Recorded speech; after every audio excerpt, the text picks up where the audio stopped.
Book 12, 1812. Chapter 1, News and Intrigue in Petersburg.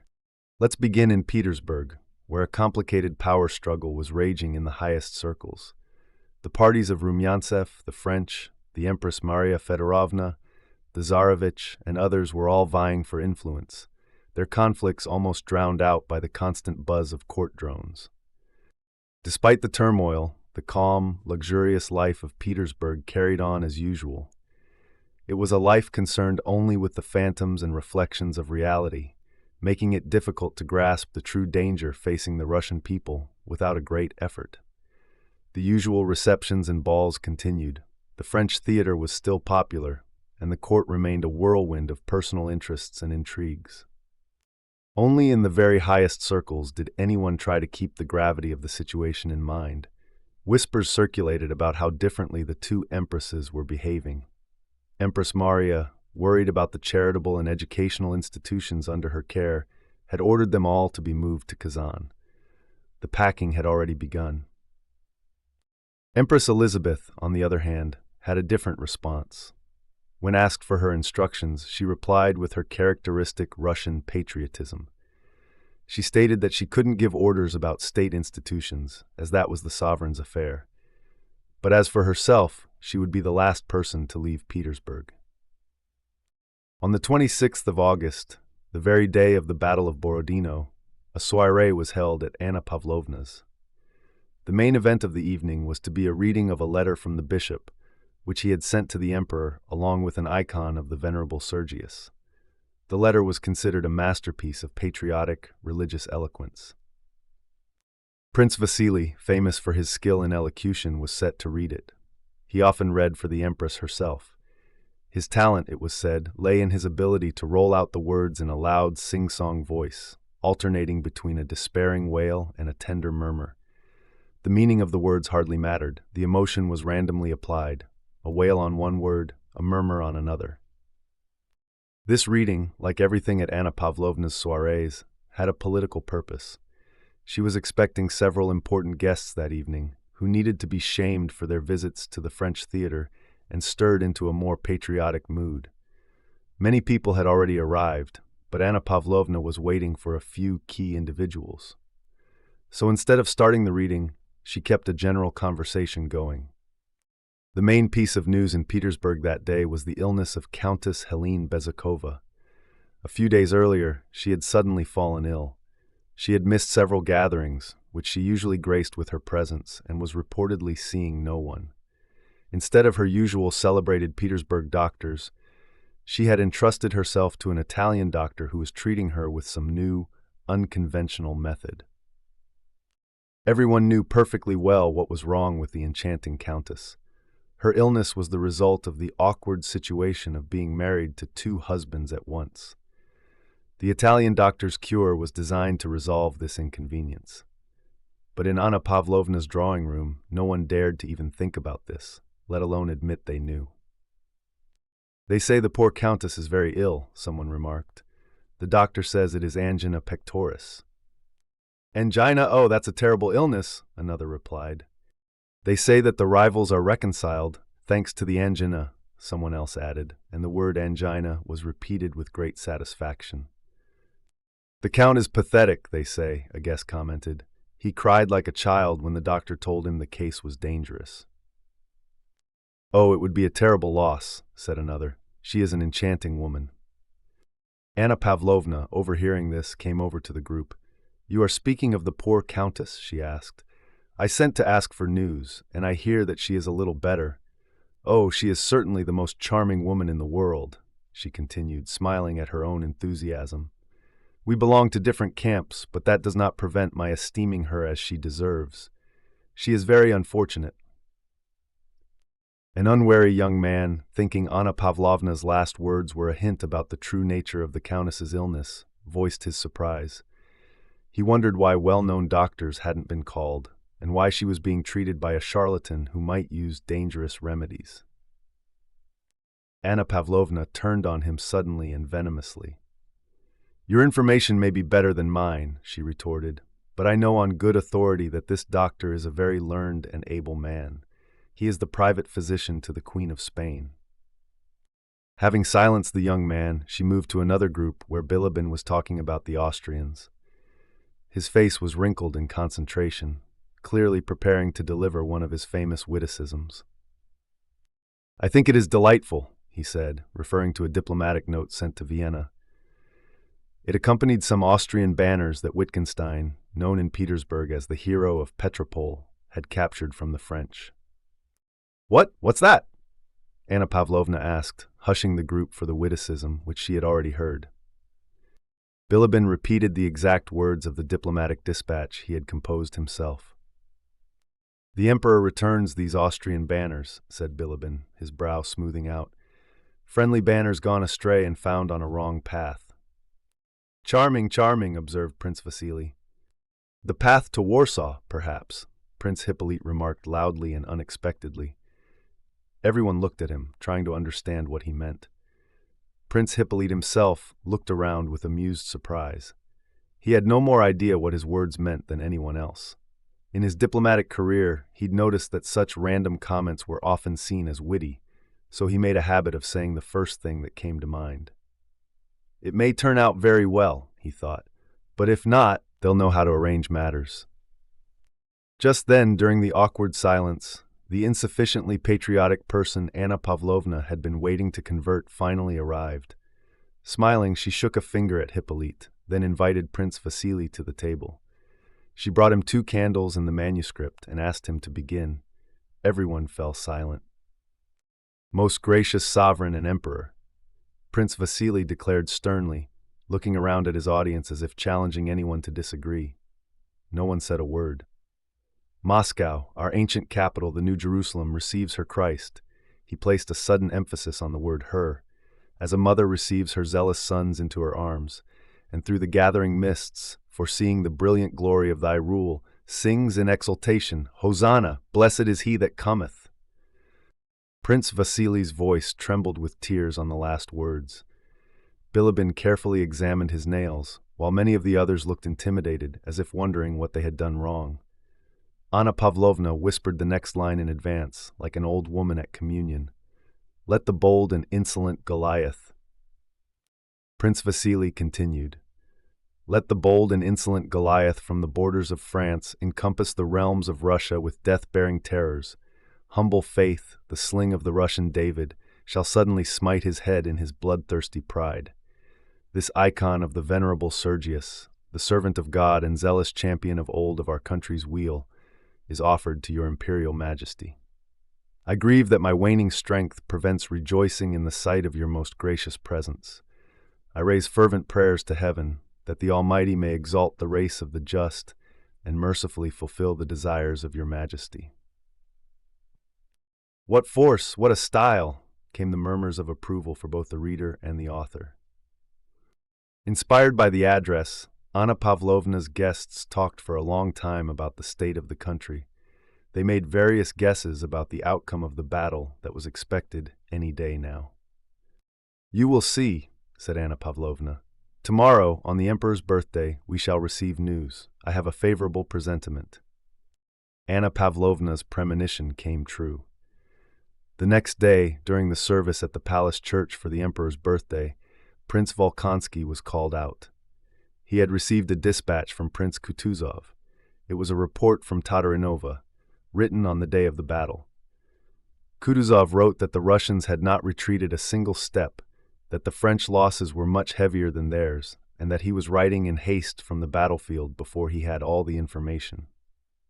It sounded like a victory. Immediately, right there in the church, thanks were given to the Creator for his help and for the victory.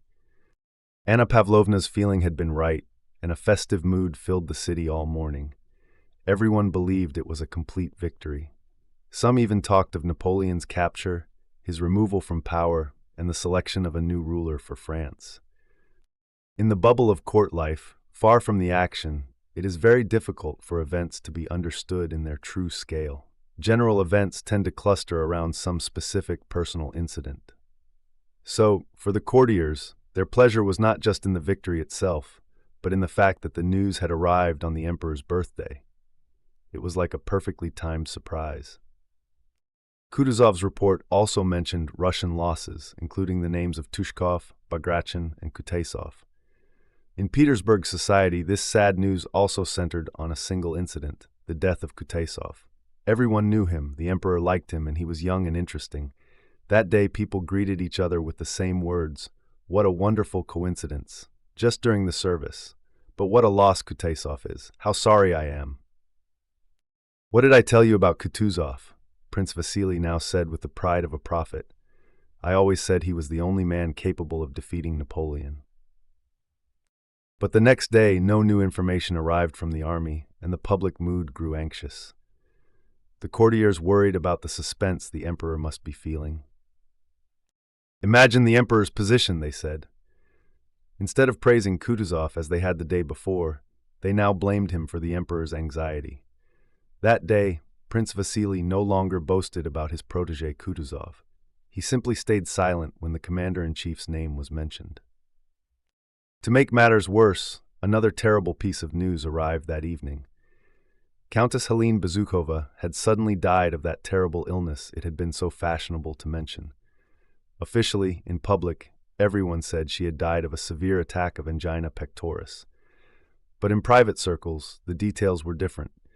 It was said that the Queen of Spain's physician had prescribed small doses of a drug for a certain effect.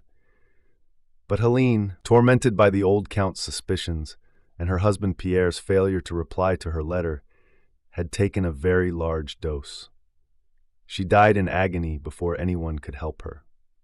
It was rumored that Prince Vasily and the old count had confronted the Italian doctor, but he produced letters from the unfortunate Helene that made them drop the matter immediately. So conversation revolved around three sad facts: the emperor's lack of news, the loss of Kutuzov, and the death of Helene. On the third day after Kutuzov's report, a country gentleman arrived from Moscow. News spread through the city that Moscow had been surrendered to the French. It was terrible. What a position for the emperor! Kutuzov was a traitor. Prince Vasily, receiving condolences for his daughter's death, now spoke of Kutuzov, whom he had once praised, with contempt. It was perhaps excusable for him to forget his earlier words in his grief. He said that nothing else could be expected from a blind and depraved old man. "I only wonder," he said, "that the fate of Russia could have been entrusted to such a man." As long as the news was unofficial, people could still doubt it. But the next day, an official communication arrived from Count Rostopchin. It read, "Prince Kutuzov's adjutant has brought me a letter in which he demands police officers to guide the army to the Ryazan road. He writes that he is regretfully abandoning Moscow. Sire, Kutuzov's action decides the fate of the capital and of your empire. Russia will shudder to learn of the abandonment of the city in which her greatness is centered and in which lie the ashes of your ancestors. I shall follow the army. I have had everything removed, and it only remains for me to weep over the fate of my fatherland." Upon receiving this dispatch, the emperor sent Prince Volkonsky to Kutuzov with the following message: "Prince Michael Illarionovich, since the 29th of August I have received no communication from you. Yet on the 1st of September, I received from the commander-in-chief of Moscow, via Yaroslavl, the sad news that you, with the army, have decided to abandon Moscow. You can yourself imagine the effect this news has had on me, and your silence increases my astonishment. I am sending this by Adjutant General Prince Volkonsky to hear from you the situation of the army and the reasons that have induced you to take this melancholy decision." 9 days after the abandonment of Moscow, a messenger from Kutuzov finally reached Petersburg with the official announcement. This messenger was Michaud, a Frenchman who did not know Russian, but who was, as he said of himself, a foreigner, but Russian in heart and soul. The emperor immediately received him in his study at the palace on Stone Island. Michaud had never seen Moscow before the campaign and did not speak Russian, yet he felt deeply moved when he appeared before his most gracious sovereign. He brought news of the burning of Moscow, whose flames, as he wrote, had lit up his route. Though Michaud's grief must have come from a different place than that of the Russians, he had such a sad face that the emperor immediately asked, "Have you brought me sad news, Colonel?" "Very sad, sire," replied Michaud, lowering his eyes with a sigh. the abandonment of Moscow. Have they surrendered my ancient capital without a battle? The emperor asked quickly, his face flushing. Michaud respectfully delivered Kutuzov's message. It had been impossible to fight before Moscow. The only choice was between losing the army as well as Moscow, or losing Moscow alone. The field marshal had been forced to choose the latter. The emperor listened in silence, not looking at Michaud. Has the enemy entered the city? He asked. Yes, sire, and Moscow is now in ashes. I left it all in flames, Michaud replied in a firm tone, but when he glanced at the emperor, he was frightened by what he had done. The emperor began to breathe heavily and rapidly. His lower lip trembled, and tears welled up in his fine blue eyes. But this lasted only a moment. He suddenly frowned, as if angry with himself for his weakness, and raised his head, addressing Michaud in a firm voice. I see, Colonel, from all that is happening, that Providence requires great sacrifices of us. I am ready to submit myself in all things to his will. But tell me, Michaud, how did you leave the army when it saw my ancient capital abandoned without a battle? Did you not notice discouragement? Seeing his ruler was calm again, Michaud also calmed down. But he wasn't ready to answer the emperor's direct question. To gain time, he asked, Sire, will you allow me to speak frankly as befits a loyal soldier? Colonel, I always require it, replied the emperor. Conceal nothing from me. I wish to know absolutely how things are. Sire, said Michaud with a subtle, barely perceptible smile. He had his reply ready now. Sire, I left the whole army, from its chiefs to the lowest soldier, without exception in desperate and agonized terror. How is that? The emperor interrupted, frowning sternly. Would misfortune make my Russians lose heart? Never. This was exactly what Michaud had been waiting for. Sire, he said with respectful playfulness, they are only afraid lest your majesty, in the goodness of your heart, should allow yourself to be persuaded to make peace. They are burning for the combat, declared this representative of the Russian nation, and to prove to your majesty by the sacrifice of their lives how devoted they are. Ah, said the emperor, reassured. With a kindly gleam in his eyes, he patted Michaud on the shoulder. You set me at ease, Colonel. He bent his head and was silent for some time. Well then, go back to the army, he said, drawing himself up to his full height and addressing Michaud with a gracious and majestic gesture. And tell our brave men and all my good subjects, wherever you go, that when I have not a soldier left, I shall put myself at the head of my beloved nobility and my good peasants, and so use the last resources of my empire. It still offers me more than my enemies suppose. The emperor grew more and more animated as he spoke. But should it ever be ordained by divine providence, he continued, raising his fine, emotional eyes to heaven, that my dynasty should cease to reign on the throne of my ancestors, then after exhausting all the means at my command, I shall let my beard grow to here.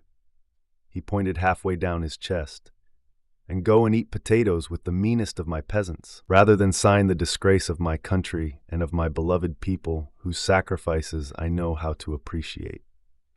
Having said this in an agitated voice, the emperor quickly turned away, as if to hide the tears in his eyes, and went to the far end of his study. After a few moments, he strode back to Michaud and pressed his arm below the elbow. The emperor's handsome face was flushed, his eyes gleaming with resolution and anger. Colonel Michaud, do not forget what I say to you here. Perhaps we may recall it with pleasure some day.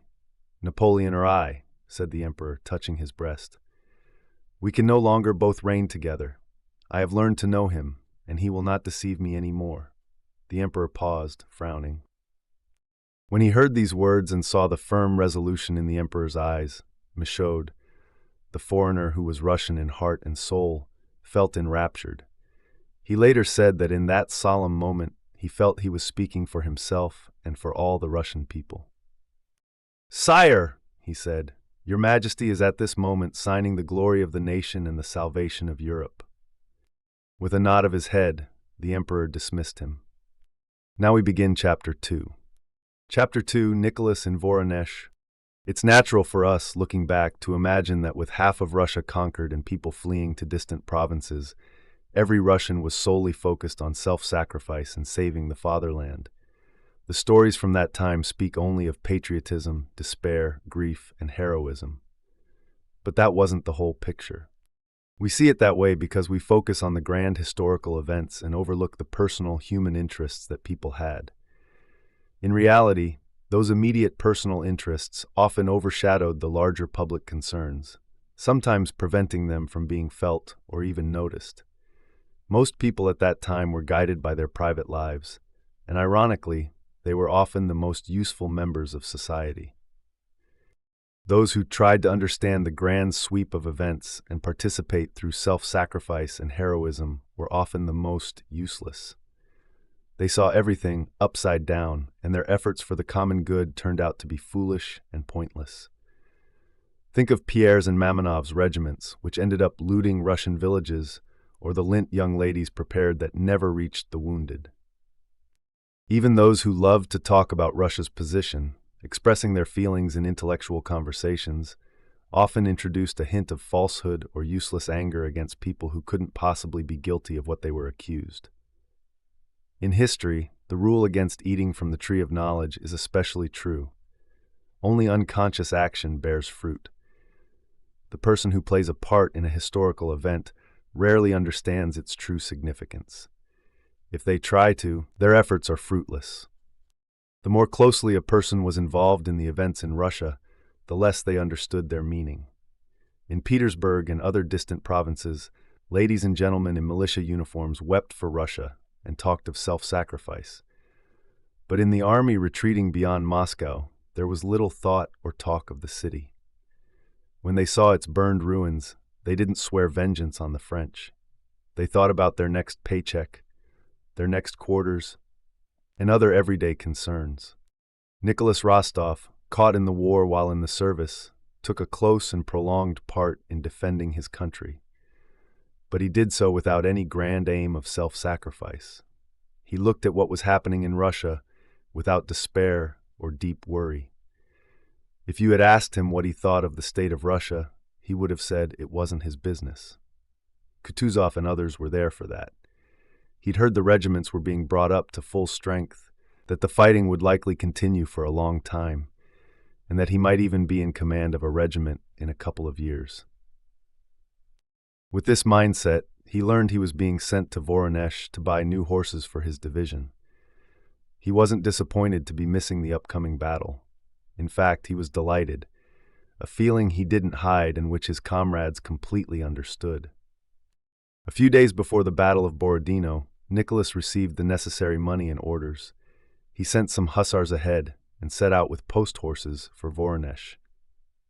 Only someone who has spent months in the atmosphere of a military campaign can understand the pure joy Nicholas felt. He escaped the area of the army's foraging, supply trains, and hospitals. He saw villages with peasants, gentlemen's country houses, fields with grazing cattle, and post houses with sleeping station masters. It was as if he was seeing it all for the first time.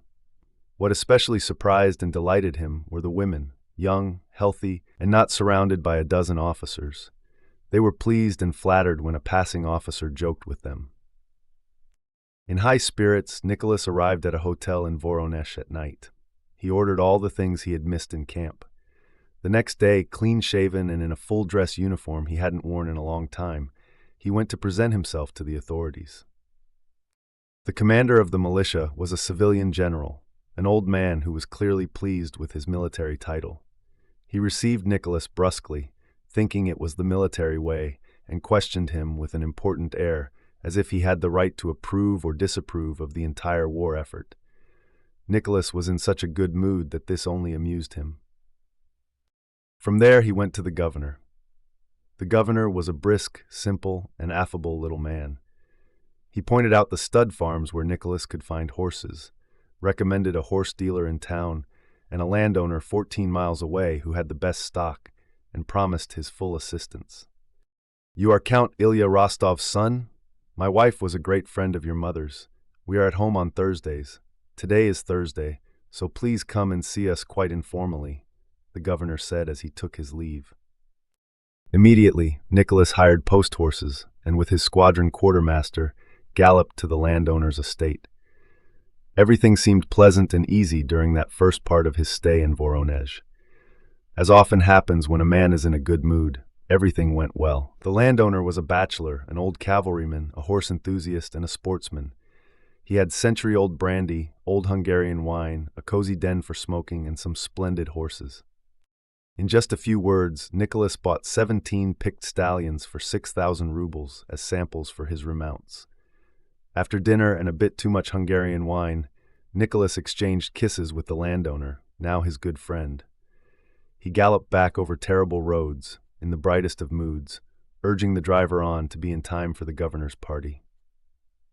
After changing, splashing water on his head, and scenting himself, Nicholas arrived at the governor's a little late, but with the phrase, "better late than never," on his lips. It wasn't a formal ball, but everyone knew that Catherine Petrovna would play waltzes on the clavichord and that there would be dancing. So everyone had come dressed for a ball. Provincial life in 1812 was much the same as always, but with a few differences. The towns were livelier because many wealthy families had arrived from Moscow. And like everything in Russia at that time, there was a special recklessness in the air, a "who cares" spirit. The usual small talk about the weather and acquaintances had been replaced by talk of Moscow, the army, and Napoleon. The society at the governor's was the best in Voronezh. There were many ladies and some of Nicholas's Moscow acquaintances, but no men who could compete with the dashing hussar remount officer, the good-natured and well-bred Count Rostov. Among the men was an Italian prisoner, an officer of the French army. Nicholas felt that the presence of this prisoner enhanced his own importance as a Russian hero. The Italian was like a war trophy. Nicholas felt that everyone saw him that way, and he treated the man cordially, but with dignity and restraint. As soon as Nicholas entered in his hussar uniform, smelling of perfume and wine, and said, "Better late than never," he was surrounded. All eyes were on him. He immediately felt that he had stepped into his proper role in the province, a universal favorite. It was a very pleasant position, especially after his long privations. At posting stations and inns, maidservants had been flattered by his attention. Here at the governor's party, there seemed to be an endless number of pretty young women, married and unmarried, all eagerly awaiting his notice. The women and girls flirted with him, and from the first day, people began scheming to get this fine young daredevil of a hussar married and settled down. The governor's wife herself was among them, welcoming Rostov as a near relative and calling him Nicholas. Catherine Petrovna did indeed play waltzes and the écossaise, and the dancing began. Nicholas captivated the provincial society even more with his agility. His particularly free style of dancing surprised them all. He had never danced like that in Moscow, and would have considered it improper and in bad form. But here, he felt he had to astonish them with something unusual, something they would have to accept as the norm in the capital, even if it was new to them. All evening, Nicholas paid attention to a blue-eyed, plump, and pleasing little blonde, the wife of a provincial official. With the naive conviction of a young man in a merry mood that other men's wives were made for him, Rostov stayed by her side. He treated her husband in a friendly, conspiratorial way, as if they both knew, without saying a word, how well Nicholas and the lady would get on. The husband, however, did not seem to share this conviction, and tried to be morose with Rostov. But Nicholas's good-natured naivety was so boundless that even the husband sometimes had to yield to his good humor. Toward the end of the evening, however, as the wife's face grew more flushed and animated, the husband's became more and more melancholy and solemn. It was as if there were a limited amount of animation between them, and as the wife's share increased, the husband's diminished. Nicholas sat leaning forward in an armchair close to the blonde lady, paying her mythological compliments with a constant smile. Jauntily shifting his legs in their tight riding breeches, diffusing a scent of perfume, and admiring his partner, himself, and his fine legs in their well-fitting boots, Nicholas told the blonde lady that he wished to run away with a certain lady there in Voronezh. "Which lady?" she asked. "A charming lady, a divine one. Her eyes," Nicholas said, looking at his partner, "are blue, her mouth coral and ivory, her figure," he glanced at her shoulders, "like Diana's." The husband came up and sullenly asked his wife what she was talking about. "Ah, Nikita Ivanitch!" cried Nicholas, rising politely. As if wanting to share the joke, he began to tell the husband of his intention to elope with a blonde lady. The husband smiled gloomily, the wife gaily. The governor's good-natured wife came up with a look of disapproval. "Anna Ignatyevna wants to see you, Nicholas," she said, pronouncing the name in a way that made it clear Anna Ignatyevna was a very important person. "Come, Nicholas, you know you let me call you so?" "Oh yes, aunt, who is she?" "Anna Ignatyevna Malvintseva. She has heard from her niece how you rescued her. Can you guess?" "I rescued such a lot of them," said Nicholas. "Her niece, Princess Bolkonskaya. She is here in Voronezh with her aunt. Oh ho, how you blush. Why are you—" "Not a bit. Please don't, aunt." Very well, very well. Oh, what a fellow you are."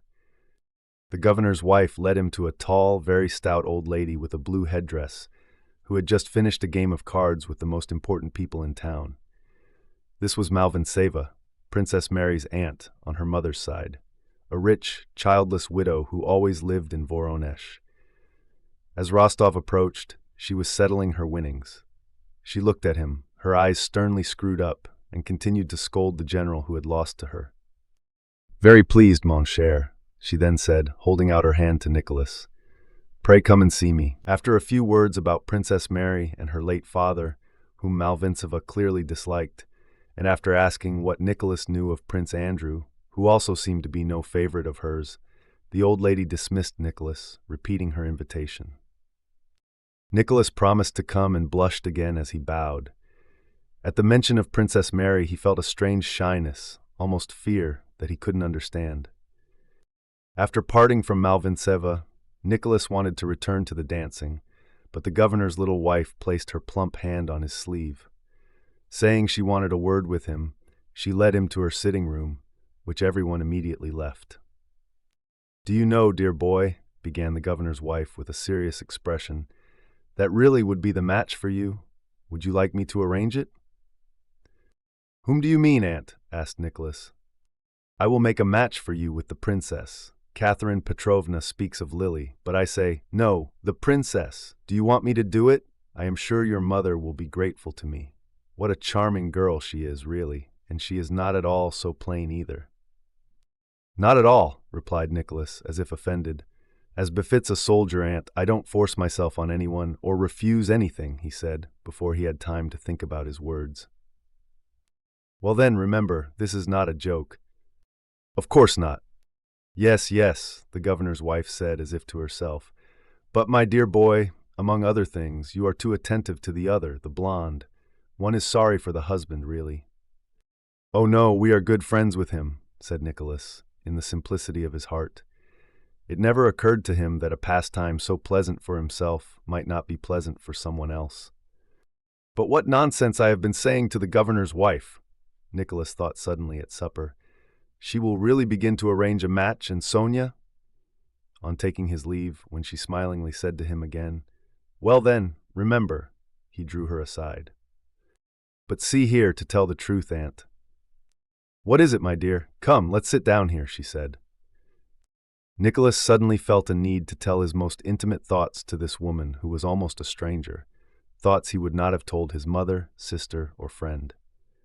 Later, when he recalled this inexplicable burst of frankness, which had very important results for him, it seemed like a silly whim. Yet that frankness, along with other small events, had immense consequences for him and his entire family. "You see, aunt, Mama has long wanted me to marry an heiress, but the very idea of marrying for money is repugnant to me." "Oh yes, I understand," said the governor's wife. "But Princess Bolkonskaya, that's another matter. I will tell you the truth. In the first place, I like her very much. I feel drawn to her.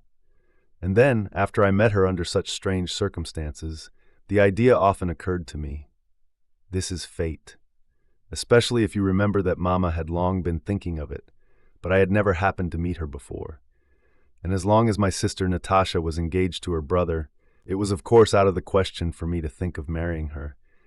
And it had to happen that I should meet her just when Natasha's engagement was broken off.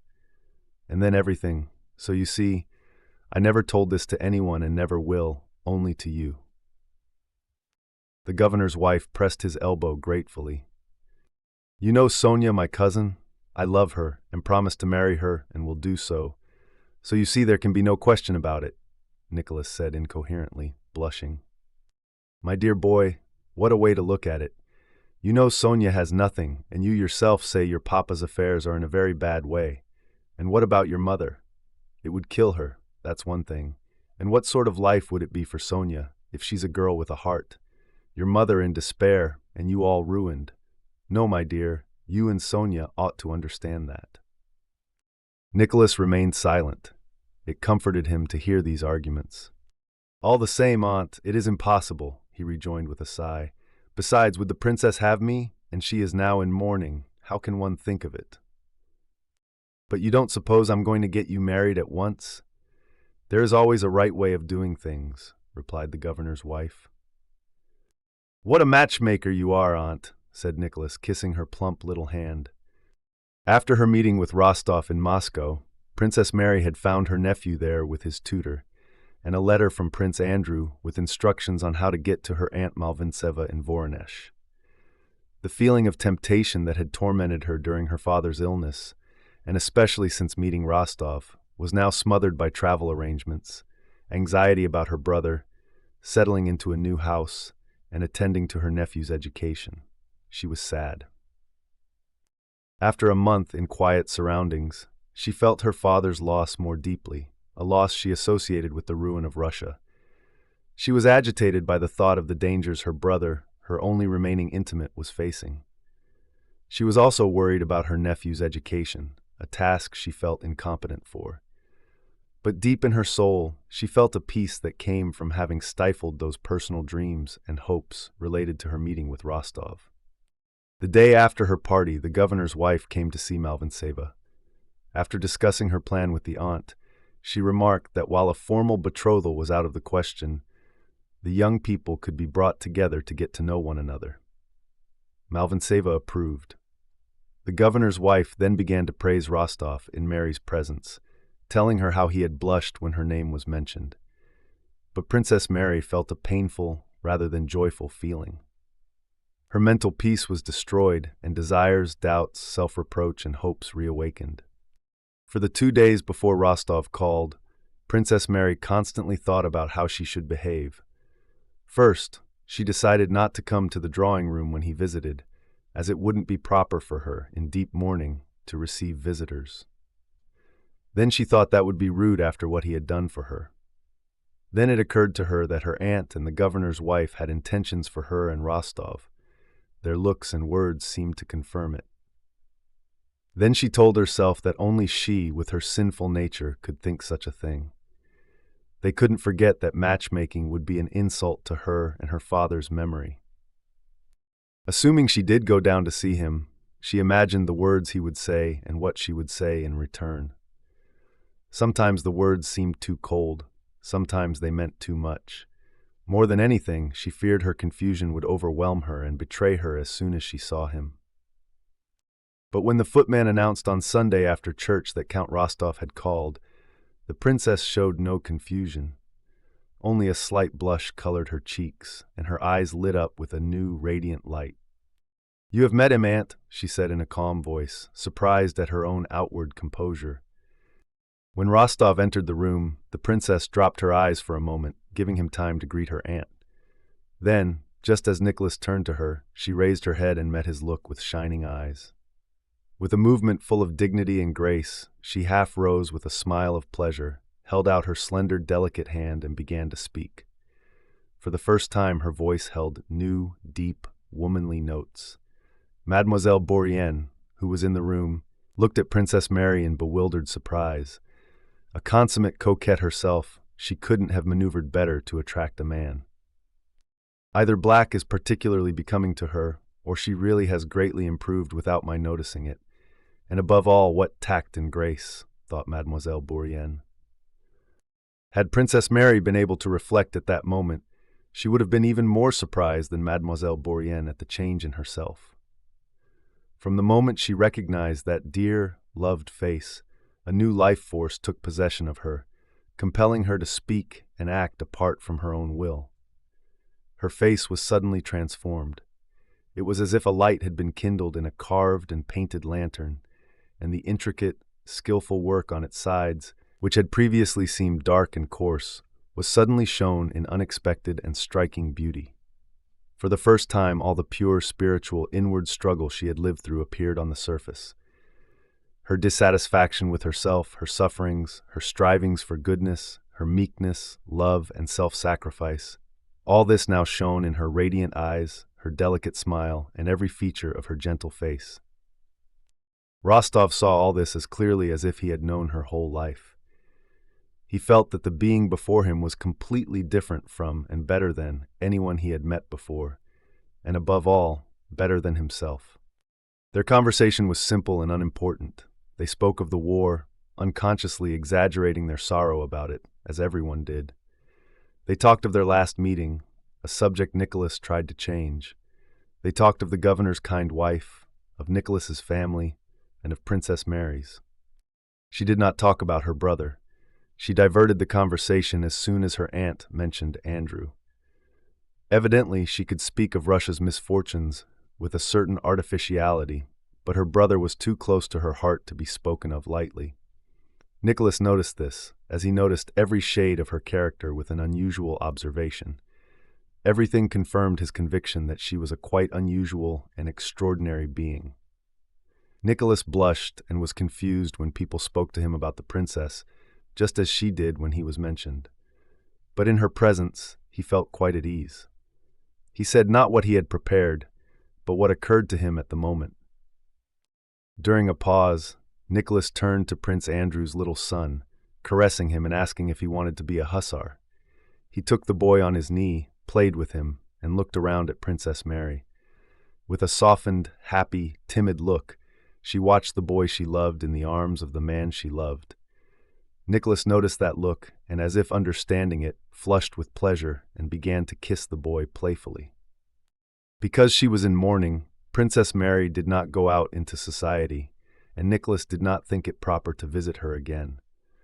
But the governor's wife continued her matchmaking, passing on to Nicholas the flattering things Princess Mary said of him, and vice versa.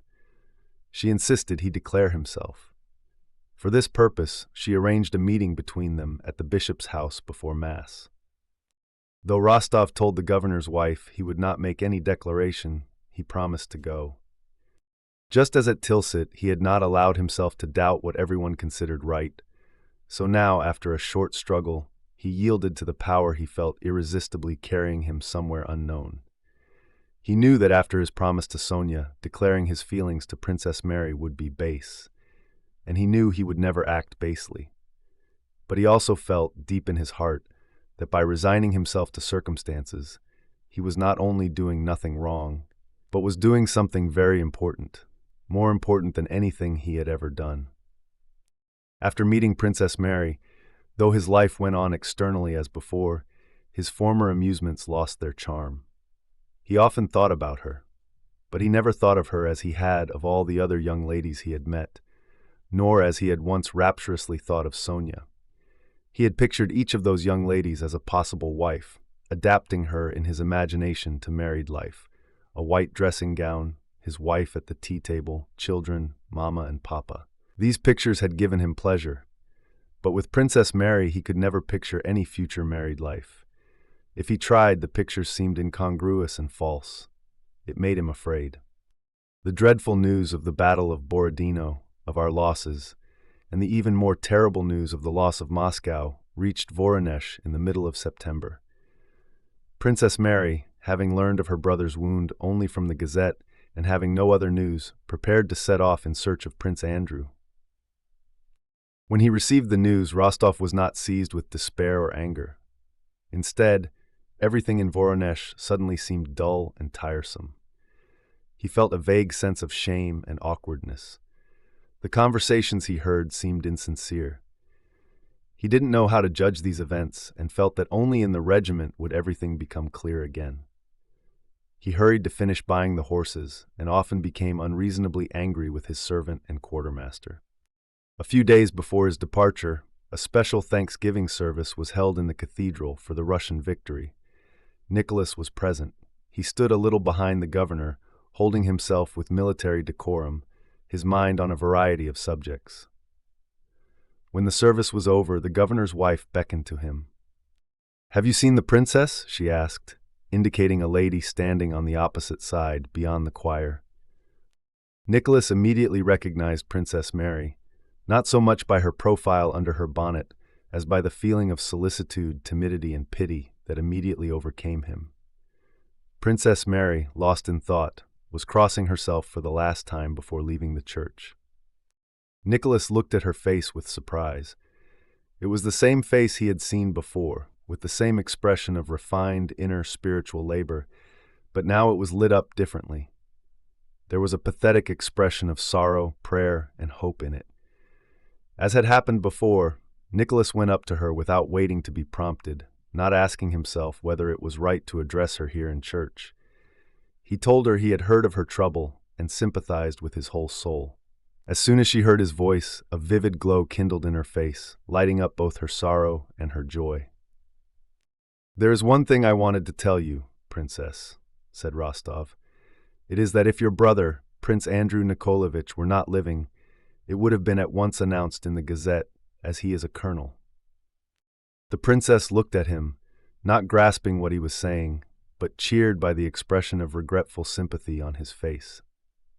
"And I have known so many cases of a splinter wound," Nicholas continued, "either proving fatal at once or being very slight. We must hope for the best, and I am sure—" Princess Mary interrupted him. "Oh, that would be so dreadful," she began, and, unable to finish, she bent her head with a graceful movement, and looking up at him gratefully, went out, following her aunt. That evening, Nicholas stayed at home to settle accounts with the horse dealers. When he finished, it was too late to go anywhere but too early to go to bed. He paced up and down the room, reflecting on his life, something he rarely did. Princess Mary had made an agreeable impression on him in Smolensk. His meeting her in such exceptional circumstances, and his mother's mention of her as a good match, had drawn his particular attention to her. When he met her again in Voronezh, the impression was not just pleasing, but powerful. He was struck by the peculiar moral beauty he saw in her. He was, however, preparing to leave and hadn't thought to regret losing the chance to meet her again. But that day's encounter in the church had, he felt, sunk deeper than was desirable for his peace of mind. That pale, sad, refined face, that radiant look, those gentle gestures, and especially the deep sorrow in all her features, agitated him and evoked his sympathy.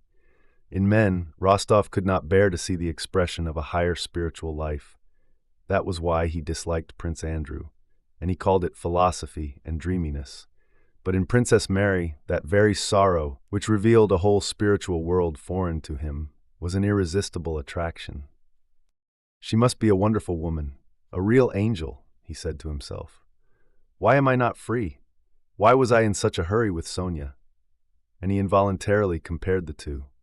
The lack of spirituality in one and the abundance of it in the other, a spirituality he himself lacked and therefore valued most highly. He tried to picture what would happen if he were free, how he would propose to her and how she would become his wife.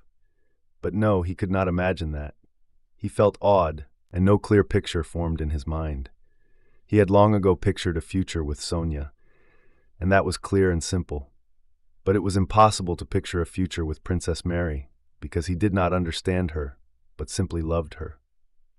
Reveries about Sonia had been merry and playful, but to dream of Princess Mary was always difficult and a little frightening. How she prayed, he thought. It was plain that her whole soul was in her prayer. Yes, that was the prayer that moves mountains, and I am sure her prayer will be answered. Why don't I pray for what I want? He suddenly thought. What do I want? To be free, released from Sonia. She was right, he thought, remembering what the governor's wife had said. Nothing but misfortune can come of marrying Sonia. Muddles, grief for Mama, business difficulties, terrible muddles. Besides, I don't love her, not as I should. Oh God, release me from this dreadful, inextricable position. He suddenly began to pray. Yes, prayer can move mountains, but one must have faith and not pray as Natasha and I used to as children that the snow might turn into sugar and then run out into the yard to see whether it had done so.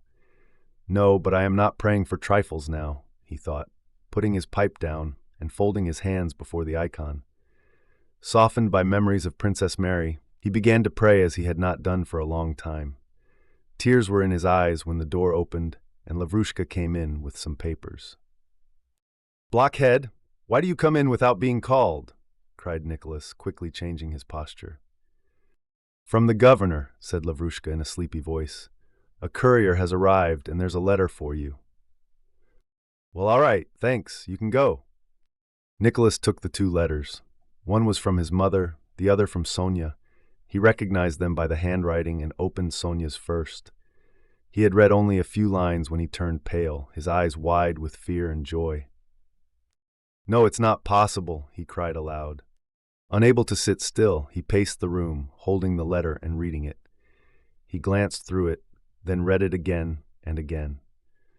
Standing still in the middle of the room, he raised his shoulders, stretched out his hands, his mouth wide open and his eyes fixed.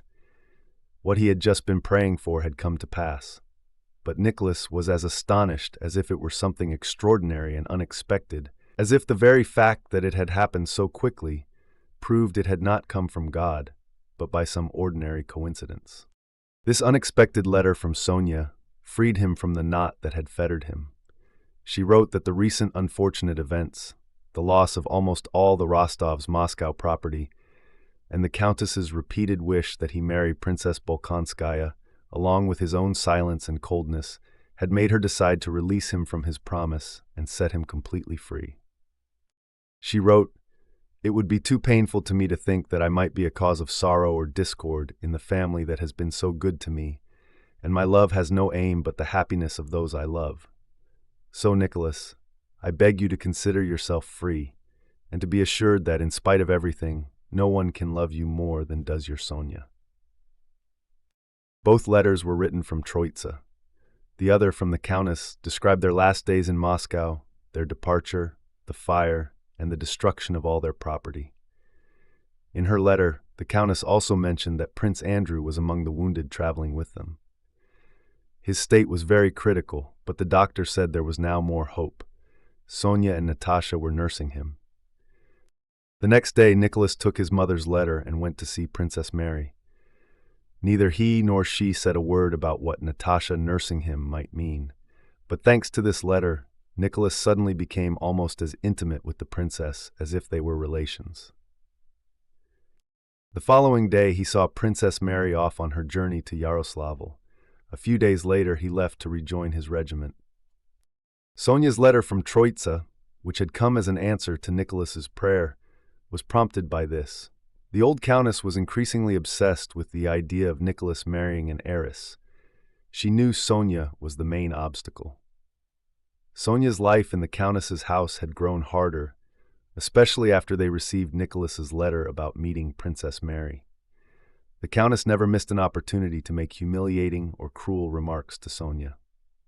A few days before they left Moscow, moved by all that was happening, the countess called Sonia to her. Instead of reproaching her, she tearfully begged her to sacrifice herself and repay the family's kindness by breaking off her engagement with Nicholas. "I shall not be at peace till you promise me this," she said. Sonia burst into hysterical tears and replied through her sobs that she would do anything. But she gave no actual promise. She had to sacrifice herself for the family that had raised her. To sacrifice herself for others was Sonia's habit. Her position in the house was such that only through sacrifice could she show her worth. But in all her previous acts of self-sacrifice, she had been happily aware that they raised her in her own esteem and in that of others, making her more worthy of Nicholas, whom she loved more than anything. But now they wanted her to sacrifice the very thing that was the reward for her self-sacrifice and the whole meaning of her life. For the first time, she felt bitterness against her benefactors. She felt jealous of Natasha, who had never experienced anything like this, who made others sacrifice themselves for her and was still beloved by everyone. And for the first time, Sonia felt that out of her pure, quiet love for Nicholas, a passionate feeling was growing, stronger than principle, virtue, or religion. Under the influence of this feeling, Sonia, whose life of dependence had taught her to be secretive, answered the Countess vaguely. She avoided talking with her and resolved to wait until she saw Nicholas, not to set him free, but to bind him to her forever. The terror of the Rostovs' last days in Moscow stifled Sonia's gloomy thoughts. But when she heard of Prince Andrew's presence in their house, despite her sincere pity for him and for Natasha, she was seized by a joyful and superstitious feeling that God did not intend her to be separated from Nicholas. She knew that Natasha loved no one but Prince Andrew, and that being thrown together again under such terrible circumstances, they would fall in love again. Nicholas would then not be able to marry Princess Mary, as they would be within the prohibited degrees of affinity. This feeling that Providence was intervening in her personal affairs cheered Sonia. At the Troitsa Monastery, the Rostovs broke their journey for a whole day. 3 large rooms were assigned to them, one of which was occupied by Prince Andrew. The wounded man was much better that day, and Natasha was sitting with him. In the next room sat the Count and Countess, respectfully conversing with the prior. Sonia was there too, tormented by curiosity about what Prince Andrew and Natasha were talking about. She heard their voices through the door. That door opened and Natasha came out, looking excited. Not noticing the monk, she went up to Sonia and took her hand. "Natasha, what are you about? Come here," said the Countess. Natasha went up to the monk for his blessing, and he advised her to pray for aid to God and his saint. As soon as the prior left, Natasha took her friend by the hand and went with her into the unoccupied room. "Sonia, will he live?" she asked. "Sonia, how happy I am and how unhappy. Sonia Dovi, everything is as it used to be. If only he lives. He cannot because of." And Natasha burst into tears. "Yes, I knew it. Thank God," murmured Sonia. "He will live." Sonia was no less agitated than her friend. Sobbing, she kissed and comforted Natasha. "If only he lives," she thought. Having wept and talked, the 2 friends went together to Prince Andrew's door. Natasha opened it cautiously and glanced in, Sonia standing beside her. Prince Andrew was lying high on 3 pillows.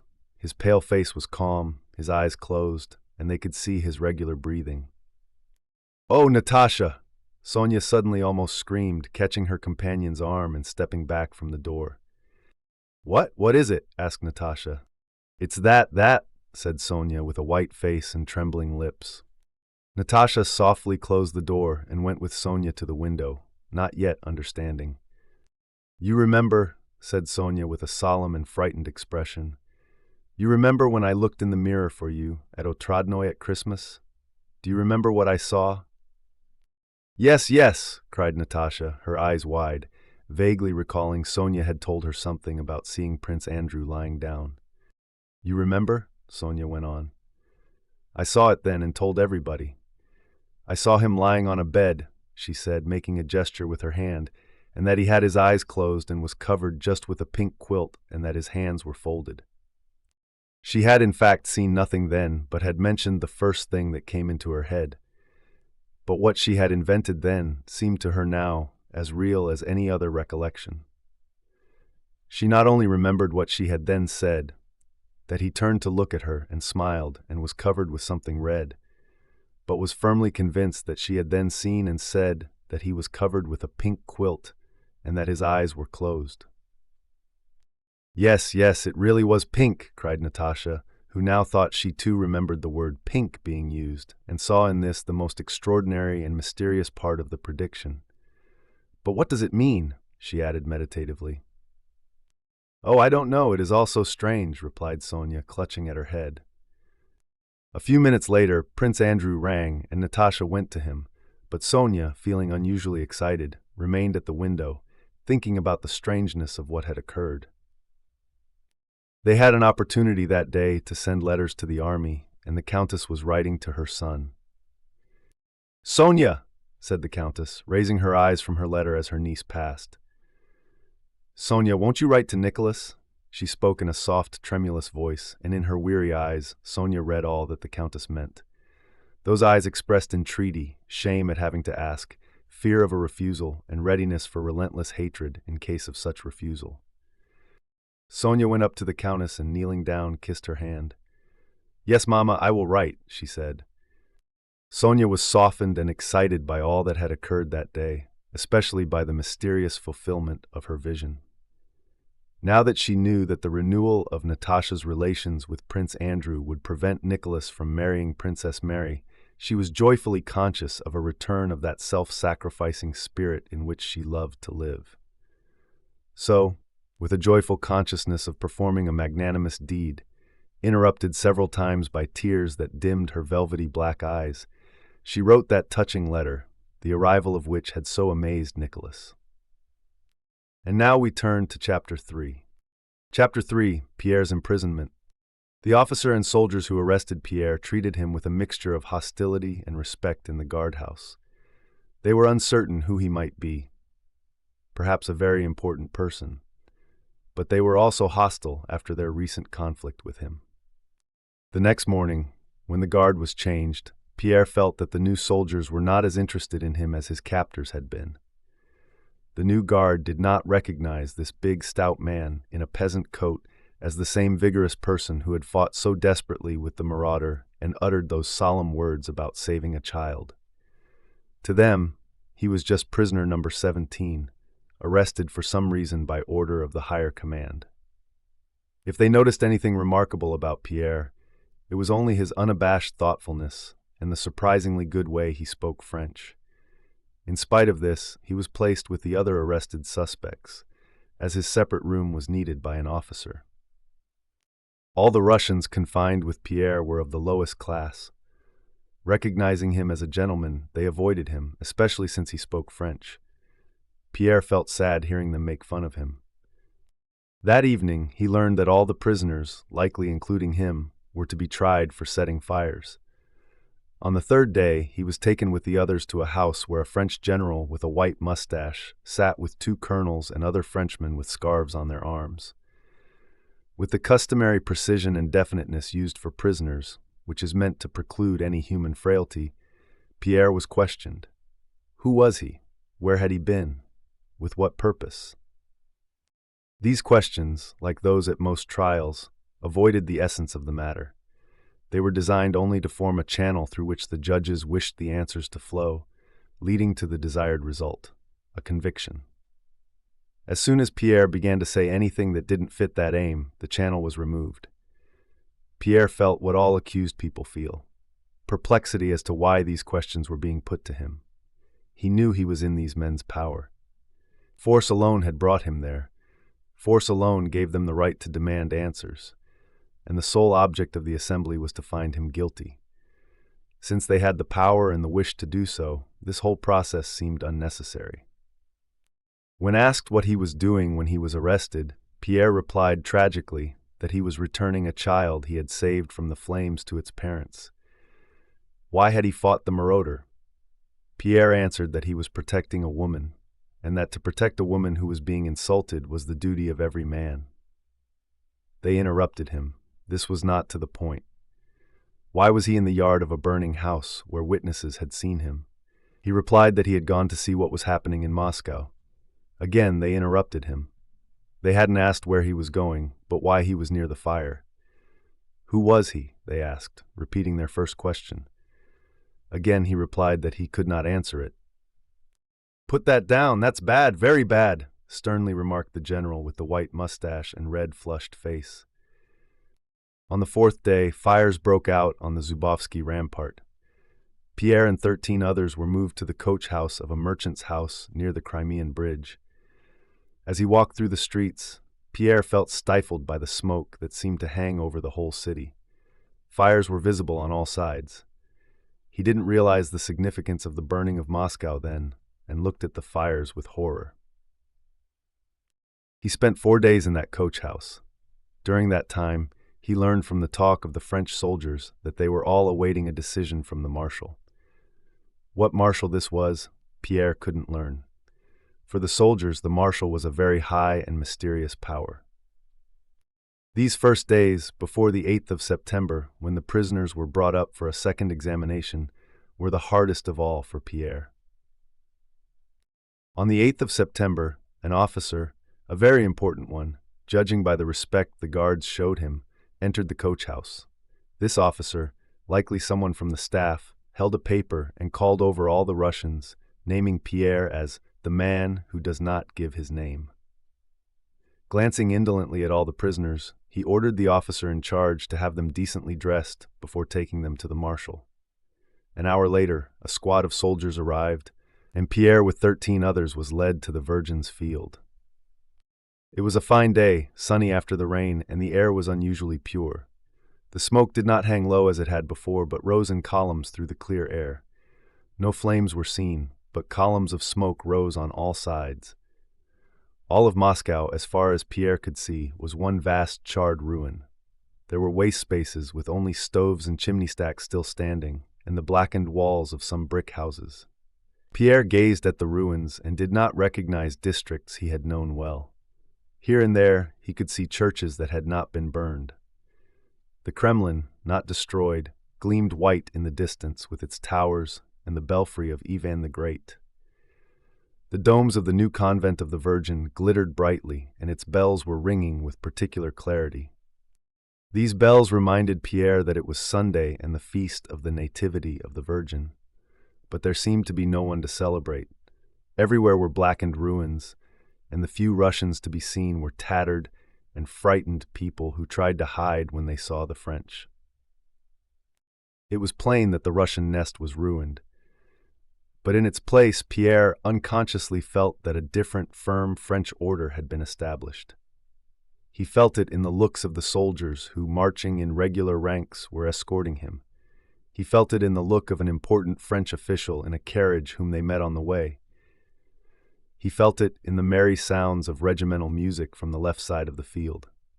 And he felt it especially from the list of prisoners the French officer had read out that morning. Pierre had been taken by one set of soldiers and led to various places with dozens of other men. It seemed they might have forgotten him or confused him with the others. But no. The answers he had given had come back to him in his designation as the man who does not give his name.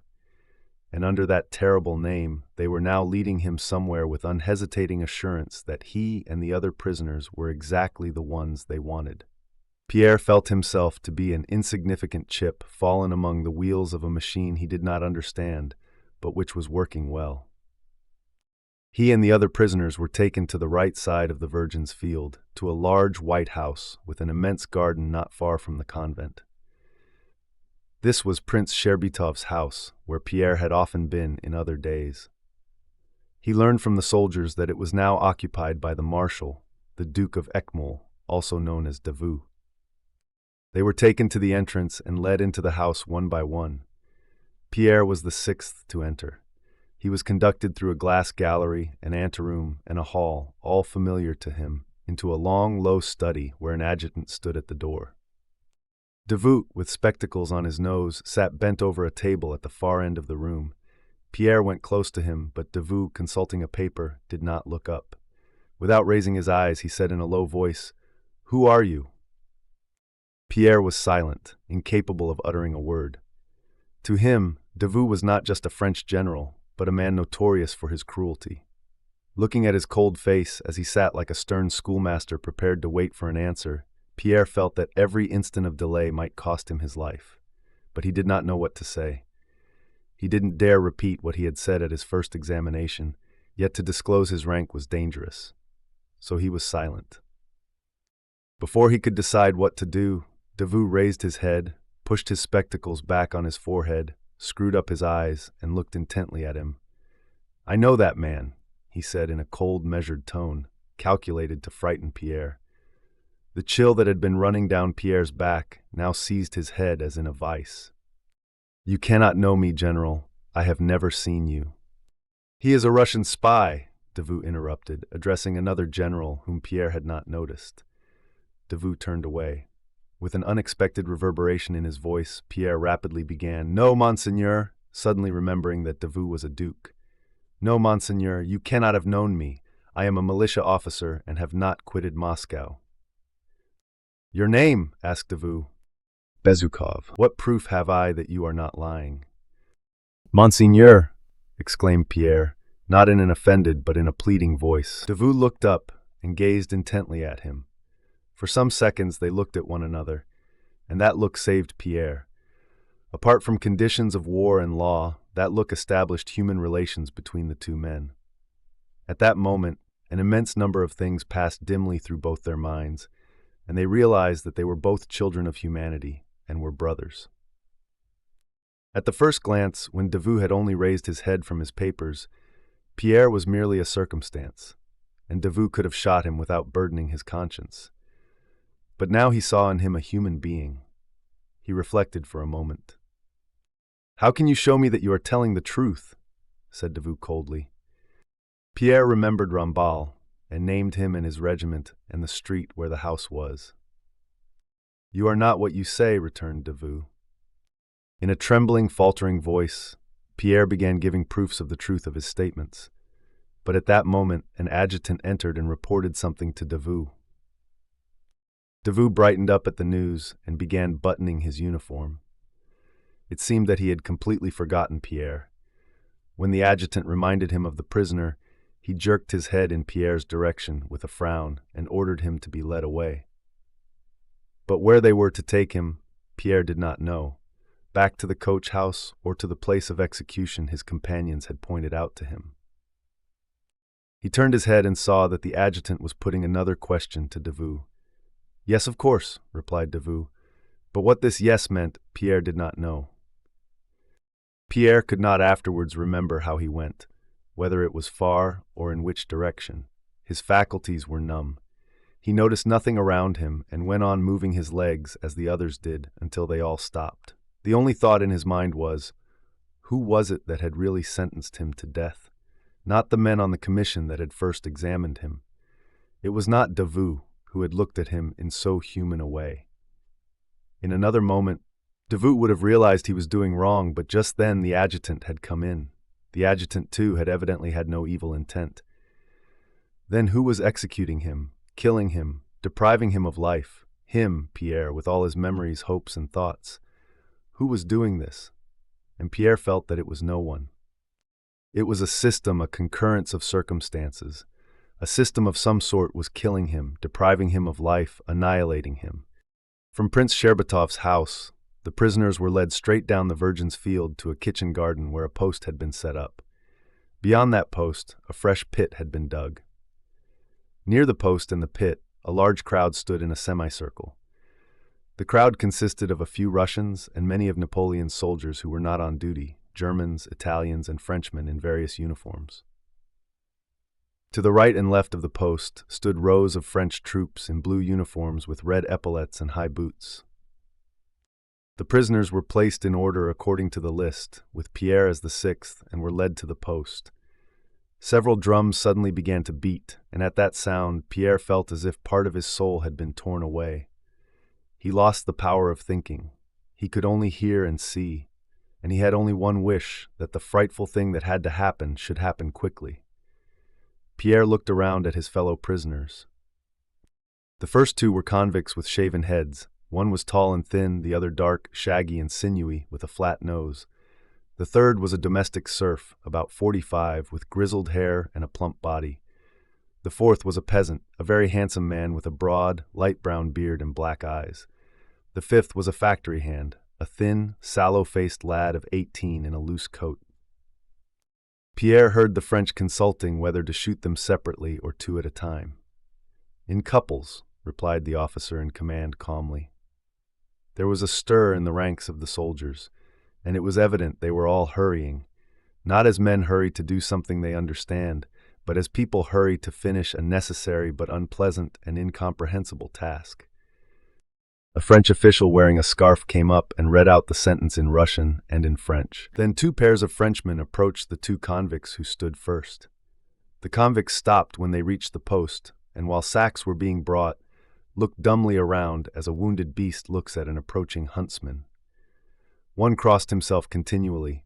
The other scratched his back and made a movement of his lips resembling a smile.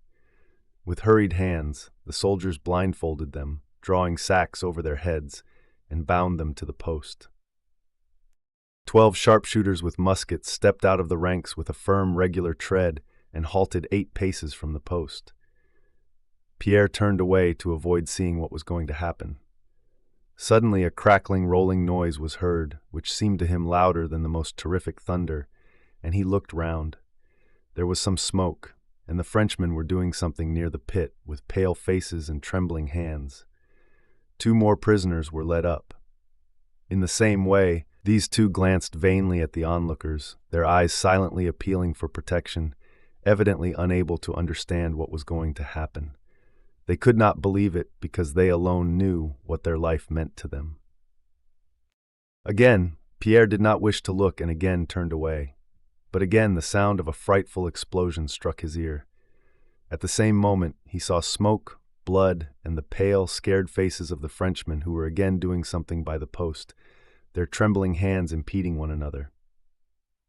Pierre, breathing heavily, looked around as if asking what it meant. The same question was expressed in all the looks that met his. On the faces of all the Russians and of the French soldiers and officers, he read the same dismay, horror, and conflict that were in his own heart. But who, after all, is doing this? They are all suffering as I am.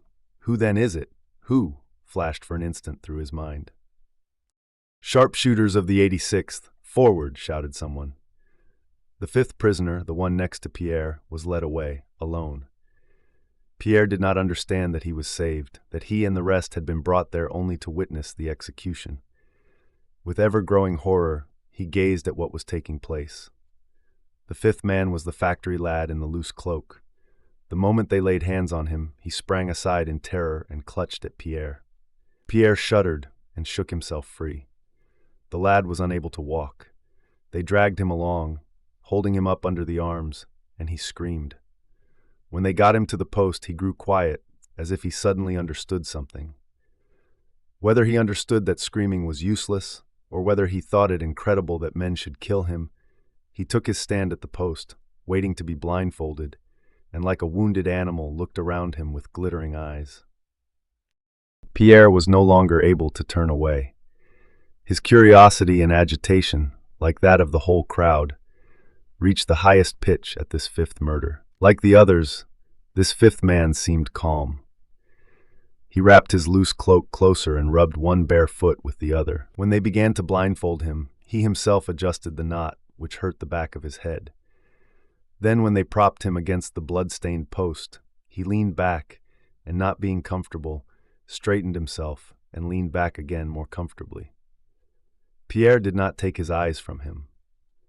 Probably a word of command was given, followed by the reports of 8 muskets. But try as he would, Pierre could not afterwards remember hearing the slightest sound of the shots. He only saw how the workman suddenly sank down on the cords that held him, how blood showed itself in 2 places, how the rope slackened, and how the workman sat down, his head hanging unnaturally. Pierre ran up to the post. No one hindered him. Pale, frightened people were doing something around the workman. The lower jaw of an old Frenchman with a thick mustache trembled as he untied the ropes. The body collapsed. The soldiers dragged it awkwardly from the post and began pushing it into the pit. They all knew that they were criminals who must hide the traces of their guilt as quickly as possible. Pierre glanced into the pit and saw that the factory lad was lying with his knees close up to his head, one shoulder higher than the other. That shoulder rose and fell rhythmically and convulsively, but spadefuls of earth were already being thrown over the whole body. One of the soldiers, evidently suffering, shouted gruffly at Pierre to go back, but Pierre did not understand him and remained near the post, and no one drove him away. When the pit had been filled, a command was given. Pierre was taken back to his place, and the rows of troops on both sides of the post made a half-turn and went past it at a measured pace. The 24 sharpshooters with discharged muskets ran back to their places as the companies passed by. Pierre gazed now with dazed eyes at these sharpshooters. All but one rejoined their companies.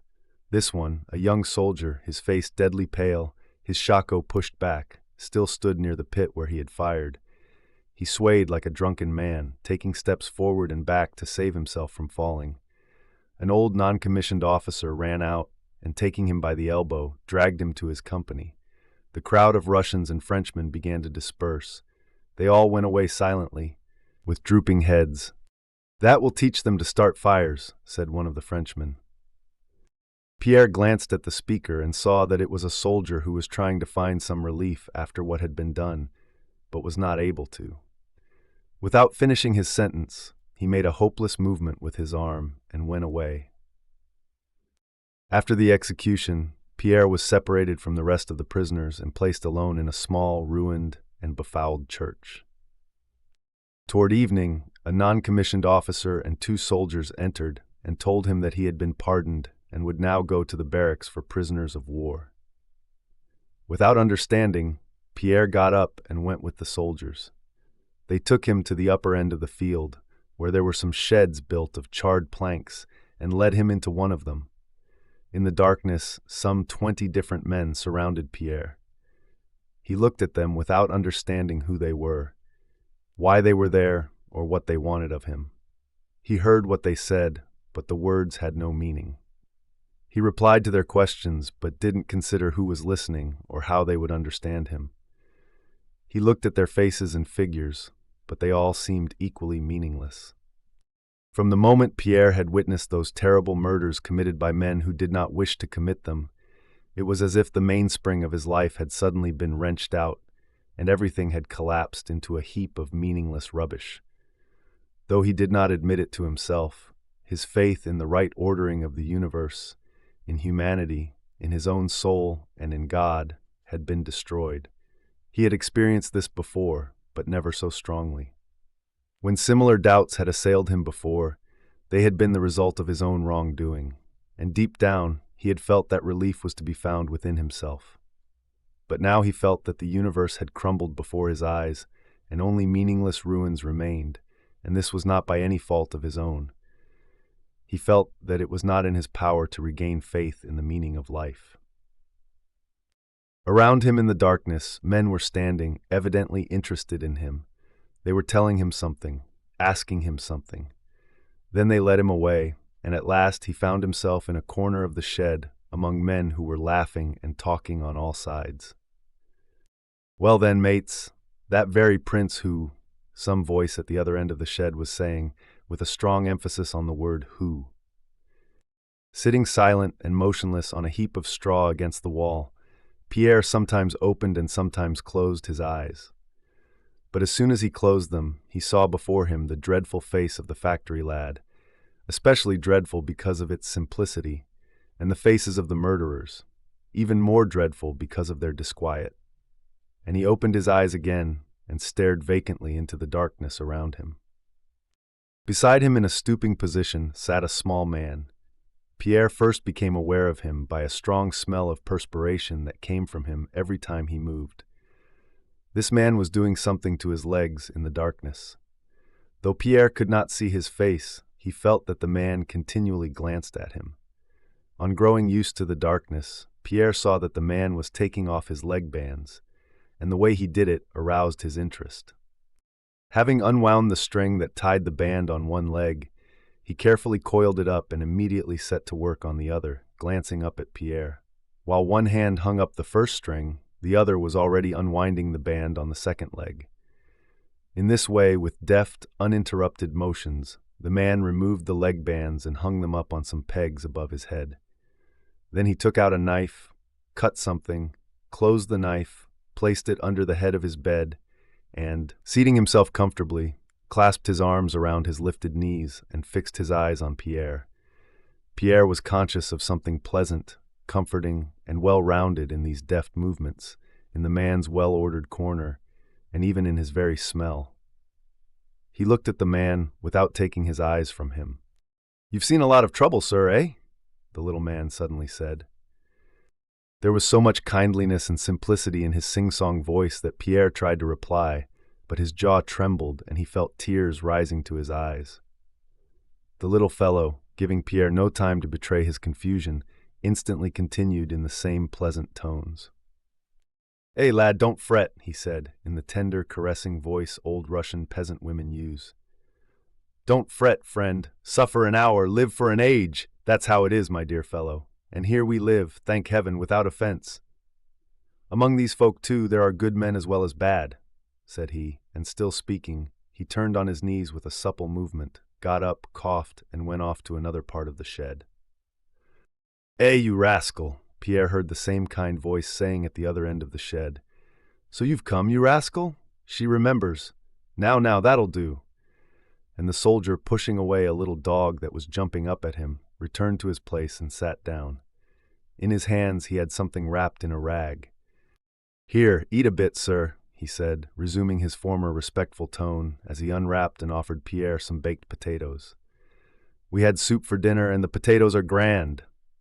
Pierre had not eaten all day, and the smell of the potatoes seemed extremely pleasant to him. He thanked the soldier and began to eat. "Well, are they all right?" said the soldier with a smile. "You should do like this." He took a potato, drew out his clasp knife, cut it into 2 equal halves on the palm of his hand, sprinkled some salt on it from the rag, and handed it to Pierre. "The potatoes are grand," he said once more. "Eat some like that." Pierre thought he had never eaten anything that tasted better. "Oh, I'm all right," said he. "But why did they shoot those poor fellows? The last one was hardly 20. "Tst, said the little man. "Ah, what a sin! What a sin!" he added quickly, and as if his words were always ready, he went on. "How was it, sir, that you stayed in Moscow?"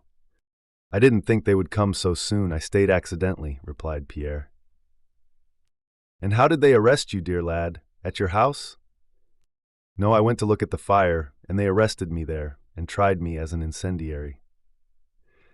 "Where there's law, there's injustice," put in the little man. "And have you been here long?" Pierre asked as he munched the last of the potato. "I? It was last Sunday they took me out of a hospital in Moscow." "Why, are you a soldier, then?"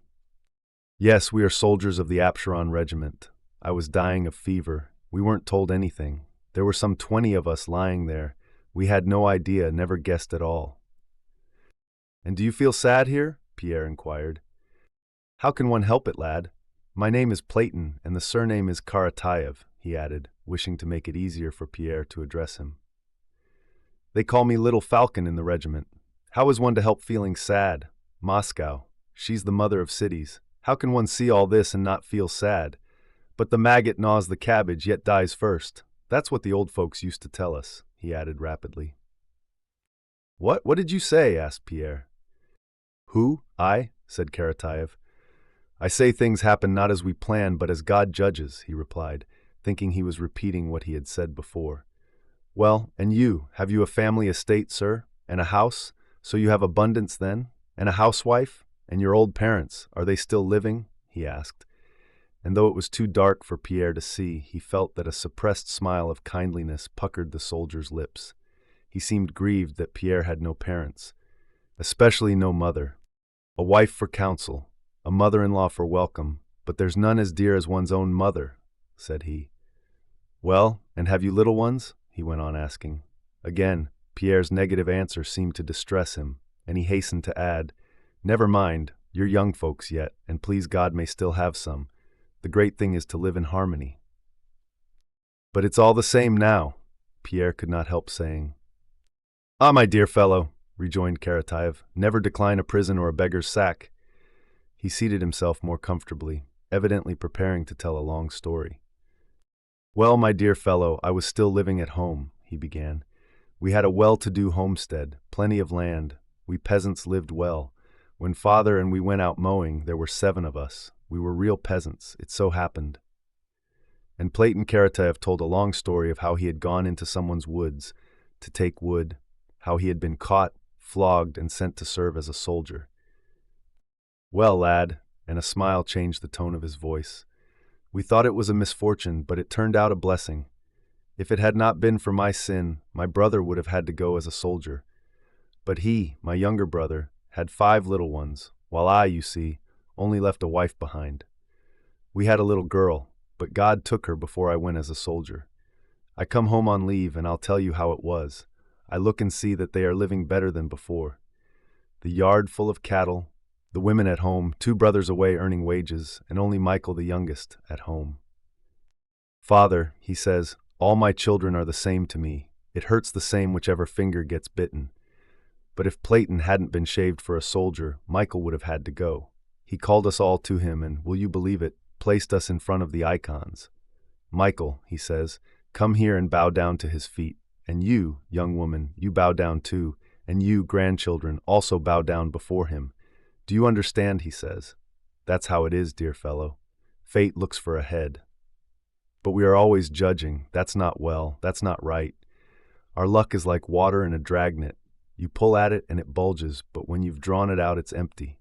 That's how it is. And Platon shifted his seat on the straw. After a short silence, he rose. Well, I think you must be sleepy, he said, and began rapidly crossing himself and repeating, Lord Jesus Christ, Holy Saint Nicholas, Frola and Lavra. Lord Jesus Christ, Holy Saint Nicholas, Frola and Lavra. Lord Jesus Christ, have mercy on us and save us, he concluded, then bowed to the ground, got up, sighed, and sat down again on his heap of straw. That's the way. Lay me down like a stone, O God, and raise me up like a loaf, he muttered as he lay down, pulling his coat over him. What prayer was that you were saying? Asked Pierre. Murmured Platon, who had almost fallen asleep. What was I saying? I was praying. Don't you pray? Yes, I do, said Pierre. But what was that you said? Frola and Lavra? Well, of course, replied Platon quickly. The horses' saints. One must pity the animals, too. The rascal! Now you've curled up and got warm, you daughter of a bitch, said Karatayev, touching the dog that lay at his feet. And again turning over, he fell asleep immediately. Sounds of crying and screaming came from somewhere in the distance outside, and flames were visible through the cracks of the shed, but inside it was quiet and dark. For a long time, Pierre did not sleep, but lay with his eyes open, listening to the regular snoring of Platon beside him. He felt that the world that had been shattered was once more stirring in his soul with a new beauty and on new and unshakable foundations. 23 soldiers, 3 officers, and 2 officials were confined in the shed where Pierre remained for 4 weeks. When Pierre remembered them afterwards, they all seemed like misty figures to him, except for Platon Karatayev. He always remained in his mind a most vivid and precious memory, the personification of everything Russian, kindly and round. When Pierre saw his neighbor next morning at dawn, his first impression of him as something round was fully confirmed. Platon's whole figure, in a French overcoat girdled with a cord, a soldier's cap, and based shoes, was round. His head was quite round. His back, chest, shoulders, and even his arms, which he held as if ever ready to embrace something, were rounded. His pleasant smile and his large, gentle brown eyes were also round. Platon Karatayev must have been 50, judging by his stories of campaigns. He did not himself know his age, but his brilliantly white, strong teeth, which showed in 2 unbroken semicircles when he laughed, were all sound and good. There was not a gray hair in his beard or on his head, and his whole body gave an impression of suppleness and endurance. His face, despite its fine, rounded wrinkles, had an expression of innocence and youth. His voice was pleasant and musical. But the chief peculiarity of his speech was its directness and appropriateness. It was evident that he never considered what he was going to say, and consequently the rapidity and justice of his intonation had an irresistible persuasiveness. His physical strength and agility during the first days of his imprisonment were such that he seemed not to know what fatigue and sickness meant. Every night before lying down he said, Lord, lay me down as a stone and raise me up as a loaf. And every morning on getting up he said, I lay down and curled up, I get up and shake myself. And indeed he only had to lie down to fall asleep like a stone. And he only had to shake himself to be ready without a moment's delay for some work, just as children are ready to play. He could do everything, not very well, but not badly. He baked, cooked, sewed, planed, and mended boots. He was always busy, and only at night allowed himself conversation, which he loved, and songs. He did not sing like a trained singer, but like the birds, giving vent to the sounds in the same way one stretches or walks about. The sounds were always high-pitched, mournful, delicate, and almost feminine, and his face at such times was very serious. Having been taken prisoner and allowed his beard to grow, he seemed to have thrown off everything military and alien to himself and had returned to his former peasant habits. A soldier on leave, a shirt outside breeches, he would say. He did not like talking about his life as a soldier, though he did not complain. When he related anything, it was generally some old and precious memory of his Christian life, as he called his peasant existence. The proverbs of which his talk was full were not the coarse saws soldiers use, but those folk sayings which, taken out of context, seem insignificant, but when used appropriately, suddenly acquire a profound wisdom.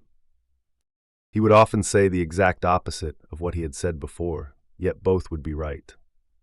He liked to talk, and he talked well, adorning his speech with terms of endearment and with folk sayings which Pierre thought he invented himself. But the chief charm of his talk lay in the fact that the commonest events, sometimes just such as Pierre had witnessed without noticing them, assumed in Karataev's words a character of solemn fitness. He liked to hear the folk tales one of the soldiers used to tell of an evening, but most of all, he liked to hear stories of real life. He would smile joyfully when listening to such stories, now and then putting in a word or asking a question to make the moral beauty of what he was told clear to himself. Karataev had no attachments, friendships, or love, as Pierre understood them. But he loved and lived affectionately with everything life brought him in contact with, particularly with man, not any particular man, but those with whom he happened to be. He loved his dog, his comrades, the French, and Pierre, who was his neighbor. But Pierre felt that in spite of Karataev's affectionate tenderness for him, he would not have grieved for a moment at parting from him. And Pierre began to feel the same way toward Karataev. To all the other prisoners, Platon Karataev seemed a most ordinary soldier. They called him Little Falcon or Platosha, chaffed him good-naturedly, and sent him on errands. But to Pierre he always remained what he had seemed that first night, an unfathomable, rounded, eternal personification of the spirit of simplicity and truth. Platon Karataev knew nothing by heart except his prayers. When he began to speak, he seemed not to know how he would conclude. Sometimes Pierre, struck by the meaning of his words, would ask him to repeat them, but Platon could never recall what he had said a moment before, just as he never could repeat to Pierre the words of his favorite song. Native and birch tree and my heart is sick occurred in it, but when spoken and not sung, no meaning could be got out of it. He did not and could not understand the meaning of words apart from their context. Every word and action of his was the manifestation of an activity unknown to him, which was his life. But his life, as he regarded it, had no meaning as a separate thing. It had meaning only as part of a whole of which he was always conscious. His words and actions flowed from him as evenly, inevitably, and spontaneously as fragrance exhales from a flower. He could not understand the value or significance of any word or deed taken separately. Now we arrive at our final chapter for this section, Chapter 4. Chapter 4, The Death of Prince Andrew. When Princess Mary heard from Nicholas that her brother was with the Rostovs at Yaroslavl, she at once prepared to go there, despite her aunt's efforts to dissuade her. She was determined not just to go herself, but to take her nephew with her. Whether it was difficult or easy, possible or impossible, she did not ask and did not want to know. It was her duty, not only to be near her brother, who was perhaps dying, but to do everything possible to take his son to him. So she prepared to set off. She believed she had not heard from Prince Andrew himself, either because he was too weak to write, or because he considered the long journey too hard and dangerous for her and his son. In a few days, Princess Mary was ready to start. Her transport consisted of the huge family coach in which she had traveled to Voronezh, a semi-open trap, and a baggage cart. With her traveled Mademoiselle Bourrienne, little Nicholas and his tutor, her old nurse, 3 maids, Tikhon, and a young footman and courier her aunt had sent to accompany her. The usual route through Moscow was impossible, so the roundabout way Princess Mary had to take through Lipetsk, Ryazan, Vladimir, and Shuya was very long. Post horses were not always available, making the journey very difficult. Near Ryazan, where the French were said to have appeared, it was even dangerous. During this difficult journey, Mademoiselle Bourrienne, de Salle, and Princess Mary's servants were astonished at her energy and firmness of spirit. She went to bed later and rose earlier than any of them, and no difficulties daunted her. Thanks to her activity, which infected her fellow travelers, they approached Yaroslavl by the end of the second week. The last days of her stay in Voronezh had been the happiest of her life. Her love for Rostov no longer tormented her. It filled her whole soul, had become an integral part of herself, and she no longer struggled against it. She had become convinced that she loved and was beloved, though she never said this to herself in words. She had become convinced of it at her last interview with Nicholas, when he had come to tell her that her brother was with the Rostovs.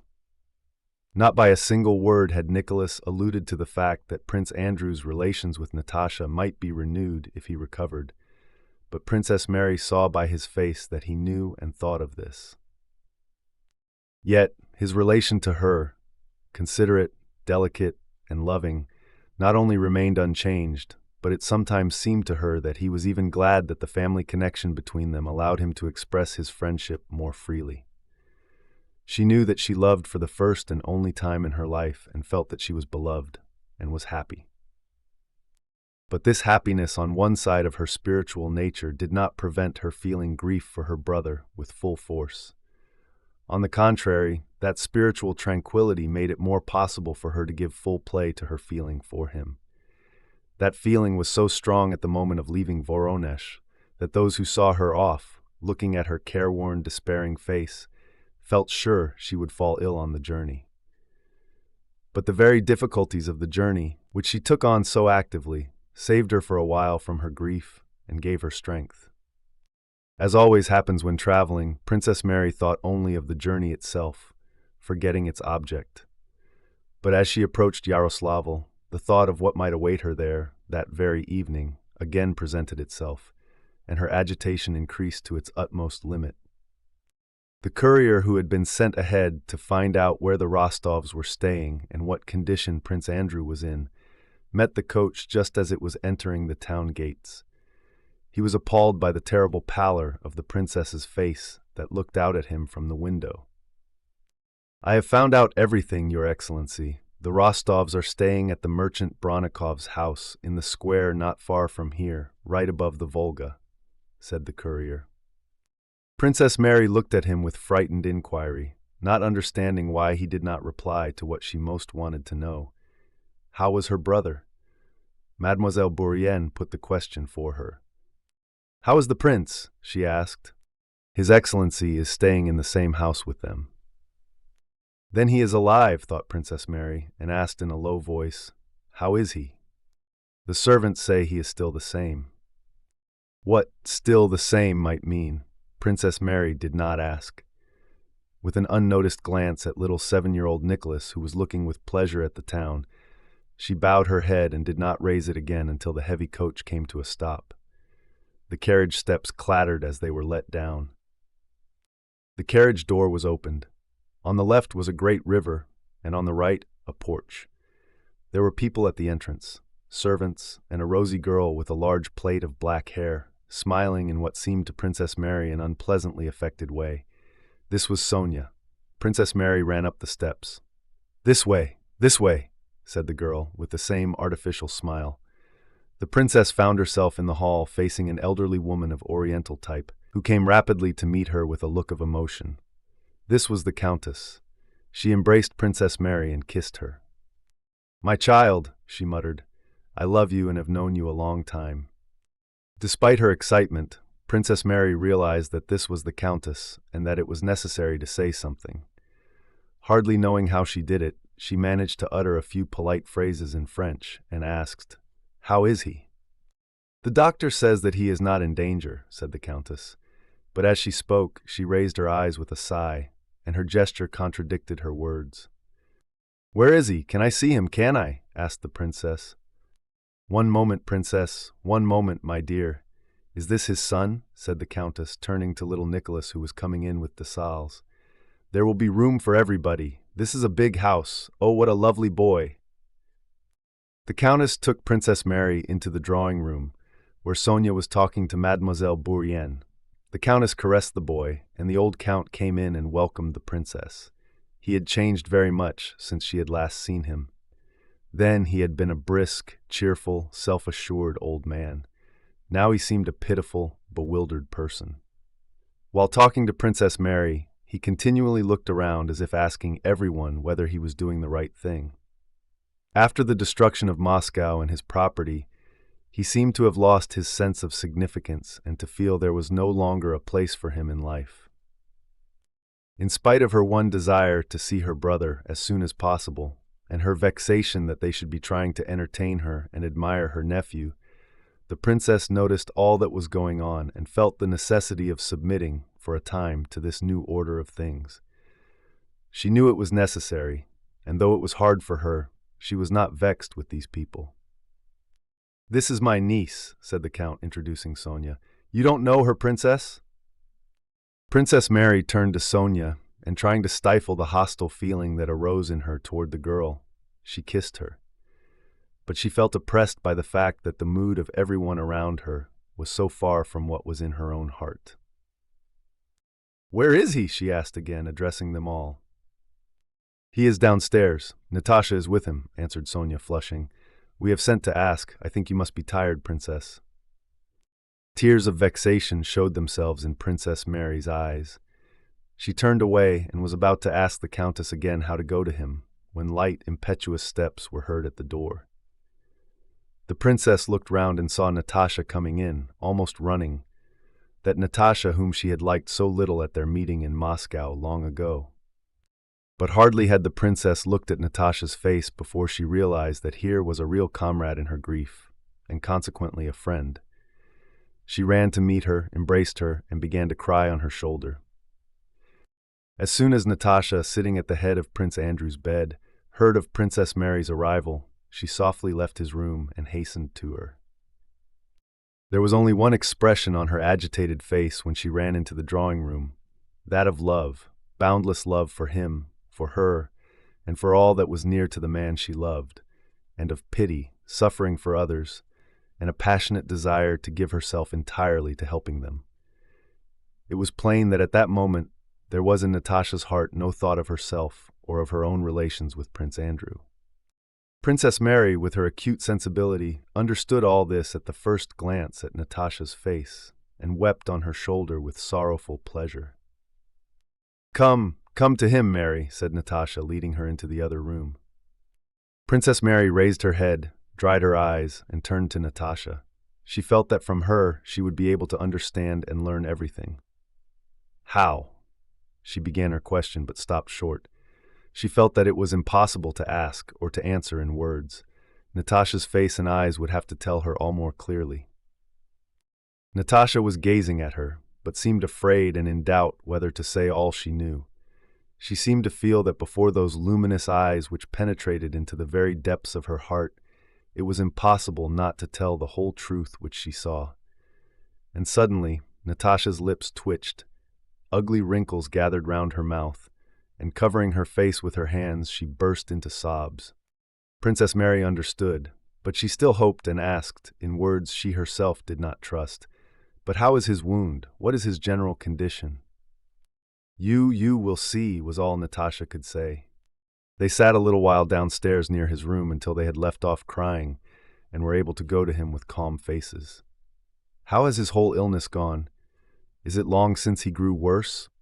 When did this happen?" Princess Mary inquired. Natasha told her that at first there had been danger from his feverish condition, but at Trotza that had passed and the doctor had only been afraid of gangrene. That danger had also passed. When they reached Yaroslavl, the wound had begun to fester, and the doctor had said that the festering might take a normal course. Then fever set in, but the doctor had said it was not very serious. "But 2 days ago this suddenly happened," said Natasha, struggling with her sobs. "I don't know why, but you will see what he is like." "Is he weaker, thinner?" asked the princess. "No, it's not that, but worse, you will see. Oh, Mary, he is too good, he cannot live because—" When Natasha opened Prince Andrew's door with a familiar movement and let Princess Mary pass into the room before her, the princess felt the sobs in her throat. Hard as she had tried to prepare herself, she knew that she would be unable to look at him without tears. The princess understood what Natasha had meant by the words. 2 days ago, this suddenly happened. She understood those words to mean that he had suddenly softened, and that this gentleness was a sign of approaching death. As she stepped to the door, she already saw in imagination Andrew's face as she remembered it in childhood. A gentle, mild, sympathetic face which he had rarely shown, and which therefore affected her very strongly. She was sure he would speak soft, tender words to her such as her father had uttered before his death, and that she would not be able to bear it and would burst into sobs. Yet sooner or later it had to be, and she went in. The sobs rose higher in her throat as she more and more clearly distinguished his form, and then she saw his face and met his gaze. He was lying in a squirrel fur dressing gown on a divan surrounded by pillows. He was thin and pale. In one thin, translucently white hand he held a handkerchief, while with the other he slowly stroked the delicate mustache he had grown. His eyes gazed at them as they entered. On seeing his face and meeting his eyes, Princess Mary's pace suddenly slackened. She felt her tears dry up and her sobs cease. She suddenly felt guilty and grew timid on catching the expression of his face and eyes. "But in what am I to blame?" she asked herself.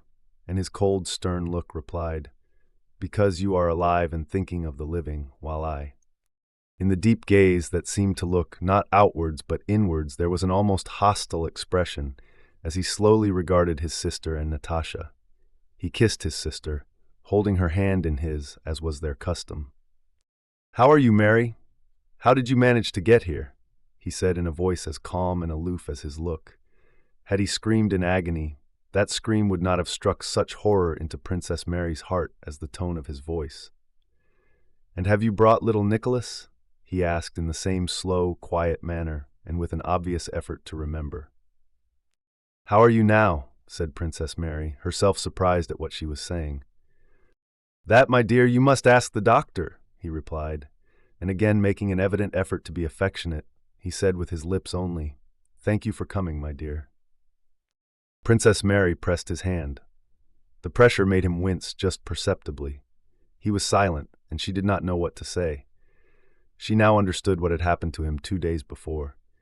In his words, his tone, and especially in that calm, almost antagonistic look, could be felt an estrangement from everything belonging to this world, terrible in one who is alive.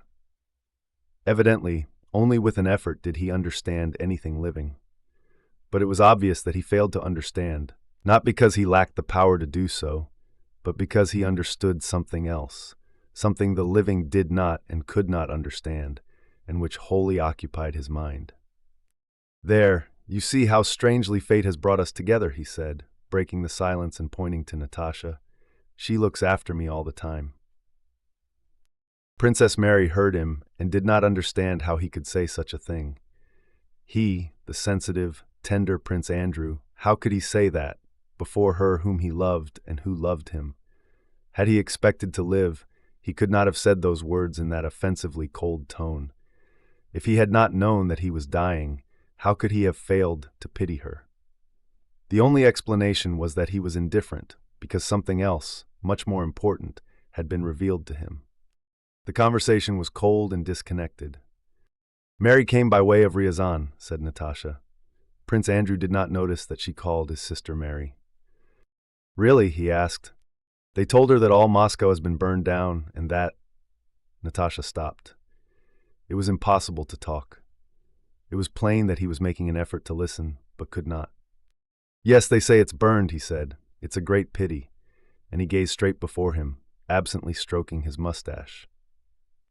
"And so you have met Count Nicholas, Mary?" Prince Andrew suddenly said, evidently wishing to speak pleasantly. "He wrote here that he took a great liking to you," he went on simply and calmly, unable to understand the complex significance his words had for living people. "If you liked him too, it would be a good thing for you to get married," he added rather more quickly, as if pleased at having found words he had long been seeking. Princess Mary heard his words, but they had no meaning for her, except as a proof of how far away he now was from everything living. "Why talk of me?" she said quietly and glanced at Natasha. Natasha, who felt her glance, did not look at her. All three were again silent. "Andrew, would you like—" Princess Mary suddenly said in a trembling voice. "Would you like to see little Nicholas? He is always talking about you." Prince Andrew smiled just perceptibly for the first time. But Princess Mary, who knew his face so well, saw with horror that he did not smile with pleasure or affection for his son, but with quiet, gentle irony, because he thought she was trying what she believed to be the last means of arousing him. "Yes, I shall be very glad to see him. Is he quite well?" When little Nicholas was brought into the room, he looked at his father with frightened eyes but did not cry, because no one else was crying. Prince Andrew kissed him, and evidently did not know what to say to him. When Nicholas had been led away, Princess Mary again went up to her brother, kissed him, and unable to restrain her tears any longer, began to cry. He looked at her attentively. "Is it about Nicholas?" he asked. Princess Mary nodded her head, weeping. "Mary, you know the gospel," but he broke off. "What did you say?" "Nothing. You mustn't cry here," he said, looking at her with the same cold expression. When Princess Mary began to cry, he understood that she was crying at the thought that little Nicholas would be left without a father. With a great effort, he tried to return to life and see things from their point of view. "Yes, to them it must seem sad," he thought, "but how simple it is. The fowls of the air sow not, neither do they reap, yet your Father feedeth them," he said to himself and wished to say to Princess Mary. But no, they would take it their own way. They won't understand. They can't understand that all those feelings they prize so, all our feelings, all those ideas that seem so important to us, are unnecessary. We cannot understand one another, and he remained silent. Prince Andrew's little son was 7. He could scarcely read and knew nothing. After that day he lived through many things, but had he possessed all the faculties he afterwards acquired, he could not have had a better or more profound understanding of the meaning of the scene he had witnessed between his father, Mary, and Natasha than he had then. He understood it completely, and leaving the room without crying, went silently up to Natasha, who had come out with him, and looked shyly at her with his beautiful, thoughtful eyes. Then his uplifted, rosy upper lip trembled, and leaning his head against her, he began to cry. After that, he avoided Dessalles and the Countess, who caressed him, and either sat alone or came timidly to Princess Mary or to Natasha, of whom he seemed even fonder than of his aunt. When Princess Mary had left Prince Andrew, she fully understood what Natasha's face had told her. She did not speak any more to Natasha of hopes of saving his life. She took turns with her beside his sofa, and did not cry any more, but prayed continually, turning in soul to that eternal and unfathomable, whose presence above the dying man was now so evident. Not only did Prince Andrew know he would die, but he felt that he was dying and was already half dead. He was conscious of an aloofness from everything earthly and a strange and joyous lightness of existence. Without haste or agitation, he awaited what was coming.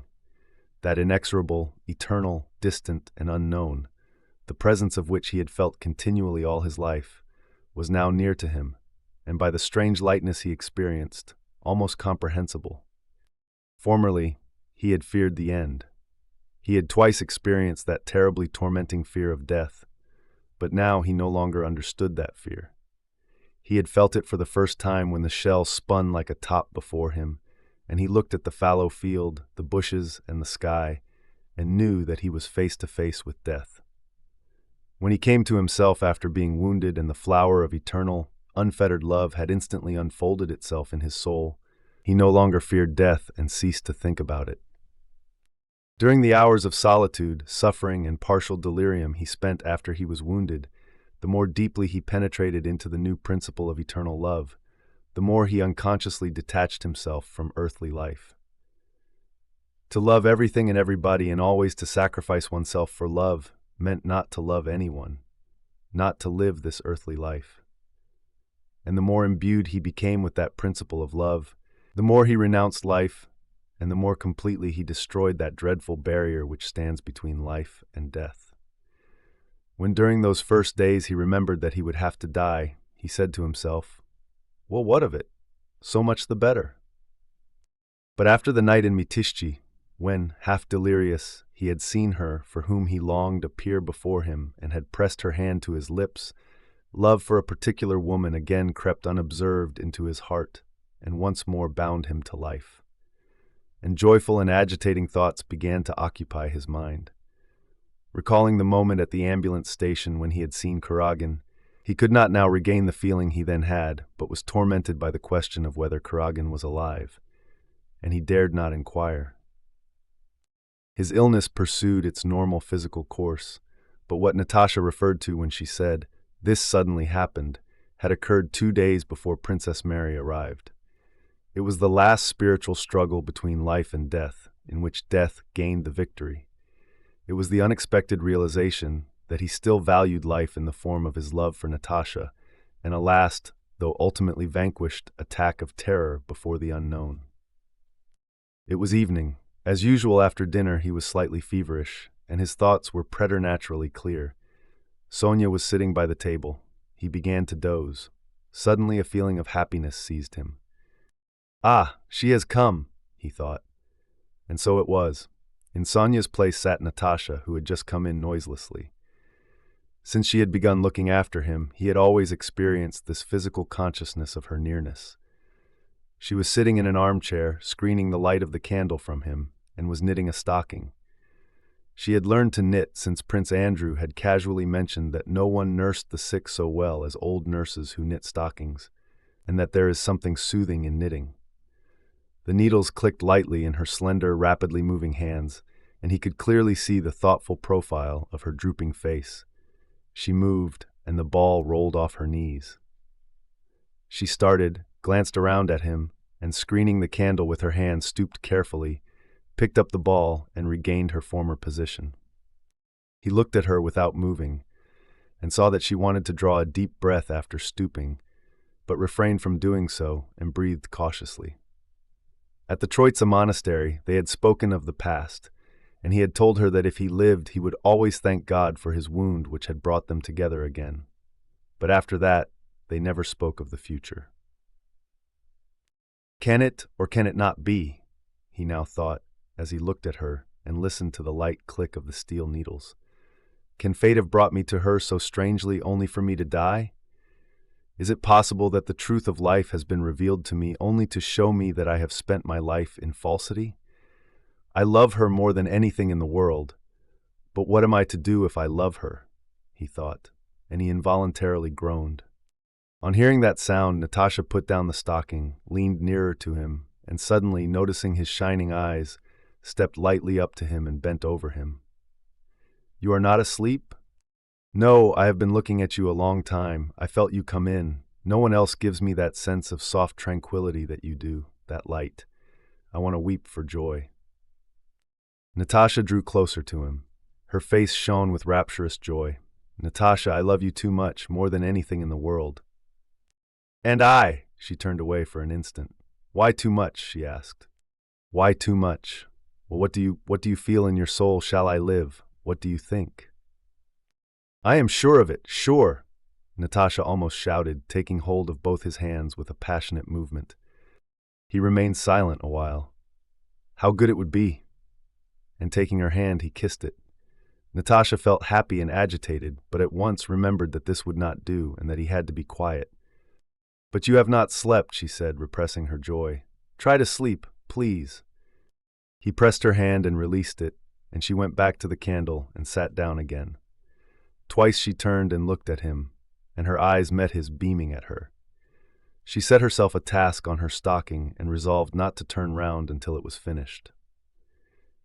Soon he really shut his eyes and fell asleep. He did not sleep long and suddenly awoke with a start and in a cold perspiration. As he fell asleep, he had still been thinking about life and death, and chiefly about death. He felt himself nearer to it. Love? What is love? He thought. Love hinders death. Love is life. Everything that I understand only because I love. Everything exists only because I love. Everything is united by it alone. Love is God, and to die means that I, a particle of love, shall return to the general and eternal source. These thoughts seemed to him comforting, but they were only thoughts. Something was lacking in them. They were too one-sidedly personal. And there was the former agitation and obscurity. He fell asleep. He dreamed that he was lying in the room he really was in, but that he was quite well and unwounded. Many various people appeared before him. He talked to them and discussed something trivial. They were preparing to go away somewhere. Prince Andrew dimly realized that all this was trivial and that he had more important cares, but he continued to speak, surprising them by empty witticisms.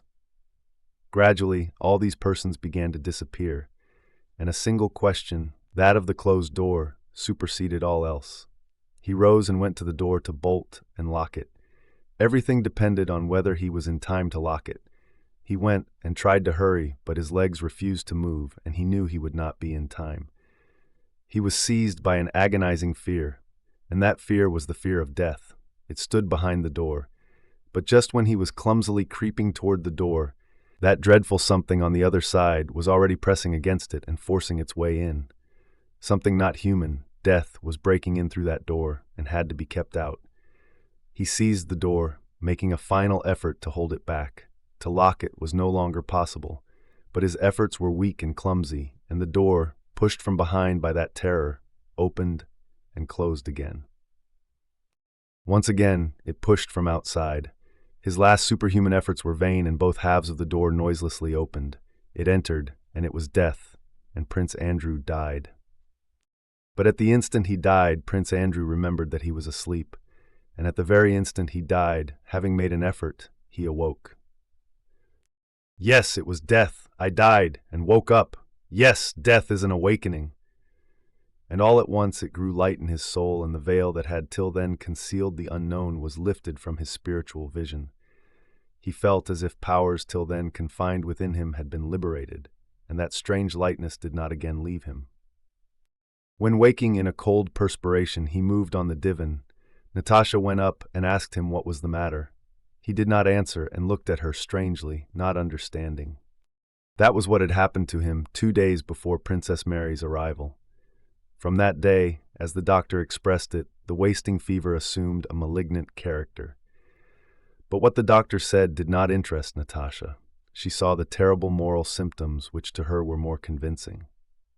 From that day, an awakening from life came to Prince Andrew together with his awakening from sleep. And compared to the duration of life, it did not seem to him slower than an awakening from sleep compared to the duration of a dream. There was nothing terrible or violent in this comparatively slow awakening. His last days and hours passed in an ordinary and simple way. Both Princess Mary and Natasha, who did not leave him, felt this. They did not weep or shudder, and during these last days they themselves felt that they were not attending on him. He was no longer there, he had left them, but on what reminded them most closely of him, his body. Both felt this so strongly that the outward and terrible side of death did not affect them, and they did not feel it necessary to foment their grief. Neither in his presence nor out of it did they weep, nor did they ever talk to one another about him. They felt that they could not express in words what they understood. They both saw that he was sinking slowly and quietly, deeper and deeper, away from them, and they both knew that this had to be so, and that it was right. He confessed and received communion. Everyone came to take leave of him. When they brought his son to him, he pressed his lips to the boy's and turned away, not because he felt it sad, but simply because he thought it was all that was required of him. But when they told him to bless the boy, he did what was demanded and looked around as if asking whether there was anything else he should do. When the last convulsions of the body occurred, Princess Mary and Natasha were present. "Is it over?" said Princess Mary when his body had for a few minutes lain motionless, growing cold before them. Natasha went up, looked at the dead eyes, and hastened to close them. She closed them but did not kiss them, but clung to that which reminded her most nearly of him, his body. "Where is he gone? Where is he now?" When the body, washed and dressed, lay in the coffin on a table, everyone came to take leave of him, and they all wept. Little Nicholas cried because his heart was rent by painful perplexity. The Countess and Sonia cried from pity for Natasha, and because he was no more. The old Count cried because he felt that before long he too must take the same terrible step. Natasha and Princess Mary also wept now, but not because of their own personal grief. They wept with a reverent and softening emotion, which had taken possession of their souls at the consciousness of the simple and solemn mystery of death that had been accomplished in their presence. Book 13. Chapter 1. The Cause of Historical Events and the Battle of Terutino. Let's begin Book 13. It's impossible for our minds to grasp the complete cause of any event. Yet, the desire to find these causes is deeply ingrained in our souls. So, without considering the countless complex conditions that lead to something happening, we tend to grab the first, simplest explanation we can understand and say, this is the cause. When we look at history, which is the story of human actions, our first and most basic explanation was the will of the gods. Later, it became the will of the most prominent people, the heroes of history. But if you truly look at the heart of any historical event, you'll see it's about the actions of the great mass of people involved. And when you see that, you realize the will of a so-called hero doesn't control the masses. In fact, the hero's will is constantly being controlled by them. It might seem like it doesn't matter how we understand history, but there's a huge difference between someone who says the people of the West moved east because Napoleon wanted them to, and someone who says this happened because it had to happen. It's the same difference as between the people who believed the earth stood still while the planets revolved around it, and those who admitted they didn't know what held the earth up, but knew there were laws that guided its movement and the movement of the planets. There is no single cause for a historical event, except for the one ultimate cause of all causes. But there are laws that guide events. Some of these laws we know, and others we can sense but don't yet understand. We can only discover these laws when we completely give up on finding the cause in the will of one person. It's just like how we could only discover the laws of planetary motion when we gave up the idea that the Earth was fixed in place. Historians consider the Russian army's movement from the Ryazan Road to the Kaluga Road, the flank march to the Tarutino camp, to be a pivotal moment in the War of 1812. They see it as second in importance only to the Battle of Borodino and the burning of Moscow. They argue over which man deserves the credit for this brilliant achievement. Even foreign historians, including the French, praise the genius of the Russian commanders for this flank march. But it's hard to understand why military writers, and everyone who follows them, see this flank march as the profound idea of one man who saved Russia and destroyed Napoleon. First, it's not clear what was so profound or brilliant about it. It doesn't take much thought to figure out that the best place for an army that isn't being attacked is wherever there's the most food. Even a 13-year-old could have guessed that after retreating from Moscow, the best position for the army was on the Kaluga Road. So it's a mystery how historians decided this was such a deep maneuver. It's even harder to understand why they think this maneuver saved Russia and destroyed the French.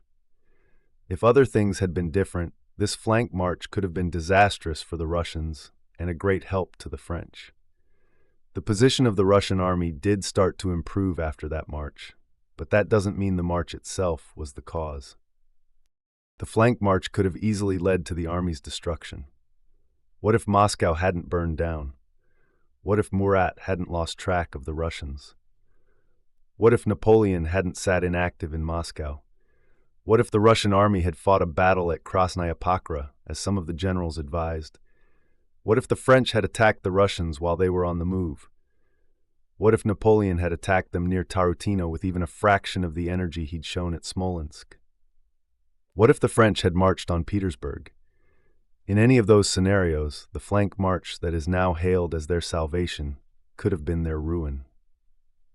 The third and most baffling thing is that historians seem to deliberately ignore the fact that this march can't be credited to any one person. No one foresaw it. In reality, just like the retreat from Philly, it wasn't a single complete idea in anyone's mind. It happened moment by moment, step by step, event by event, emerging from countless different circumstances. It was only seen as a complete, brilliant maneuver after it was over and had become part of the past. At the council at Philly, the main idea in the minds of the Russian commanders was a direct retreat down the Nizhny Road. We know this because most of them voted for it. We also know it from the famous conversation after the council between the commander-in-chief and Lanskoy, the head of supplies. Lanskoy explained that most of the army's provisions were stored along the Oka River in the Tula and Ryazan provinces. If they retreated toward Nizhny, the wide Oka River would separate them from their supplies, and that river was impossible to cross in early winter. This was the first hint that they needed to change course from what seemed the most natural path. So, the army turned south along the Ryazan road to be closer to its supplies. Later, because the French were inactive and had lost sight of them, and because of concern for the arsenal at Tula, the army turned even further south onto the Tula road.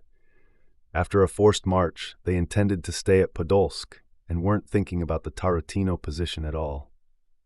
But countless other factors, like the reappearance of French troops, plans for a battle, and especially the abundance of food in the Kaluga province, pushed the army further south again.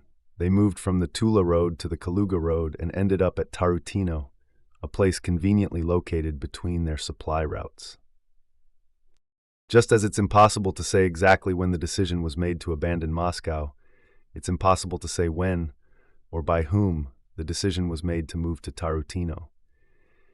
It was only after the army got there, driven by countless different forces, that people began to convince themselves they had wanted this all along and had foreseen the outcome. The famous flank movement was simply this. After the French stopped advancing, the Russian army, which had been retreating straight back, naturally deviated from that course.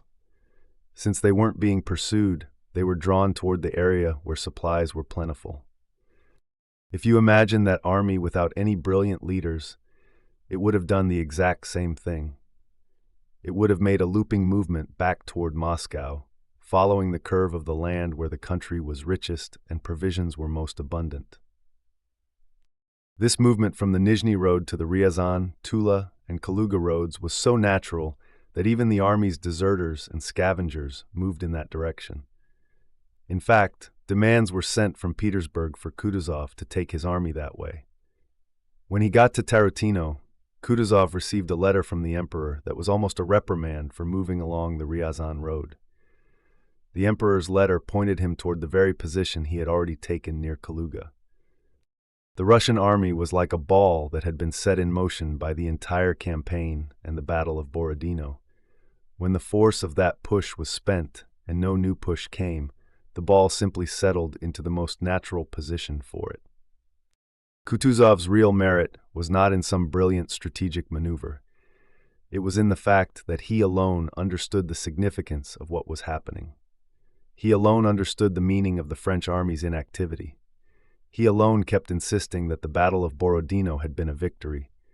And he alone, as commander-in-chief, the one person who might be expected to be eager for a fight, used all his strength to hold the Russian army back from useless battles. The French army was like a beast wounded at Borodino, lying where the fleeing hunter had left it. But was it still alive? Was it strong, or just lying low? The hunter didn't know. Then suddenly, the beast was heard to moan. That moan from the wounded beast, which revealed its terrible condition, was the arrival of a French envoy named Lauriston at Kutuzov's camp, with an offer of peace. Napoleon, with his usual certainty that whatever he thought was right, wrote a letter to Kutuzov. It was filled with the first words that came into his head, though they were ultimately meaningless. He wrote, "Monsieur le Prince Kutuzov, I am sending one of my adjutants general to discuss several interesting questions with you. I beg your highness to credit what he says to you, especially when he expresses the sentiment of esteem and special regard I have long entertained for your person. This letter having no other object, I pray God, Monsieur le Prince Kutuzov, to keep you in his holy and gracious protection." Napoleon. Kutuzov replied, "I should be cursed by posterity were I looked on as the initiator of a settlement of any sort. Such is the present spirit of my nation." Despite this firm response, he continued to do everything in his power to keep his troops from attacking. For a month, the French troops plundered Moscow, while the Russian troops camped quietly at Tarutino. During that time, a change occurred in the relative strength of the two armies. both in spirit and in numbers. The advantage had now shifted to the Russian side. Although the Russians didn't know the exact condition or size of the French army, as soon as this change happened, the need to attack became obvious through countless signs. These signs included Lauriston's peace mission, the abundance of food at Tarutino, and reports from all sides about the inactivity and disorder of the French. New recruits were pouring into the Russian regiments. The weather was fine, and the soldiers had enjoyed a long rest. They were now impatient to do what they had been brought together for, a feeling common in any army that has been resting. There was curiosity about what the French army, which had been out of sight for so long, was doing. Russian outposts were now scouting boldly right up to the French lines at Tarutino. News came in of easy victories by peasants and guerrilla fighters over the French, which stirred up envy and a desire for revenge in the heart of every Russian soldier, as long as the French were in Moscow. And above all, there was a dim awareness in every soldier's mind that the balance of power had shifted and the advantage was now on their side. A real change had occurred, and an advance was inevitable. As soon as the minute hand on a clock completes a full circle, it begins to strike and chime. In the same way, this change was immediately shown by increased activity and discussion in the army's high command. The Russian army was commanded by Kutuzov and his staff, but also by the emperor from Petersburg. Before news of Moscow's abandonment had even reached the capital, a detailed plan for the whole campaign had been drawn up and sent to Kutuzov for his guidance. Although this plan was based on the assumption that Moscow was still in Russian hands, it was approved by the staff and accepted as a basis for action. Kutuzov simply replied that plans made from a distance are always difficult to carry out. So fresh instructions were sent to solve any difficulties that might arise, along with new people to watch Kutuzov's actions and report back. On top of this, the entire staff of the Russian army was being reorganized.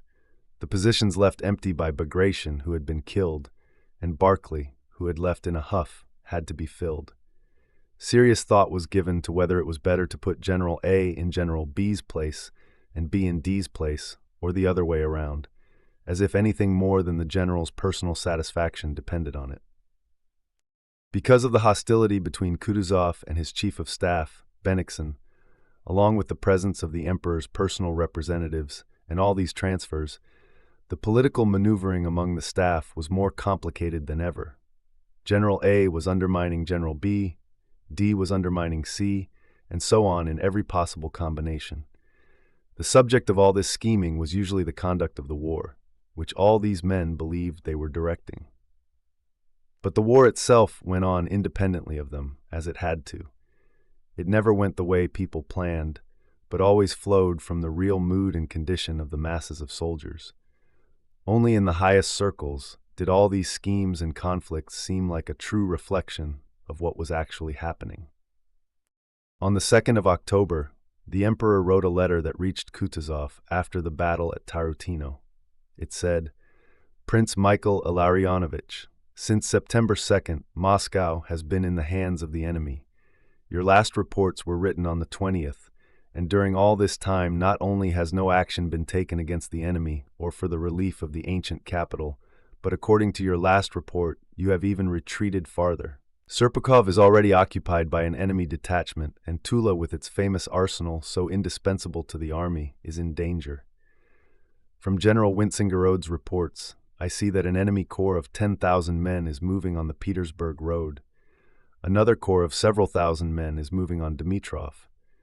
A third has advanced along the Vladimir road, and a fourth, rather considerable detachment is stationed between Ruza and Mosheysk. Napoleon himself was in Moscow as late as the 25th.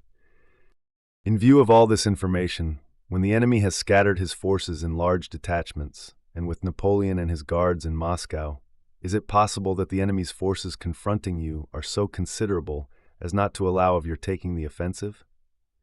On the contrary, he is probably pursuing you with detachments, or at most with an army corps much weaker than the army entrusted to you. It would seem that, availing yourself of these circumstances, you might advantageously attack a weaker one and annihilate him, or at least oblige him to retreat, retaining in our hands an important part of the provinces now occupied by the enemy, and thereby averting danger from Tula and other towns in the interior. You will be responsible if the enemy is able to direct a force of any size against Petersburg to threaten this capital, in which it has not been possible to retain many troops. For with the army entrusted to you, and acting with resolution and energy, you have ample means to avert this fresh calamity. Remember that you have still to answer to our offended country for the loss of Moscow. You have experienced my readiness to reward you. That readiness will not weaken in me, but I and Russia have a right to expect from you all the zeal, firmness, and success which your intellect, military talent, and the courage of the troops you command justify us in expecting. But by the time this letter arrived, which showed that the real situation had finally been understood in Petersburg, Kutuzov could no longer hold back the army from attacking. A battle had already taken place. On the 2nd of October, a Cossack named Shapovalov was out scouting.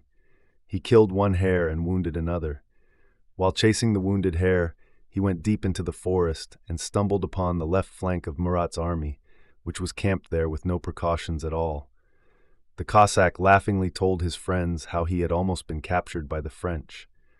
A cornet heard the story and told his commander. The Cossack was brought in and questioned. The Cossack officers wanted to use this opportunity to capture some horses, but a senior officer who knew the high command reported the incident to a general on the staff. Things on the staff had been very tense lately. A few days earlier, General Ermolov had gone to see Bennigsen and begged him to use his influence with Kutuzov to convince him to attack. "If I did not know you," replied Bennigsen, "I should think you did not want what you are asking for. I need only advise anything, and His Highness is sure to do the opposite." The Cossacks' report, which was confirmed by horse patrols, was the final proof that the time for action had come. The tightly coiled spring was released, the clock began to whir, and the chimes began to play. Despite all his supposed power, his intellect, his experience, and his knowledge of men, Kutuzov could no longer stop the inevitable movement. He took into account the Cossacks' report, a note from Bennigsen who sent his own reports to the Emperor, what he assumed the Emperor wanted, and the fact that all the generals wanted the same thing. He gave the order to do what he himself considered useless and harmful. In other words, he gave his approval to what had already become a fact. Bennigsen's note and the Cossacks' information about the unguarded French flank were just the final signs that an attack was necessary. It was set for the 5th of October. On the morning of the 4th, Kutuzov signed the orders for the battle. General Toll read them to General Ermolov, asking him to handle the final arrangements. All right, I haven't time just now," Ermolov replied, and left the hut. The dispositions drawn up by Toll were very good. Just like the orders for the Battle of Austerlitz, they were written out perfectly. The first column will march here and here, the second column will march there, and so on. On paper, all these columns arrived at their designated places at the right time and destroyed the enemy. Everything was brilliantly thought out, as is always the case with military plans. And as is also always the case, not a single column reached its place at the appointed time. When enough copies of the orders were made, an officer was sent to deliver them to Ermolov.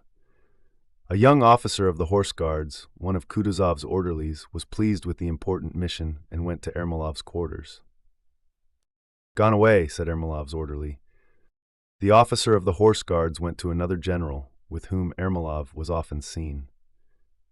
"No, and the general's out too." The officer got back on his horse and rode to someone else.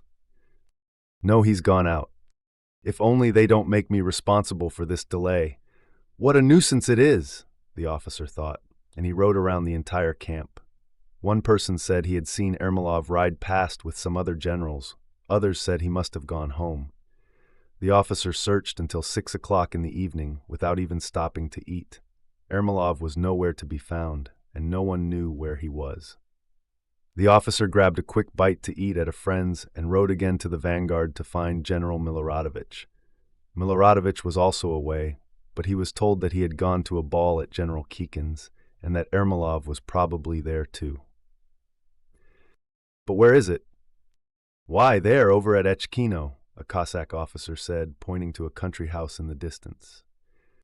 "What, outside our lines? They've put 2 regiments as outposts, and they're having such a spree there, it's awful. 2 bands and 3 sets of singers." The officer rode beyond the Russian lines to Echkino. As he got closer, he could hear the merry sounds of a soldier's dance song coming from the house. "In the meadows! In the meadows!" he heard, along with whistling and the sound of a stringed instrument, often drowned out by shouts. The sounds lifted his spirits, but at the same time he was worried he would be blamed for not delivering the important order sooner. It was already past 8 o'clock. He dismounted and went up to the porch of a large country house that had remained untouched between the Russian and French forces. In the refreshment room in the hall, servants were rushing about with wine and food. Groups of singers stood outside the windows. The officer was let in and immediately saw all the chief generals of the army together. Among them was the big, imposing figure of Ermolov. They all had their coats unbuttoned and were standing in a semicircle, their faces flushed and lively, laughing loudly. In the middle of the room, a short, handsome general with a red face was dancing the trepak with great energy and skill. "Ha ha ha! Bravo, Nicholas Ivanitch! Ha ha ha!" The officer felt doubly guilty for arriving with important orders at such a moment, and he wanted to wait. But one of the generals saw him, and hearing why he had come, informed Ermolov. Ermolov came forward with a frown on his face. Hearing what the officer had to say, he took the papers from him without a word. "You think he went off just by chance?" a comrade on the staff said to the officer of the Horse Guards later that evening, referring to Ermolov. "It was a trick. It was done on purpose to get Konovnitsyn into trouble. You'll see what a mess there'll be tomorrow." The next day, the old and frail Kutuzov, having given orders to be called early, said his prayers, got dressed, and with the unpleasant feeling of having to direct a battle he didn't approve of, got into his carriage.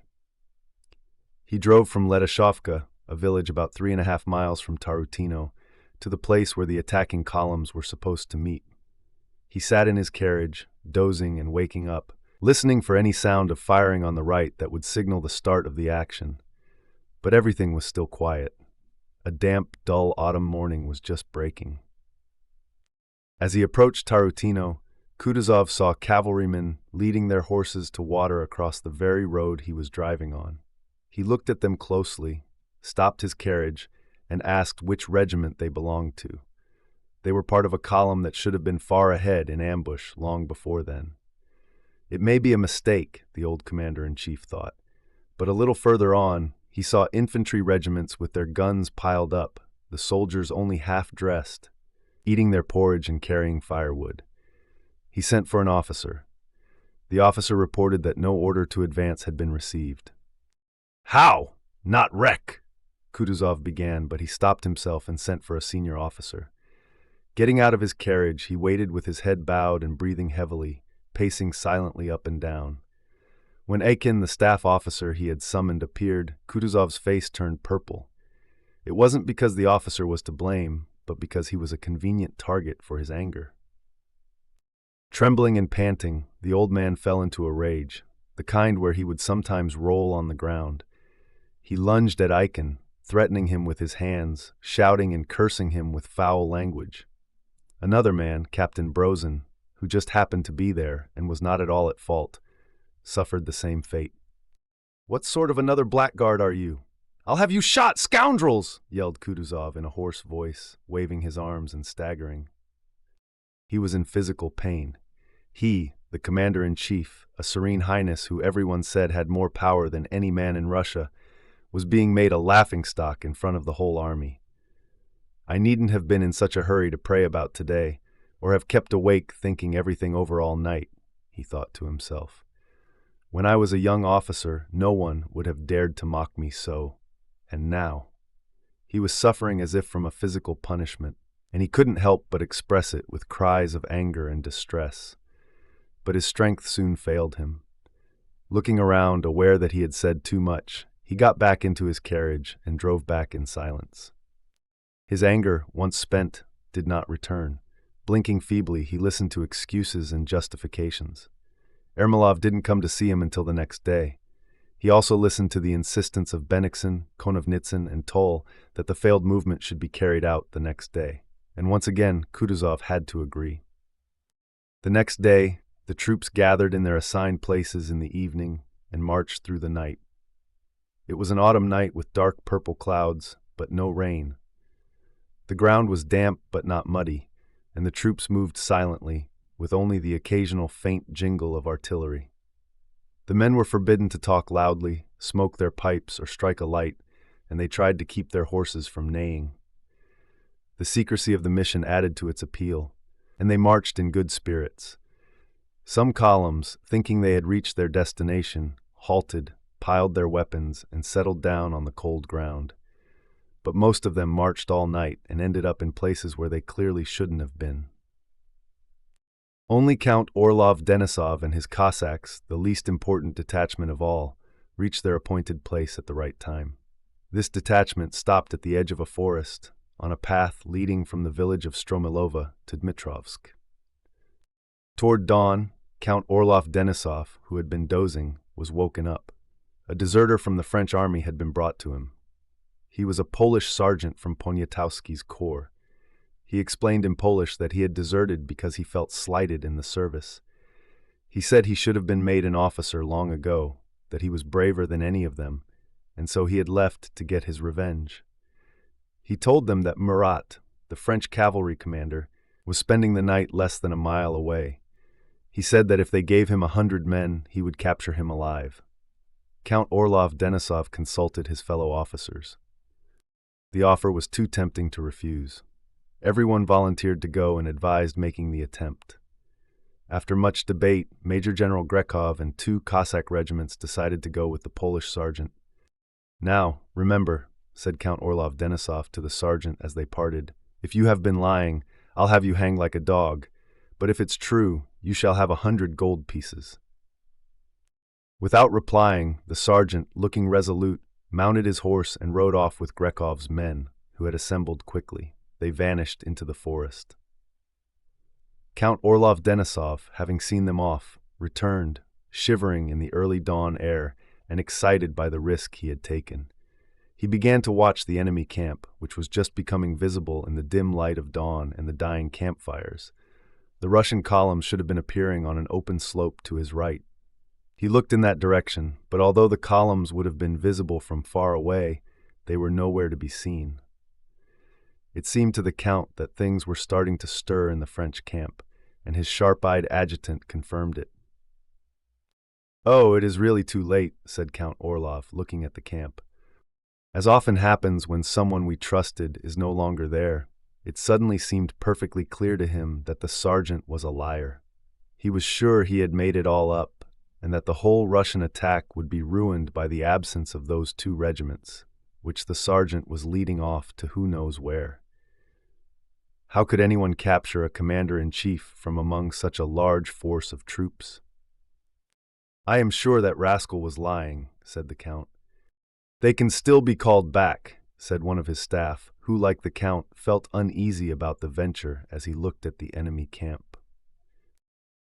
Really, what do you think? Should we let them go on or not? Will you have them fetched back?"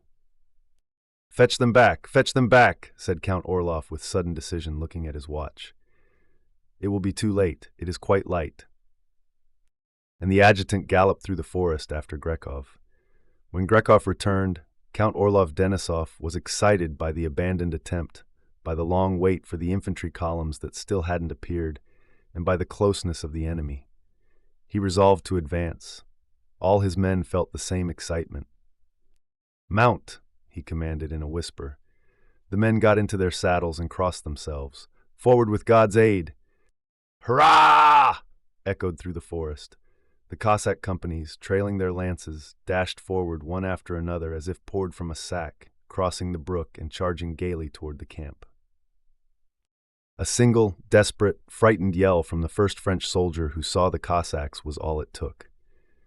Everyone in the camp, undressed and just waking up, ran off in all directions, leaving behind cannons, muskets, and horses.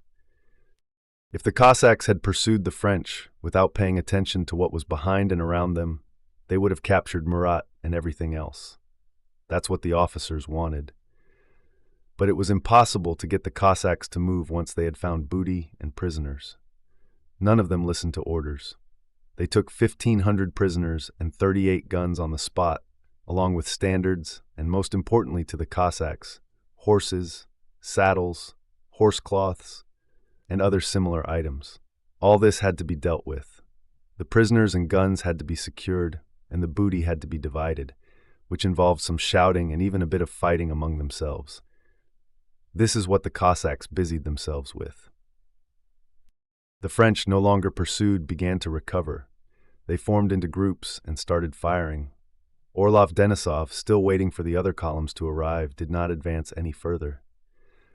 Meanwhile, according to the official plan, which said that the first column will march and so on, the infantry of the late columns, commanded by Bennigsen and directed by Toll, had started in proper order.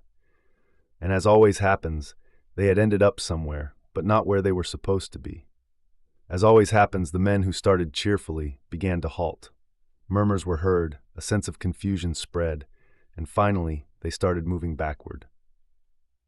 Adjutants and generals galloped about, shouting, getting angry, quarreling, saying they had gone completely the wrong way and were late. They swore a little, and at last gave up and just went forward, simply to get somewhere. We shall get somewhere or other, they thought. And they did get somewhere, though not to the right places.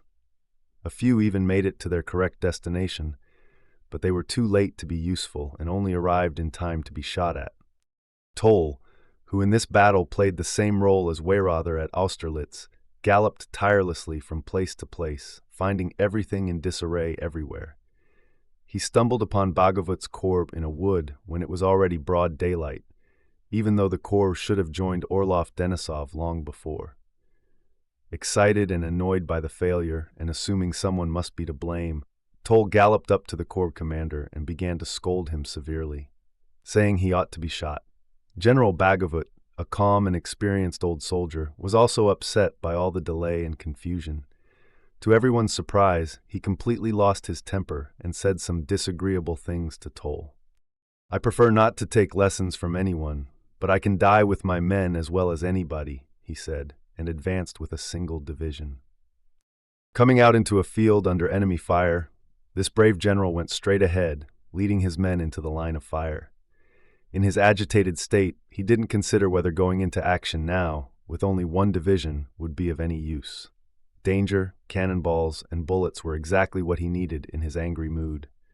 One of the first bullets killed him, and other bullets killed many of his men. And his division remained under fire for some time, completely uselessly. Meanwhile, another column was supposed to have attacked the French from the front, but Kutuzov was with that column. He knew very well that nothing but confusion would come of this battle, which had been undertaken against his will. As much as he could, he held the troops back. He did not advance. He rode silently on his small gray horse, responding lazily to suggestions that they should attack.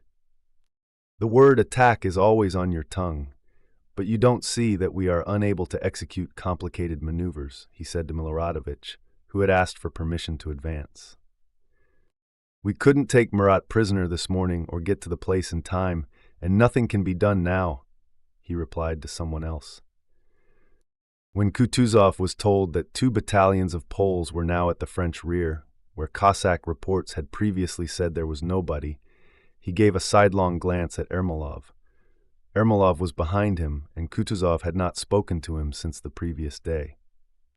You see, they are asking to attack and making plans of all kinds, but as soon as one gets to business, nothing is ready, and the enemy, forewarned, takes measures accordingly. Ermolov squinted and smiled faintly when he heard these words.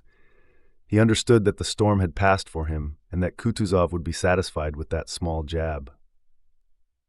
He's having a little fun at my expense, Ermolov said softly, nudging Raevsky, who was beside him, with his knee. Soon after this, Ermolov moved up to Kutuzov and respectfully remarked, "It is not too late yet, Your Highness.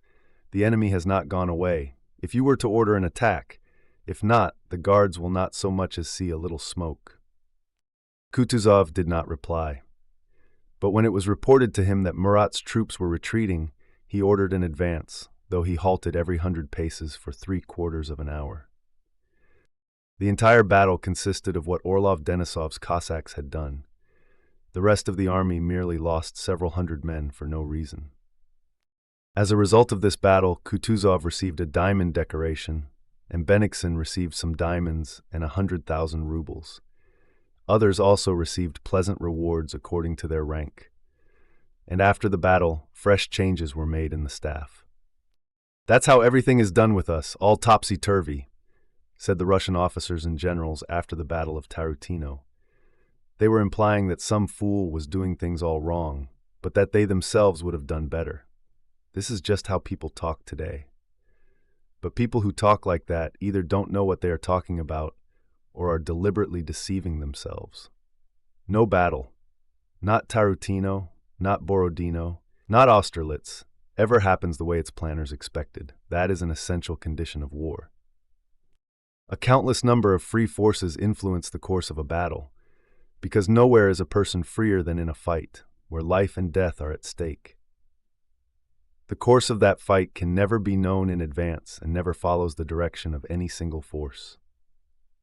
If many different forces, all pointing in different directions, act on a single body, the direction of its movement cannot be the same as any one of those forces.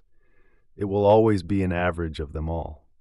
In mechanics, this is represented by the diagonal of a parallelogram of forces.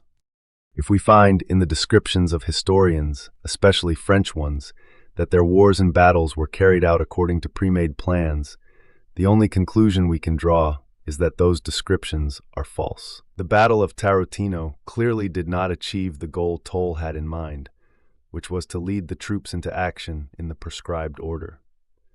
Nor did it achieve the goal Count Orlov Denisov may have had, which was to capture Murat. It did not achieve the result of immediately destroying the whole French corps, which Bennigsen and others may have wanted. It did not achieve the aim of the officer who wanted to distinguish himself in battle, nor that of the Cossack who wanted more booty than he got, and so on.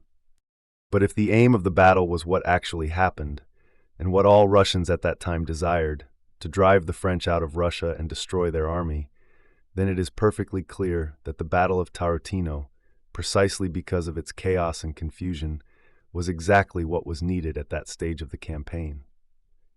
It would be difficult, and even impossible, to imagine a better outcome than what actually resulted from this battle. With a minimum of effort and insignificant losses, despite the greatest confusion, the most important results of the whole campaign were achieved. The Russian army shifted from retreat to advance, the weakness of the French was exposed, and Napoleon's army received the shock it needed to begin its flight. Chapter 2: Napoleon's Rule in Moscow. Now we begin Chapter 2. Napoleon enters Moscow after the brilliant victory of the Moskowa. There can be no doubt about the victory, for the battlefield remains in the hands of the French. The Russians retreat and abandon their ancient capital. Moscow, full of provisions, weapons, ammunition, and untold wealth, is in Napoleon's hands. The Russian army, only half the strength of the French, doesn't make a single attempt to attack for a whole month. Napoleon's position is absolutely brilliant. He could fall on the Russian army with double its strength and destroy it. He could negotiate a favorable peace, or, if peace were refused, he could make a threatening move toward Petersburg. Even in the case of a setback, he could return to Smolensk or Vilna. He could even just stay in Moscow. In short, it would seem that no special genius was required to maintain the brilliant position the French held at that time. All that was needed were very simple and easy steps. Don't let the troops loot, prepare winter clothing, of which there was enough in Moscow for the whole army, and methodically collect the provisions. According to French historians, there were enough provisions in Moscow to supply the entire army for 6 months. Yet Napoleon, that greatest of all geniuses, who historians claim had complete control of the army, took none of these steps. He not only did none of those things, but on the contrary, he used his power to choose the most foolish and ruinous course of action available to him. Of all the things Napoleon could have done, wintering in Moscow, advancing on Petersburg or Nizhny Novgorod, or retreating by a different route, nothing more stupid or disastrous can be imagined than what he actually did. He remained in Moscow until October, letting the troops plunder the city. Then, after hesitating about whether to leave a garrison behind, he left Moscow. He approached Kutuzov without starting a battle, turned right, and reached Malo-Yaroslavets. Again, without trying to break through and take the road Kutuzov was on, he instead retreated to Moshesk along the devastated Smolensk road. Nothing more stupid than that could have been devised, or more disastrous for the army, as events would later show. If Napoleon's goal had been to destroy his army, the most skillful strategist could hardly have come up with a series of actions that would have so completely accomplished that purpose, regardless of what the Russian army did. Napoleon, the man of genius, did this. But to say that he destroyed his army because he wanted to, or because he was very stupid, would be as unjust as to say he brought his troops to Moscow because he wanted to and because he was very clever and a genius. In both cases, his personal activity, which had no more force than the personal activity of any soldier, simply coincided with the laws that guided the event. Historians falsely claim that Napoleon's abilities weakened in Moscow, and they do so only because the results didn't justify his actions. He used all his ability and strength to do the best he could for himself and his army, just as he had done before and as he did later in 1813. His activity at that time was no less astounding than it was in Egypt, Italy, Austria, and Prussia. We don't know for certain how genuine his genius was in Egypt, where 40 centuries looked down upon his grandeur, because all his great exploits there are told to us by Frenchmen. We cannot accurately judge his genius in Austria or Prussia because we have to get our information from French or German sources. The incomprehensible surrender of whole army corps without a fight and of fortresses without a siege must lead the Germans to see his genius as the only explanation for the war in Germany. But we, thank God, have no need to recognize his genius in order to hide our own shame. We have paid for the right to look at the matter plainly and simply, and we will not give up that right. His activity in Moscow was as amazing and as full of genius as it was anywhere else. Order after order and plan after plan were issued by him from the moment he entered Moscow until the moment he left. The absence of citizens and a welcoming delegation, and even the burning of Moscow, did not bother him.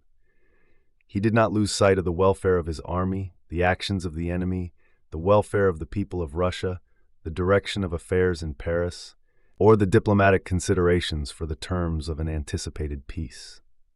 Regarding military matters, as soon as he entered Moscow, Napoleon gave strict orders to General Sebastiani to watch the movements of the Russian army. He sent army corps out along the different roads and put Murat in charge of finding Kutuzov. Then he gave careful directions for fortifying the Kremlin and drew up a brilliant plan for a future campaign across the whole map of Russia. Regarding diplomatic questions, Napoleon summoned Captain Yakovlev, who had been robbed, was in rags, and didn't know how to get out of Moscow. He explained his entire policy and his magnanimity to him in detail. He wrote a letter to the Emperor Alexander, in which he felt it was his duty to inform his friend and brother that Rostopchin had managed affairs badly in Moscow.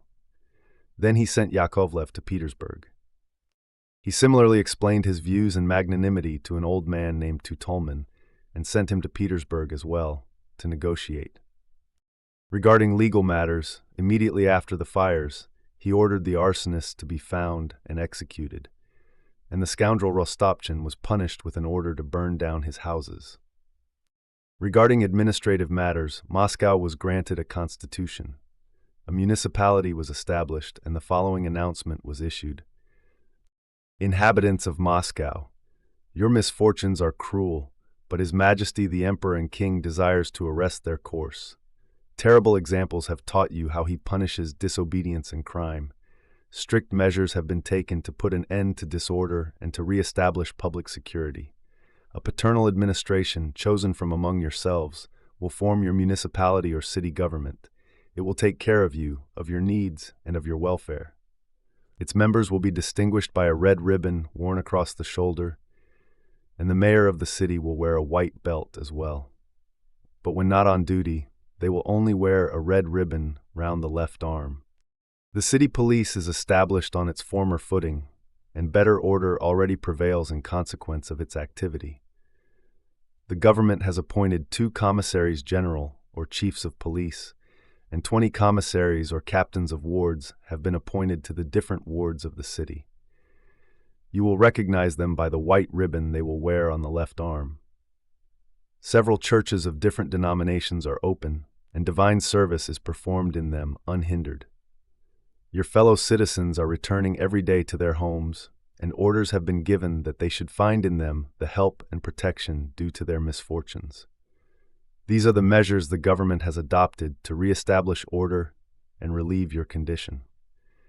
But to achieve this aim, it is necessary that you should add your efforts and should, if possible, forget the misfortunes you have suffered, should entertain the hope of a less cruel fate, should be certain that inevitable and ignominious death awaits those who make any attempt on your persons or on what remains of your property, and finally that you should not doubt that these will be safeguarded, since such is the will of the greatest and most just of monarchs.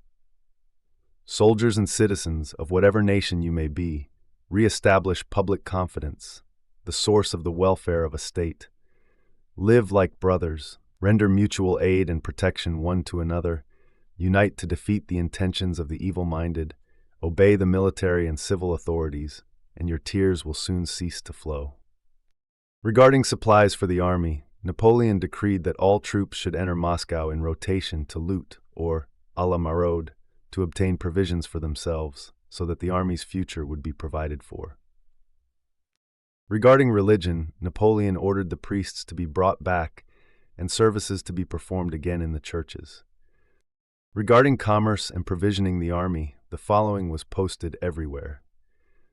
Proclamation: You, peaceful inhabitants of Moscow, artisans and workmen whom misfortune has driven from the city, and you scattered tillers of the soil, still kept out in the fields by groundless fear, listen. Tranquility is returning to this capital, and order is being restored in it. Your fellow countrymen are emerging boldly from their hiding places on finding that they are respected. Any violence to them or to their property is promptly punished. His Majesty the Emperor and King protects them, and considers no one among you his enemy except those who disobey his orders. He desires to end your misfortunes and restore you to your homes and families. Respond, therefore, to his benevolent intentions and come to us without fear.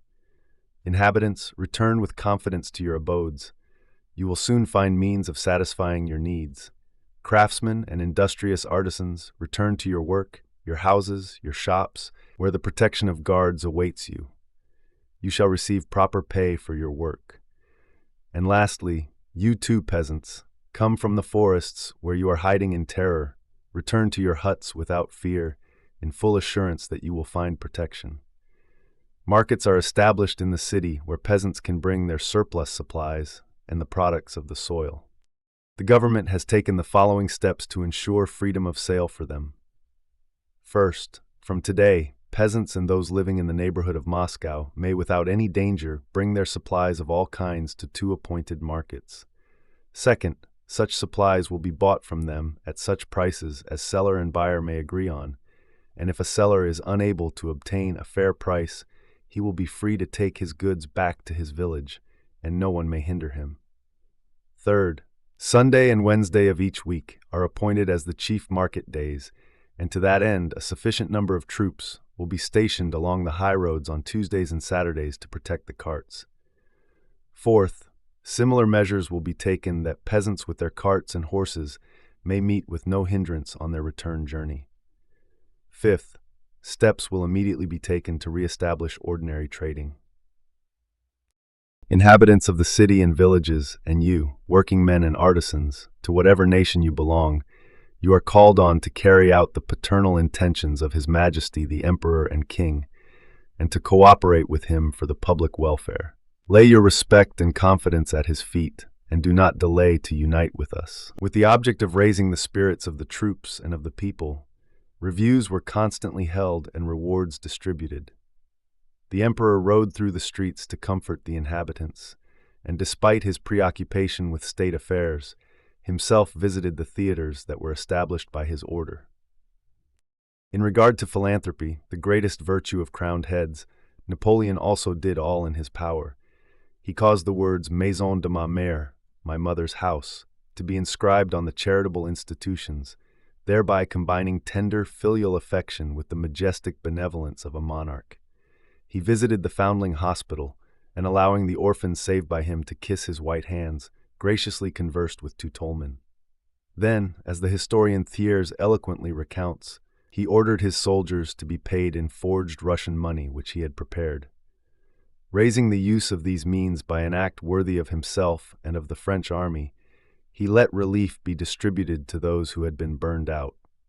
But as food was too precious to be given to foreigners, who were for the most part enemies, Napoleon preferred to supply them with money with which to purchase food from outside, and had paper rubles distributed to them.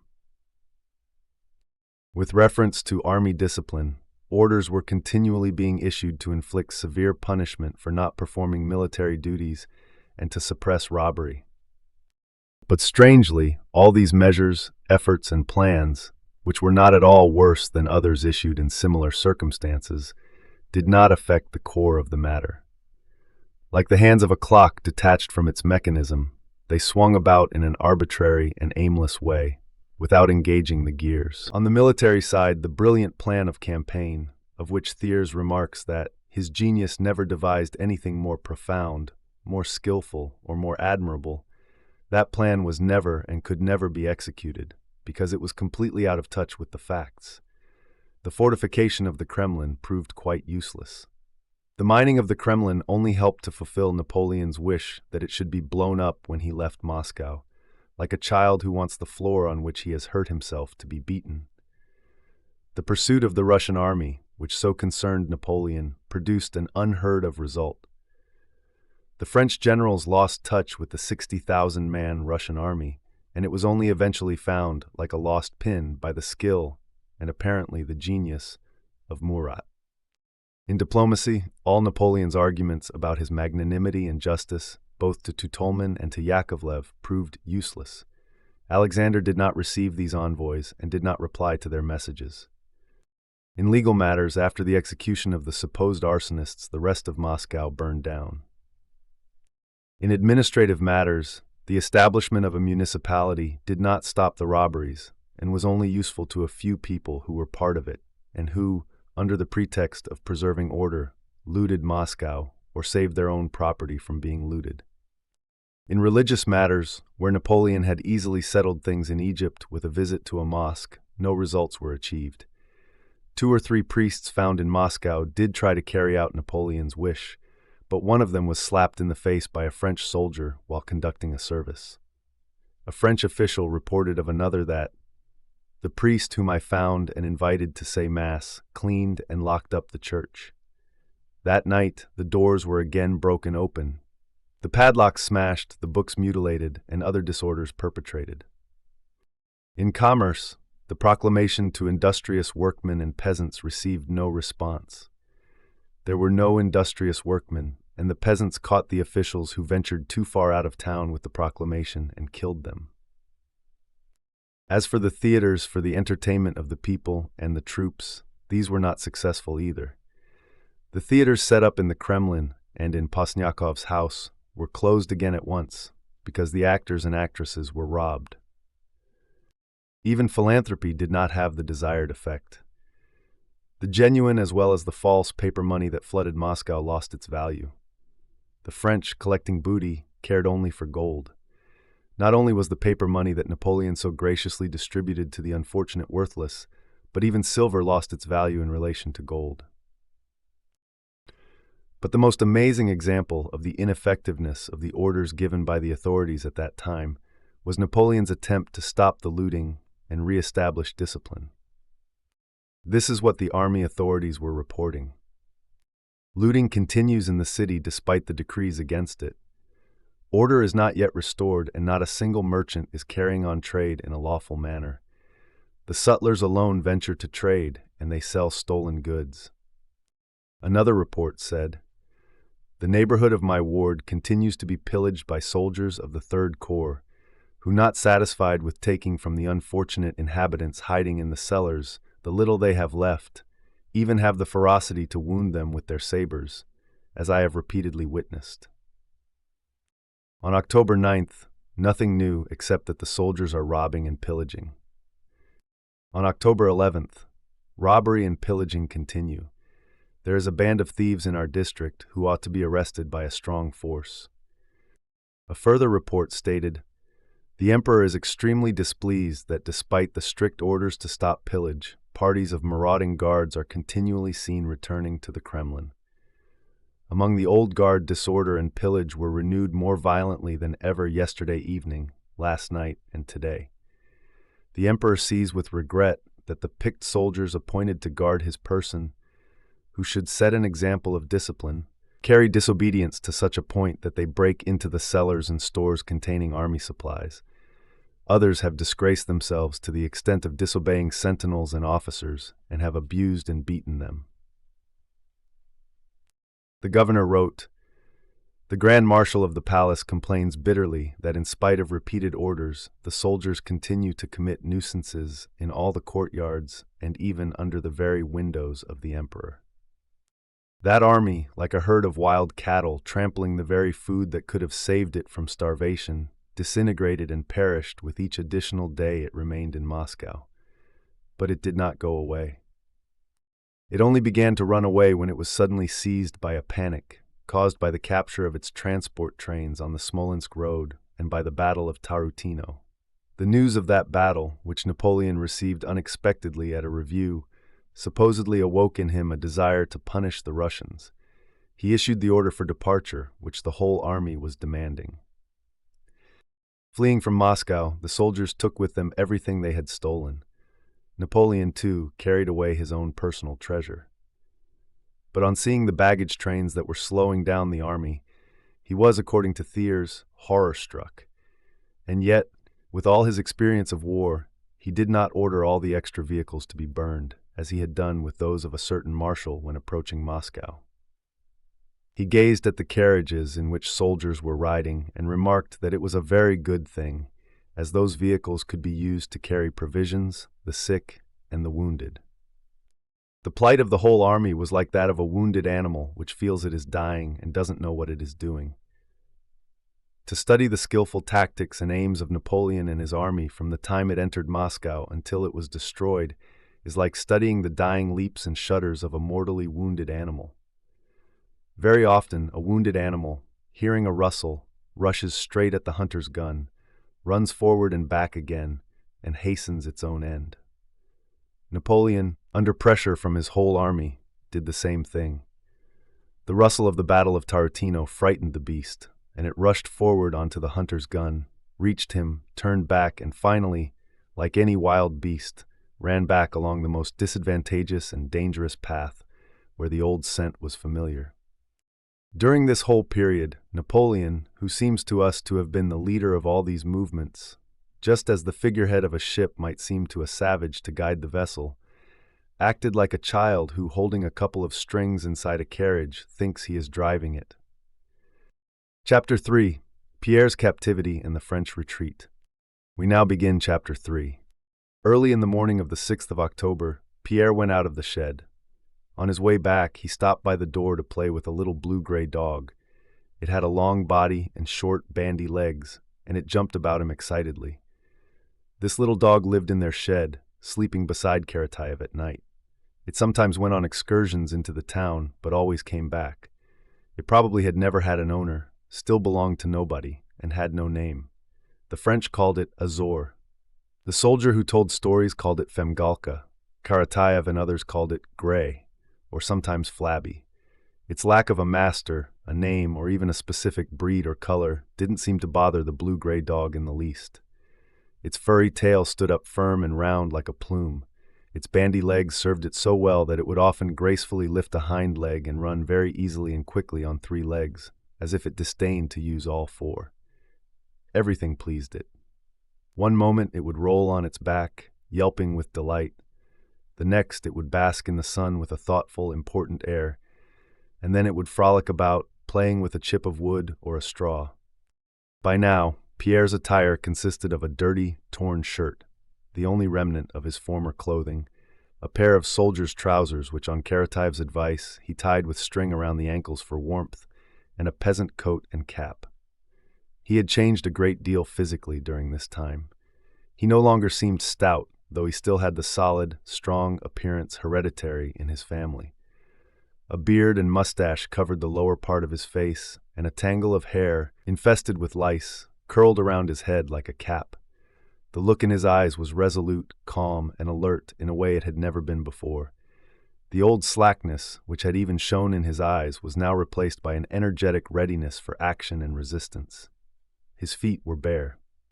Pierre first looked down the field where vehicles and horsemen were passing that morning, then into the distance across the river. He looked at the dog, which was pretending to be serious about biting him, and then at his bare feet. He placed them with pleasure in different positions, moving his dirty, thick, big toes. Every time he looked at his bare feet, a smile of lively self-satisfaction crossed his face. The sight of them reminded him of all he had experienced and learned during these weeks, and this memory was pleasant to him. For some days the weather had been calm and clear, with light frosts in the mornings, what is called an old wives' summer. In the sunshine, the air was warm, and that warmth was particularly pleasant, with the invigorating freshness of the morning frost still lingering. On everything, far and near, lay the magic crystal glitter seen only at that time of autumn. The Sparrow Hills were visible in the distance, with the village, the church, and a large white house. The bare trees, the sand, the bricks and roofs of the houses, the green church spire, and the corners of the White House in the distance all stood out in the transparent air in the most delicate outline and with unnatural clearness. Nearby, he could see the familiar ruins of a half-burned mansion occupied by the French, with lilac bushes still showing dark green beside the fence. And even that ruined and filthy house, which in dull weather was repulsively ugly, seemed quietly beautiful now, in the clear, motionless brilliance. A French corporal, with his coat unbuttoned in a casual way, a skull-cap on his head, and a short pipe in his mouth, came from behind a corner of the shed and approached Pierre with a friendly wink. "What sunshine, Monsieur Kirill," he said, using their name for Pierre. "Eh? Just like spring." The corporal leaned against the door and offered Pierre his pipe, though Pierre always declined it. "To be on the march in such weather," he began. Pierre asked what was being said about leaving, and the corporal told him that nearly all the troops were starting, and there ought to be an order about the prisoners that day. Sokolov, one of the soldiers in the shed with Pierre, was dying, and Pierre told the corporal that something should be done about him. The corporal replied that Pierre needn't worry, they had an ambulance and a permanent hospital, and arrangements would be made for the sick. He said that, in general, everything that could happen had been foreseen by the authorities. "Besides, Monsieur Kirill," he added, "you have only to say a word to the captain, you know. He is a man who never forgets anything. Speak to the captain when he makes his round. He will do anything for you." The corporal continued, "You see, St. Thomas, he said to me the other day, Monsieur Kirill is a man of education, who speaks French. He is a Russian seigneur who has had misfortunes, but he is a man. He knows what's what. If he wants anything and asks me, he won't get a refusal. When one has studied, you see, one likes education and well-bred people. It is for your sake I mention it, Monsieur Kirill. The other day, if it had not been for you, that affair would have ended ill." After chatting a while longer, the corporal went away. The affair he had mentioned was a fight between the prisoners and French soldiers a few days before, which Pierre had managed to calm. Some of the prisoners who had heard Pierre talking to the corporal immediately asked what he had said. While Pierre was repeating what he had been told about the army leaving Moscow, a thin, sallow, tattered French soldier came up to the door of the shed. Rapidly and timidly raising his fingers to his forehead as a greeting, he asked Pierre if the soldier Platoche, to whom he had given a shirt to sew, was in that shed. A week earlier, the French had been issued boot leather and linen, which they had given to the prisoners to make into boots and shirts for them. Ready, ready, dear fellow, said Karatayev, coming out with a neatly folded shirt. Karatayev, because of the warm weather and for convenience at his work, was wearing only trousers and a tattered shirt as black as soot. His hair was tied back, workman style, with a wisp of tree bast, and his round face seemed rounder and more pleasant than ever. A promise is own brother to performance. I said Friday, and here it is, ready, said Platon, smiling and unfolding the shirt he had sewn. The Frenchman glanced around uneasily and then, as if overcoming his hesitation, quickly threw off his uniform and put on the shirt. He had a long, greasy, flowered silk waistcoat next to his sallow, thin, bare body, but no shirt. He was clearly afraid the other prisoners would laugh at him, and he thrust his head into the shirt hurriedly. None of the prisoners said a word. See, it fits well, Platon kept repeating, pulling the shirt straight. The Frenchman, having pushed his head and hands through, looked down at the shirt without raising his eyes and examined the seams. You see, dear man, this is not a sewing shop, and I had no proper tools, and as they say, one needs a tool even to kill a louse, said Platon with one of his round smiles, obviously pleased with his work. It's good, quite good, thank you, said the Frenchman in French, but there must be some linen left over. It will fit better still when it sets to your body, said Karatayev, still admiring his handiwork. You'll be nice and comfortable. Thanks, old fellow. But the bits left over? The Frenchman said again and smiled. He took out a paper ruble note and gave it to Karatayev. But give me the pieces that are over.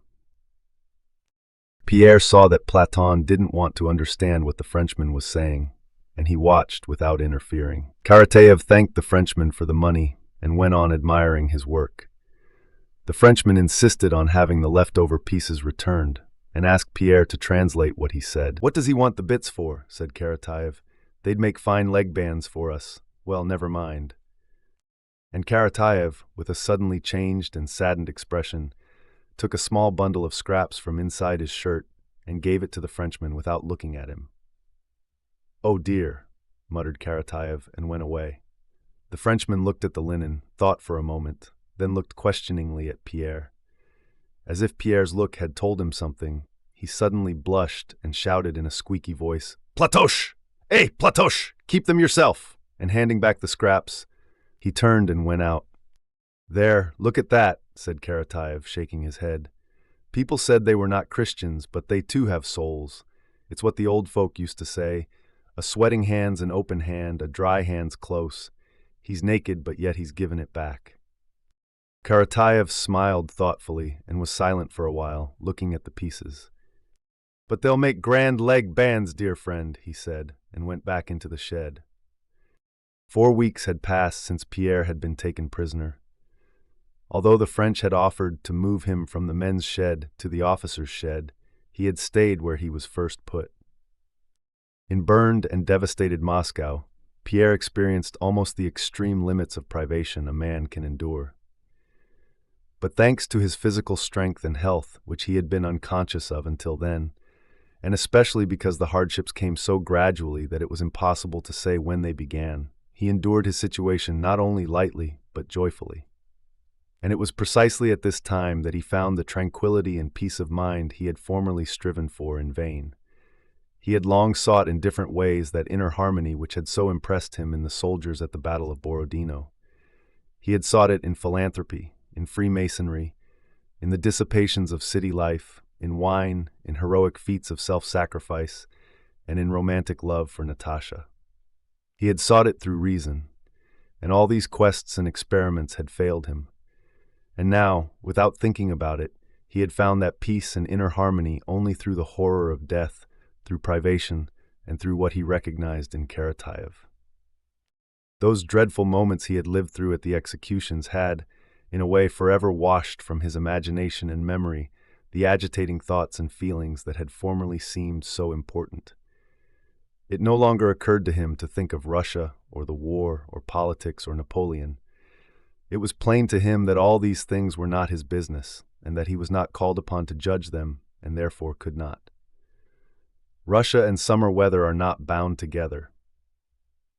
He thought, repeating words of Karatayev's that he found strangely consoling.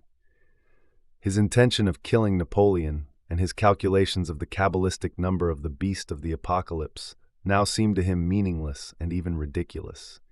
His anger with his wife and his anxiety that his name should not be disgraced now seemed not merely trivial, but even amusing. What did it matter to him that somewhere that woman was leading the life she preferred? What did it matter to anybody, and especially to him, whether they found out that their prisoner's name was Count Bezukov?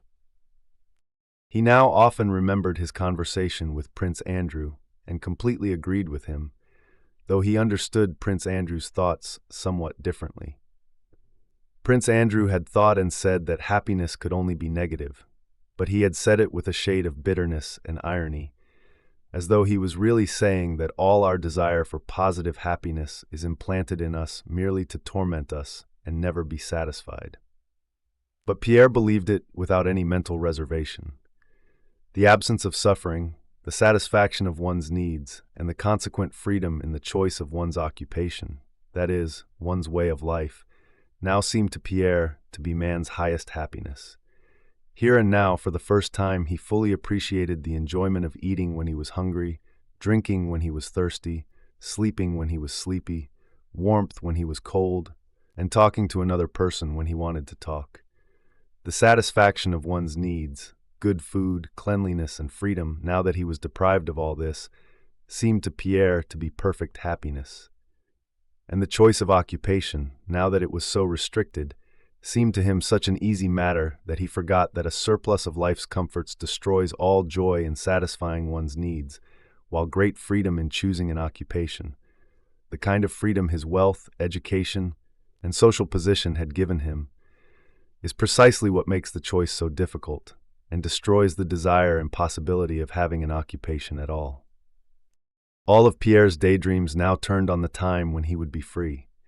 Yet, for the rest of his life, he would think and speak with enthusiasm of that month of captivity, of those irrecoverable, strong, joyful sensations, and chiefly of the complete peace of mind and inner freedom which he experienced only during those weeks. When on the first day he got up early, went out of the shed at dawn, and saw the cupolas and crosses of the new convent of the Virgin, still dark at first. When he saw the hoarfrost on the dusty grass, the sparrow hills, and the wooded banks above the winding river vanishing in the purple distance. When he felt the touch of the fresh air and heard the cawing of the crows flying from Moscow across the field. And when afterwards, light gleamed from the east, and the sun's rim appeared solemnly from behind a cloud, and the cupolas and crosses, the hoarfrost, the distance, and the river all began to sparkle in the glad light. Pierre felt a new joy and strength in life, such as he had never known before. And this feeling not only stayed with him throughout his imprisonment, but even grew stronger as the hardships of his position increased. That feeling of alertness and readiness for anything was further strengthened in him by the high opinion his fellow prisoners formed of him soon after his arrival. With his knowledge of languages, the respect shown to him by the French, his simplicity, his readiness to give anything asked of him, he received the 3-ruble weekly allowance for officers. With his strength, which he showed the soldiers by pressing nails into the walls of the hut, his gentleness to his companions, and his ability to sit still and think without doing anything, which seemed incomprehensible to them, he appeared to them as a rather mysterious and superior being. The very qualities that had been a hindrance, if not actually harmful to him in the world he had lived in, his strength, his disdain for the comforts of life, his absent-mindedness and simplicity, here, among these people, gave him almost the status of a hero. And Pierre felt that their opinion placed responsibilities upon him. The French evacuation began on the night between the 6th and 7th of October. Kitchens and sheds were dismantled, carts were loaded, and troops and baggage trains started to move. At 7 in the morning, a French convoy in marching gear, wearing shakos and carrying muskets, knapsacks, and enormous sacks, stood in front of the sheds. Animated French chatter mingled with curses sounded all along the lines. In the shed, everyone was ready, dressed, belted, and shod, just waiting for the order to start. The sick soldier, Sokolov, pale and thin with dark shadows around his eyes, was the only one still sitting in his place, barefoot and undressed. His eyes, prominent from his emaciated face, gazed inquiringly at his comrades who were paying him no attention. He moaned regularly and quietly. It was clear that his moaning was not so much from his physical suffering, he had dysentery, as from his fear and grief at being left alone. Pierre, with a rope tied around his waist and wearing shoes Karataev had made for him from some leather. A French soldier had torn off a tea chest, went up to the sick man, and squatted down beside him. "You know, Sokolov, they are not all going away. They have a hospital here. You may be better off than we others," said Pierre. "O Lord, oh, it will be the death of me, O Lord," the man moaned in a louder voice.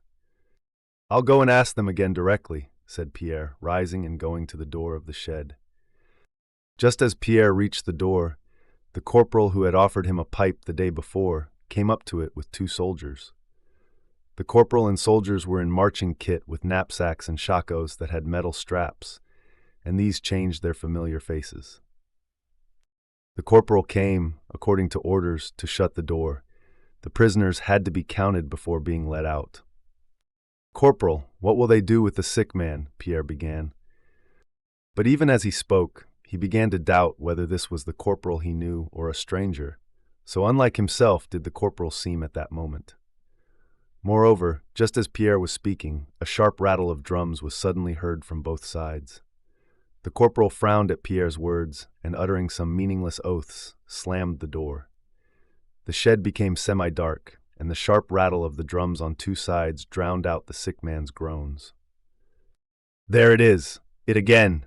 Pierre said to himself, and an involuntary shudder ran down his spine.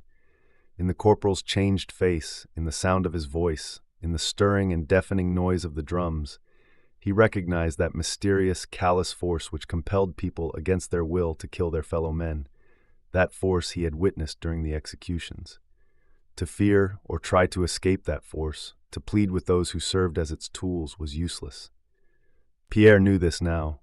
One had to wait and endure. He did not go to the sick man again, nor did he turn to look at him, but stood frowning by the door of the hut. When that door was opened and the prisoners, crowding against one another like a flock of sheep, squeezed into the exit, Pierre pushed his way forward. He approached the very captain who, as the corporal had assured him, was ready to do anything for him. The captain was also in marching kit, and on his cold face appeared that same impersonal force Pierre had recognized in the corporal's words and in the roll of the drums. Pass on, the captain reiterated, frowning sternly and looking at the prisoners who thronged past him. Pierre went up to him, though he knew his attempt would be in vain. "What now?" the officer asked with a cold look, as if not recognizing Pierre. Pierre told him about the sick man. "He'll manage to walk, devil take him," said the captain. Pass on, he continued without looking at Pierre. "But he is dying," Pierre began again. "Be so good," shouted the captain, frowning angrily. "Dram-da-da-dam, rattled the drums, and Pierre understood that this mysterious force completely controlled these men, and that it was now useless to say any more. The officer prisoners were separated from the soldiers and told to march in front. There were about 30 officers, with Pierre among them, and about 300 men. The officers, who had come from the other sheds, were all strangers to Pierre and much better dressed than he was. They looked at him and his shoes with mistrust, as if he were an alien. Not far from him walked a fat major with a sallow, bloated, angry face. He was wearing a Kazan dressing gown tied with a towel and evidently enjoyed the respect of his fellow prisoners. He kept one hand, holding his tobacco pouch, inside his dressing gown and held the stem of his pipe firmly with the other. Panting and puffing, the major grumbled at everyone because he thought he was being pushed and that they were all hurrying for no reason. Another, a thin little officer, was talking to everyone, guessing where they were being taken and how far they would get that day. An official in felt boots, wearing a commissariat uniform, ran from side to side and gazed at the ruins of Moscow, loudly announcing what had been burned and which part of the city they were seeing. A third officer, a Pole by his accent, argued with the commissariat official, insisting he was mistaken in his identification of the different wards of Moscow. "What are you disputing about?" said the major angrily. "What does it matter whether it is St. Nicholas or St. Blasius? You see it's burned down, and there's an end of it. What are you pushing for? Isn't the road wide enough?" he said, turning to a man behind him who was not pushing him at all. Oh, what have they done?" the prisoners were heard saying as they gazed on the charred ruins. "All beyond the river, and Zubova, and in the Kremlin. Just look, there's not half of it left. Yes, I told you, the whole quarter beyond the river, and so it is." "Well, you know it's burned, so what's the use of talking?" said the major. As they passed near a church in the Kamovniki quarter, one of the few unburned parts of Moscow, the whole mass of prisoners suddenly started to one side, and exclamations of horror and disgust were heard. "Ah, the villains! What heathens! Yes, dead, so he is, and smeared with something." Pierre also drew near the church where the thing was that had caused these exclamations. He dimly made out something leaning against the palings surrounding the church. From the words of his comrades, who saw better than he did, he learned that this was the body of a man, set upright against the palings with its face smeared with soot. "Go on! What the devil! Go on! 30,000 devils!" The convoy guards began cursing. The French soldiers, with fresh anger, drove away with their swords the crowd of prisoners who were gazing at the dead man. Through the cross streets of the Kamovniki quarter, the prisoners marched, followed only by their escort and its wagons. But when they reached the supply stores, they came upon a huge and tightly packed train of artillery mixed with private vehicles. At the bridge, they all halted, waiting for those in front to get across. From the bridge, they had a view of endless lines of moving baggage trains before and behind them.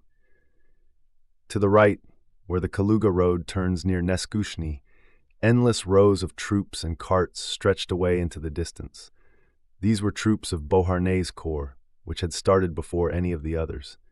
Behind, along the riverside and across the stone bridge, were Ney's troops and transport. Davut's troops, in whose charge the prisoners were crossing the Crimean bridge, and some were already moving onto the Kaluga road.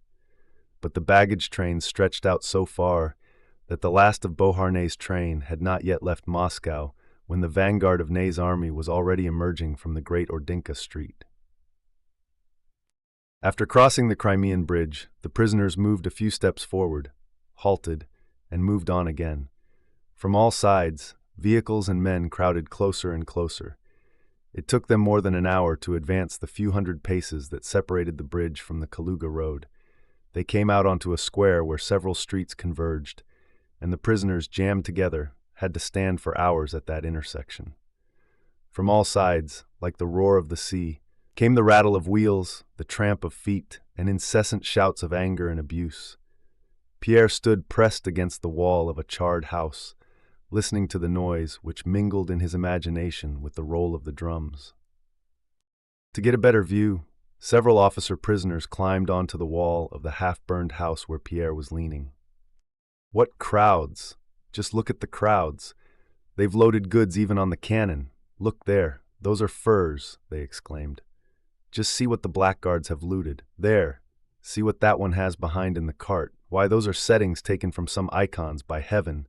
Oh, the rascals! See how that fellow has loaded himself up, he can hardly walk. Good Lord, they've even grabbed those chaises. See that fellow there sitting on the trunks. Heavens, they're fighting. That's right, hit him on the snout, on his snout. Like this, we shan't get away before evening. Look there. Why, that must be Napoleon's own. See what horses, and the monograms with a crown. It's like a portable house. That fellow's dropped his sack and doesn't see it. Fighting again. A woman with a baby, and not bad-looking either. Yes, I dare say that's the way they'll let you pass. Just look, there's no end to it. Russian wenches, by heaven, so they are. In carriages, see how comfortably they've settled themselves." Again, as at the church in Kamovniki, a wave of general curiosity carried all the prisoners forward onto the road. Pierre, thanks to his height, saw over the heads of the others what so attracted their curiosity. In 3 carriages, squeezed tightly among the munition carts, sat women with rouged faces, dressed in glaring colors, who were shouting something in shrill voices. From the moment Pierre had recognized the appearance of the mysterious force, nothing had seemed strange or dreadful to him. Neither the corpse smeared with soot for fun, nor these women hurrying away, nor the burned ruins of Moscow. All that he now witnessed scarcely made an impression on him, as if his soul, preparing for a hard struggle, refused to receive impressions that might weaken it. The women's vehicles drove by. Behind them came more carts, soldiers, wagons, soldiers, gun carriages, soldiers, ammunition carts, more soldiers, and now and then women. Pierre did not see the people as individuals, but saw their movement. All these people and horses seemed driven forward by some invisible power. During the hour Pierre watched them, they all came flowing from the different streets with the same desire to get on quickly. They all jostled one another, began to grow angry and to fight. White teeth gleamed, brows frowned, and the same words of abuse flew from side to side. All the faces bore the same swaggering, resolute, and coldly cruel expression that had struck Pierre that morning on the corporal's face when the drums were beating. It was not until nearly evening that the officer commanding the escort collected his men and, with shouts and quarrels, forced his way in among the baggage trains. The prisoners, hemmed in on all sides, finally emerged onto the Kaluga road. They marched very quickly, without resting, and halted only when the sun began to set. The baggage carts drew up close together, and the men began to prepare for their night's rest. They all appeared angry and dissatisfied.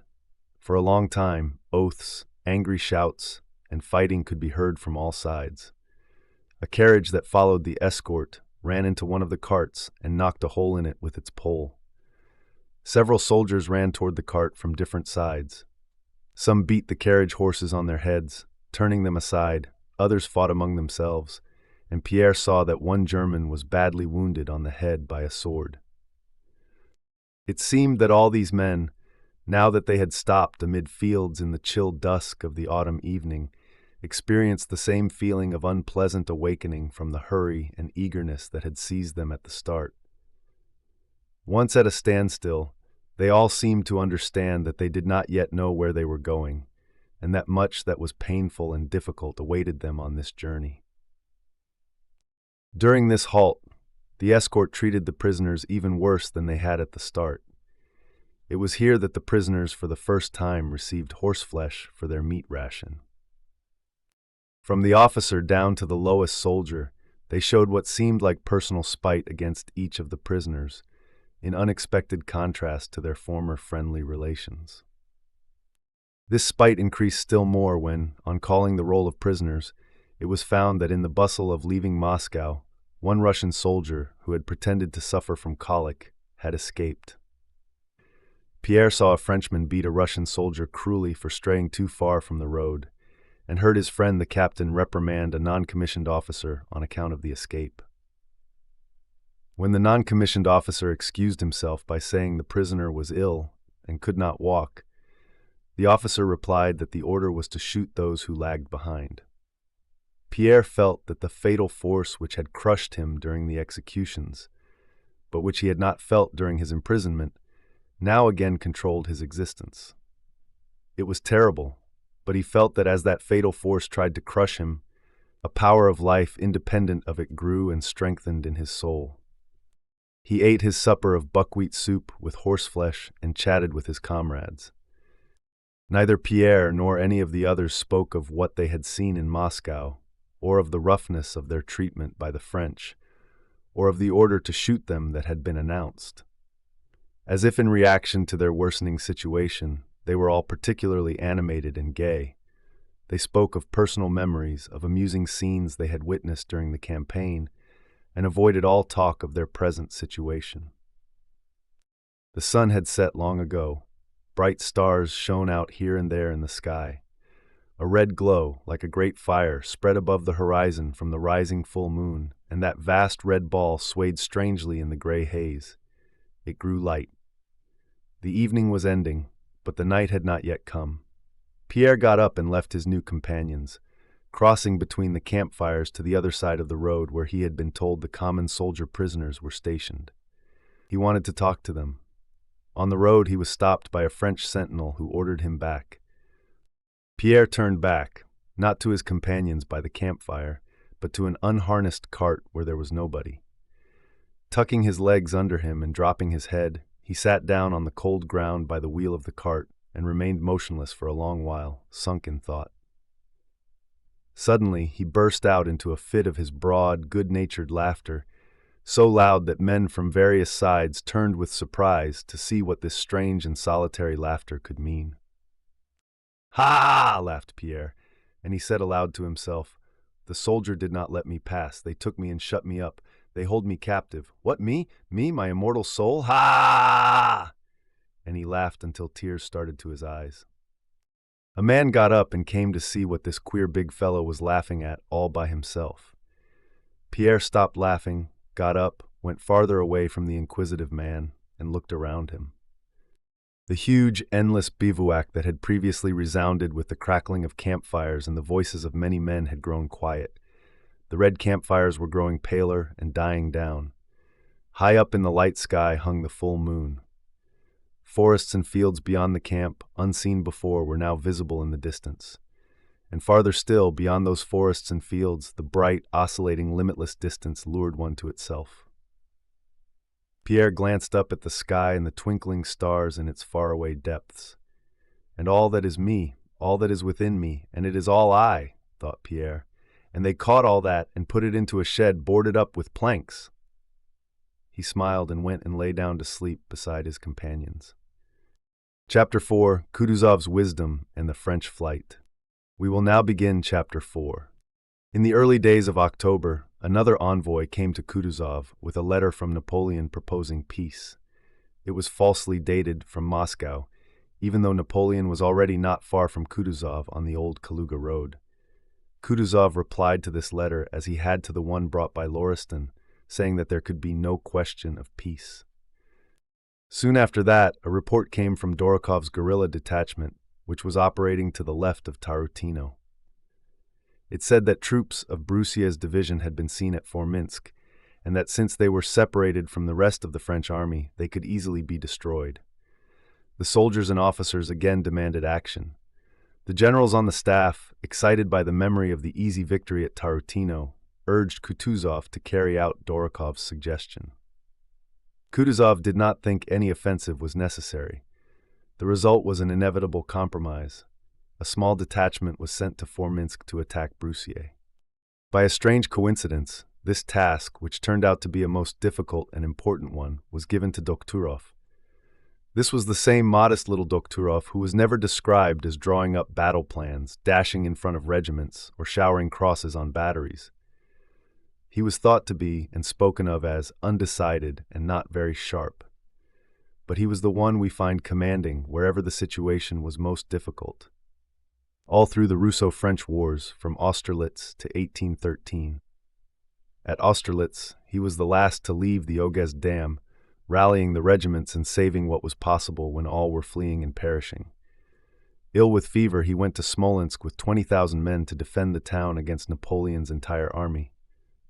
In Smolensk, at the Malakoff Gate, he had barely dozed off in a fit of fever when he was awakened by the bombardment of the town, and Smolensk held out all day long. At the Battle of Borodino, when Bagration was killed and 9/10 of the men on our left flank had fallen, and the full force of the French artillery was directed against it, the man sent there was this same irresolute and undiscerning Dokturov, Kutuzov hastening to fix a mistake he had made by sending someone else there first. And the quiet little Dokturov rode there, and Borodino became the greatest glory of the Russian army. Many heroes have been described to us in verse and prose, but of Dokturov scarcely a word has been said.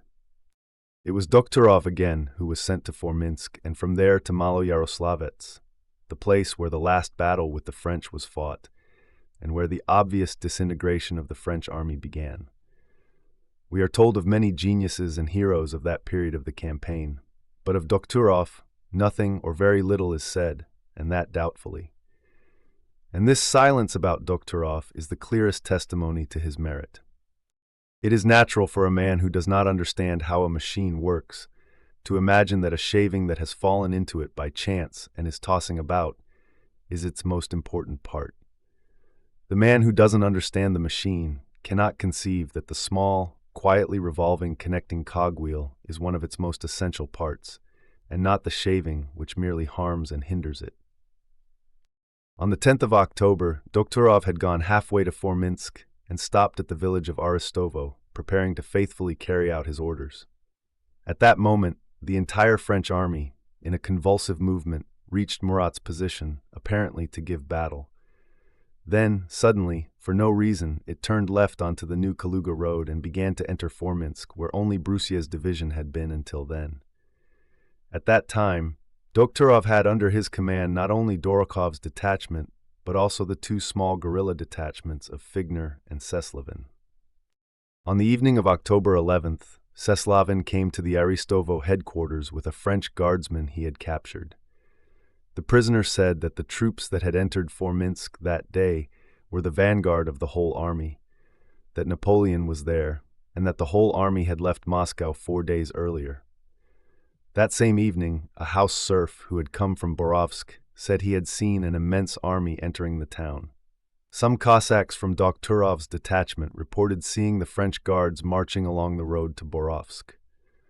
From all these reports, it was clear that where they had expected to meet a single division, there was now the entire French army, marching from Moscow in an unexpected direction, along the Kaluga road.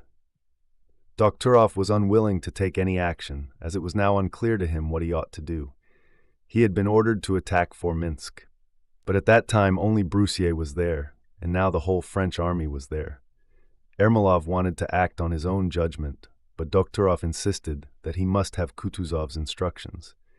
So it was decided to send a dispatch to the staff. For this purpose, a capable officer named Bolkovitinov was chosen. He was to explain the whole affair by word of mouth, in addition to delivering a written report. Toward midnight, Bolkovitinov, having received the dispatch and verbal instructions, galloped off to the general staff, accompanied by a Cossack with spare horses. It was a warm, dark autumn night. It had been raining for 4 days. Having changed horses twice and galloped 20 miles in an hour and a half over a sticky, muddy road, Bolkovitinov reached Litashevka after 1 o'clock in the morning. He dismounted at a cottage with a sign that read, General Staff, on its wattle fence. Throwing down his reins, he entered a dark passage. "The general on duty, quick! It's very important," he said to someone who had gotten up and was sniffing in the dark. "He has been very unwell since the evening, and this is the 3rd night he has not slept," said the orderly pleadingly in a whisper. "You should wake the captain first." "But this is very important, from General Doktorov," said Bolkovitinov, entering an open door he had found by feeling in the dark. The orderly had gone in before him and was trying to wake someone. Your Honor, a courier." What's that? From whom?" came a sleepy voice. "From Doktorov and from Alexei Petrovitch. Napoleon is at Forminsk," said Bolkovitinov. He couldn't see who was speaking in the dark, but guessed by the voice that it was not Konovnitsyn. The man who had woken up yawned and stretched himself. "I don't like waking him," he said, fumbling for something. "He is very ill. Perhaps this is only a rumor." "Here is the dispatch," said Bolkovitinov. "My orders are to give it at once to the general on duty." "Wait a moment. I'll light a candle." "You damned rascal. Where do you always hide it?" said the man who was stretching himself, speaking to the orderly. This was Sherbinin, Konovnitsyn's adjutant. I've found it, he added. The orderly was striking a light, and Sherbinin was fumbling for something on the candlestick. "Oh, the nasty beasts," he said with disgust. By the light of the sparks, Bolkovitinov saw Sherbinin's youthful face as he held the candle, and the face of another man who was still asleep. This was Konovnitsyn. When the sulfur splinter kindled by the tinder burned up, first blue and then red, Sherbinin lit the tallow candle. Cockroaches that had been gnawing on it ran away. He looked at the messenger. Bolkovitinov was spattered all over with mud and had smeared his face by wiping it with his sleeve. "Who gave the report?" inquired Sherbinin, taking the envelope. "The news is reliable," said Bolkovitinov. "Prisoners, Cossacks, and the scouts all say the same thing."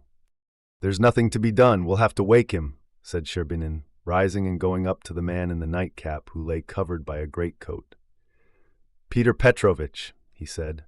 Konovnitsyn did not stir. "To the General Staff," he said with a smile, knowing that those words would be sure to arouse him. And indeed, the head in the nightcap was lifted at once.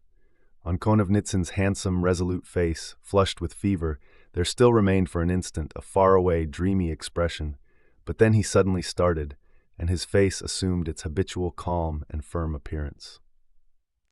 "Well, what is it? From whom?" he asked immediately, but without hurry, blinking at the light.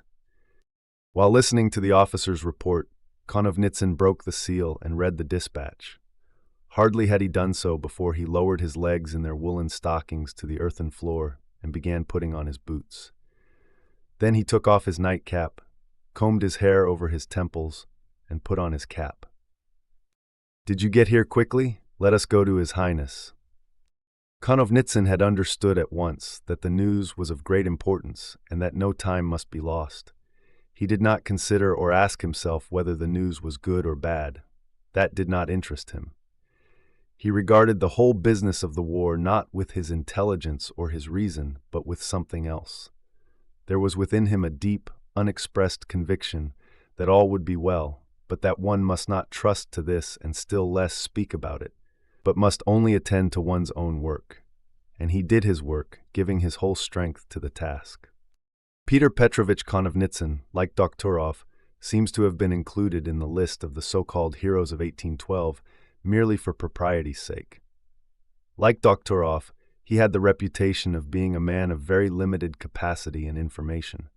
And like Dokhturov, he never made battle plans but was always found where the situation was most difficult. Since his appointment as general on duty, he had always slept with his door open, giving orders that every messenger should be allowed to wake him. In battle, he was always under fire, so that Kutuzov reproved him for it and feared to send him to the front. And like Dokhturov, he was one of those unnoticed cogwheels that, without clatter or noise, constitute the most essential part of the machine. Coming out of the hut into the damp, dark night, Konovnitsyn frowned. This was partly from an increased pain in his head, and partly at the unpleasant thought of how all that nest of influential men on the staff would be stirred up by this news. He thought especially of Bennigsen, who ever since Tarutino had been at daggers drawn with Kutuzov, and how they would all make suggestions, quarrel, issue orders, and then cancel them. And this premonition was disagreeable to him, though he knew it could not be helped.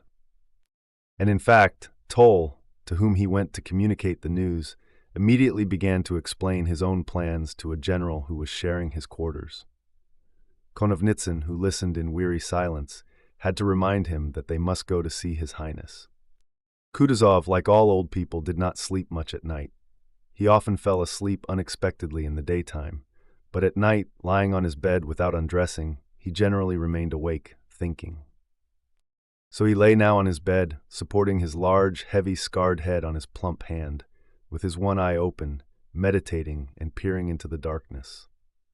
Since Bennigsen, who corresponded with the Emperor and had more influence than anyone else on the staff, had begun to avoid him, Kutuzov was more at ease. He was less worried about himself and his troops being forced to take part in useless, aggressive movements. The lesson of the Tarutino battle and the day before it, which Kutuzov remembered with pain, must, he thought, have had an effect on others too. They must understand that we can only lose by taking the offensive. Patience and time are my warriors, my champions, thought Kutuzov. He knew that an apple should not be plucked while it is green. It will fall of itself when ripe, but if you pick it unripe, the apple is spoiled, the tree is harmed, and your teeth are set on edge. Like an experienced hunter, he knew that the beast was wounded. It was wounded as only the whole strength of Russia could have wounded it. But whether it was mortally wounded or not was still an undecided question. Now, with the envoys Lauriston and Barthélemy having been sent, and with the reports of the guerrillas, Kutuzov was almost sure that the wound was mortal. But he needed further proof, and it was necessary to wait. They want to run to see how they have wounded it. Wait, and we shall see. Continual maneuvers, continual advances, he thought. What for? only to distinguish themselves, as if fighting were fun. They are like children from whom one can't get any sensible account of what has happened because they all want to show how well they can fight. But that's not what is needed now. And what ingenious maneuvers they all propose to me! It seems to them that when they have thought of 2 or 3 contingencies, they have foreseen everything. But the contingencies are endless. The undecided question as to whether the wound inflicted at Borodino was mortal or not had hung over Kutuzov's head for a whole month. On the one hand, the French had occupied Moscow. On the other, Kutuzov felt with all his being that the terrible blow into which he and all the Russians had put their whole strength must have been mortal. But in any case, proofs were needed. He had waited a whole month for them and grew more impatient the longer he waited. Lying on his bed during those sleepless nights, he did just what he reproached the younger generals for doing. He imagined all sorts of possible contingencies, just like them, but with this difference. He saw thousands of contingencies instead of 2 or 3 and based nothing on them. The longer he thought, the more possibilities presented themselves. He imagined all sorts of movements of the Napoleonic army against Petersburg or against him or to outflank him. He even thought of the possibility, which he feared most of all, that Napoleon might fight him with his own weapon and remain in Moscow, waiting for him. Kutuzov even imagined that Napoleon's army might turn back through Medin and Yukhnov. But the one thing he could not foresee was what happened: the insane, convulsive stampede of Napoleon's army during its first 11 days after leaving Moscow. It was a stampede that made possible what Kutuzov had not yet even dared to think of: the complete extermination of the French. Dorokov's report about Broussier's division, the guerrillas' reports of distress in Napoleon's army, rumors of preparations for leaving Moscow, all confirmed the supposition that the French army was beaten and preparing for flight. But these were only suppositions, which seemed important to the younger men, but not to Kutuzov. With his 60 years of experience, he knew what value to place on rumors. He knew how people who desire something tend to group all news to confirm what they desire, and how they readily omit anything that contradicts it. And the more he desired it, the less he allowed himself to believe it. This question absorbed all his mental powers. Everything else was just life's customary routine. This routine included his conversations with the staff, the letters he wrote from Tarutino to Madame de Staël, reading novels, distributing awards, his correspondence with Petersburg, and so on. But the destruction of the French, which he alone foresaw, was his heart's one desire. On the night of the 11th of October, he lay leaning on his arm and thinking of that. There was a stir in the next room, and he heard the steps of Toll, Konovnitsyn, and Bolkovitinov. "Hey, who's there? Come in, what news?" the field marshal called out to them. While a footman was lighting a candle, Toll communicated the substance of the news. "Who brought it?" asked Kutuzov with a look which, when the candle was lit, struck Toll by its cold severity. "There can be no doubt about it, Your Highness." "Call him in, call him here." Kutuzov sat up with one leg hanging down from the bed and his big belly resting against the other, which was doubled under him. He screwed up his seeing eye to scrutinize the messenger more carefully, as if wishing to read in his face what preoccupied his own mind. Tell me, friend," he said to Bolkovitinov in his low, aged voice, as he pulled together the shirt which gaped open on his chest.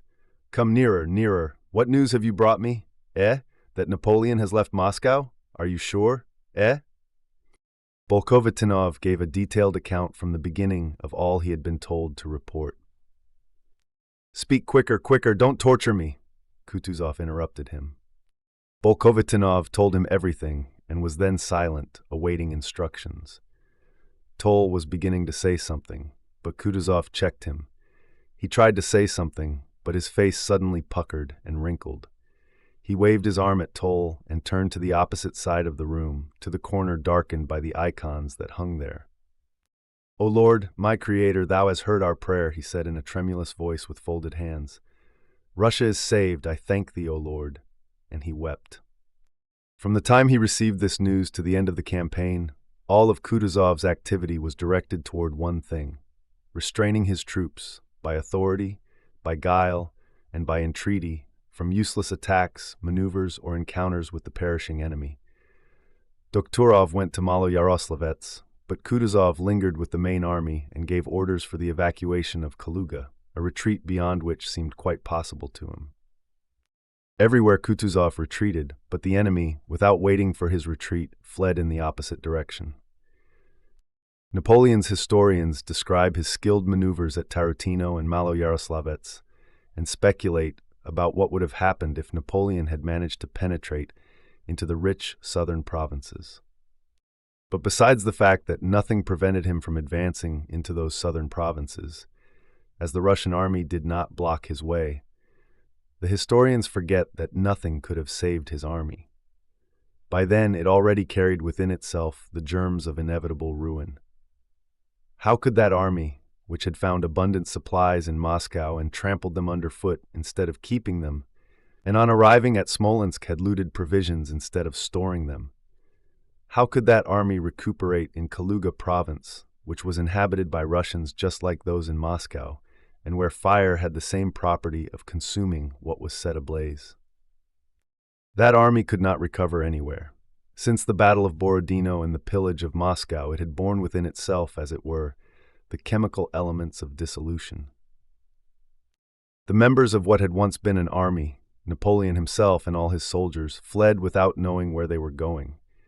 Each was concerned only with escaping as quickly as possible from this position, the hopelessness of which they were all more or less vaguely conscious. So it happened that at the council at Maloyaroslavets, when the generals, pretending to confer, expressed various opinions, all mouths were closed by the opinion of the simple-minded soldier Mouton.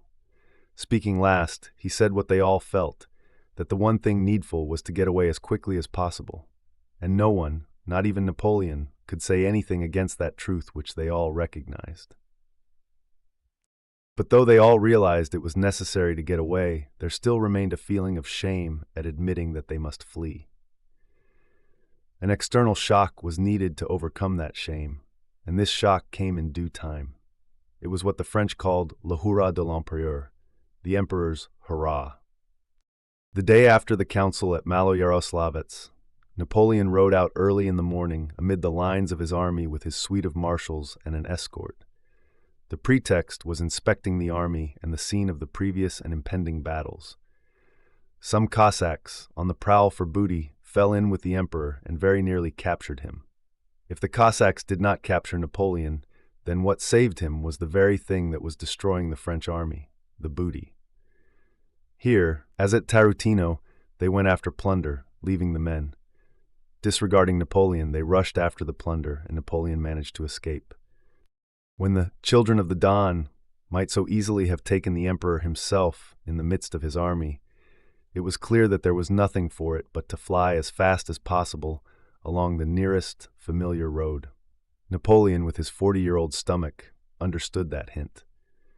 He no longer felt his former agility and boldness, and under the influence of the fright the Cossacks had given him, he at once agreed with Mouton and issued orders, as the historians tell us, to retreat by the Smolensk road. That Napoleon agreed with Mouton and that the army retreated does not prove that Napoleon caused it to retreat.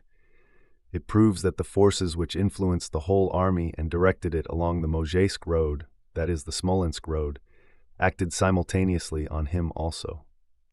A person in motion always devises a goal for that motion.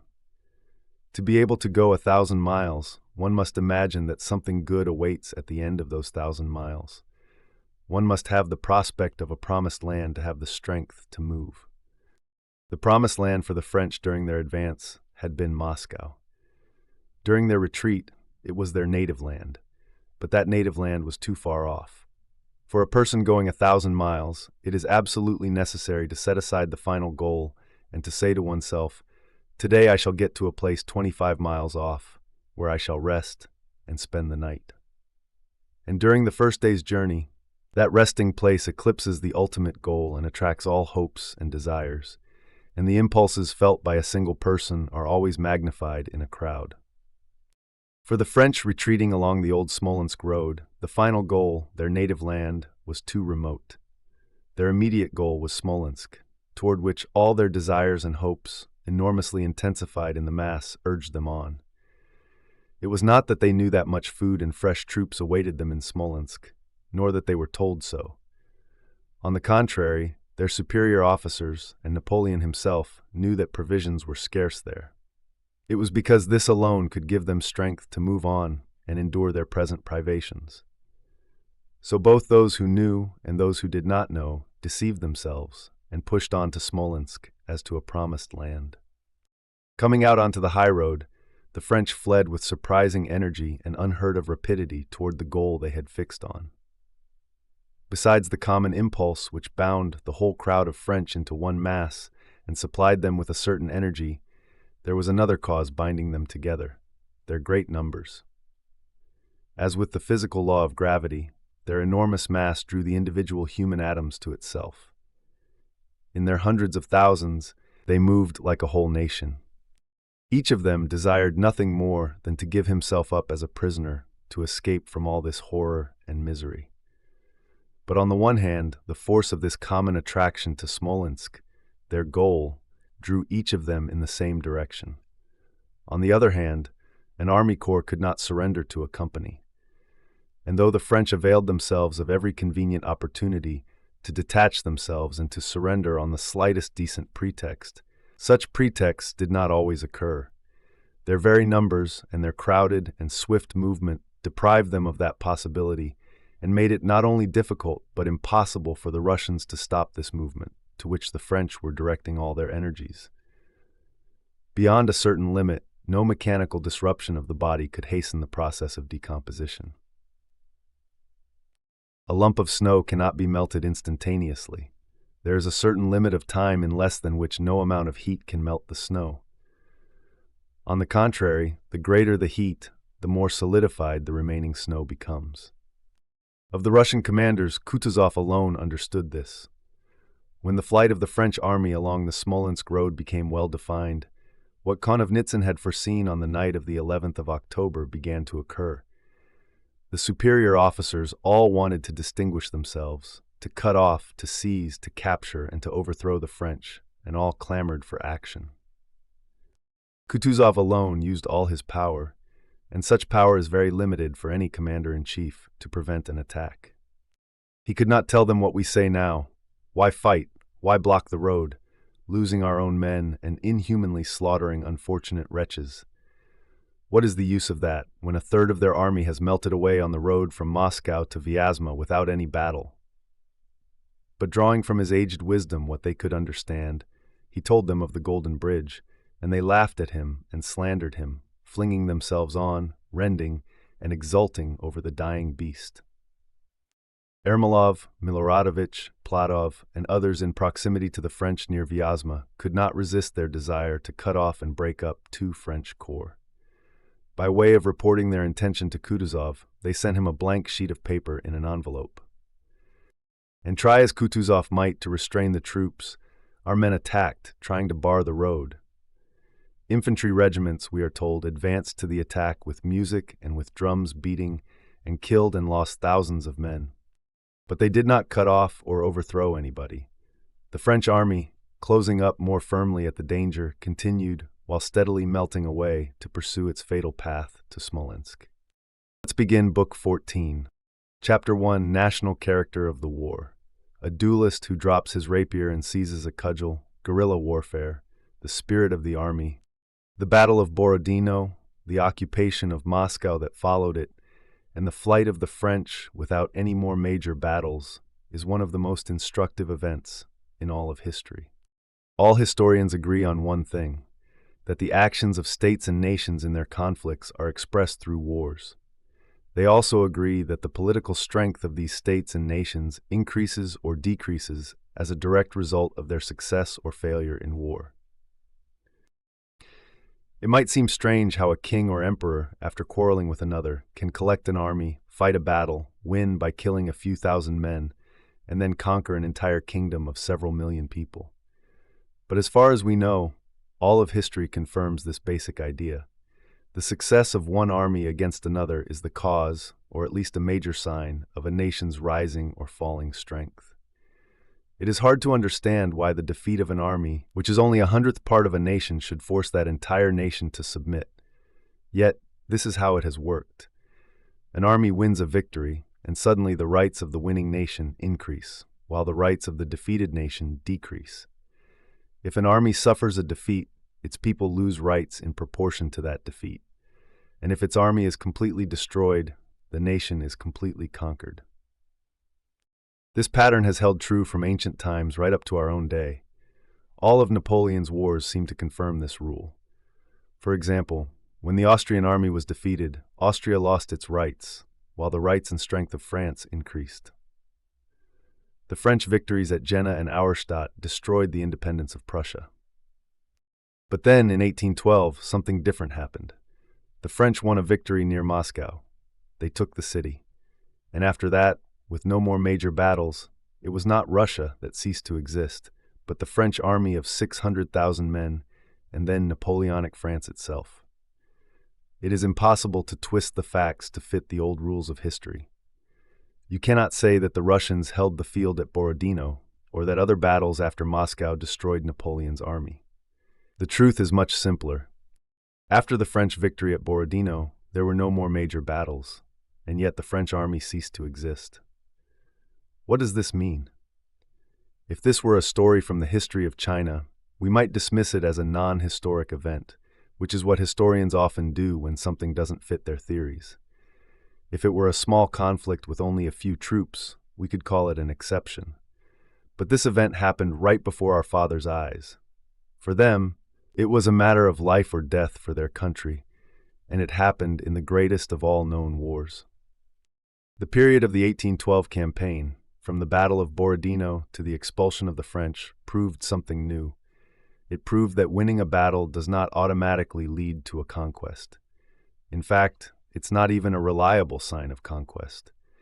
It proved that the force that decides the fate of peoples does not lie with conquerors, or even in armies and battles. It lies in something else entirely. French historians, when describing the state of their army before it left Moscow, claim that everything in the Grand Army was in perfect order except for three things: the cavalry, the artillery, and the transport. There was no food for the horses or cattle. This was a disaster that no one could fix, because the local peasants burned their hay rather than give it to the French. The French victory did not bring the usual results. Why? Because of peasants like Karp and Vlas, who after the French left, drove their carts into Moscow to loot the city. These men were not heroes in the traditional sense, but they, and countless others like them, refused to bring their hay to Moscow for the high prices offered. Instead, they burned it. Let's imagine two men who decide to fight a duel with rapiers, following all the rules of fencing. The duel goes on for a while. Suddenly, one of the fighters feels he's been wounded. He understands this is not a game, but a matter of life and death. He throws down his rapier, grabs the first heavy stick he can find, and starts swinging it. Now imagine that this same man, who so wisely used the best and simplest tool to win, was also obsessed with the traditions of chivalry. Imagine he wanted to hide what really happened and insisted that he won the duel with his rapier, according to all the proper rules. You can imagine how confusing and unclear his story of the duel would be. In this story, the fencer who demanded a fight by the rules was the French army. His opponent, who threw away the rapier and grabbed the cudgel, was the Russian people. And the people who try to explain it all according to the rules of fencing are the historians who have described the event. After the burning of Smolensk, a new kind of war began, one that did not follow any previous traditions. The burning of towns and villages, the retreats after battles, the massive blow dealt at Borodino followed by another retreat, the burning of Moscow, the capture of French foragers, the seizure of their supply transports, and the guerrilla war. All of these were departures from the established rules. Napoleon felt this. From the moment he stood in Moscow, in his correct fencing stance, and saw not his opponent's rapier but a cudgel raised above his head, he never stopped complaining. He complained to Kutuzov and to the Emperor Alexander that the war was being fought against all the rules, as if there were any rules for killing people. Despite the French complaints, and despite the fact that some high-ranking Russians felt it was disgraceful to fight with a cudgel, the cudgel of the People's War was lifted. It was lifted with all its menacing and majestic strength. Without caring for anyone's tastes or rules, it rose and fell with a stupid simplicity, but with unwavering consistency. It beat the French until the entire invasion was destroyed. And it is a good thing for a people who do not behave like the French did in 1813. The French saluted according to all the rules of art, gracefully presenting the hilt of their rapier to their generous conqueror. But the Russian people, in their moment of trial, did not ask what rules others had followed in similar situations. They simply and easily picked up the first cudgel they found and struck with it until the feeling of resentment and revenge in their souls gave way to a feeling of contempt and compassion.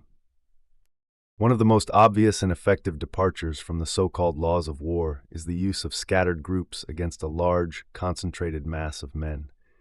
This kind of action always happens in wars that become national struggles. In these situations, instead of two large crowds facing each other, the men spread out. They attack individually, run away when faced with stronger forces, and then attack again when the opportunity arises. This is what the guerrillas did in Spain, what the mountain tribes did in the Caucasus, and what the Russians did in 1812. People have given this type of fighting a name: guerrilla warfare. They assume that by naming it, they have explained it. But this kind of war does not fit any rule. In fact, it directly contradicts a well-known and supposedly infallible rule of tactics. That rule says that an attacker should concentrate his forces to be stronger than his opponent at the moment of conflict. Guerrilla warfare, which history shows is always successful, directly violates that rule.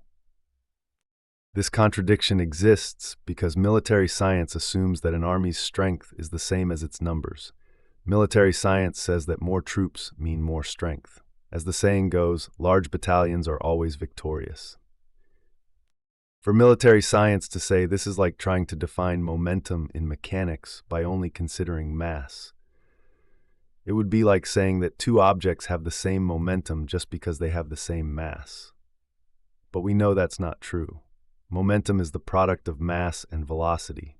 In military affairs, the strength of an army is the product of its mass and some unknown factor. Let's call it X. Military science has seen countless examples in history where the size of an army does not match its strength, where small detachments defeat larger ones. It vaguely admits that this unknown factor exists and tries to find it. Sometimes it looks for it in geometric formations or in the type of equipment used, or most often in the genius of the commanders. But none of these explanations produce results that match the historical facts.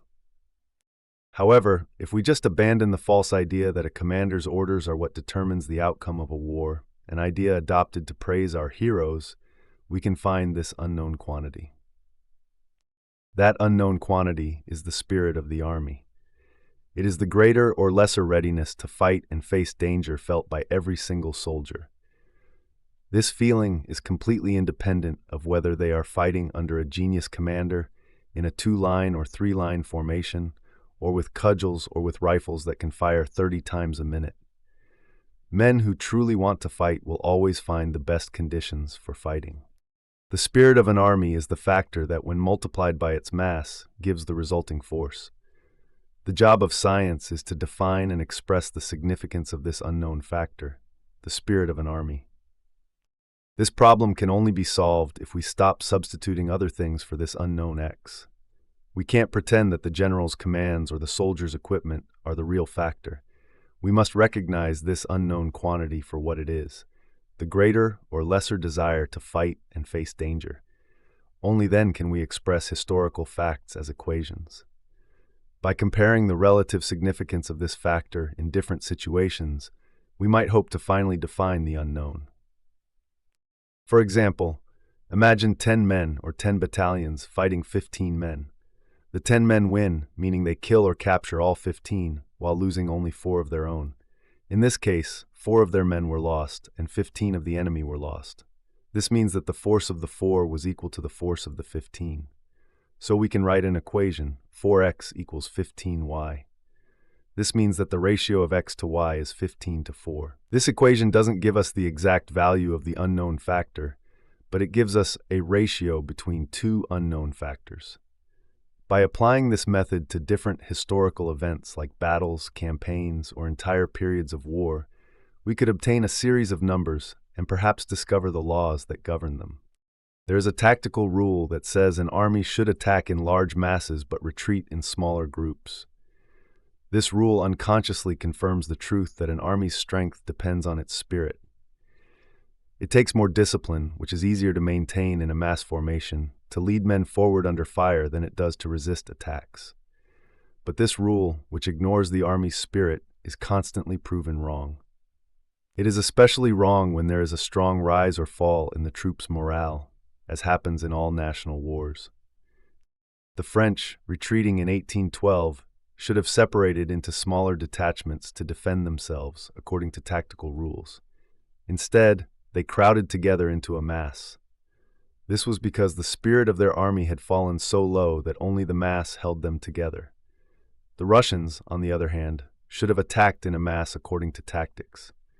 But in reality, they split up into small units. This was because their spirit had risen so high that individual men, without any orders, were striking blows at the French. They didn't need any compulsion to expose themselves to hardship and danger. Now we begin Chapter 2. Chapter 2, The Partisans or Guerrillas, Denisov, Dolokhov, Petya Rostov, and Tikhon, a French drummer boy, a visit to the enemy's camp, attack on a French convoy, the death of Petya. The so-called partisan war began when the French entered Smolensk.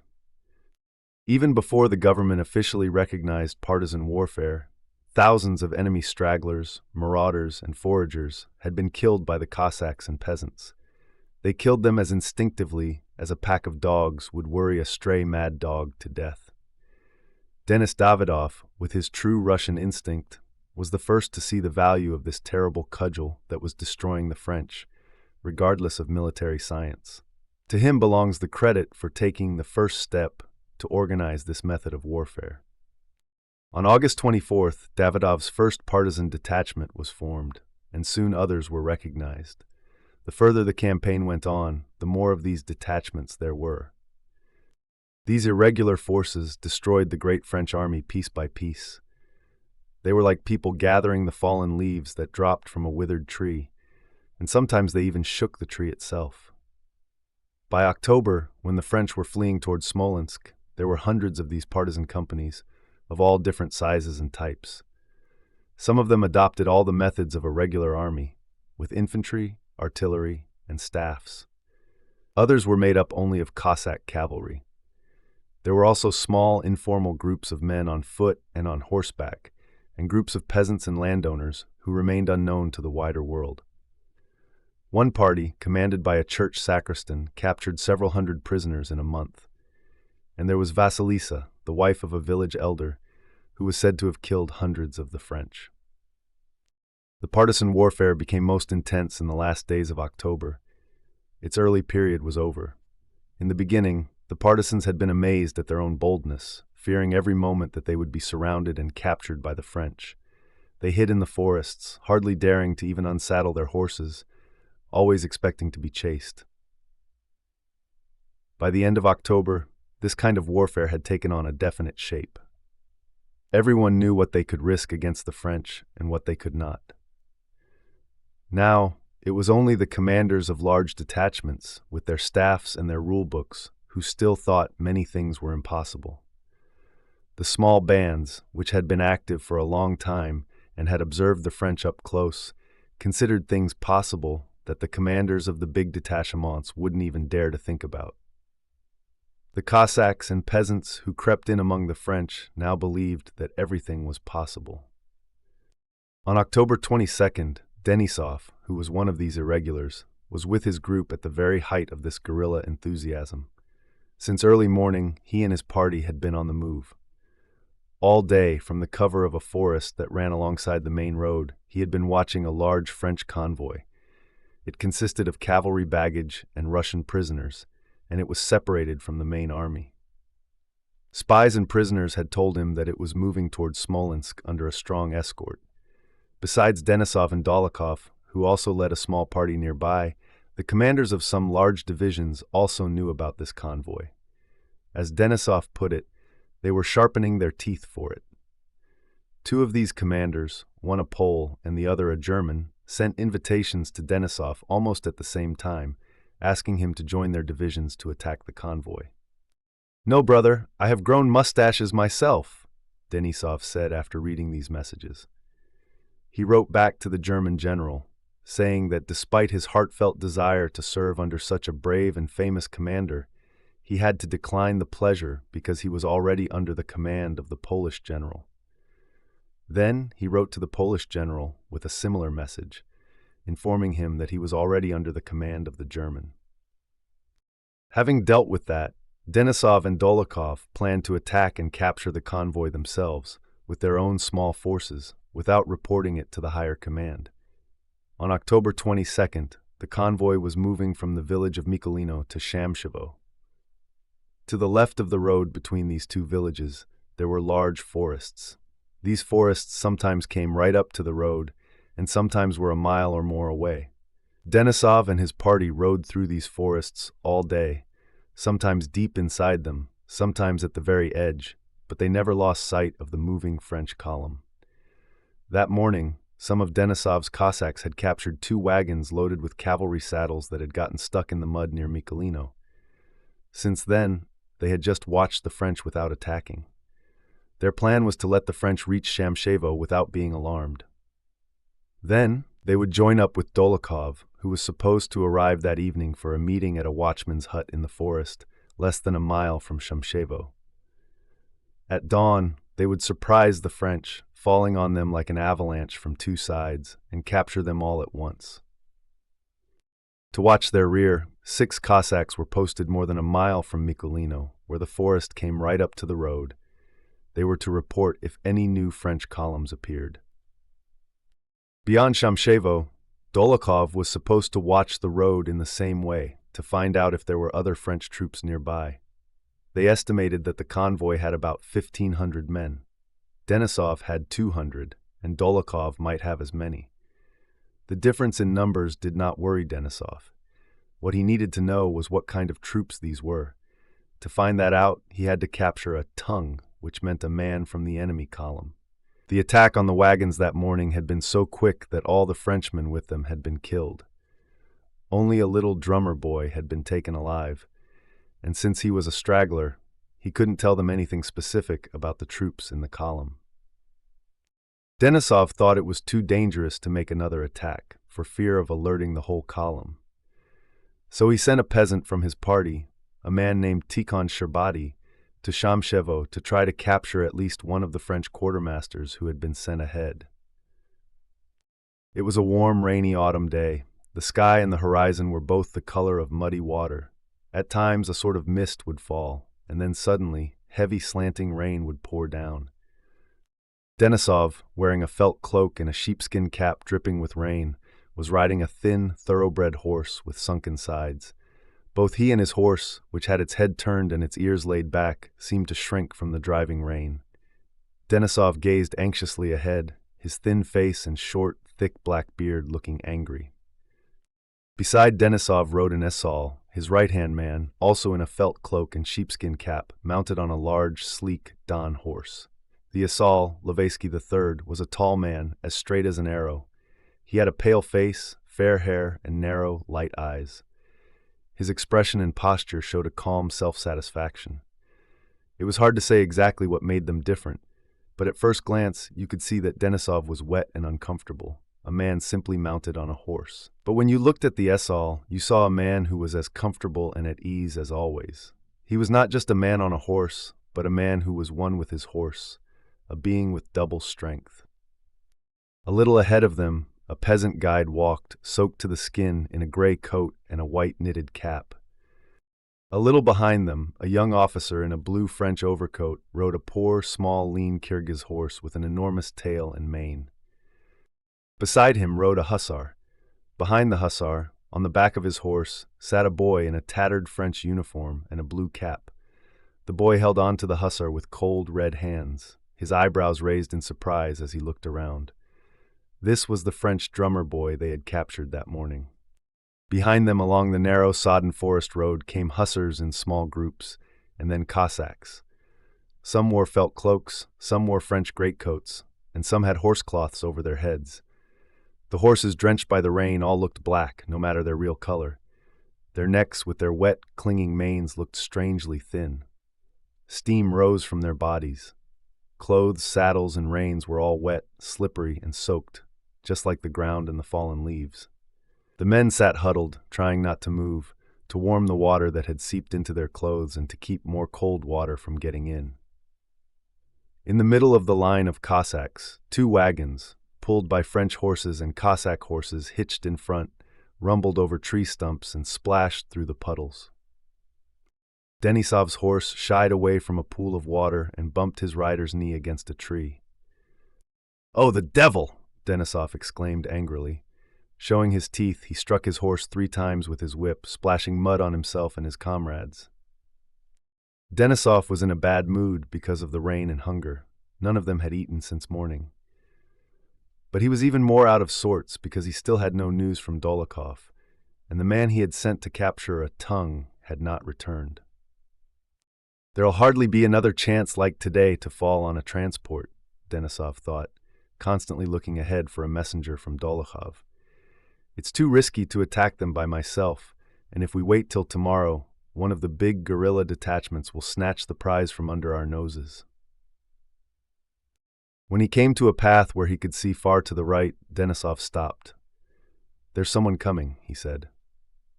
The Esal looked where Denisov pointed.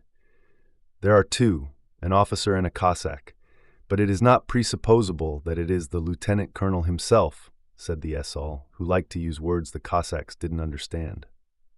The approaching riders disappeared down a slope for a moment, then reappeared a few minutes later. In front, riding at a tired gallop and using his leather whip, was an officer. He was disheveled and drenched, and his trousers had worked up above his knees. Behind him a Cossack trotted along, standing in his stirrups. The officer, a very young boy with a broad, rosy face and keen, merry eyes, galloped up to Denisov and handed him a soaked envelope. "From the general," said the officer. "Please excuse its not being quite dry." Denisov frowned as he took the envelope and opened it. "There, they kept telling us, 'It's dangerous, said the officer, speaking to the Esal while Denisov read the message. "But Komarov and I," he said, pointing to the Cossack, "were prepared. We each have 2 pistols. But what's this?" he asked, noticing the French drummer boy. "A prisoner? You've already been in action? May I speak to him?" "Rostov! Petya!" exclaimed Denisov after reading the dispatch. "Why didn't you say who you were?" He turned with a smile and held out his hand to the boy. The officer was Petya Rostov. All the way there, Petya had been preparing himself to act like a grown-up man and an officer around Denisov, without mentioning their previous acquaintance. But as soon as Denisov smiled at him, Petya brightened up. He blushed with pleasure, forgot the formal manner he had been rehearsing, and started telling him how he had already been in a battle near Vyazma, and how a certain hussar had distinguished himself there. "Well, I am glad to see you," Denisov interrupted him, his face becoming anxious again. "Michael Fiokletich," he said to the Esal, "this is again from that German, you know. He," Denisov said, indicating Petya, "is serving under him." Denisov then told the Esal that the dispatch was another demand from the German general to join forces for an attack on the transport.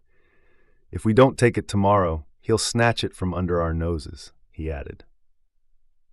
While Denisov was talking to the Esal, Petya, embarrassed by Denisov's cold tone and thinking it was because of his messy trousers, secretly tried to pull them down under his greatcoat. He did this while trying to maintain a martial air.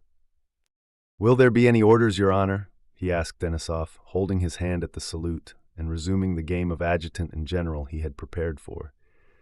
"Or shall I remain with Your Honor?" "Orders?" Denisov repeated thoughtfully. "But can you stay till tomorrow?" "Oh, please, may I stay with you?" cried Petya. "But what did the general tell you? To return at once?" asked Denisov. Petya blushed. "He gave me no instructions. I think I could," he replied, sounding hopeful. "Well, all right. said Denisov. He then turned to his men and directed a party to go on to the arranged halting place near the watchman's hut. He told the officer on the Kyrgyz horse, who acted as his adjutant, to find out where Dolokhov was and if he would be coming that evening. Denisov himself planned to go with the Isal and Petya to the edge of the forest near Shamshevo to get a look at the French bivouac they were to attack the next day. "Well, old fellow," he said to the peasant guide, "lead us to Shamshevo." Denisov, Petya, and the Isal, accompanied by some Cossacks and the hussar with the prisoner, rode to the left across a ravine to the edge of the forest. The rain had stopped. Now, only a mist was falling, along with drops from the trees. Denisov, the Isal, and Petya rode in silence, following the peasant in the knitted cap. The peasant stepped lightly and noiselessly in his based shoes over the roots and wet leaves, leading them to the edge of the forest. He went up a small hill, stopped, looked around, and moved toward a spot where the trees were less dense. When he reached a large oak tree that had not yet lost its leaves, he stopped and mysteriously beckoned to them with his hand. Denisov and Petya rode up to him. From where the peasant stood, they could see the French. Just beyond the forest, on a downward slope, was a field of spring rye. To the right, beyond a steep ravine, lay a small village and a landowner's house with a broken roof. In the village, in the house, in the garden, by the well, by the pond, all over the rising ground, and all along the road leading up from the bridge to the village, no more than 500 yards away, they could see crowds of men through the shimmering mist. They could clearly hear their non-Russian shouting at their horses, which were straining to pull carts uphill, and their calls to one another. "Bring the prisoner here," said Denisov in a low voice, not taking his eyes off the French. A Cossack dismounted, lifted the boy down, and brought him to Denisov. Pointing to the French troops, Denisov asked the boy what kind of troops they were. The boy, thrusting his cold hands into his pockets and lifting his eyebrows, looked at Denisov in fright. Despite his clear desire to tell them everything he knew, he gave confused answers, simply agreeing to everything Denisov asked. Denisov, frowning, turned away from him and spoke to the Isal, sharing his own guesses. Petya, his head turning rapidly, looked from the drummer boy to Denisov, to the Isal, and then to the French in the village and on the road, trying not to miss anything important. "Whether Dolokhov comes or not, we must seize it, eh?" said Denisov, his eyes sparkling merrily. "It is a very suitable spot," said the Isal. "We'll send the infantry down by the swamps," Denisov continued. "They'll creep up to the garden. You'll ride up from there with the Cossacks," he said, pointing to a spot in the forest beyond the village, "and I with my hussars from here, and at the signal shot—" "The hollow is impassable. There's a swamp there," said the Isal. "The horses would sink. We must ride around more to the left." While they were talking in low tones, the crack of a shot sounded from the low ground by the pond. A puff of white smoke appeared, then another, and the sound of hundreds of seemingly cheerful French voices shouting together came up from the slope. For a moment, Denisov and the Isal drew back. They were so close that they thought they were the cause of the shooting and shouting. But the sounds were not about them. Down below, a man wearing something red was running through the marsh. The French were evidently firing and shouting at him. "Why, that's our Tikhon," said the Isal. "So it is, it is." "The rascal," said Denisov. "He'll get away," said the Isal, screwing up his eyes. The man they called Tikhon ran to the stream and plunged in, splashing water into the air. He disappeared for a moment, then scrambled out on all fours, black with wetness, and ran on. The French who had been chasing him stopped. "Smart that," said the Isal. "What a beast," said Denisov with his former look of annoyance. "What has he been doing all this time?" "Who is he?" asked Petya. "He's our scout," Denisov replied. "I sent him to capture a tongue." "Oh yes," said Petya, nodding as if he understood everything, though he really understood nothing at all. Tikhon Sherbati was one of the most essential men in their band. He was a peasant from Pokrovsk. When Denisov had first come to Pokrovsk, he had summoned the village elder and asked what he knew about the French. The elder, trying to protect himself, had replied, as all village elders did, that he had neither seen nor heard anything of them.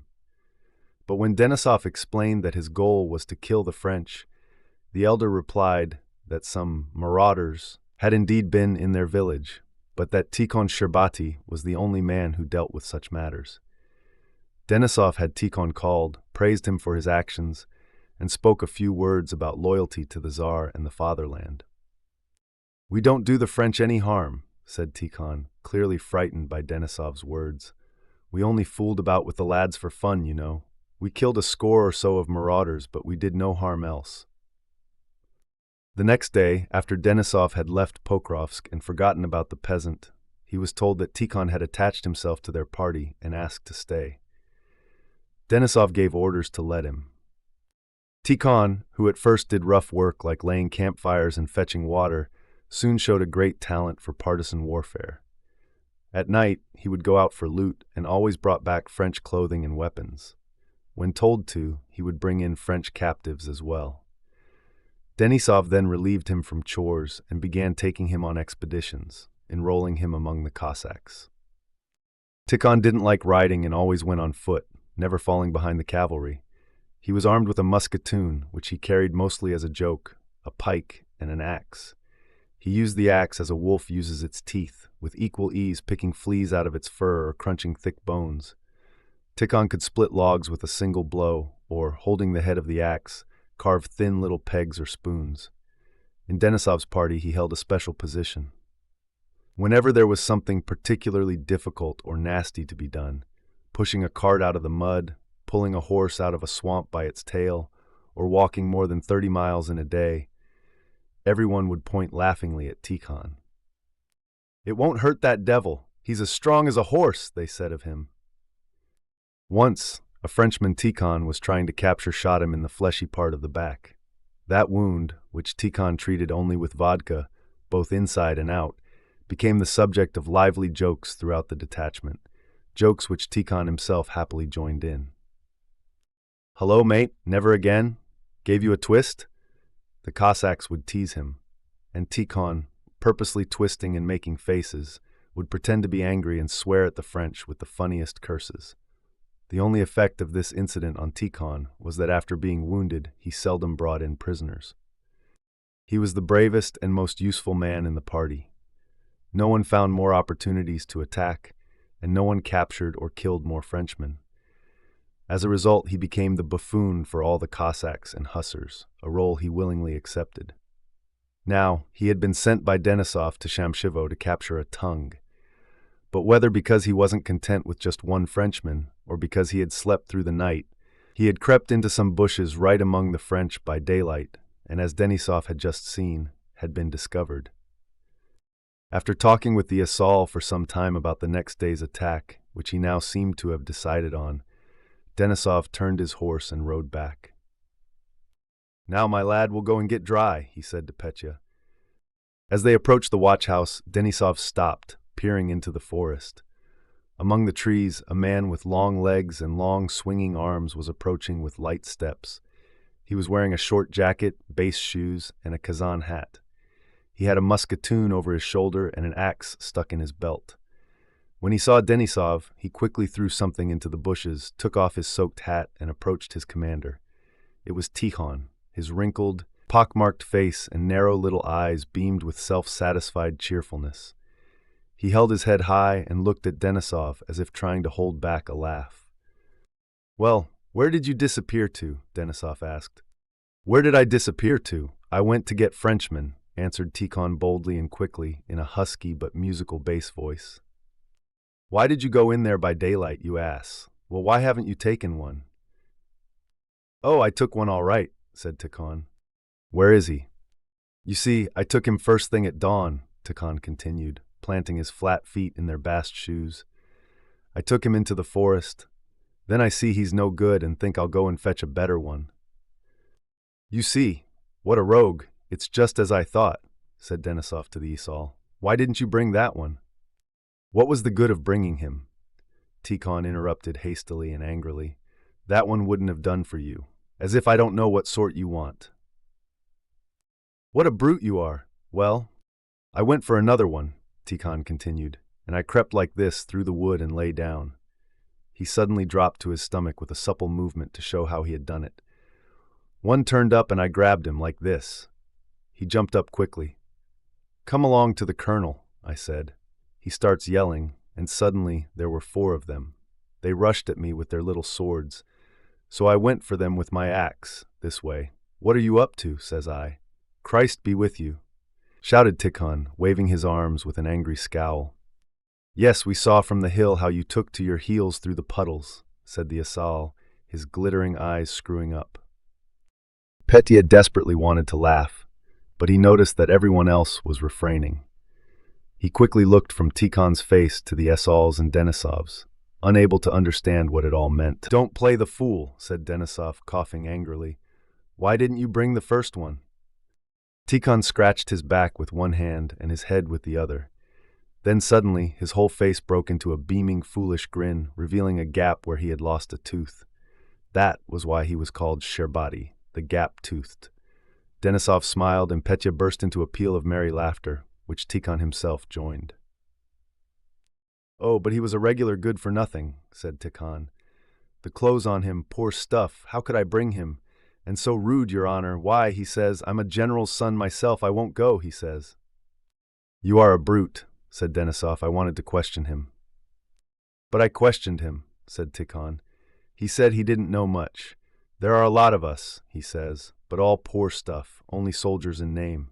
Shout loud at them, he says, and you'll take them all," Tikhon concluded, looking cheerfully and resolutely into Denisov's eyes.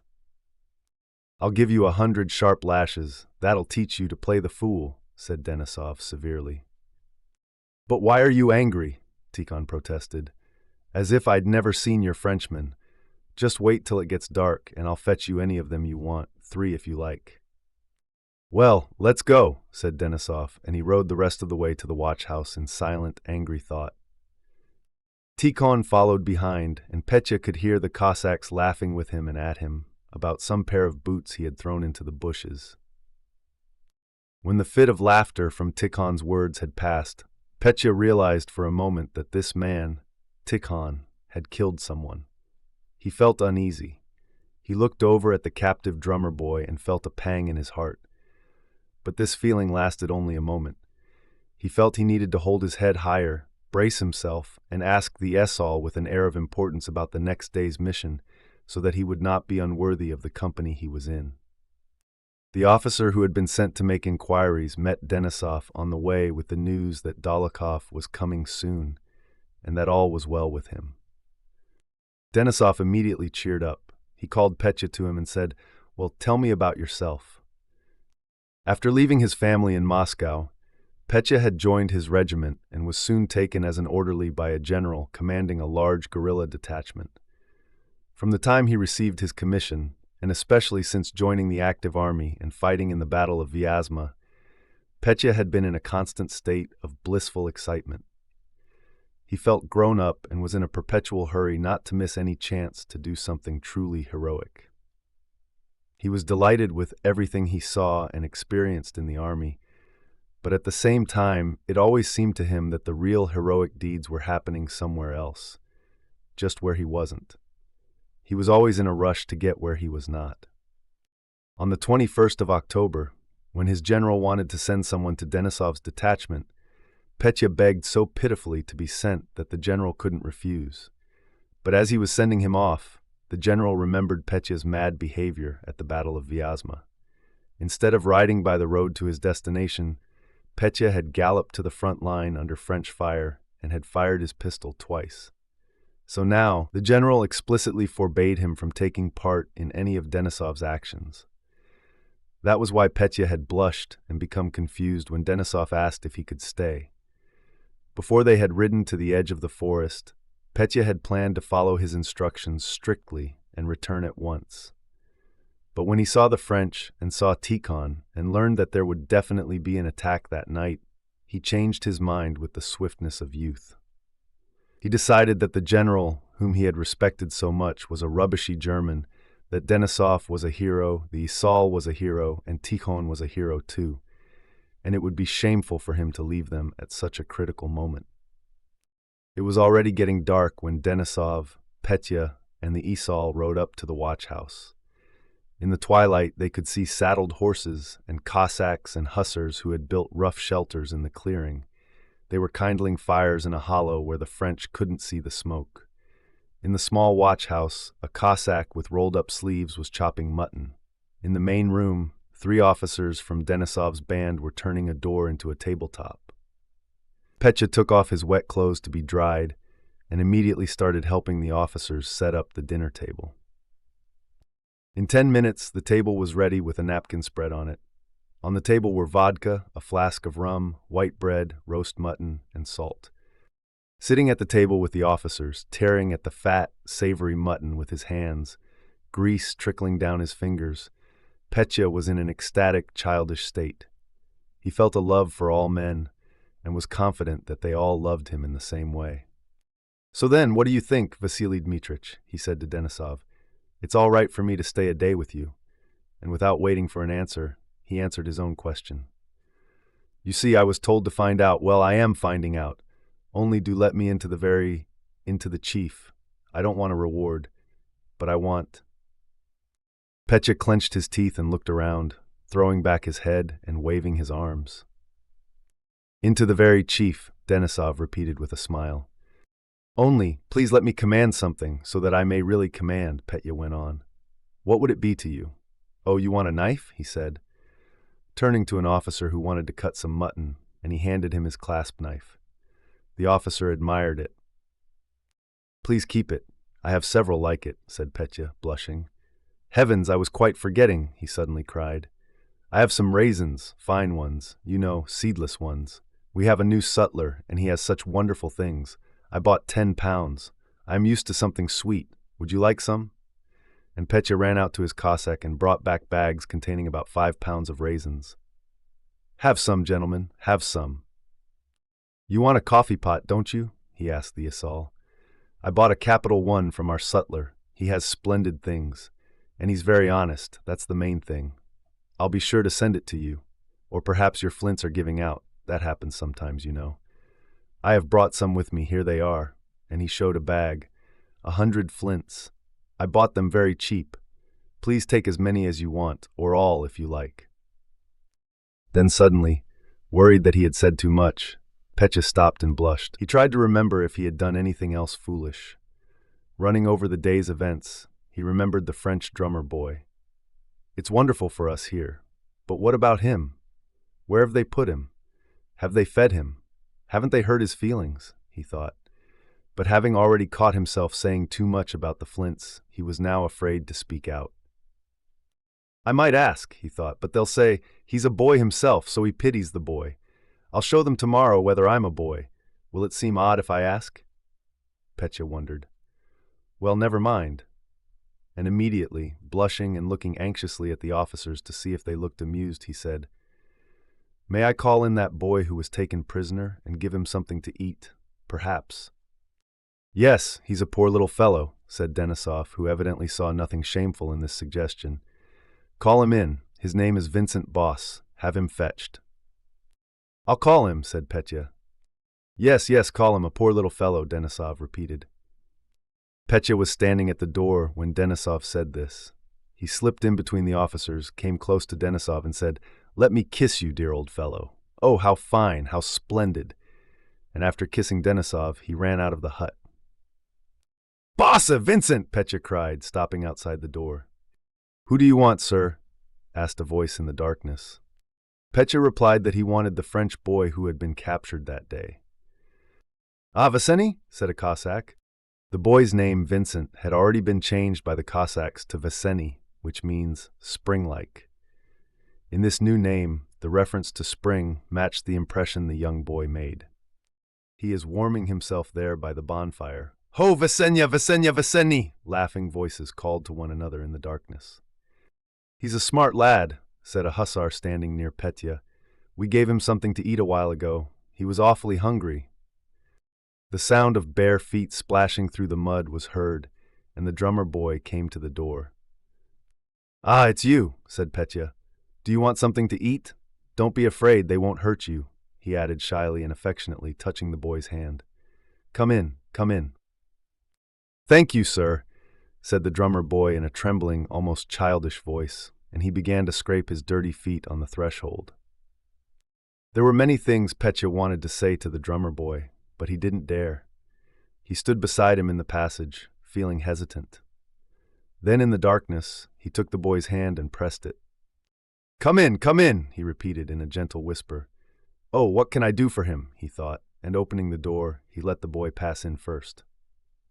When the boy was inside the hut, Petya sat down at a distance from him, thinking it was beneath his dignity to pay too much attention to him. But he fingered the money in his pocket and wondered if it would seem ridiculous to give some to the drummer boy. The arrival of Dolokhov diverted Petya's attention from the drummer boy. Denisov had given the boy some mutton and vodka and had him dressed in a Russian coat so he could stay with their band and not be sent away with the other prisoners. Petya had heard many stories in the army about Dolokhov's extraordinary bravery and his cruelty to the French. So from the moment Dolokhov entered the hut, Petya did not take his eyes off him. He braced himself and held his head high, wanting to be worthy of such company. Dolokhov's appearance surprised Petya with its simplicity. Denisov wore a Cossack coat, had a beard, and wore an icon of Nicholas the Wonder Worker on his chest. His way of speaking and everything he did showed his unusual position. But Dolokhov, who had worn a Persian costume in Moscow, now looked like a perfectly correct officer of the guards. He was clean-shaven and wore a guardsman's padded coat with an Order of St. George at his buttonhole and a plain cap set straight on his head. He took off his wet felt cloak in a corner of the room and, without greeting anyone, went straight to Denisov and began questioning him about the plan. Denisov told him about the large detachments that were planning to attack the transport, about the message Petya had brought, and his own replies to both generals. Then he told him everything he knew about the French detachment. That's so, but we must know what troops they are and their numbers, said Dolokhov. It will be necessary to go there. We can't start the affair without knowing for certain how many there are. I like to work accurately. Here now, wouldn't one of these gentlemen like to ride over to the French camp with me? I have brought a spare uniform. I'll go with you, cried Petya. There's no need for you to go at all, said Denisov, addressing Dolokhov, and as for him, I won't let him go on any account. I like that, exclaimed Petya. Why shouldn't I go? Because it's useless. Well, you must excuse me because I shall go, and that's all. You'll take me, won't you? He said, turning to Dolokhov. Why not? Dolokhov answered absently, studying the face of the French drummer boy. Have you had that youngster with you long? He asked Denisov. He was taken today, but he knows nothing. I'm keeping him with me. Yes, and where do you put the others? Inquired Dolokhov. Where? I send them away and take a receipt for them, shouted Denisov, suddenly flushing. And I say boldly that I have not a single man's life on my conscience. Would it be difficult for you to send 30 or 300 men to town under escort instead of staining, I speak bluntly, staining the honor of a soldier? That kind of amiable talk would be suitable from this young count of 16, said Dolokhov with cold irony, but it's time for you to drop it. Why, I've not said anything. I only say that I'll certainly go with you, said Petya shyly. But for you and me, old fellow, it's time to drop these amenities, continued Dolokhov, as if he found particular pleasure in speaking of this subject which irritated Denisov. Now, why have you kept this lad? He went on, swaying his head. Because you are sorry for him. Don't we know those receipts of yours? You send 100 men away and 30 get there. The rest either starve or get killed. So isn't it all the same not to send them? The Asal, screwing up his light-colored eyes, nodded in approval. That's not the point. I'm not going to discuss the matter. I do not wish to take it on my conscience. You say they'll die, all right, only not by my fault. Dolokhov began to laugh. Who has told them not to capture me these 20 times over? But if they did catch me, they'd string me up to an aspen tree, and with all your chivalry just the same. He paused. However, we must get to work. Tell the Cossack to fetch my kit. I have 2 French uniforms in it. Well, are you coming with me? He asked Petya. Yes, certainly. cried Petya, blushing almost to tears and glancing at Denisov. While Dolokhov had been arguing with Denisov about what to do with prisoners, Petya had once again felt awkward and restless. But again, he didn't have time to fully grasp what they were talking about. If grown-up, distinguished men think so, it must be necessary and right, he thought. But above all, Denisov must not dare to imagine that I'll obey him and that he can order me about. I will certainly go to the French camp with Dolokhov. If he can, so can I. And to all of Denisov's attempts to persuade him, Petya replied that he too was accustomed to doing everything accurately and not just in any old way, and that he never considered personal danger. For you'll admit that if we don't know for sure how many of them there are, hundreds of lives may depend on it, while there are only 2 of us. Besides, I want to go very much and certainly will go, so don't hinder me, he said. It will only make things worse. Having put on French greatcoats and military caps, Petya and Dolokhov rode to the clearing from which Denisov had observed the French camp. They emerged from the forest in pitch darkness and descended into the hollow. At the bottom, Dolokhov told the Cossacks with him to wait there and rode on at a quick trot toward the bridge. Petya, his heart pounding with excitement, rode by his side. "If we're caught, I won't be taken alive. I have a pistol," he whispered. "Don't talk Russian," said Dolokhov in a hurried whisper. At that very moment they heard a challenge through the darkness. "Qui vive," which means, "Who goes there?" followed by the click of a musket. The blood rushed to Petya's face, and he gripped his pistol. "Lancers of the 6th Regiment," replied Dolokhov, neither speeding up nor slowing down his horse. The black figure of a sentinel stood on the bridge. "Password," he said. Dolokhov reined in his horse and advanced at a walk. "Tell me, is Colonel Gerard here?" he asked. "Password," repeated the sentinel, blocking the way and not answering. "When an officer is making his round, sentinels don't ask him for the password," cried Dolokhov, suddenly flaring up and riding straight at the sentinel. "I am asking you if the colonel is here." And without waiting for an answer from the sentinel, who had stepped aside, Dolokhov rode up the hill at a walk. Noticing the black outline of a man crossing the road, Dolokhov stopped him and asked where the commander and officers were. The man, a soldier with a sack over his shoulder, stopped, came close to Dolokhov's horse, touched it with his hand, and explained simply and in a friendly way that the commander and officers were higher up the hill to the right, in the courtyard of the farm, as he called the landowner's house. Having ridden up the road, with French talk audible on both sides around the campfires, Dolokhov turned into the courtyard of the landowner's house. He dismounted and approached a big, blazing campfire, around which sat several men talking noisily. Something was boiling in a small cauldron at the edge of the fire, and a soldier in a peaked cap and blue overcoat was kneeling beside it, stirring its contents with a ramrod. "Oh, he's a hard nut to crack," said one of the officers sitting in the shadow. "He'll make them get a move on, those fellows," said another, laughing. Both fell silent, peering into the darkness at the sound of Dolokhov's and Petya's steps as they approached the fire, leading their horses. "Bonjour, messieurs," which means "good day, gentlemen," said Dolokhov loudly and clearly. There was a stir among the officers in the shadow. One tall, long-necked officer walked around the fire and came up to Dolokhov. "Is that you, Clement?" he asked. "Where the devil—" But realizing his mistake, he broke off and with a frown greeted Dolokhov as a stranger asking what he could do for him. Dolokhov said that he and his companion were trying to catch up with their regiment, and asked the company in general if they knew anything about the 6th Regiment. None of them knew anything, and Petya thought the officers were starting to look at him and Dolokhov with hostility and suspicion. For a few seconds, everyone was silent. "If you were counting on the evening soup, you have come too late," said a voice from behind the fire with a repressed laugh. Dolokhov replied that they were not hungry and had to push on farther that night. He handed the horses to the soldier who was stirring the pot and squatted down by the fire beside the officer with the long neck.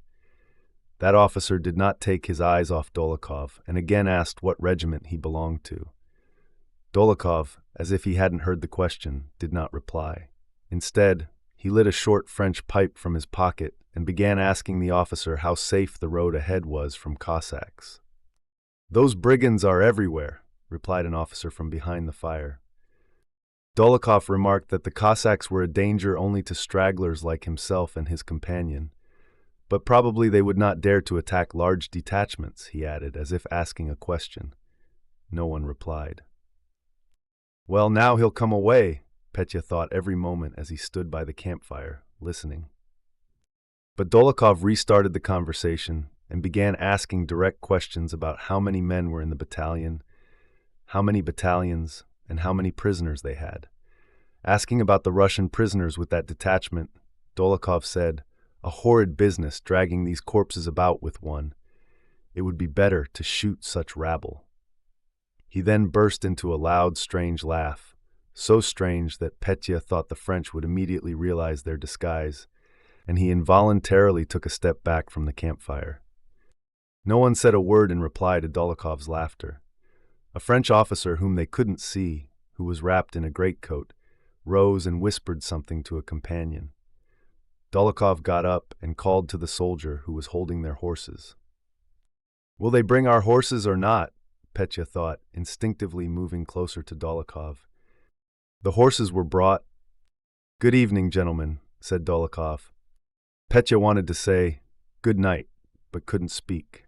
The officers were whispering together. Dolokhov took a long time mounting his horse, which wouldn't stand still. Then he rode out of the yard at a slow pace. Petya rode beside him, desperately wanting to look around to see if the French were running after them, but he didn't dare. Once on the road, Dolokhov didn't ride back across the open country, but through the village. At one point, he stopped and listened. "Do you hear?" he asked. Petya recognized the sound of Russian voices and saw the dark figures of Russian prisoners around their campfires. When they had gone down to the bridge, Petya and Dolokhov rode past the sentinel, who paced morosely up and down without a word. Then they descended into the hollow where the Cossacks were waiting. "Well now, goodbye. Tell Denisov at the first shot at daybreak," said Dolokhov, and was about to ride away, but Petya grabbed hold of him. "Really," he cried, "you are such a hero. Oh, how fine, how splendid, how I love you." All right," said Dolokhov, but Petya didn't let go. Through the gloom, Dolokhov saw that Petya was bending toward him and wanted to kiss him. Dolokhov kissed him, laughed, turned his horse, and vanished into the darkness. Returning to the watchman's hut, Petya found Denisov in the passage. He had been waiting for Petya's return, feeling agitated, anxious, and guilty for letting him go. "Thank God!" he exclaimed. "Yes, thank God!" he repeated, listening to Petya's thrilled account. "But devil take you, I haven't slept because of you." "Well, thank God. Now lie down. We can still get a nap before morning." "But no," said Petya. "I don't want to sleep yet. Besides, I know myself, if I fall asleep, it's finished, and I'm used to not sleeping before a battle." He sat for a while in the hut, joyfully recalling the details of his expedition and vividly imagining what would happen the next day. Then, noticing that Denisov was asleep, he got up and went outside. It was still quite dark. The rain was over, but drops were still falling from the trees. Near the hut, he could see the black shapes of the Cossacks' shelters and of horses tied together. Behind the hut, the dark shapes of 2 wagons were visible, and in the hollow, a dying campfire gleamed red. Not all the Cossacks and hussars were asleep. Here and there, amidst the sounds of falling drops and the munching of horses, he could hear low, whispering voices. Petya went outside, peered into the darkness, and walked over to the wagons. Someone was snoring under them, and saddled horses stood around, munching their oats.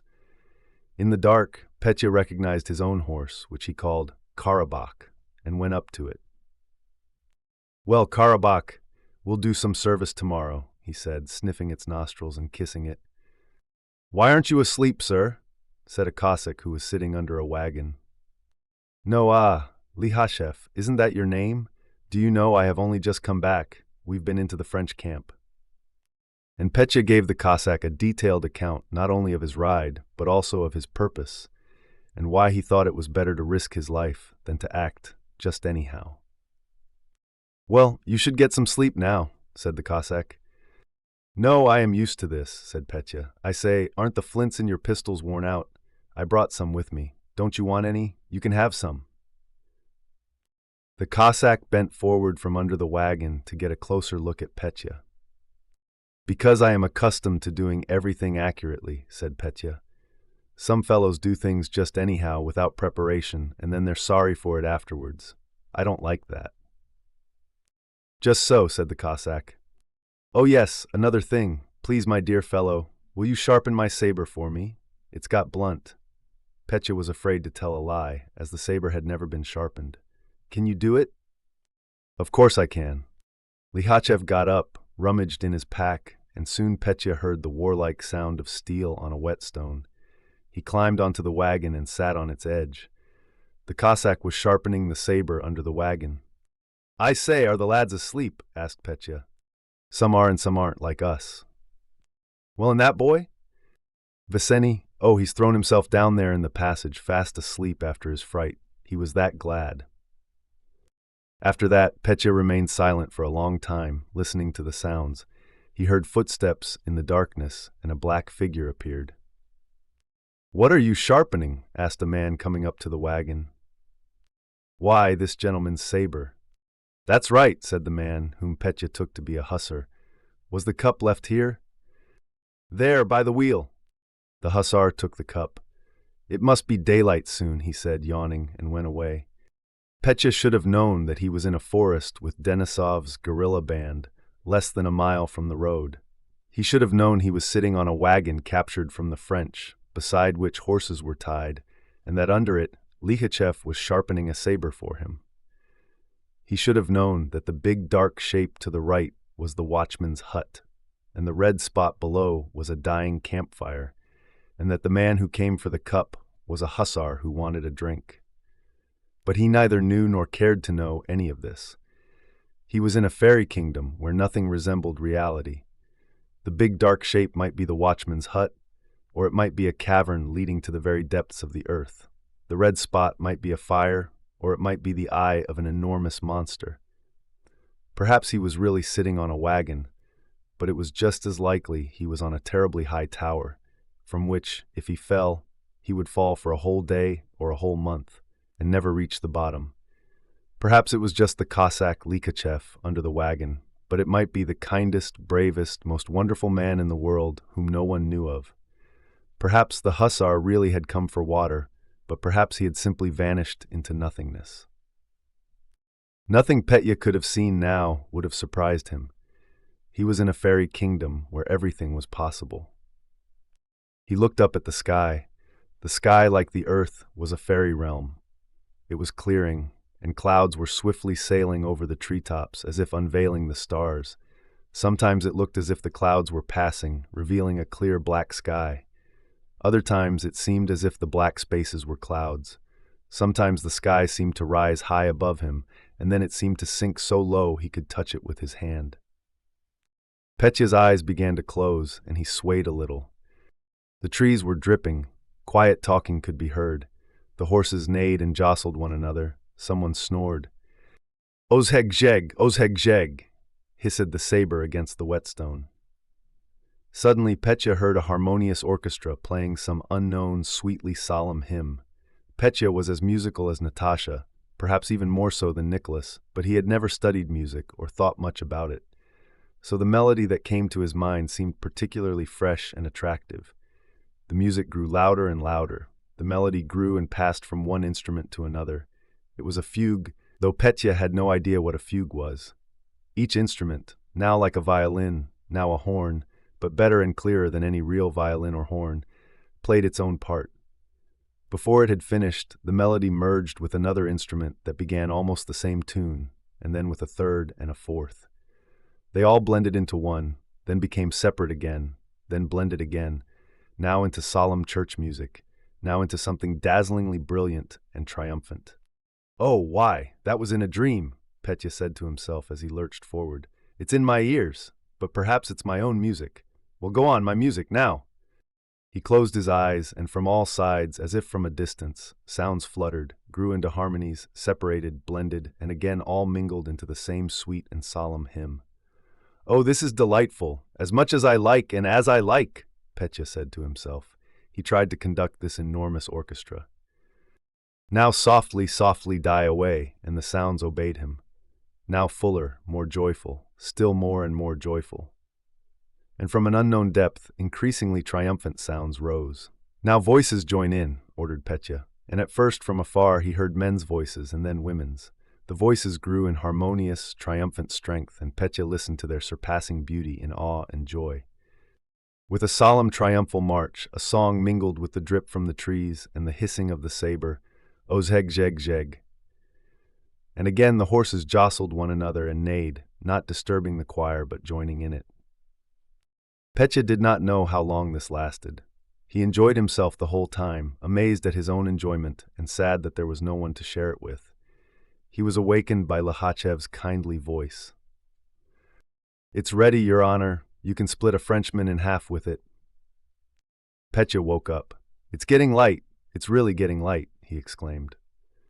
The horses, which had been invisible before, could now be seen clearly, and a watery light was showing through the bare branches. Petya shook himself, jumped up, took a ruble from his pocket and gave it to Likhachev. Then he flourished the saber, tested it, and sheathed it. The Cossacks were untying their horses and tightening their saddle girths. "And here's the commander," said Likhachev. Denisov came out of the watchman's hut and, calling Petya, gave orders to get ready.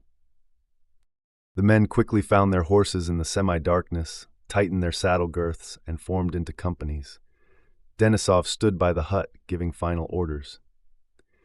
The infantry of the detachment passed along the road and quickly disappeared among the trees in the mist of early dawn, hundreds of feet splashing through the mud.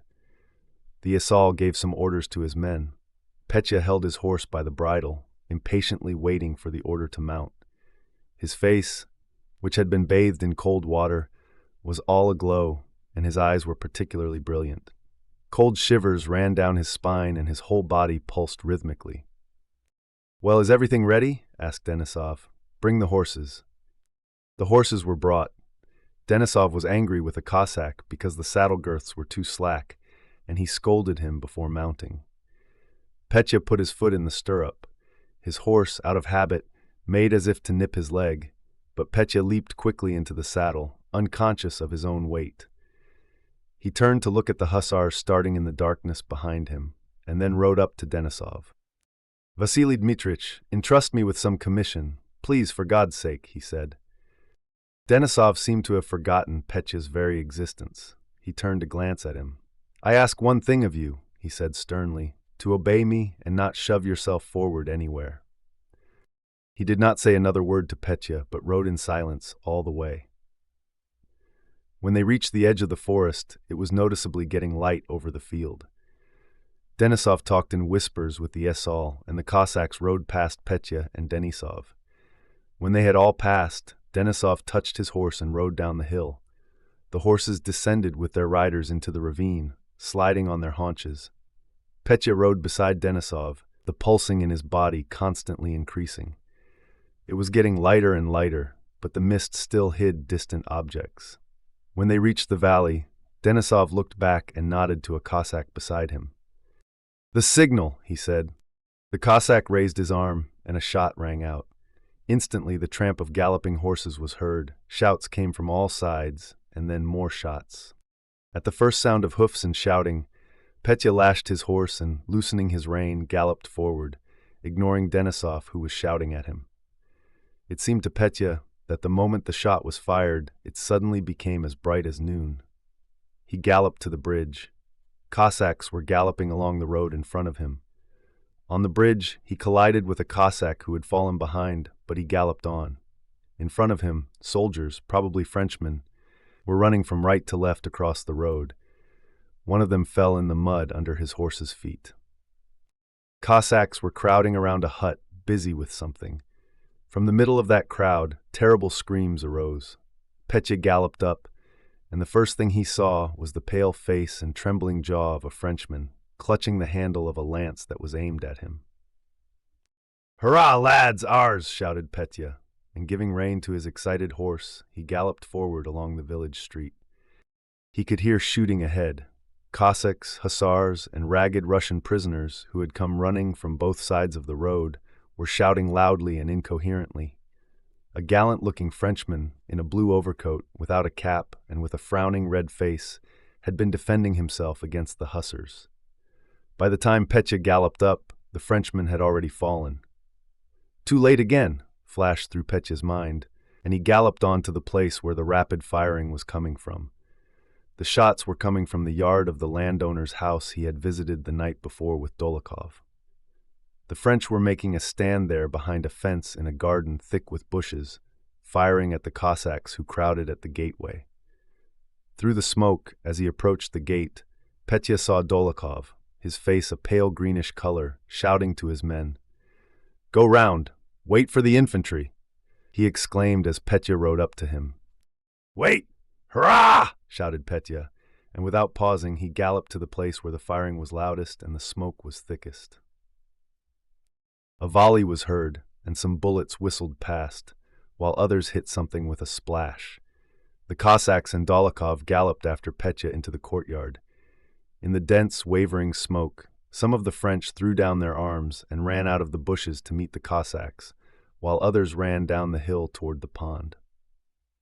Petya was galloping along the courtyard, but instead of holding the reins, he waved both his arms about rapidly and strangely, slipping farther and farther to one side in his saddle.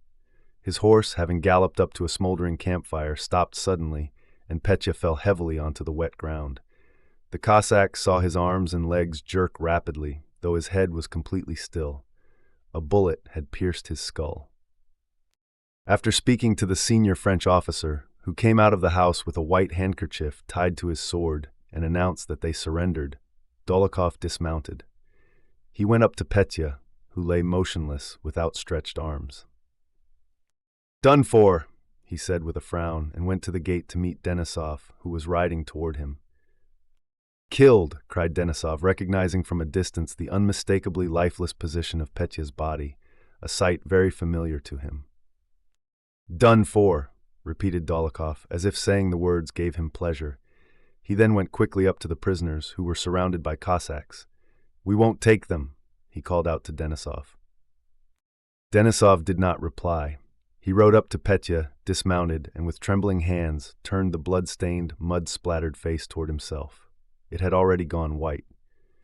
"I'm used to something sweet, raisins, fine ones. Take them all," he remembered Petya's words. And the Cossacks looked around in surprise at the sound like the yelp of a dog with which Denisov turned away. He walked to the fence and seized hold of it. Among the Russian prisoners rescued by Denisov and Dolokhov was Pierre Bezukhov. Now we begin Chapter 3. Chapter 3, Pierre's journey among the prisoners, Karatayev, his story of the merchant, his death, Pierre rescued. During the entire march from Moscow, the French authorities had issued no new orders about the group of prisoners that included Pierre. By October 22nd, this group was no longer with the same troops and baggage trains it had left Moscow with. Half the wagons of hardtack that had traveled with them at first had been captured by Cossacks. The other half had gone on ahead.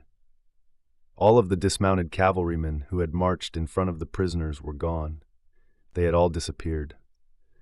The artillery they had seen in front of them in the first few days was now replaced by Marshal Junot's enormous baggage train, escorted by Westphalians. Behind the prisoners came a cavalry baggage train. From Vyazma onward, the French army, which had been moving in 3 columns, now moved as a single group. The signs of disorder that Pierre had noticed at their first stop after Moscow had now reached their worst possible state. The road they marched on was lined on both sides with dead horses. Ragged men who had fallen behind from various regiments continually joined and then left the moving column. Several times during the march, there were false alarms. The soldiers of the escort would raise their muskets, fire, and run headlong, crushing one another. Afterwards, they would reassemble and curse each other for their baseless panic. These 3 groups traveling together, the cavalry stores, the convoy of prisoners, and Junot's baggage train, still formed a separate unit, though each group was rapidly shrinking. Of the artillery baggage train, which had started with 120 wagons, no more than 60 were left. The rest had been captured or abandoned. Some of Junot's wagons had also been captured or left behind. 3 wagons had been raided and robbed by stragglers from Davout's corps. From the talk of the Germans, Pierre learned that a larger guard had been assigned to that baggage train than to the prisoners. He also learned that one of their comrades, a German soldier, had been shot by the marshal's own order because a silver spoon belonging to the marshal had been found in his possession. The group of prisoners had shrunk the most. Of the 330 men who had left Moscow, fewer than 100 now remained. The prisoners were more of a burden to the escort than even the cavalry saddles or Junot's baggage. The escort understood that the saddles and Junot's spoon might be useful, but that cold and hungry soldiers should have to guard equally cold and hungry Russians was not just incomprehensible, but disgusting.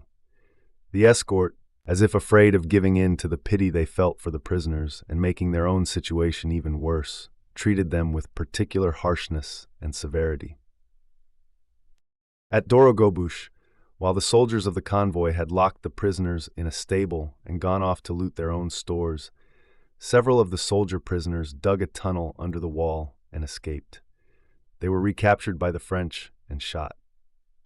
The arrangement they had at the start, that the officer prisoners should be kept separate from the rest, had long been abandoned.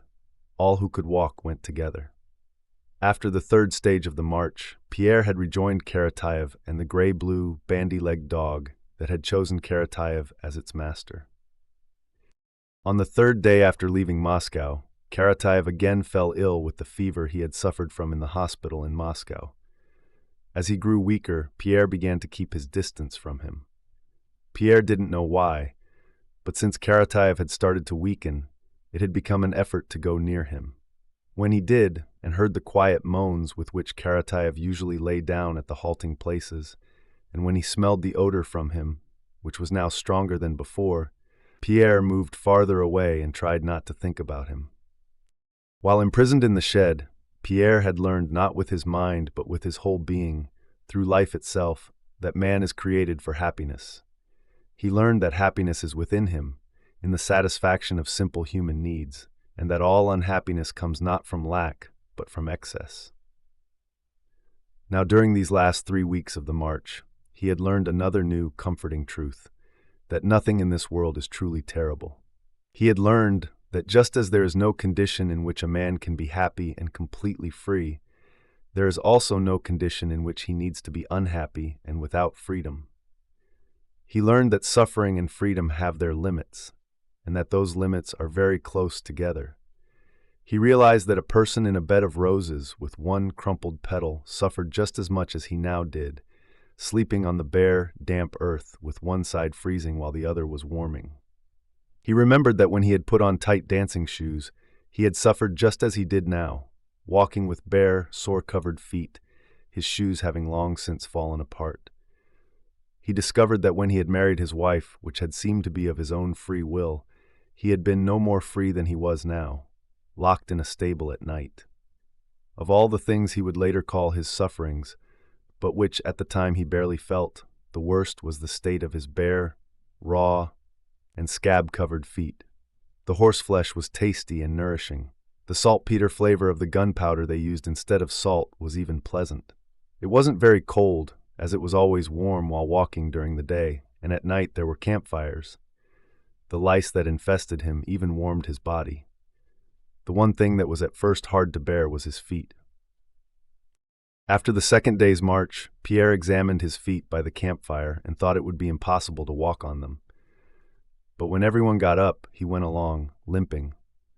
Once he had warmed up, he walked without feeling the pain, though at night his feet looked more terrible than before. However, he didn't look at them now. He thought of other things. Only now did Pierre realize the full strength of life in man and the saving power he has of shifting his attention from one thing to another. This power is like the safety valve of a boiler, which allows extra steam to escape when the pressure gets too high. He did not see and did not hear them shoot the prisoners who lagged behind, though more than 100 died that way. He did not think of Karatayev, who grew weaker every day and would clearly soon share that fate. Still less did Pierre think about himself. The harder his situation became and the more terrible the future seemed, the more independent his thoughts became. Joyful and comforting thoughts, memories, and imaginings came to him, completely separate from the situation he was in. At midday on October 22nd, Pierre was walking uphill along the muddy, slippery road, looking at his feet and the roughness of the path. Sometimes he would glance at the familiar crowd around him, and then again at his feet. Both were familiar and his own. The blue-gray, bandy-legged dog ran merrily along the side of the road. Sometimes, as if to show off its agility, it would lift one hind leg and hop along on three, then go back to all four and rush to bark at the crows that sat on the dead bodies. The dog was happier and sleeker than it had been in Moscow. All around lay the flesh of different animals, from men to horses, in various stages of decay. Since the passing men kept the wolves away, the dog could eat all it wanted. It had been raining since morning. It had seemed as if it might stop at any moment and the sky would clear, but after a short break it began raining harder than before. The saturated road no longer absorbed the water, which ran in streams along the ruts. Pierre walked along, looking from side to side, counting his steps in threes and keeping track on his fingers. Speaking to the rain in his mind, he repeated, now then, go on, pelt harder." It seemed to him that he was thinking of nothing, but deep within him, his soul was busy with something important and comforting. This something was a very subtle spiritual conclusion he had drawn from a conversation with Karatayev the day before. At yesterday's halting place, feeling chilly by a dying campfire, Pierre had gotten up and gone to the next one, which was burning better. There, Platon Karatayev was sitting, covered up completely with his greatcoat, telling the soldiers a story Pierre knew. It was past midnight, the hour when Karatayev was usually free of his fever, and particularly lively. When Pierre reached the fire and heard Platon's voice, weakened by illness, and saw his pathetic face brightly lit by the blaze, he felt a painful prick at his heart. His pity for this man frightened him, and he wanted to go away, but there was no other fire. So Pierre sat down, trying not to look at Platon. "Well, how are you?" he asked. "How am I? If we grumble at sickness, God won't grant us death," replied Platon, and he at once continued the story he had started. "And so, brother," he went on, with a smile on his pale, thin face, and a particularly happy light in his eyes, "you see, brother." Pierre had long been familiar with that story. Karatayev had told it to him alone half a dozen times, always with a special, joyful emotion. But as well as he knew it, Pierre now listened to the tale as if it were new. The quiet rapture Karatayev clearly felt as he told it was contagious, and Pierre felt it too. The story was about an old merchant who lived a good and God-fearing life with his family. One day he went to the Nizhny Fair with a companion, a rich merchant. They stayed at an inn and went to sleep. The next morning, his companion was found robbed and with his throat cut. A blood-stained knife was found under the old merchant's pillow. He was tried, whipped, and his nostrils were torn off, all in due form, as Karatayev put it.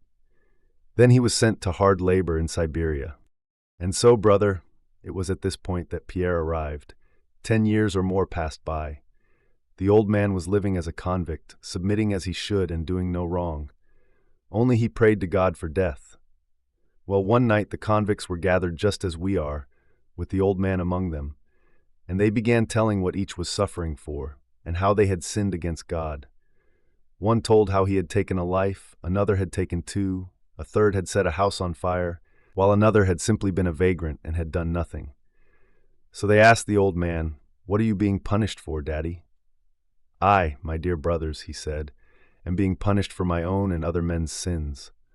But I have not killed anyone or taken anything that was not mine, but have only helped my poorer brothers. I was a merchant, my dear brothers, and had much property." And he went on to tell them all about it. "I don't grieve for myself," he says. "God, it seems, has chastened me. Only I am sorry for my old wife and the children." And the old man began to weep. Now it happened that in the group was the very man who had killed the other merchant. "Where did it happen, Daddy?" he said. "When and in what month?"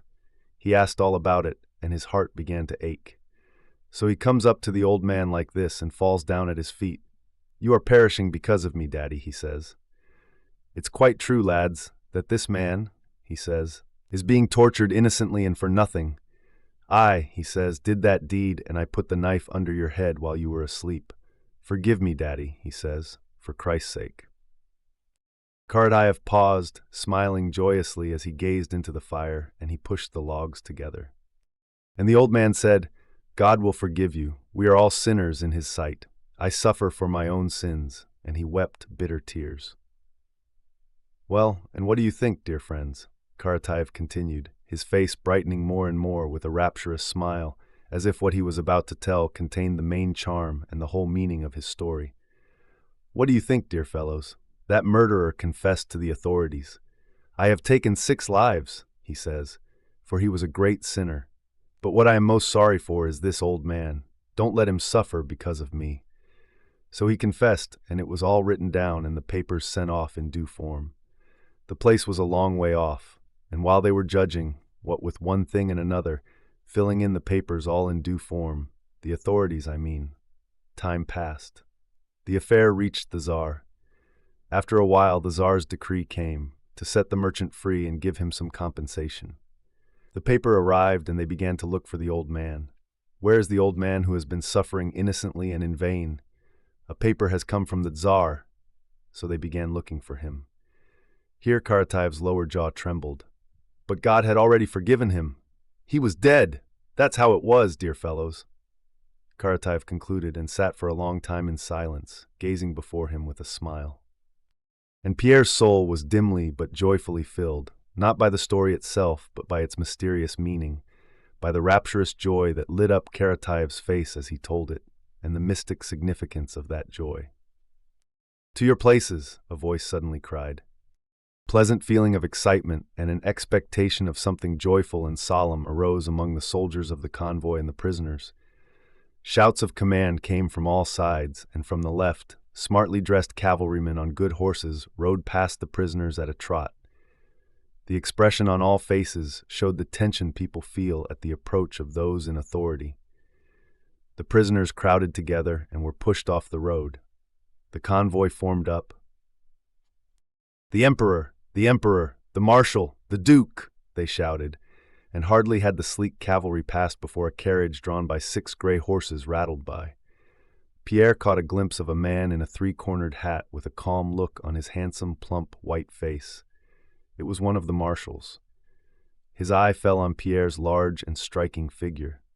In the way he frowned and looked away, Pierre thought he saw sympathy and a desire to hide that sympathy. The general in charge of the stores galloped after the carriage with a red and frightened face, whipping his skinny horse. Several officers formed a group, and some soldiers crowded around them. Their faces all looked excited and worried. "What did he say? What did he say?" Pierre heard them ask. While the marshal was passing, the prisoners had huddled together in a crowd. Pierre saw Karatayev, whom he had not yet seen that morning. He sat in his short overcoat, leaning against a birch tree. On his face, besides the look of joyful emotion from the night before, there was now an expression of quiet solemnity. Karatayev looked at Pierre with his kindly round eyes, which were now filled with tears. He was clearly trying to get Pierre to come near so he could say something to him. But Pierre was not sure of himself. He pretended not to see the look and moved hastily away. When the prisoners started walking again, Pierre looked around. Karatayev was still sitting at the side of the road under the birch tree, and 2 Frenchmen were talking over his head.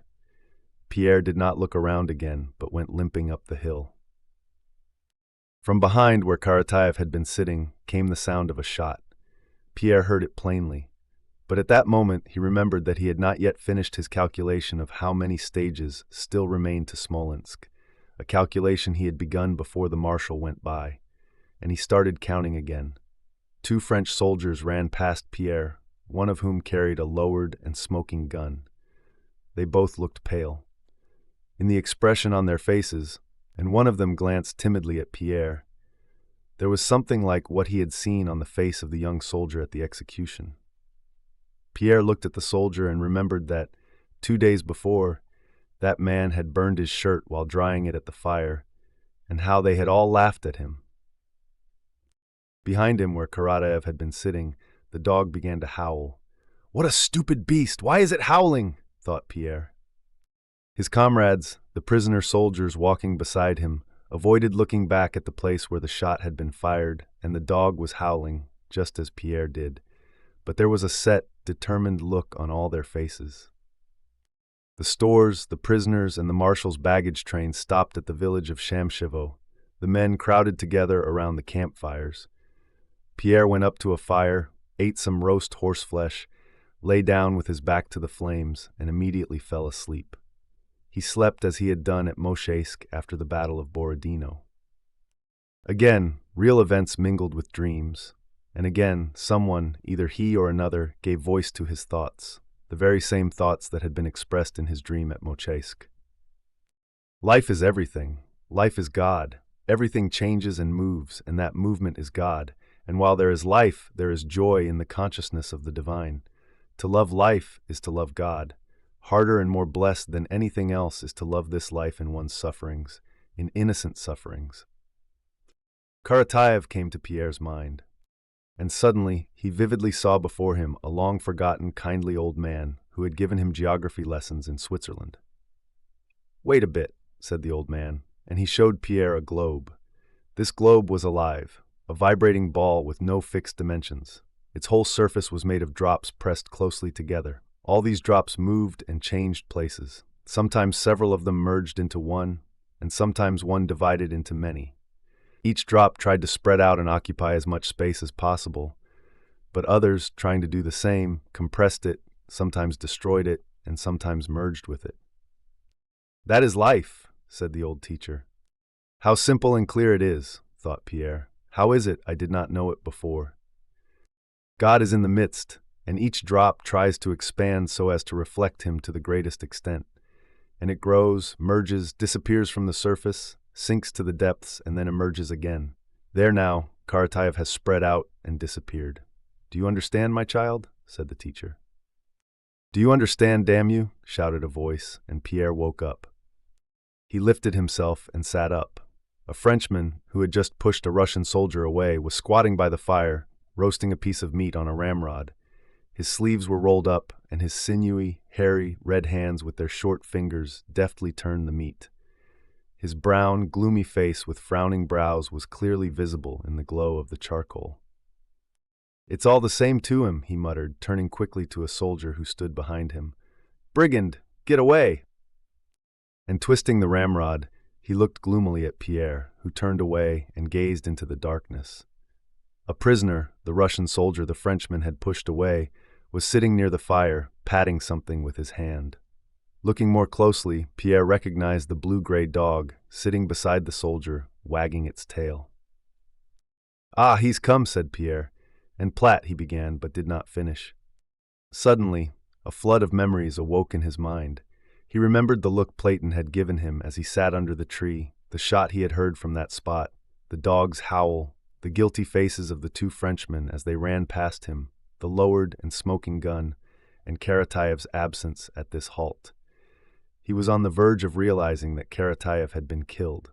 But just at that instant, for some reason, the memory of a summer evening he had spent with a beautiful Polish lady on the veranda of his house in Kiev came to his mind. And without connecting the day's events or drawing a conclusion from them, Pierre closed his eyes.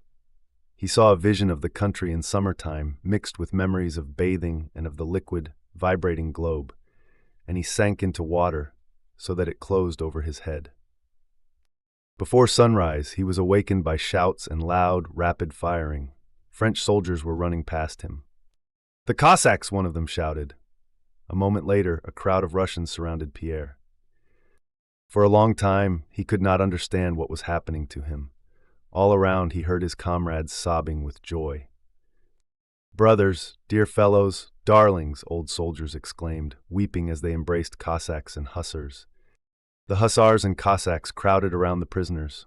One offered them clothes, another boots, and a third bread. Pierre sobbed as he sat among them, unable to say a word. He hugged the first soldier who approached him and kissed him, weeping. Dolokhov stood at the gate of the ruined house, letting a crowd of disarmed Frenchmen pass by. The French, excited by everything that had happened, were talking loudly among themselves. But as they passed Dolokhov, who gently tapped his boots with his whip and watched them with cold, glassy eyes that promised nothing good, they became silent. On the opposite side stood Dolokhov's Cossack, counting the prisoners and marking off each 100 with a chalk line on the gate. "How many?" Dolokhov asked the Cossack. "The second 100, replied the Cossack. Get along, Dolokhov kept saying, an expression he had picked up from the French. When his eyes met those of the prisoners, they flashed with a cruel light. Denisov, bareheaded and with a gloomy face, walked behind some Cossacks who were carrying the body of Petya Rostov to a hole that had been dug in the garden. Now we begin Chapter 4. Chapter 4, The French Retreat, Berthier's report to Napoleon, their flight beyond Smolensk. After the 28th of October, when the frosts began, the flight of the French became even more tragic. Men were freezing or roasting themselves to death at campfires. Meanwhile, carriages with people dressed in furs continued to drive past, carrying away the property that had been stolen by the emperor, kings, and dukes. But the basic process of the flight and disintegration of the French army went on just as before. From Moscow to Vyazma, the French army of 73,000 men, not counting the guards who did nothing but pillage, was reduced to 36,000. And this was even though not more than 5,000 had been killed in battle. From this starting point, you could determine the rest of the progression mathematically. The French army melted away and perished at the same rate from Moscow to Vyazma, from Vyazma to Smolensk, from Smolensk to the Berezina River, and from the Berezina to Vilna. This happened regardless of the intensity of the cold, the pursuit, or any other specific conditions. Beyond Vyazma, the French army, instead of moving in 3 columns, huddled together into one mass and continued on to the end. Berthier wrote to his emperor, and we know how far commanders allow themselves to stray from the truth when describing an army's condition. This is what he said: "I feel it is my duty to report to your Majesty the condition of the various corps I have observed during the last few days' march. They are almost disbanded. Scarcely a quarter of the soldiers remain with their regiments. The others go off by themselves in different directions, hoping to find food and escape discipline. In general, they see Smolensk as the place where they hope to recover. During the last few days, many men have been seen throwing away their cartridges and their arms. In such a state of affairs, whatever your ultimate plans may be, the interest of your Majesty's service demands that the army should be rallied at Smolensk. It should first of all be freed from ineffectives, such as dismounted cavalry, unnecessary baggage, and artillery that is no longer in proportion to the present forces. The soldiers, who are worn out with hunger and fatigue, need these supplies as well as a few days' rest. Many have died these last days on the road or at the bivouacs. This state of things is continually getting worse and makes one fear that unless a prompt remedy is applied, the troops will no longer be under control in case of an engagement." November 9th, 20 miles from Smolensk. After staggering into Smolensk, which had seemed to them a promised land, the French, searching for food, killed one another, sacked their own stores, and when everything had been plundered, fled farther. They all went on without knowing where they were going or why. Napoleon, that supposed genius, knew even less, for no one issued any orders to him. But still, he and those around him kept up their old habits. They wrote commands, letters, reports, and orders of the day. They called one another sire, my cousin, Prince Dekmul, King of Naples, and so on. But these orders and reports were only on paper. Nothing in them was acted upon because they could not be carried out. And though they called one another majesties, highnesses, or cousins, they all felt that they were miserable wretches who had done much evil for which they now had to pay. And though they pretended to be concerned about the army, each was thinking only of himself and of how to get away quickly and save himself. The movements of the Russian and French armies during the campaign from Moscow back to the Niemen River were like a game of Russian blindman's bluff. In this game, 2 players are blindfolded, and one of them occasionally rings a little bell to let the catcher know where he is. At first, he rings his bell fearlessly, but when he gets into a tight spot, he runs away as quietly as he can, and often, thinking he's escaping, runs straight into his opponent's arms.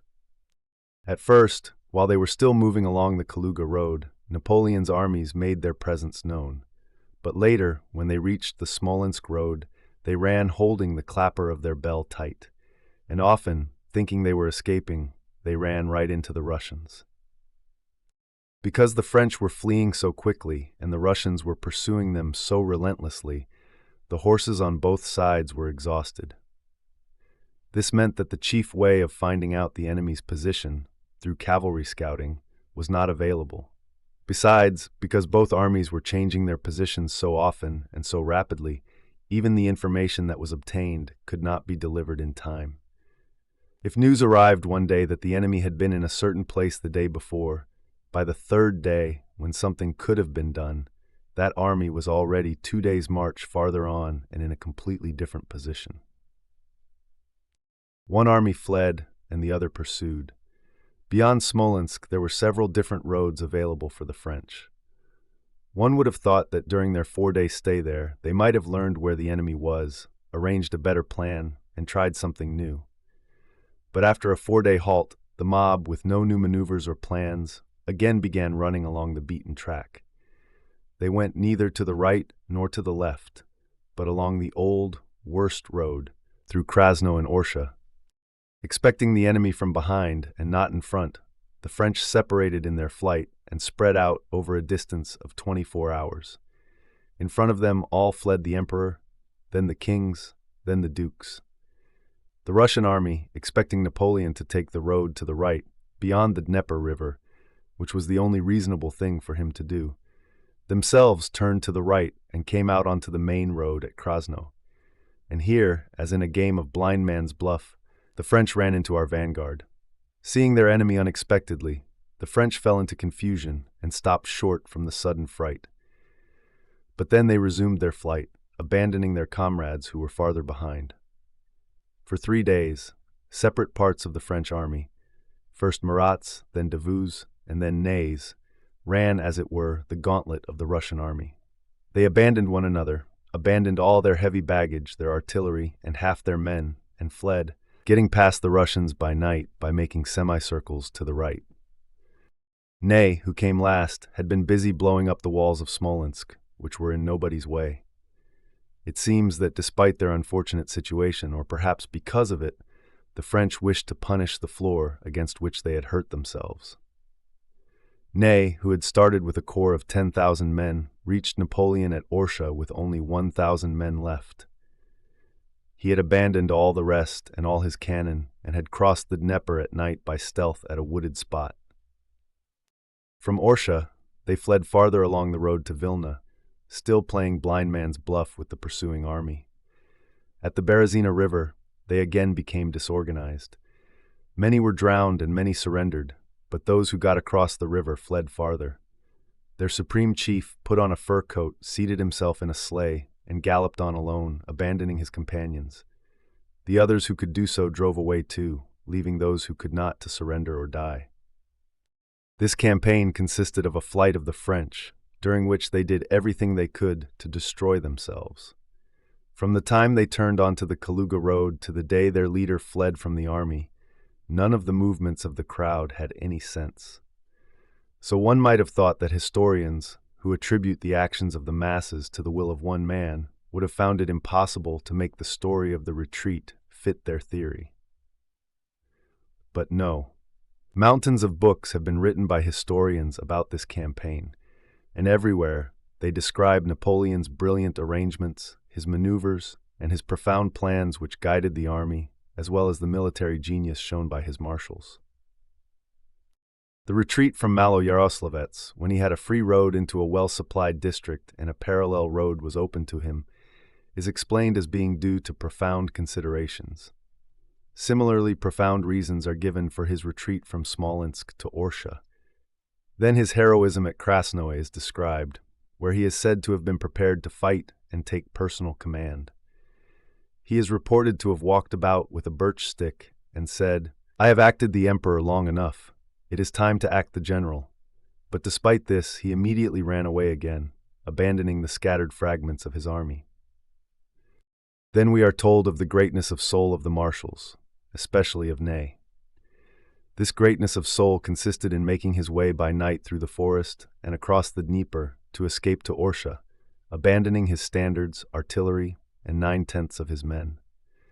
And finally, the great emperor's departure from his heroic army is presented to us by historians as something great and characteristic of genius. Even that final act of running away, which in ordinary language would be described as the lowest depth of baseness, something every child is taught to be ashamed of, even that act finds justification in the historian's language. When it is impossible to stretch the very elastic threads of historical reasoning any farther, when actions are clearly contrary to everything humanity calls right or even just, the historians produce a saving concept of greatness.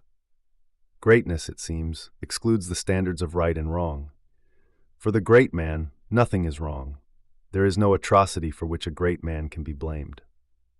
It is great, say the historians, and then there no longer exists either good or evil, but only grand and not grand. Grand is good, not grand is bad. Grand is the characteristic, in their view, of some special animals called heroes. And Napoleon, escaping home in a warm fur coat and leaving to perish those who were not just his comrades, but were, in his opinion, men he had brought there, feels that it is great and his soul is at peace. From the sublime to the ridiculous is but a step, he said. And for 50 years the whole world has been repeating, sublime, grand, Napoleon the Grand. From the sublime to the ridiculous is but a step. And it occurs to no one that to admit a greatness that cannot be measured by the standard of right and wrong is simply to admit one's own nothingness and immeasurable meanness. For us, with the standard of good and evil given to us by Christ, no human actions are beyond measure, and there is no greatness where simplicity, goodness, and truth are absent. Now we begin Chapter 5. Chapter 5, Why the French Were Not Cut Off by the Russians. What Russian, when hearing the account of the last part of the 1812 campaign, has not experienced an uncomfortable feeling of regret, dissatisfaction, and confusion? Who has not asked himself how it is that the French were not all captured or destroyed? Our three armies surrounded them in superior numbers. The disordered French, hungry and freezing, surrendered in crowds. And as the historians tell us, the aim of the Russians was to stop the French, to cut them off, and capture them all. How was it that the Russian army, which had given battle at Borodino when it was numerically weaker than the French, did not achieve its purpose when it had surrounded the French on three sides? Can the French be so enormously superior to us that when we surrounded them with superior forces, we could not beat them? How could that happen? History, or what is called history, answers these questions by saying that this happened because Kutuzov and Tormasov and Chichagov and this man and that man did not execute certain maneuvers. But why did they not execute those maneuvers? And if they were guilty of not carrying out a prearranged plan, why were they not tried and punished? But even if we admit that Kutuzov, Chichagov, and others were the cause of the Russian failures, it is still incomprehensible why the French army, with its marshals, kings, and emperor, was not captured. This is especially true given the position of the Russian army at Krasno and at the Berezina, where in both cases we had superior forces, if that was what the Russians were aiming for. The explanation given by Russian military historians that Kutuzov hindered an attack is unfounded. We know that he could not restrain the troops from attacking at Vyazma and Tarutino. Why was the Russian army, which had withstood the enemy in full strength at Borodino with inferior forces, defeated at Krasno and the Berezina by disorganized crowds of French when it was numerically superior? If the aim of the Russians was to cut off and capture Napoleon and his marshals, and that aim was not just frustrated but all attempts to achieve it were shamefully baffled, then this last period of the campaign is quite rightly considered by the French to be a series of victories, and it is quite wrongly considered victorious by Russian historians. The Russian military historians, if they submit to the claims of logic, must admit this conclusion. In spite of their lyrical praise of valor and devotion, they must reluctantly admit that the French retreat from Moscow was a series of victories for Napoleon and defeats for Kutuzov. But putting national vanity aside, one feels that such a conclusion involves a contradiction. After all, the series of French victories brought the French complete destruction, while the series of Russian defeats led to the total destruction of their enemy and the liberation of their country. The source of this contradiction lies in the fact that the historians, studying events from the letters of sovereigns and generals, from memoirs, reports, and projects, have attributed an aim to this last period of the war that never existed. That aim was to cut off and capture Napoleon with his marshals and his army. There never was or could have been such an aim, because it would have been senseless and its attainment was completely impossible. First, it would have been senseless because Napoleon's disorganized army was fleeing from Russia as fast as it possibly could. It was doing exactly what every Russian desired. So what was the use of performing various operations on the French, who were already running away as fast as they could? Second, it would have been senseless to try to block the passage of men whose entire energy was focused on flight. Third, it would have been senseless to sacrifice one's own troops to destroy the French army. That army, without any external interference, was already destroying itself at such a rate that it could not carry across the frontier more than it actually did in December, which was only 100th part of the original army. Fourth, it would have been senseless to wish to capture the emperor, kings, and dukes. Their capture would have been highly embarrassing for the Russians, as the most clever diplomatists of the time recognized. It would have been even more senseless to wish to capture entire army corps of the French. Our own army had melted away to half its size before reaching Krasno, and a whole division would have been needed just to escort the prisoners. Our men were not always getting full rations, and the prisoners we had already taken were dying of hunger. All the profound plans about cutting off and capturing Napoleon and his army were like the plan of a market gardener who, when driving a cow out of his garden that had trampled his flower beds, runs to the gate to hit the cow on the head. The only excuse for that gardener would be that he was very angry. But not even that could be said for those who drew up this project, for it was not they who had suffered from the trampled beds. But besides the fact that cutting off Napoleon and his army would have been senseless, it was also impossible. First, it was impossible because experience shows that a 3-mile movement of columns on a battlefield never coincides with the plans. The probability of Chichagov, Kutuzov, and Wittgenstein all joining up on time at an appointed place was so remote as to be practically impossible. In fact, Kutuzov himself thought so. When he received the plan, he remarked that diversions planned over great distances do not yield the desired results. Second, it was impossible because to paralyze the momentum with which Napoleon's army was retreating, you would have needed incomparably greater forces than the Russians possessed. Third, it was impossible because the military term "to cut off" has no real meaning. You can cut off a slice of bread, but not an army. To cut off an army, to bar its road, is quite impossible, for there is always plenty of room to avoid capture. And there is the night, when nothing can be seen, as military scientists might convince themselves by the example of Krasnoye and the Berezina. You can only capture prisoners if they agree to be captured. Just as you can only catch a swallow if it lands on your hand. Men can only be taken prisoner if they surrender according to the rules of strategy, as the Germans did. But the French troops quite rightly did not consider this a suitable option, since death by hunger and cold awaited them in both flight and captivity. Fourth, and most importantly, it was impossible because never since the world began has a war been fought under such conditions as those in 1812. The Russian army, in its pursuit of the French, strained its strength to the absolute utmost and could not have done more without destroying itself. During the movement of the Russian army from Tarutino to Krasnoye, it lost 50,000 men who were sick or had fallen behind. That is a number equal to the population of a large provincial town. Half the men fell out of the army without a single battle. And it is about this period of the campaign that the historians write, a period when the army lacked boots and sheepskin coats, was short of provisions and without vodka, and was camping out at night for months in the snow with 15 degrees of frost. A period when there were only 7 or 8 hours of daylight and the rest was night, where discipline cannot be maintained. A period when men were taken into that region of death, not for a few hours as in a battle, but for months, where they were every moment fighting death from hunger and cold, and when half the army perished in a single month.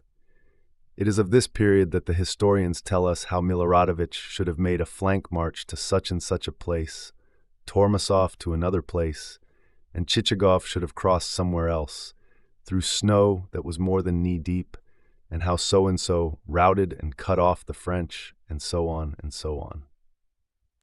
The Russians, half of whom died, did all that could and should have been done to attain an end worthy of the nation. They are not to blame because other Russians, sitting in warm rooms, proposed that they should do what was impossible. All that strange contradiction, which is now difficult to understand, between the facts and the historical accounts, only arises because the historians have written the history of the beautiful words and sentiments of various generals, and not the history of the events themselves. To them, the words of Miloradovich seem very interesting, and so do their own speculations and the rewards this or that general received. But the question of those 50,000 men who were left in hospitals and in graves does not even interest them, because it does not fall within the range of their investigation. Yet, one need only put aside the study of reports and general plans and consider the movement of those hundreds of thousands of men who took a direct part in the events. When you do this, all the questions that seemed impossible to solve easily and simply receive an immediate and certain answer. The aim of cutting off Napoleon and his army never existed, except in the imaginations of a dozen people. It could not exist because it was senseless and unattainable. The people had a single aim, to free their land from invasion. That aim was achieved in the first place by itself, as the French simply ran away. So it was only necessary not to stop their flight. Second, it was achieved by the guerrilla warfare which was destroying the French. And third, by the fact that a large Russian army was following the French, ready to use its strength in case their movement stopped. The Russian army had to act like a whip to a running animal, and the experienced driver knew that it was better to hold the whip raised as a threat than to strike the running animal on the head. Welcome to Book 15 of this audiobook. Chapter 1, The Rostovs, Natasha's Grief, the News of Petya's Death. Natasha leaves with Princess Mary for Moscow. When you see a dying animal, you feel a sense of horror. A substance similar to your own is perishing before your eyes. But when it is a beloved and close human being who is dying, there is more than just horror. There is a deep severance, a spiritual wound. Like a physical wound, it is sometimes fatal and sometimes heals, but it always aches and shrinks from any external touch. After Prince Andrew's death, both Natasha and Princess Mary felt this kind of wound. Their spirits drooped. They closed their eyes to the menacing cloud of death that hung over them, not daring to look life in the face. They carefully guarded their open wounds from any rough or painful contact. Everything seemed like an insult. A carriage passing quickly in the street, a call to dinner, the maid's inquiry about what dress to prepare, or worst of all, any word of insincere sympathy. All of it painfully irritated the wound. It interrupted the necessary quiet they needed to listen to the stern, dreadful choir of grief that still echoed in their minds. It hindered their ability to gaze into the mysterious, limitless vistas that had for a moment opened before them. Only when they were alone together were they free from such pain. They spoke very little, even to one another, and when they did, it was only about unimportant matters. Both of them avoided any mention of the future. To even admit the possibility of a future seemed to them an insult to his memory. Even more carefully, they avoided anything related to him, the one who was dead. It seemed to them that what they had lived through and experienced could not be expressed in words. Any reference to the details of his life felt like it would violate the majesty and sacredness of the mystery that had unfolded before their eyes. This constant avoidance of speech, this careful navigation around everything that might lead to the subject, actually brought what they were both feeling into even greater clarity and purity in their minds. But pure and complete sorrow is as impossible as pure and complete joy. Princess Mary, as the absolute controller of her own fate and the guardian of her nephew, was the first to be called back to life. She had been dwelling in that realm of sorrow for a fortnight, but letters from her relatives arrived, which she had to answer. The room where little Nicholas was sleeping was damp, and he began to cough. Alpatich, the estate manager, came to Yaroslavl with reports and suggestions that they should return to their house in Moscow, which had survived the fire and needed only slight repairs. Life did not stand still. It was necessary to live. It was hard for Princess Mary to emerge from the world of secluded contemplation she had been living in. She felt sorry, almost ashamed, to leave Natasha alone. Yet the cares of life demanded her attention, and she involuntarily gave in to them. She went through the accounts with Alpatich, talked with Dessalles about her nephew, and made preparations for the journey to Moscow. Natasha remained alone. From the time Princess Mary began her preparations, Natasha kept her distance. Princess Mary asked the Countess to let Natasha go with her to Moscow. Both of Natasha's parents gladly agreed. They saw their daughter losing strength every day and thought a change of scene and the advice of Moscow doctors would be good for her. "I am not going anywhere," Natasha replied when this was suggested to her. "Do please just leave me alone." And she ran out of the room, barely holding back tears of vexation and irritation, rather than of sorrow. After feeling deserted by Princess Mary and left alone in her grief, Natasha spent most of her time in her room by herself. She would sit huddled in the corner of the sofa, her slender, nervous fingers tearing and twisting something, her eyes fixed intently on whatever they happened to fall on. This solitude exhausted and tormented her, but she desperately needed it. As soon as anyone entered, she would get up quickly, change her position and expression, and pick up a book or some sewing, clearly waiting impatiently for the intruder to leave. She felt all the time as if she might, at any moment, penetrate the great mystery on which her spiritual gaze was fixed, a question too great for her strength to bear. One day toward the end of December, Natasha, pale and thin, was dressed in a black woolen gown. Her plaited hair was twisted into a messy knot. She was crouched in the corner of her sofa, nervously crumpling the end of her sash while she stared at a corner of the door. She was gazing in the direction he had gone, to the other side of life. And that other side of life, which she had never thought of before and which had once seemed so far away, was now nearer and more comprehensible than this side of life, where everything was either emptiness and desolation or suffering and indignity. She was gazing where she knew him to be, but she could not imagine him any other way than as he had been here. She saw him again as he had been at Mytishchi, at Troitsa, and at Yaroslavl. She saw his face, heard his voice, and repeated his words and her own. Sometimes she even imagined other words they might have spoken. There he is, lying back in an armchair in his velvet cloak, his head resting on his thin, pale hand. His chest is dreadfully hollow, his shoulders raised. His lips are firmly closed, his eyes glitter, and a wrinkle comes and goes on his pale forehead. One of his legs twitches almost imperceptibly. Natasha knows that he is struggling with terrible pain. What is that pain like? Why does he have that pain? What does he feel? How does it hurt him? Natasha thought. He noticed her watching him, raised his eyes, and began to speak seriously. One thing would be terrible, he said, to bind oneself forever to a suffering man. It would be continual torture. And he looked searchingly at her. Natasha, as usual, answered before she had time to think. She said, "This can't go on. It won't. You will get well, quite well." She now saw him from the beginning of that scene and relived what she had felt. She recalled his long, sad, and severe look at those words and understood the meaning of the rebuke and despair in that protracted gaze. I agreed, Natasha now said to herself, that it would be dreadful if he always continued to suffer. I said it then only because it would have been dreadful for him, but he understood it differently. He thought it would be dreadful for me. He then still wished to live and feared death. And I said it so awkwardly and stupidly. I did not say what I meant. I thought quite differently. Had I said what I thought, I should have said, even if he had to go on dying, to die continually before my eyes, I should have been happy compared with what I am now. Now there is nothing, nobody. Did he know that? No, he did not and never will know it. And now it will never, never be possible to put it right. And now he again seemed to be saying the same words to her. Only in her imagination, Natasha this time gave him a different answer. She stopped him and said, "Terrible for you, but not for me. You know that for me there is nothing in life but you, and to suffer with you is the greatest happiness for me."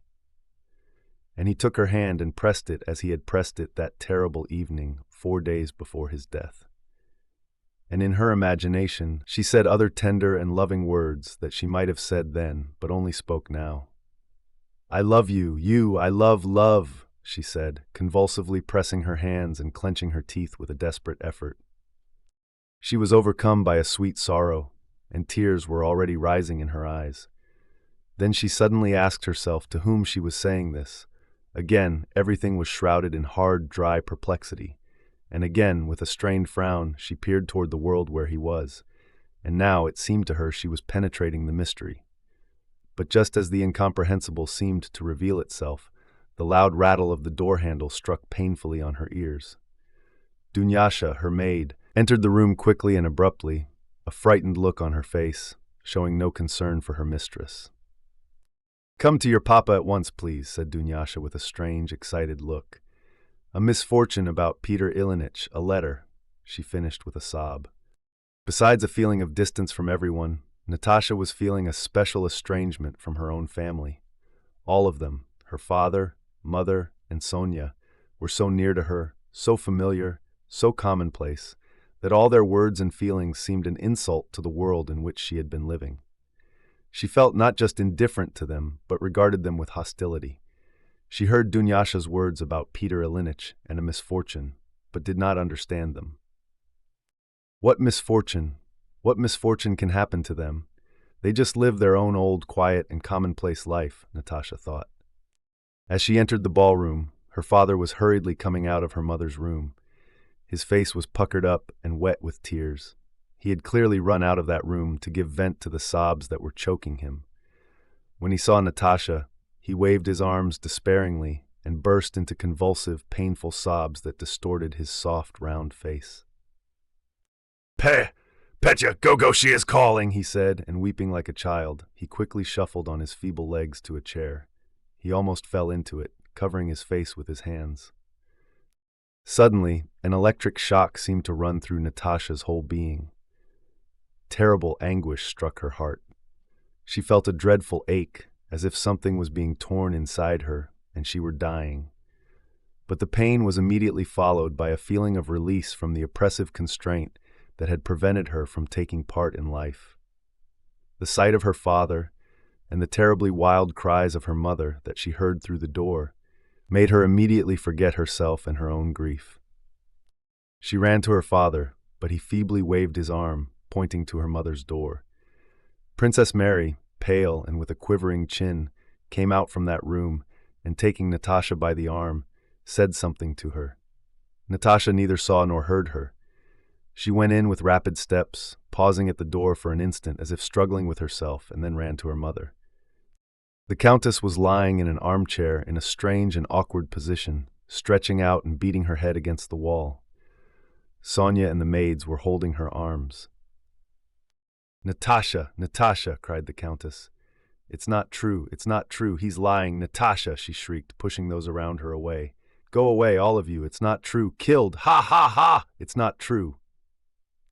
Natasha put one knee on the armchair, stooped over her mother, embraced her, and with unexpected strength raised her, turned her face toward herself, and clung to her.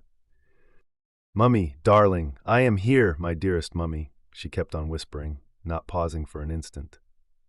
She did not let go of her mother, but struggled tenderly with her, demanded a pillow and hot water, and unfastened and tore open her mother's dress.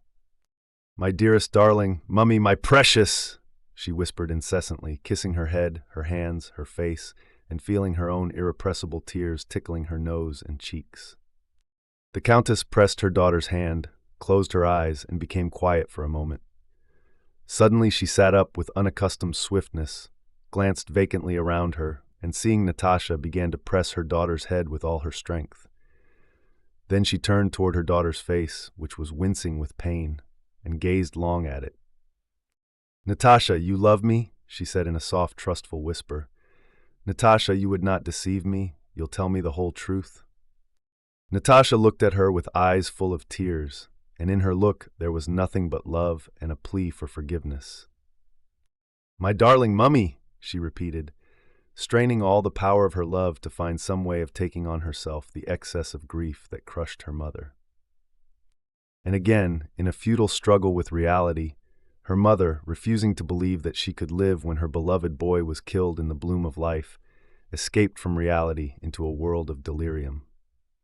Natasha did not remember how that day or night passed, nor the next day and night. She did not sleep and did not leave her mother. Her persevering and patient love seemed to completely surround the Countess every moment, not explaining or consoling, but simply recalling her to life. During the third night, the Countess kept very quiet for a few minutes. Natasha rested her head on the arm of her chair and closed her eyes, but opened them again on hearing the bed creak. The Countess was sitting up in bed and speaking softly. "How glad I am you have come. You are tired. Won't you have some tea?" the Countess said. Natasha went up to her. "You have improved in looks and grown more manly," continued the Countess, taking her daughter's hand. "Mama, what are you saying?" "Natasha, he is no more, no more." And embracing her daughter, the Countess began to weep for the first time. Princess Mary postponed her departure. Sonia and the Count tried to replace Natasha, but they could not. They saw that she alone was able to restrain her mother from unreasoning despair. For 3 weeks, Natasha remained constantly at her mother's side. She slept on a lounge chair in her room, made her eat and drink, and talked to her incessantly, because the mere sound of her tender, caressing tones soothed her mother. The mother's wounded spirit could not heal. Petya's death had torn away half her life. When the news of his death had come, she had been a fresh and vigorous woman of 50. A month later, she left her room a listless old woman, taking no interest in life. But the same blow that almost killed the Countess, this second blow, restored Natasha to life. A spiritual wound is like a physical wound. Strange as it may seem, just as a deep physical wound may heal, so too can spiritual wounds. But they can only heal completely as the result of a vital force from within. Natasha's wound healed in that way. She had thought her life was over, but her love for her mother unexpectedly showed her that the essence of life, love, was still active within her. Love awoke, and so did life. Prince Andrew's last days had bound Princess Mary and Natasha together. This new sorrow brought them even closer.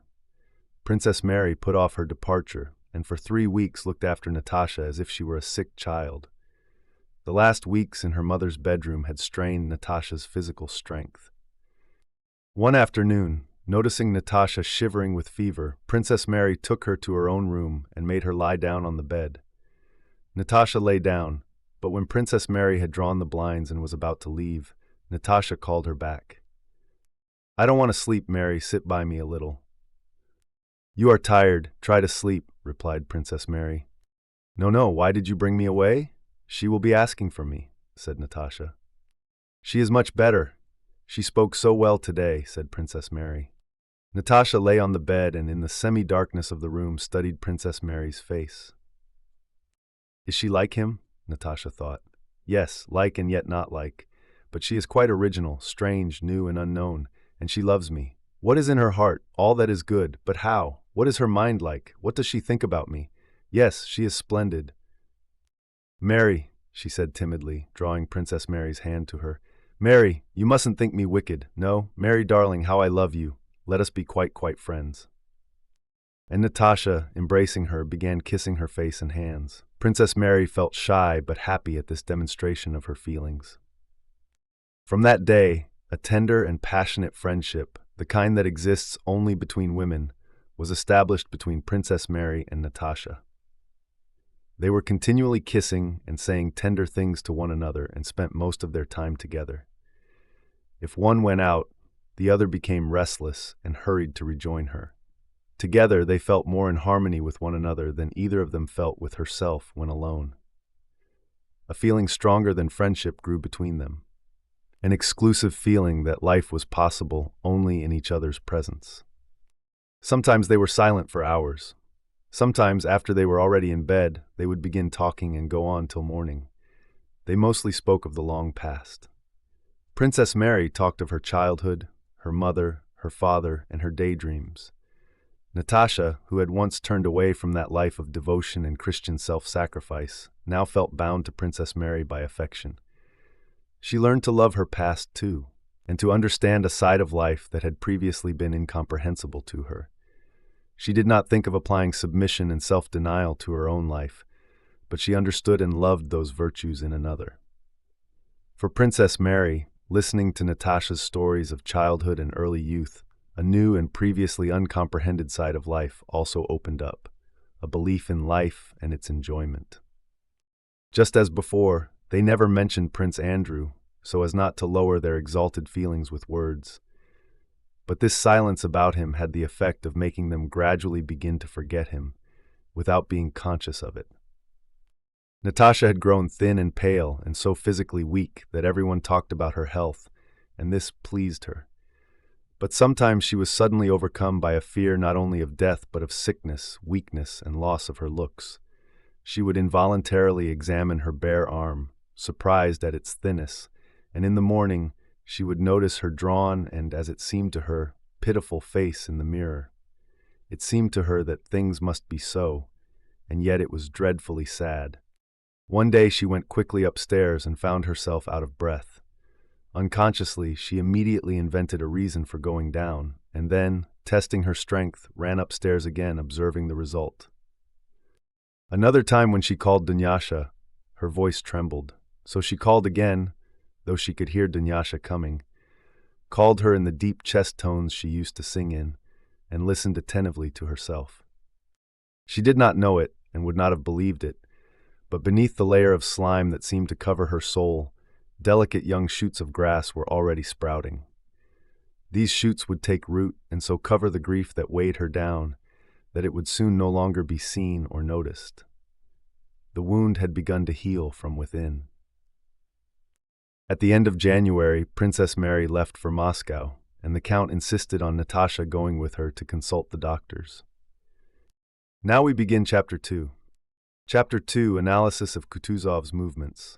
After the encounter at Vyazma, where Kutuzov had been unable to hold back his troops in their eagerness to cut off the enemy, the movement of the fleeing French and the pursuing Russians continued as far as Krasno without a battle. The flight was so rapid that the Russian army could not keep up. Cavalry and artillery horses broke down, and information about the French movements was never reliable.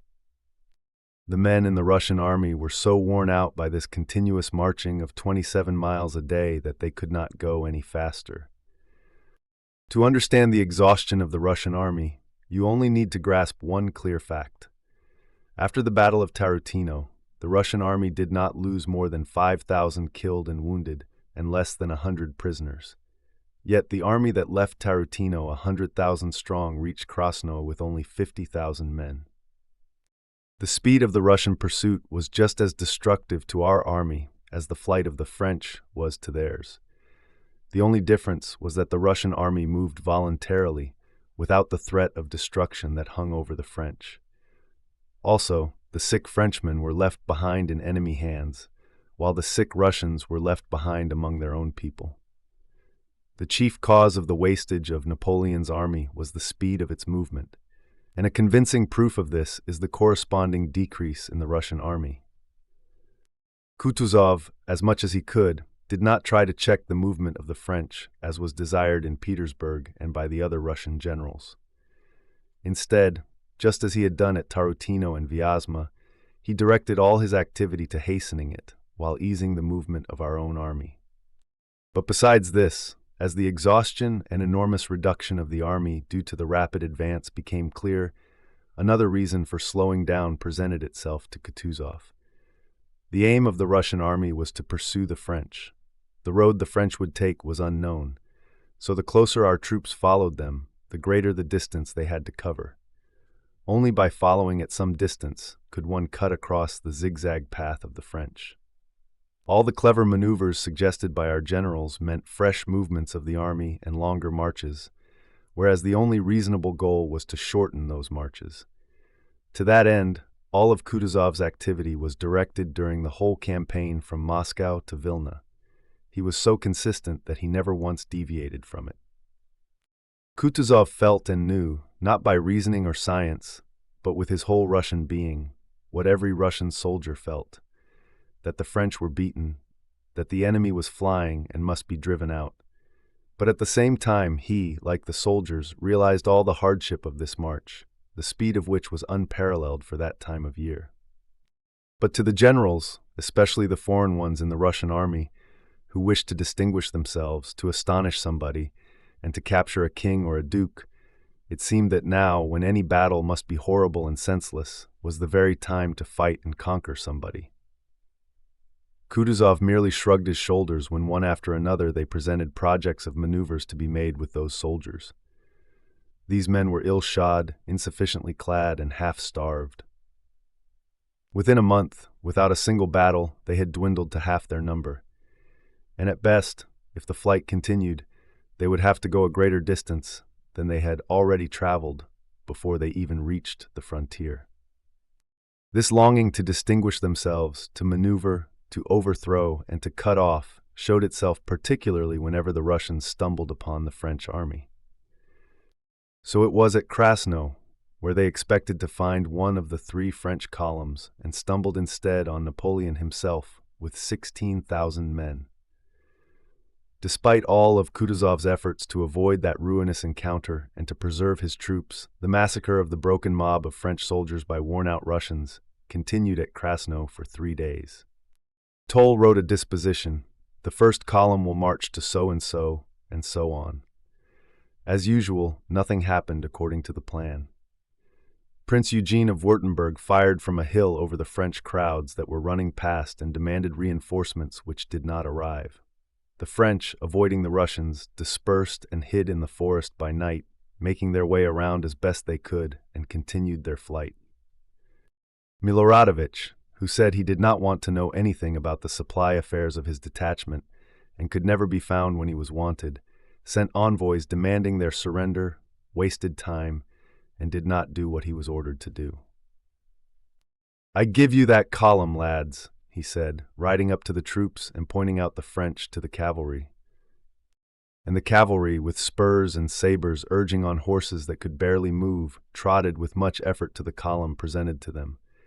This column was a crowd of Frenchmen, stark with cold, frost-bitten, and starving, and the column threw down its arms and surrendered, as it had long been anxious to do. At Krasnoy, they took 26,000 prisoners, several hundred cannon, and a stick called a marshal's staff. They argued about who had distinguished himself and were pleased with their achievement, though they greatly regretted not having taken Napoleon, or at least a marshal or a hero of some sort. And they reproached one another, and especially Kutuzov for having failed to do so. These men, carried away by their passions, were but blind tools of the most melancholy law of necessity. But they considered themselves heroes, and imagined that they were accomplishing a most noble and honorable deed. They blamed Kutuzov, and said that from the very beginning of the campaign, he had prevented them from conquering Napoleon. They said he thought of nothing but satisfying his own passions and would not advance from the linen factories because he was comfortable there. They said that at Krasno he checked the advance because on learning that Napoleon was there, he had completely lost his head. And they even suggested it was probable that he had an understanding with Napoleon and had been bribed by him.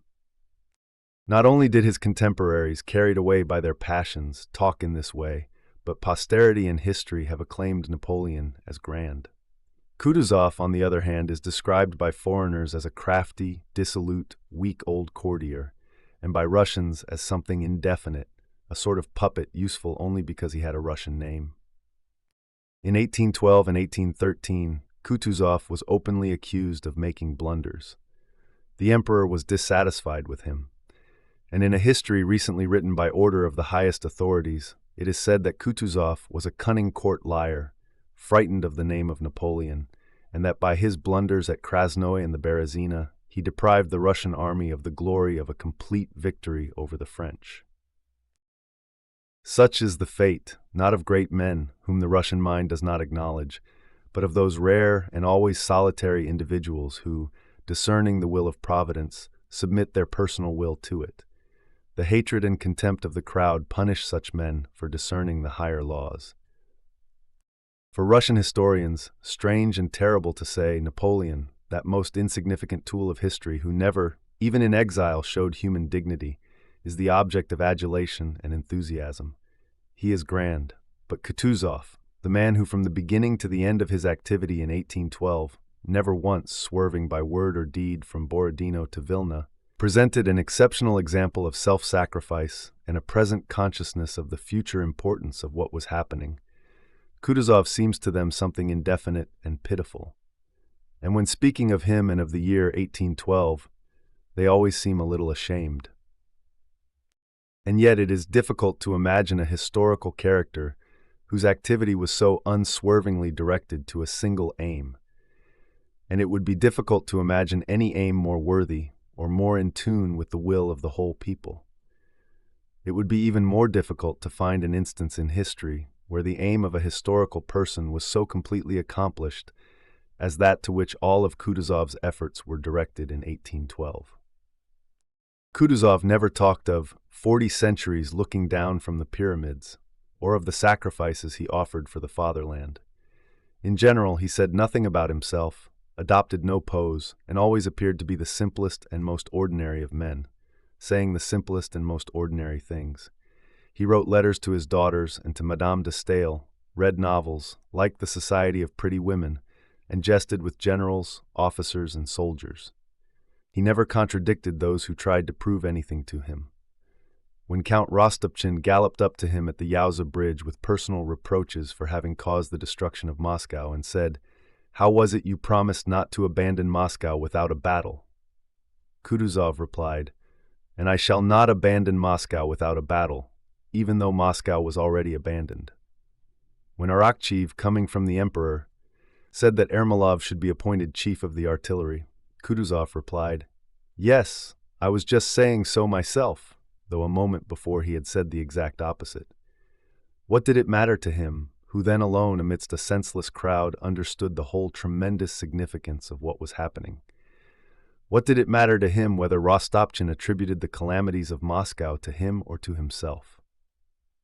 Still less could it matter to him who was appointed chief of the artillery. Not only in these cases, but continually, that old man, who by experience of life had reached the conviction that thoughts and words are not what move people, would use quite meaningless words that just happened to enter his head.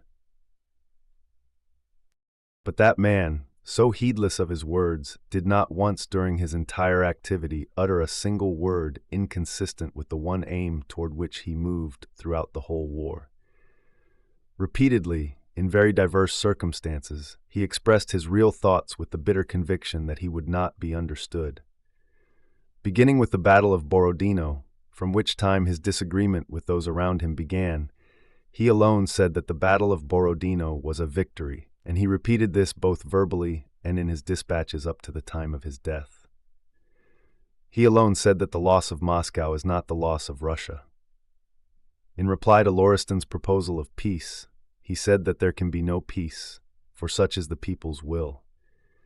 He alone, during the retreat of the French, said that all our maneuvers are useless, that everything is being accomplished of itself better than we could desire, that the enemy must be offered a golden bridge, and that neither the Tarutino, the Vyazma, nor the Krasno battles were necessary.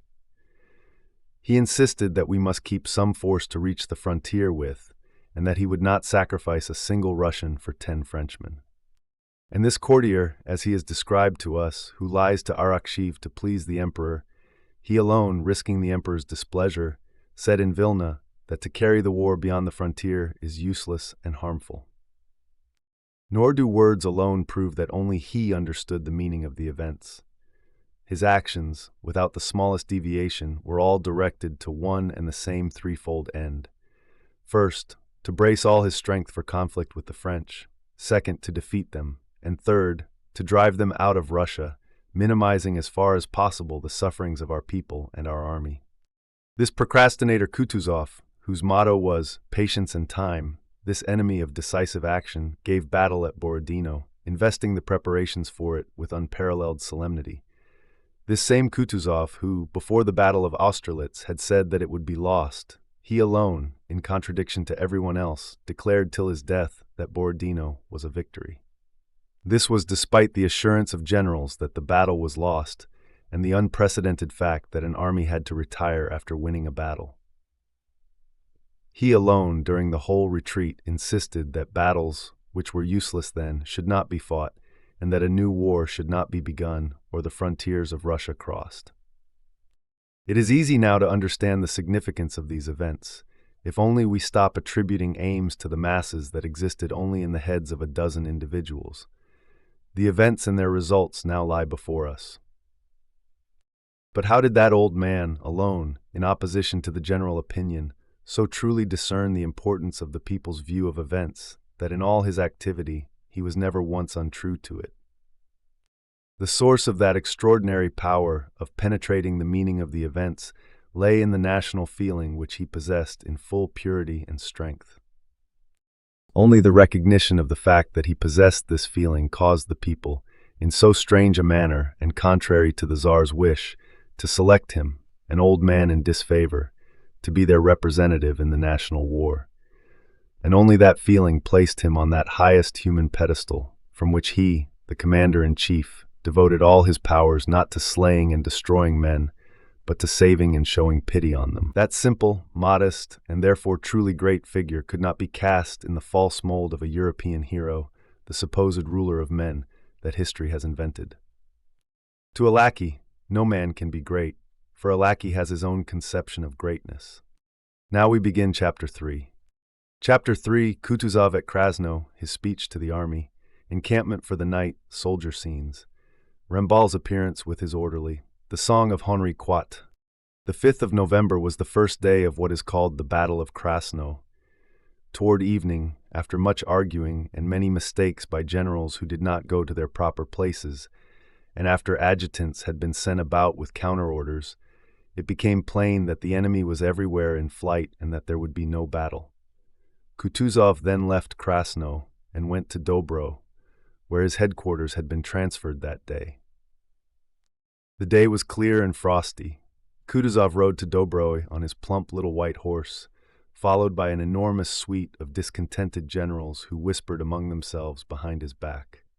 All along the road, groups of French prisoners captured that day, there were 7,000 of them, were crowding to warm themselves at campfires. Near Dobro, an immense crowd of tattered prisoners, buzzing with talk and wrapped in anything they could find, were standing in the road beside a long row of unharnessed French guns. At the approach of the commander-in-chief, the buzz of talk ceased, and all eyes were fixed on Kutuzov. He was wearing a white cap with a red band and a padded overcoat that bulged on his round shoulders, and he moved slowly along the road on his white horse. One of the generals was reporting to him where the guns and prisoners had been captured. Kutuzov seemed preoccupied and did not listen to what the general was saying. He screwed up his eyes with a dissatisfied look as he gazed attentively at these prisoners, who looked especially wretched. Most of them were disfigured by frost-bitten noses and cheeks, and nearly all had red, swollen, and festering eyes. One group of Frenchmen stood close to the road. Two of them, one with a face covered in sores, were tearing a piece of raw flesh with their hands. There was something horrible and bestial in the fleeting glance they threw at the riders, and in the malevolent expression with which the soldier with the sores immediately turned away and went on with what he was doing. Kutuzov looked long and intently at these two soldiers. He puckered his face, screwed up his eyes, and pensively swayed his head. At another spot, he noticed a Russian soldier laughingly patting a Frenchman on the shoulder and saying something friendly to him. Kutuzov, with the same expression on his face, again swayed his head. "What were you saying?" he asked the general, who was continuing his report and directing the commander-in-chief's attention to some standards captured from the French and standing in front of the Preobrazhensk regiment. "Ah, the standards," said Kutuzov, evidently detaching himself with difficulty from his thoughts. He looked about him absently. Thousands of eyes were looking at him, awaiting a word from him. He stopped in front of the Preobrazhensk regiment, sighed deeply, and closed his eyes. One of his suite beckoned to the soldiers carrying the standards to advance and surround him. Kutuzov was silent for a few seconds, and then, with evident reluctance, raised his head and began to speak.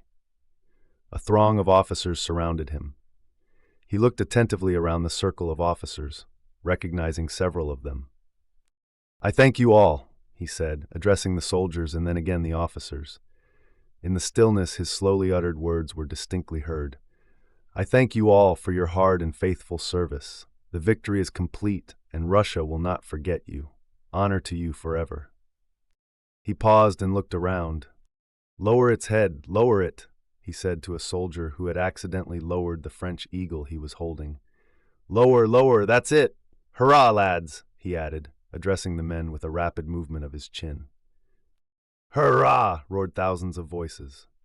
While the soldiers were shouting, Kutuzov leaned forward in his saddle and bowed his head, and his eye lit up with a mild and apparently ironic gleam. "You see, brothers," he said when the shouts had ceased. All at once, his voice and the expression of his face changed. It was no longer the commander-in-chief speaking, but an ordinary old man who wanted to tell his comrades something very important. There was a stir among the throng of officers and in the ranks of the soldiers, who moved to hear better what he was going to say. "You see, brothers, I know it's hard for you, but it can't be helped. Bear up. It won't be for long now. We'll see our visitors off and then we'll rest. The Tsar won't forget your service. It is hard for you, but still you are at home, while you see what they have come to," he said, pointing to the prisoners. "Worse off than our poorest beggars. While they were strong, we didn't spare ourselves, but now we may even pity them. They are human beings too, isn't it so, lads?" He looked around, and in the direct, respectful, wondering gaze fixed upon him, he read sympathy with what he had said. His face grew brighter with an old man's mild smile, which drew the corners of his lips and eyes into a cluster of wrinkles. He ceased speaking and bowed his head as if in perplexity. "But after all, who asked them here? Serves them right, the bloody bastards!" he cried, suddenly lifting his head. And flourishing his whip, he rode off at a gallop for the first time during the whole campaign.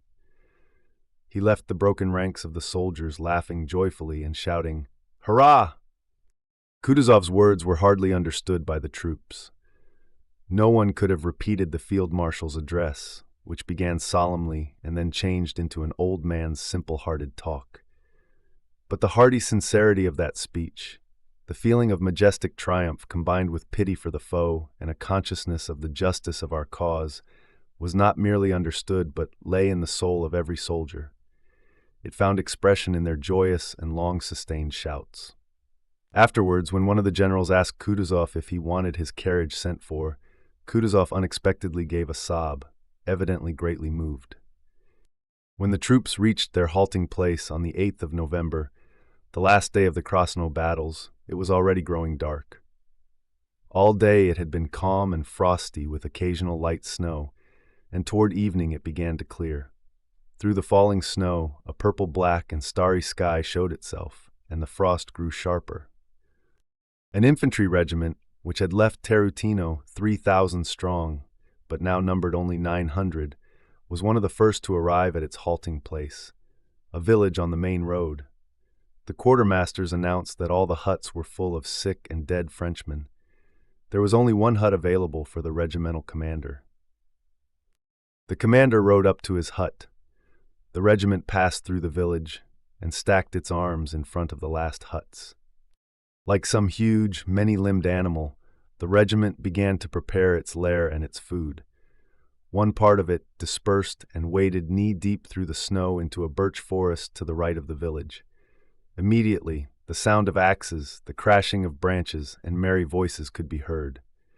Another section, among the regimental wagons and horses, was busy getting out cauldrons and rye biscuits and feeding the horses. A third section scattered through the village, arranging quarters for the officers, carrying out French corpses from the huts, and dragging away boards, dry wood, and thatch from the roofs for campfires. Some 15 men with merry shouts were shaking down the high wattle wall of a shed, the roof of which had already been removed.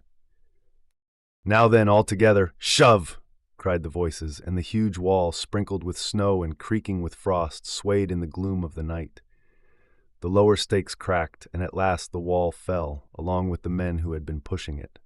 Loud, coarse laughter and joyous shouts followed. "Now then, catch hold in twos, hand up the lever, that's it. Where are you shoving to?" "Now all together, but wait a moment, boys, with a song." All stood silent, and a soft, pleasant, velvety voice began to sing. At the end of the third verse, 20 voices roared out at once. "Ooh, ooh, ooh, that's it, all together, heave away, boys." But despite their united efforts, the wattle hardly moved, and in the silence that followed, the heavy breathing of the men was audible. "Here, you of the 6th Company, devils that you are, lend a hand, will you? You may want us one of these days." Some 20 men of the 6th Company joined the haulers, and the wattle wall, about 35 feet long and 7 feet high, moved forward along the village street, swaying and pressing on the shoulders of the gasping men. "Get along, Falling. What are you stopping for? There now." Merry, senseless words of abuse flowed freely. "What are you up to?" Suddenly came the authoritative voice of a sergeant major. "There are gentry here. The general himself is in that hut, and you foul-mouthed devils, you brutes, I'll give it to you," he shouted, hitting the first man he came to a swinging blow on the back. "Can't you make less noise?" The men became silent. The soldier who had been struck groaned and wiped his face, which had been scratched and was bleeding.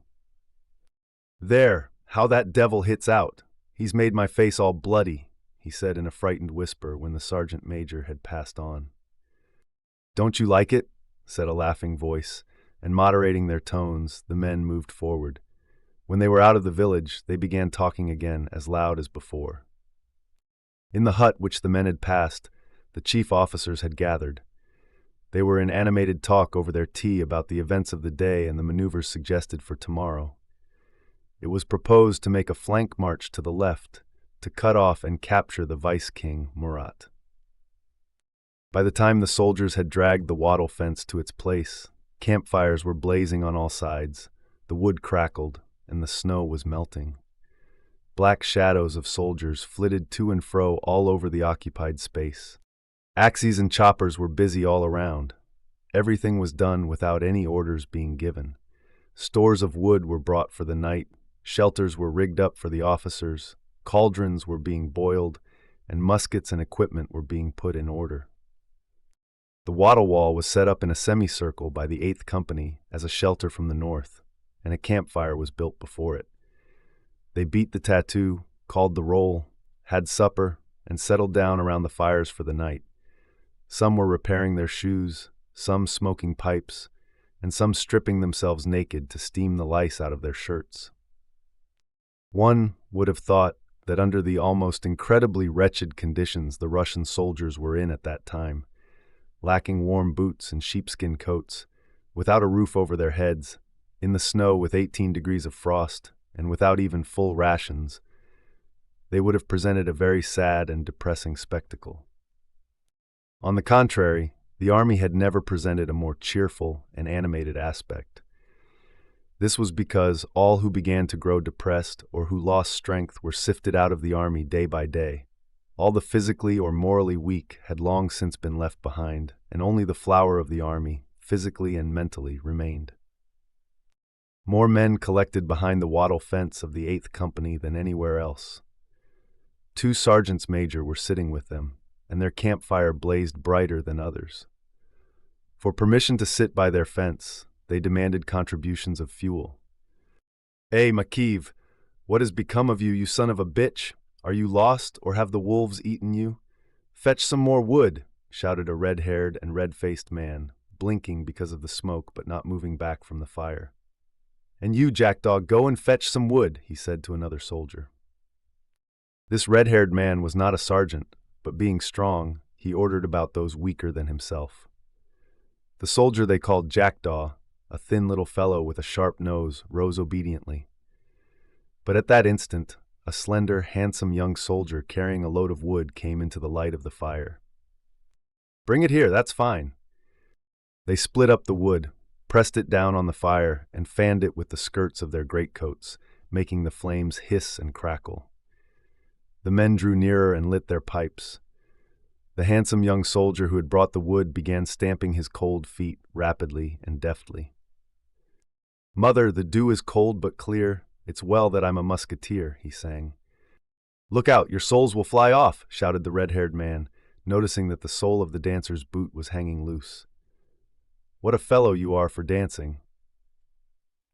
The dancer stopped, pulled off the loose piece of leather, and threw it on the fire. Right enough, friend, he said, and sat down. He took a scrap of blue French cloth from his knapsack and wrapped it around his foot.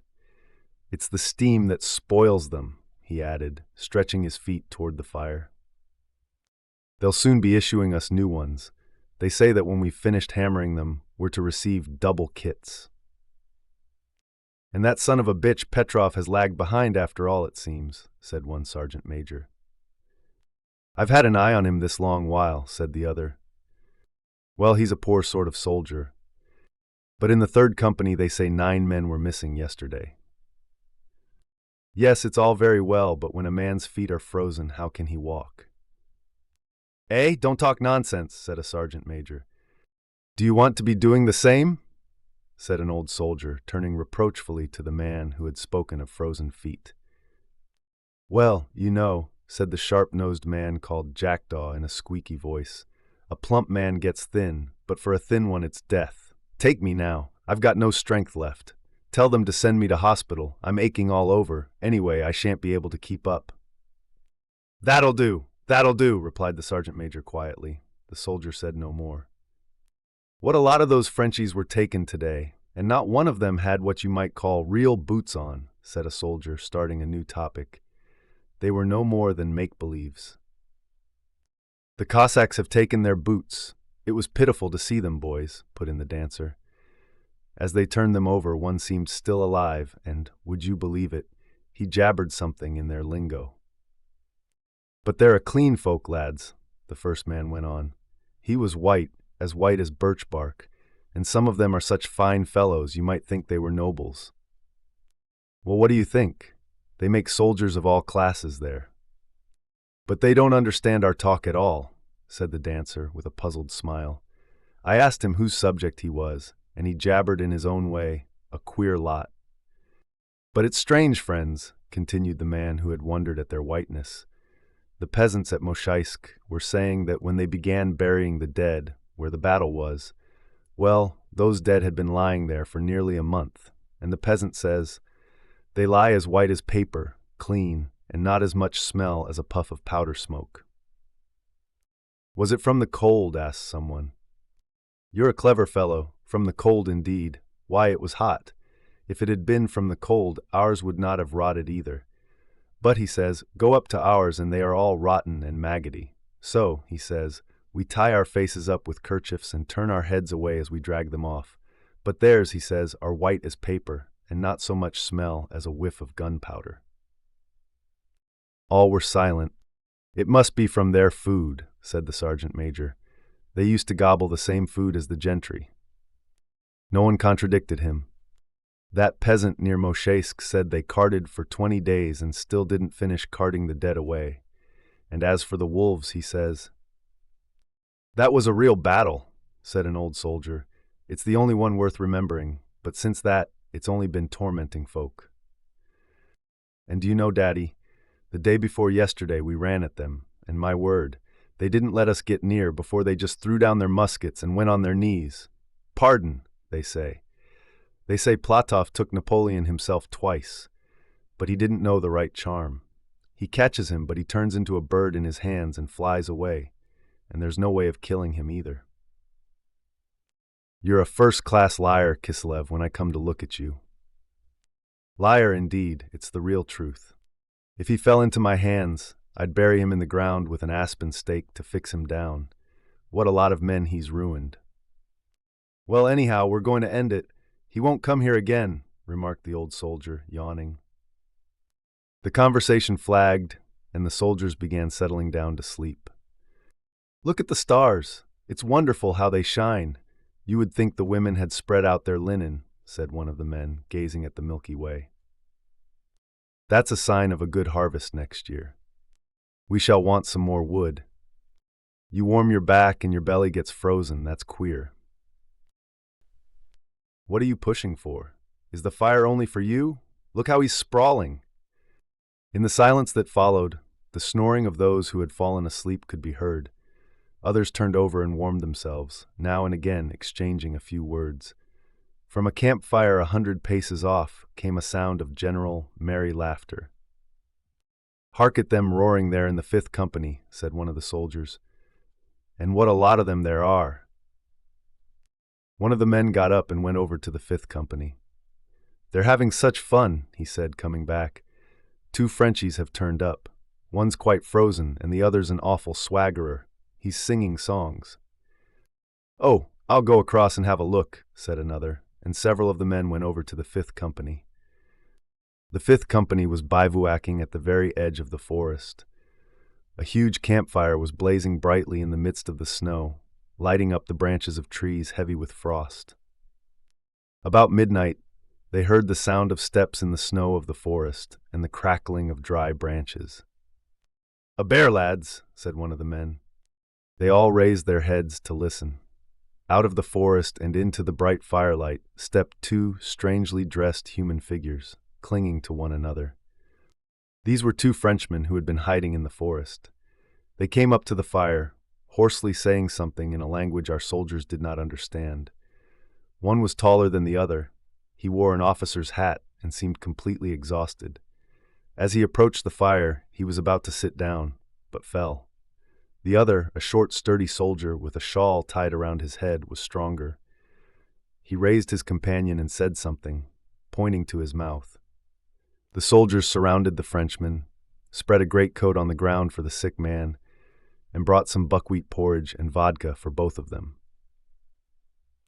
The exhausted French officer was Ramballe, and the man with his head wrapped in the shawl was Morel, his orderly. When Morel had drunk some vodka and finished his bowl of porridge, he suddenly became unnaturally merry and chattered incessantly to the soldiers, who could not understand him. Ramballe refused food and, resting his head on his elbow, lay silent beside the campfire, looking at the Russian soldiers with red and vacant eyes. Occasionally he let out a long groan and then became silent again. Morel, pointing to his shoulders, tried to impress on the soldiers that Ramballe was an officer and ought to be warmed. A Russian officer who had come up to the fire sent to ask his colonel if he would take a French officer into his hut to warm him. When the messenger returned and said that the colonel wished the officer to be brought to him, Ramballe was told to go. He rose and tried to walk, but staggered and would have fallen if a soldier had not held him up. "You won't do it again, eh?" said one of the soldiers, winking and turning mockingly to Ramballe. "Oh, you fool, why talk rubbish, lout that you are, a real peasant," came rebukes from all sides, addressed to the jesting soldier. They surrounded Ramballe, lifted him on the crossed arms of 2 soldiers, and carried him to the hut. Ramballe put his arms around their necks as they carried him and began wailing plaintively. "Oh, you fine fellows, my kind, kind friends, these are men. Oh, my brave, kind friends," he said, and he leaned his head against the shoulder of one of the men like a child. Meanwhile, Morel was sitting in the best place by the fire, surrounded by the soldiers. Morel was a short, sturdy Frenchman with inflamed and streaming eyes. He was wearing a woman's cloak and had a shawl tied woman fashion around his head over his cap. He was clearly tipsy and was singing a French song in a hoarse, broken voice, with an arm thrown around the nearest soldier. The soldiers held their sides with laughter as they watched him. Now then, teach us how it goes. I'll soon pick it up. How is it?" said the man whom Morel was embracing, who was a singer and a joker. "Long live Henry IV, that valiant king," sang Morel, winking. "That rowdy devil." "Vivarica, vivseruvaru, sedyabliaka," repeated the soldier, flourishing his arm and really catching the tune. "Bravo, ha ha ha," rose their rough, joyous laughter from all sides. Morel, wrinkling up his face, laughed too. "Well, go on, go on." "Who had a triple talent for drinking, for fighting, and for being a gallant old boy," he sang. "It goes smoothly too. Well now, Zalatayev." "K," Zalatayev brought out with effort. "K," he drawled, laboriously pursing his lips. "Le trip tala de boudeba et de travagala," he sang. "Fine, just like the Frenchie. Oh, ho, ho. Do you want some more to eat?" "Give him some porridge. It takes a long time to get filled up after starving." They gave him some more porridge, and Morel, with a laugh, set to work on his third bowl. All the young soldiers smiled gaily as they watched him.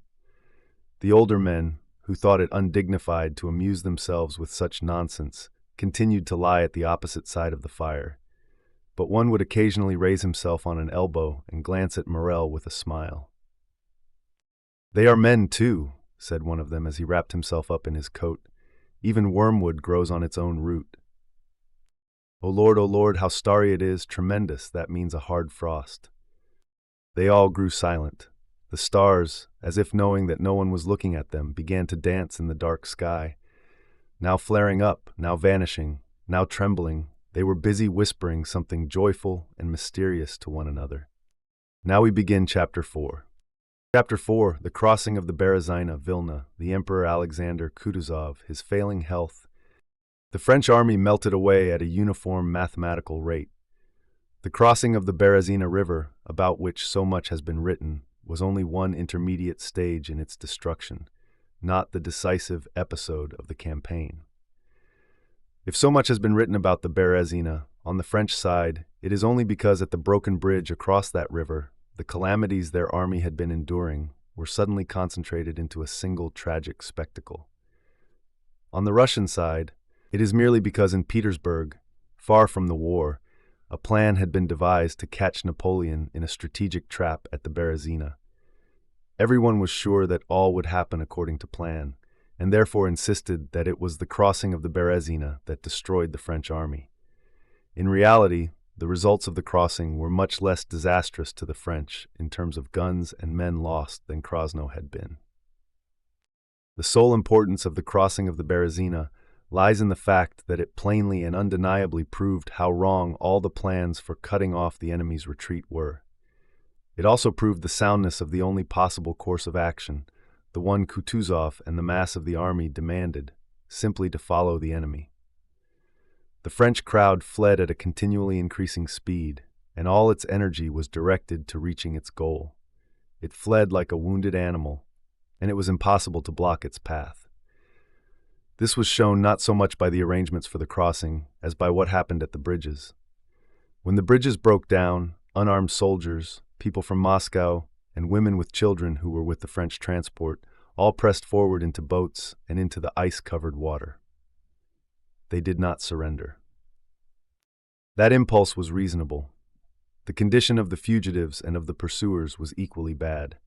As long as they remained with their own people, each might hope for help from his fellows. But those who surrendered would be on a lower level to claim a share in the necessities of life. The French did not need to be told that half the prisoners perished of cold and hunger, despite their captors' desire to save them.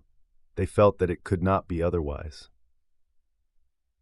Even the most compassionate Russian commanders could do nothing for the prisoners.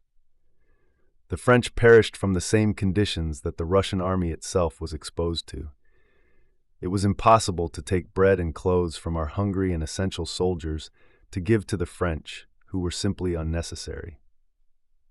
Certain destruction lay behind the French, but in front there was hope. Their ships had been burned, there was no salvation except in collective flight, and on that the whole strength of the French was concentrated. The farther they fled, the more wretched their situation became, especially after the Berezina. The passions of the Russian commanders grew keener, and they blamed one another, and Kutuzov most of all. The expectation that the failure of the Petersburg-Berezina plan would be attributed to Kutuzov led to more and more strongly expressed dissatisfaction, contempt, and ridicule. The ridicule and contempt were, of course, expressed in a respectful form, making it impossible for him to ask what he was being blamed for. They did not talk seriously to him.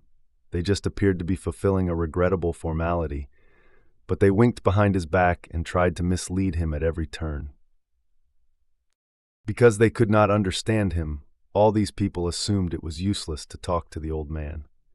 They thought he would never grasp the profundity of their plans, that he would just answer with his phrases about a golden bridge and the impossibility of crossing the frontier with a crowd of ragged soldiers. They had heard it all before, and all he said, that it was necessary to await provisions, or that the men had no boots, was so simple, while what they proposed was so complicated and clever that it was obvious he was old and stupid, and they were commanders of genius. After the junction with the army of the brilliant admiral and Petersburg hero Wittgenstein, this mood and the gossip of the staff reached their peak. Kutuzov saw this and merely sighed and shrugged his shoulders. Only once, after the Berezina affair, did he get angry and write to Bennigsen, who had been reporting separately to the emperor. He wrote, "On account of your spells of ill health, will your excellency please be so good as to set off for Kaluga on receipt of this, and there await further commands from his imperial majesty." But after Bennigsen's departure, the Grand Duke Tsarevich Konstantin Pavlovich joined the army. He had taken part in the beginning of the campaign but had been removed by Kutuzov. Now he informed Kutuzov of the emperor's displeasure at the army's poor success and slow advance. The emperor intended to join the army personally in a few days. The old man, experienced in both court and military affairs, realized at once that his day was over. This was the same Kutuzov who had been chosen commander-in-chief against the sovereign's wishes, who had removed the Grand Duke from the army, and who had decided on the abandonment of Moscow against the emperor's will. Now he understood that his part was played, and that the power he was supposed to hold was no longer his. He saw that the military business in which he had played his part was ended, and felt that his mission was accomplished. At the same time, he began to feel the physical weariness of his aged body and the need for physical rest. On the 29th of November, Kutuzov entered Vilna, his dear Vilna as he called it. Twice in his career, he had been governor of Vilna. In that wealthy town, which had not been damaged, he found old friends and associations, besides the comforts of life he had been deprived of for so long. And he suddenly turned from the cares of army and state, and as much as the passions around him allowed, immersed himself in the quiet life he had formerly been accustomed to, as if all that was happening in the realm of history did not concern him at all. Chichagov, one of the most zealous cutters-off, who had first wanted to create a diversion in Greece and then in Warsaw, was the first to meet Kutuzov at the castle. In his undress naval uniform, he handed Kutuzov a garrison report and the keys of the town. The contemptuously respectful attitude of the younger men to the old man in his dotage was expressed in the highest degree by Chichagov's behavior. When speaking to Chichagov, Kutuzov incidentally mentioned that the vehicles packed with china that had been captured from him had been recovered and would be restored to him. "You mean to imply that I have nothing to eat out of," warmly replied Chichagov. "On the contrary, I can supply you with everything even if you want to give dinner parties." Kutuzov, shrugging his shoulders, replied with his subtle, penetrating smile, "I meant merely to say what I said." Contrary to the emperor's wish, Kutuzov detained the greater part of the army at Vilna. Those about him said that he became extraordinarily slack and physically feeble during his stay there. He attended to army affairs reluctantly, left everything to his generals, and while awaiting the emperor's arrival, led a dissipated life. Having left Petersburg on the 7th of December, the emperor reached Vilna on the 11th and drove straight to the castle. In spite of the severe frost, some 100 generals and staff officers in full parade uniform stood in front of the castle, as well as a guard of honor. A courier galloped to the castle in advance, shouting, "Coming!" and Konovnitsyn rushed into the vestibule to inform Kutuzov. A minute later, the old man's large, stout figure in full-dress uniform, his chest covered with orders, waddled out into the porch. He put on his hat and, holding his gloves, walked with an effort down the steps. He took in his hand the report he had prepared for the Emperor. There was running to and fro and whispering. Another sleigh flew up, and then all eyes were turned on an approaching sleigh in which the figures of the Emperor and Volkonsky could be seen. From the habit of 50 years, all this had a physically agitating effect on the old general. He hastily felt himself all over, readjusted his hat, and drew himself up. At the very moment when the Emperor, having alighted from the sleigh, lifted his eyes to him, he handed him the report and began speaking in his smooth, ingratiating voice. The Emperor, with a rapid glance, scanned Kutuzov from head to foot, frowned for an instant, but immediately mastering himself, went up to the old man, extended his arms, and embraced him. This embrace, too, had its usual effect on Kutuzov, and he gave a sob. The Emperor greeted the officers and the Semenov guard, and again pressing the old man's hand, went with him into the castle. When alone with the field marshal, the Emperor expressed his dissatisfaction at the slowness of the pursuit and the mistakes made at Krasnoye and the Berezina. He informed him of his intentions for a future campaign abroad. Kutuzov made no reply or remark. The same submissive, expressionless look with which he had listened to the Emperor's commands on the field of Austerlitz 7 years before settled on his face now. When Kutuzov came out of the study and was crossing the ballroom with his heavy, waddling gait, he was stopped by someone's voice saying, "Your Serene Highness." Kutuzov raised his head and looked for a long while into the eyes of Count Tolstoy, who stood before him holding a silver salver on which lay a small object. Kutuzov seemed not to understand. Suddenly he seemed to remember. A scarcely perceptible smile flashed across his puffy face, and bowing low and respectfully, he took the object that lay on the salver. It was the Order of St. George of the First Class. The next day, the field marshal gave a dinner and ball which the Emperor attended. Kutuzov had received the highest honor, but everyone knew of the imperial dissatisfaction with him. The proprieties were observed, but everybody understood that the old man was blameworthy and good for nothing. When Kutuzov ordered the captured standards to be lowered at the Emperor's feet as he entered the ballroom, the Emperor made a wry face and muttered something in which some people caught the words, "The old comedian." The Emperor's displeasure with Kutuzov was especially increased at Vilna by the fact that Kutuzov evidently could not or would not understand the importance of the coming campaign. When on the following morning the Emperor said to the officers assembled about him, "You have not only saved Russia, you have saved Europe," they all understood that the war was not over. Kutuzov alone would not see this, and openly expressed his opinion that no fresh war could improve the position or add to the glory of Russia. He tried to prove to the Emperor the impossibility of levying fresh troops and spoke of the hardships already endured by the people. This being the field marshal's frame of mind, he was naturally regarded as merely a hindrance to the impending war. To avoid unpleasant encounters with the old man, the natural method was to transfer authority to the Emperor himself, thus cutting the ground from under the commander-in-chief's feet without directly informing him of the change. With this object, his staff was gradually reconstructed and its real strength removed and transferred to the Emperor. Everyone spoke loudly of the field marshal's great weakness and failing health. His health had to be bad for his place to be taken away and given to another, and in fact his health was poor. So naturally, simply and gradually, just as he had come from Turkey to recruit the militia and then to the army when he was needed there, now, when his part was played out, Kutuzov's place was taken by a new and necessary performer. The War of 1812, besides its national significance, was now to assume another, a European significance. The movement of peoples from west to east was to be succeeded by a movement of peoples from east to west, and for this fresh war, another leader was necessary, with qualities and views different from Kutuzov's. Alexander I was as necessary for the movement of peoples from east to west as Kutuzov had been for the salvation and glory of Russia. Kutuzov did not understand what Europe, the balance of power, or Napoleon meant. For the representative of the Russian people, after the enemy had been destroyed and Russia had been liberated, there was nothing left to do as a Russian.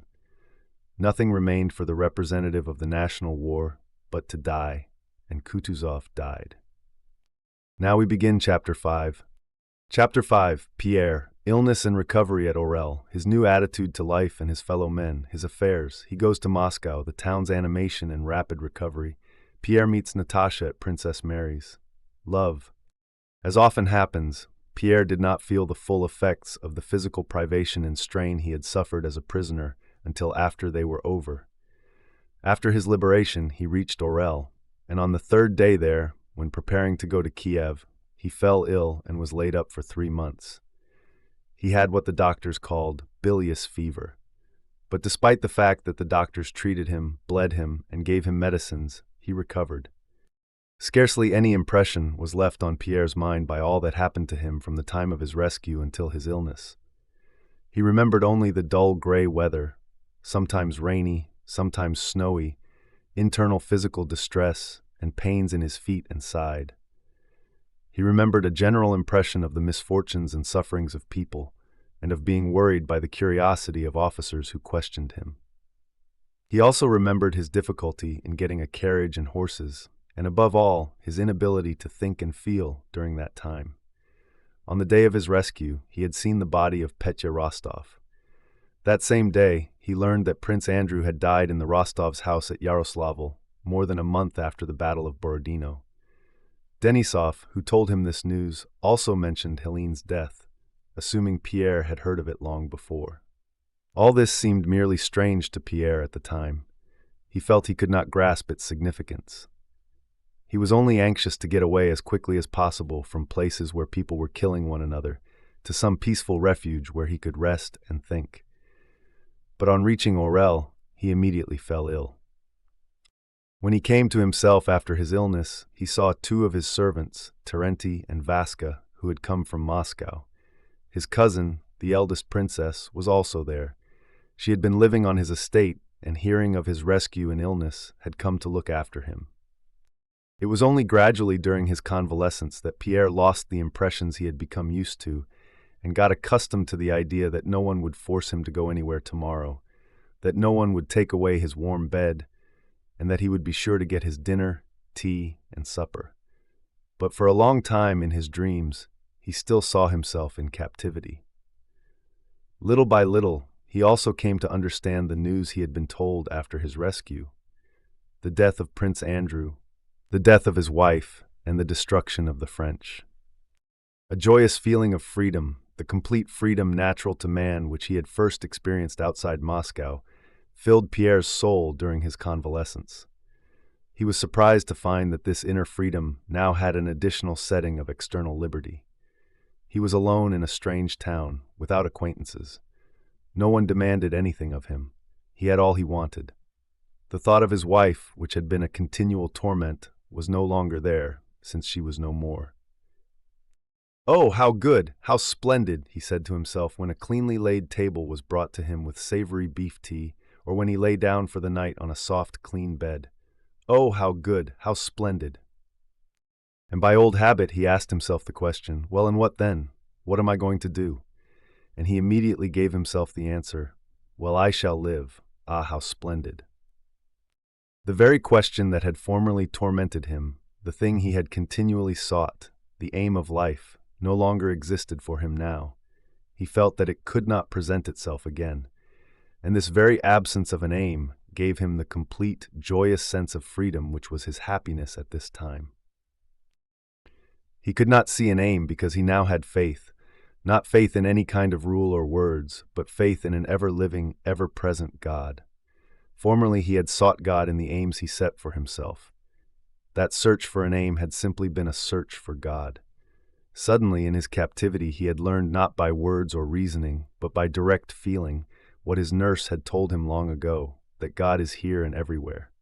In his captivity, he had learned that in Karatayev, God was greater and more infinite than in the architect of the universe recognized by the Freemasons.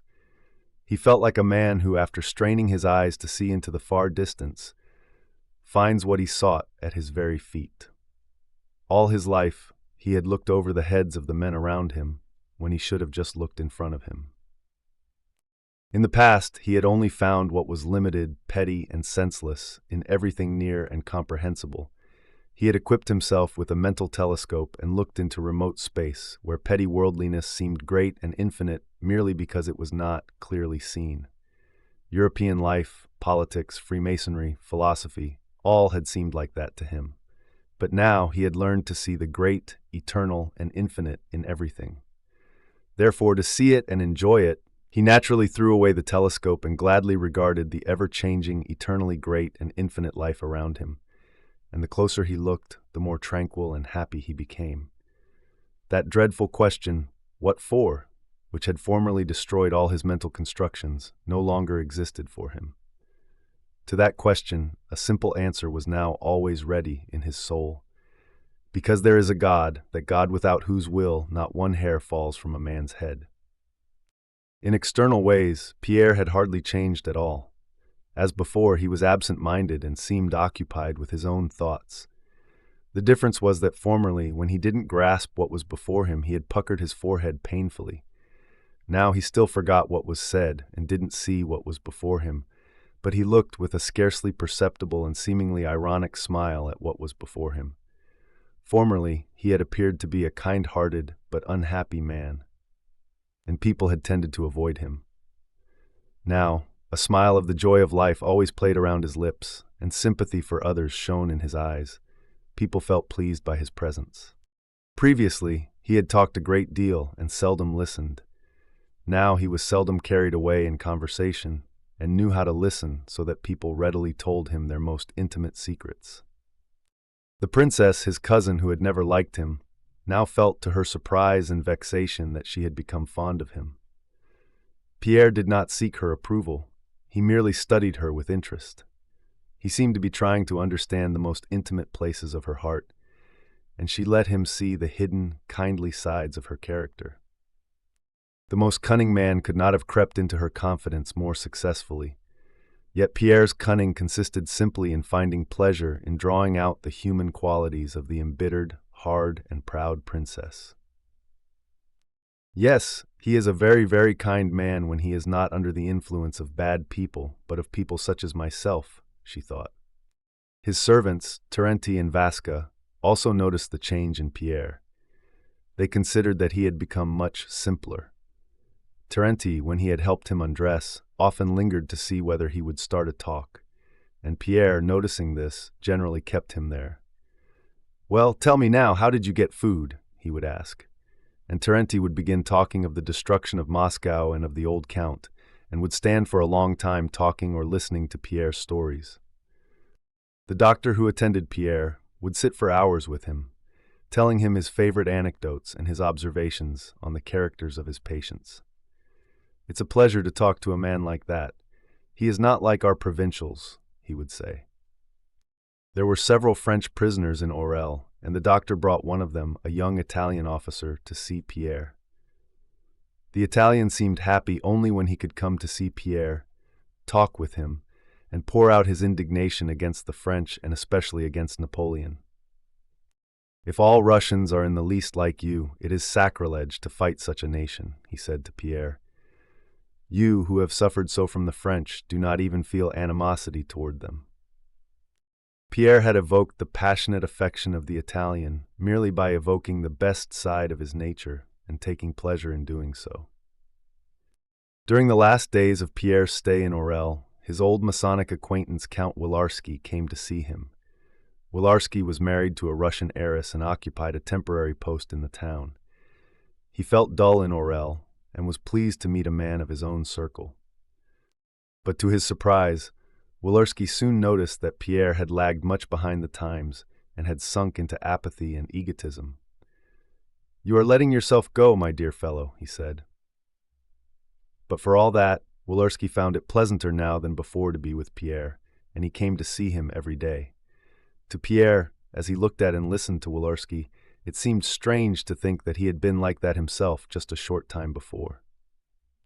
Wolarski was a married man, busy with his family, his wife's affairs, and his official duties.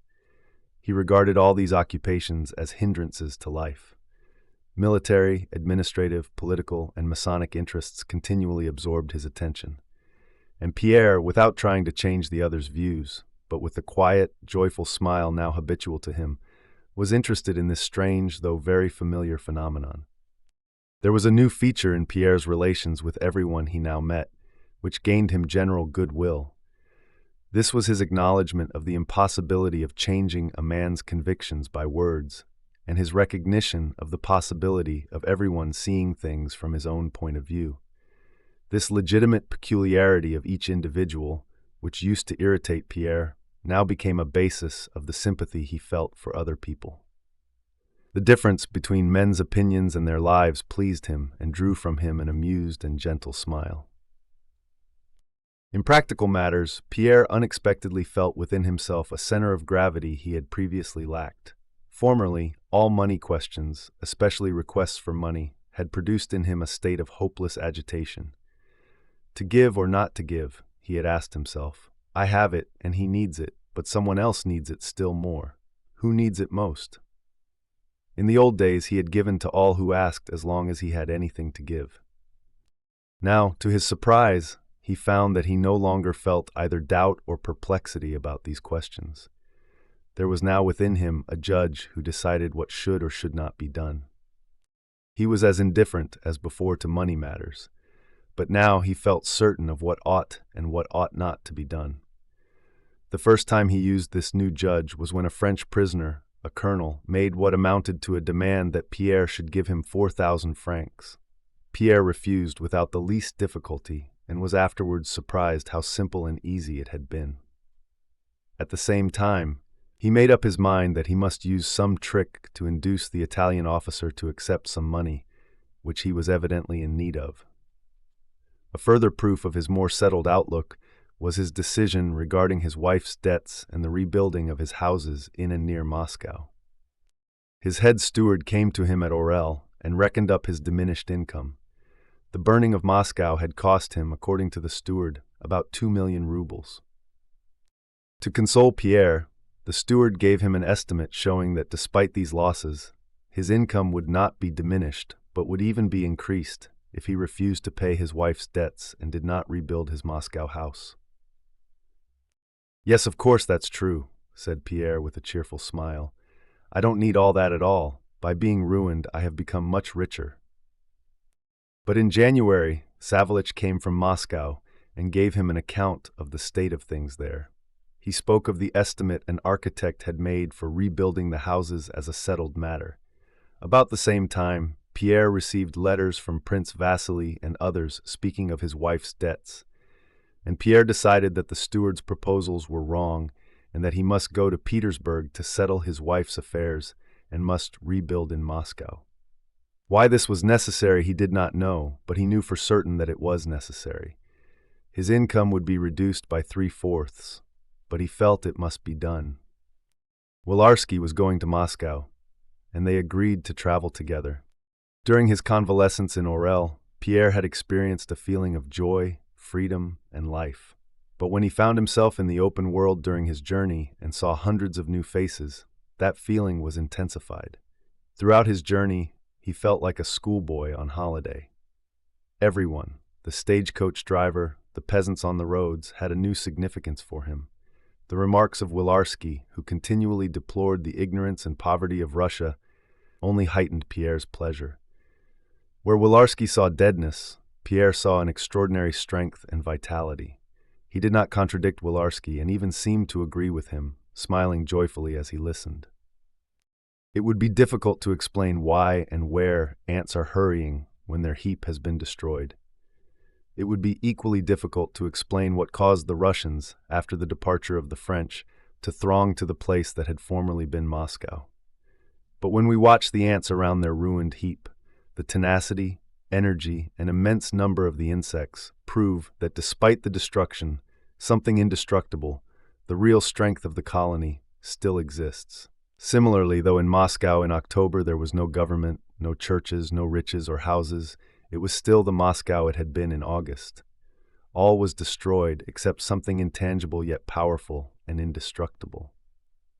The motives of those who thronged to Moscow were diverse and personal, but they all had one motive in common: a desire to get to the place that had been called Moscow and apply their energies there.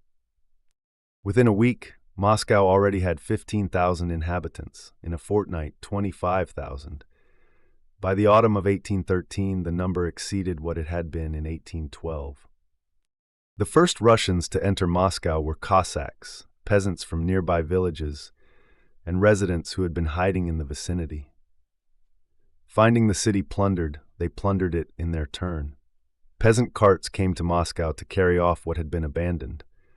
The Cossacks carried off what they could to their camps, and householders seized what they could find in other houses, pretending it was their property. But the first plunderers were followed by a second and third group. As numbers increased, plundering became more difficult and took on more definite forms. The French had found Moscow abandoned, but with all the organizations of regular life still existing, though lifeless. The longer the French remained, the more these forms of town life perished, until all was merged into one confused scene of plunder. But the plundering by the Russians had the opposite effect. The longer it continued, and the more people took part in it, the more rapidly the wealth of the city and its regular life were restored. Besides the plunderers, very various people streamed into Moscow as blood flows to the heart: house owners, clergy, officials, tradesmen, artisans, and peasants. Within a week, the peasants who came with empty carts were stopped by the authorities and made to cart the corpses out of the town. Other peasants, hearing of this, came to town bringing grain and hay and beat down one another's prices. Gangs of carpenters arrived every day, and on all sides new houses were being built and old, charred ones repaired. Tradesmen began trading in booths. Cookshops and taverns opened. The clergy resumed services in many churches.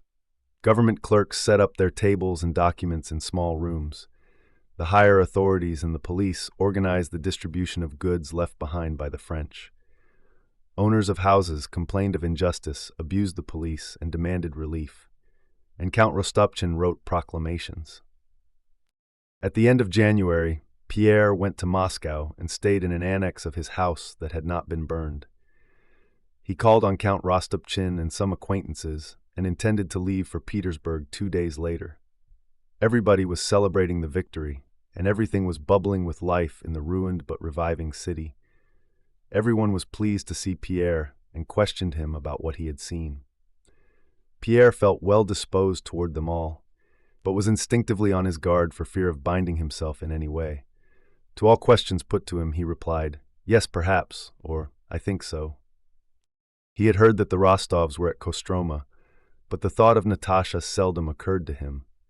If it did, it was only as a pleasant memory of the distant past.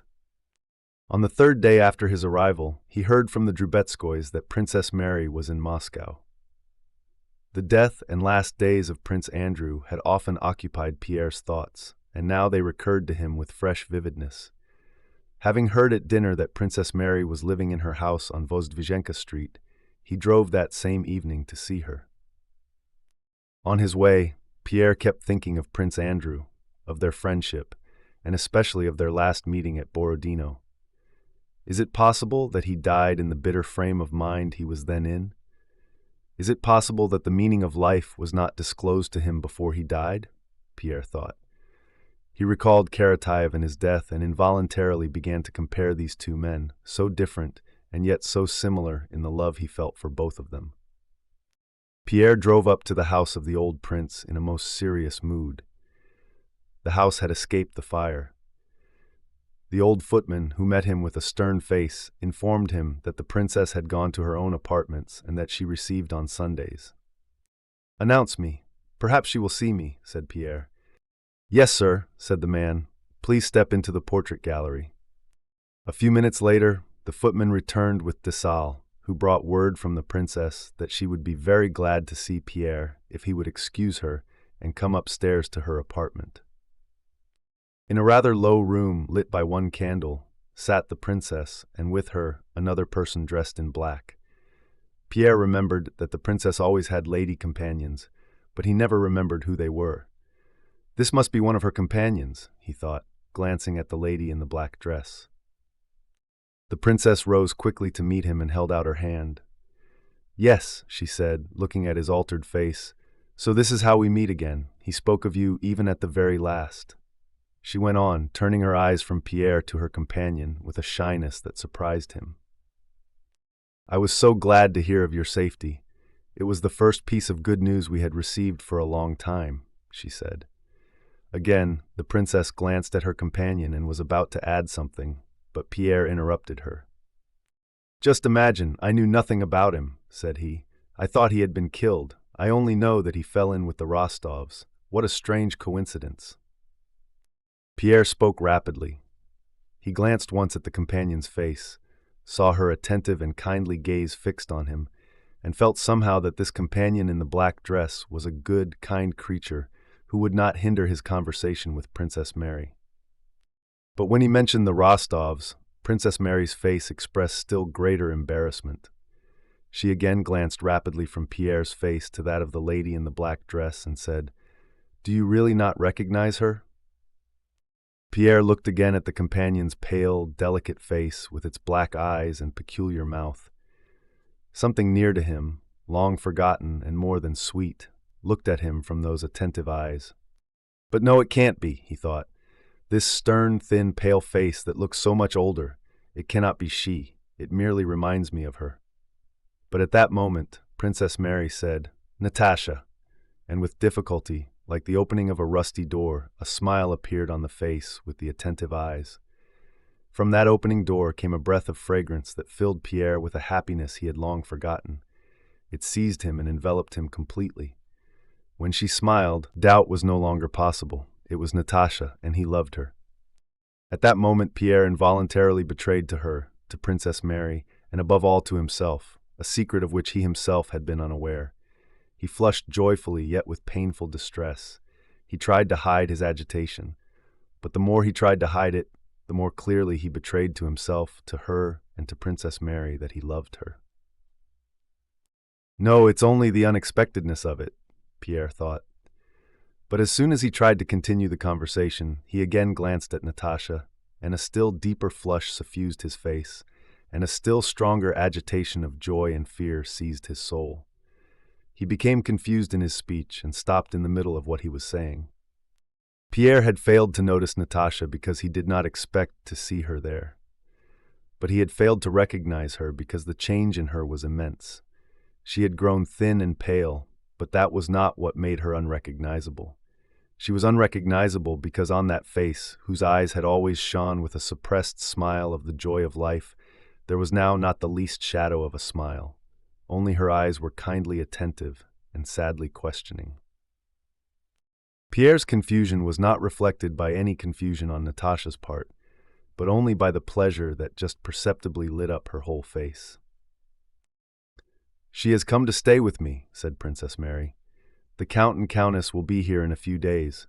The Countess is in a dreadful state, but it was necessary for Natasha herself to see a doctor. They insisted on her coming with me." "Yes, is there a family free from sorrow now?" said Pierre, addressing Natasha. "You know it happened the very day we were rescued. I saw him. What a delightful boy he was." Natasha looked at him, and in answer to his words, her eyes widened and lit up. "What can one say or think of as a consolation?" said Pierre. "Nothing. Why did such a splendid boy so full of life have to die?" "Yes, in these days it would be hard to live without faith," remarked Princess Mary. Yes, that is really true," Pierre hastily interrupted her. "Why is it true?" Natasha asked, looking attentively into Pierre's eyes. "How can you ask why?" said Princess Mary. "The thought alone of what awaits." Natasha, without waiting for Princess Mary to finish, again looked inquiringly at Pierre. "And because," Pierre continued, "only one who believes that there is a God ruling us can bear a loss such as hers and yours." Natasha had already opened her mouth to speak, but suddenly stopped. Pierre hurriedly turned away from her and again addressed Princess Mary, asking about his friend's last days. Pierre's confusion had now almost vanished, but at the same time, he felt that his freedom had also completely gone. He felt that there was now a judge of his every word and action whose judgment mattered more to him than that of all the rest of the world. As he spoke now, he was considering what impression his words would make on Natasha. Princess Mary reluctantly began telling of the condition in which she had found Prince Andrew. But Pierre's quivering face, his questions, and his eager expression gradually compelled her to go into details she feared to recall. "Yes, yes, and so," Pierre kept saying as he leaned toward her. "Yes, yes," so he grew tranquil and softened. With all his soul, he had always sought one thing, to be perfectly good, so he could not be afraid of death. The faults he had, if he had any, were not of his making. So he did soften. "What a happy thing that he saw you again," he added, suddenly turning to Natasha and looking at her with eyes full of tears. Natasha's face twitched. She frowned and lowered her eyes for a moment. She hesitated. "Yes, that was happiness," she then said in her quiet voice. "For me, it certainly was happiness." She paused, and he said he was wishing for it at the very moment I entered the room. Natasha's voice broke. She blushed, pressed her hands on her knees, and then, controlling herself with an effort, lifted her head and began to speak rapidly. "We knew nothing of it when we started from Moscow. I did not dare to ask about him. Then suddenly Sonia told me he was traveling with us. I had no idea what state he was in. All I wanted was to see him and be with him," she said, trembling and breathing quickly. And not letting them interrupt her, she went on to tell what she had never yet mentioned to anyone, all she had lived through during those 3 weeks of their journey and life at Yaroslavl. Pierre listened to her with lips parted and eyes full of tears. As he listened, he did not think of Prince Andrew, nor of death. He listened to her and felt only pity for her, for what she was suffering now while she was speaking. Princess Mary, frowning in her effort to hold back her tears, sat beside Natasha and heard for the first time the story of those last days of her brothers and Natasha's love.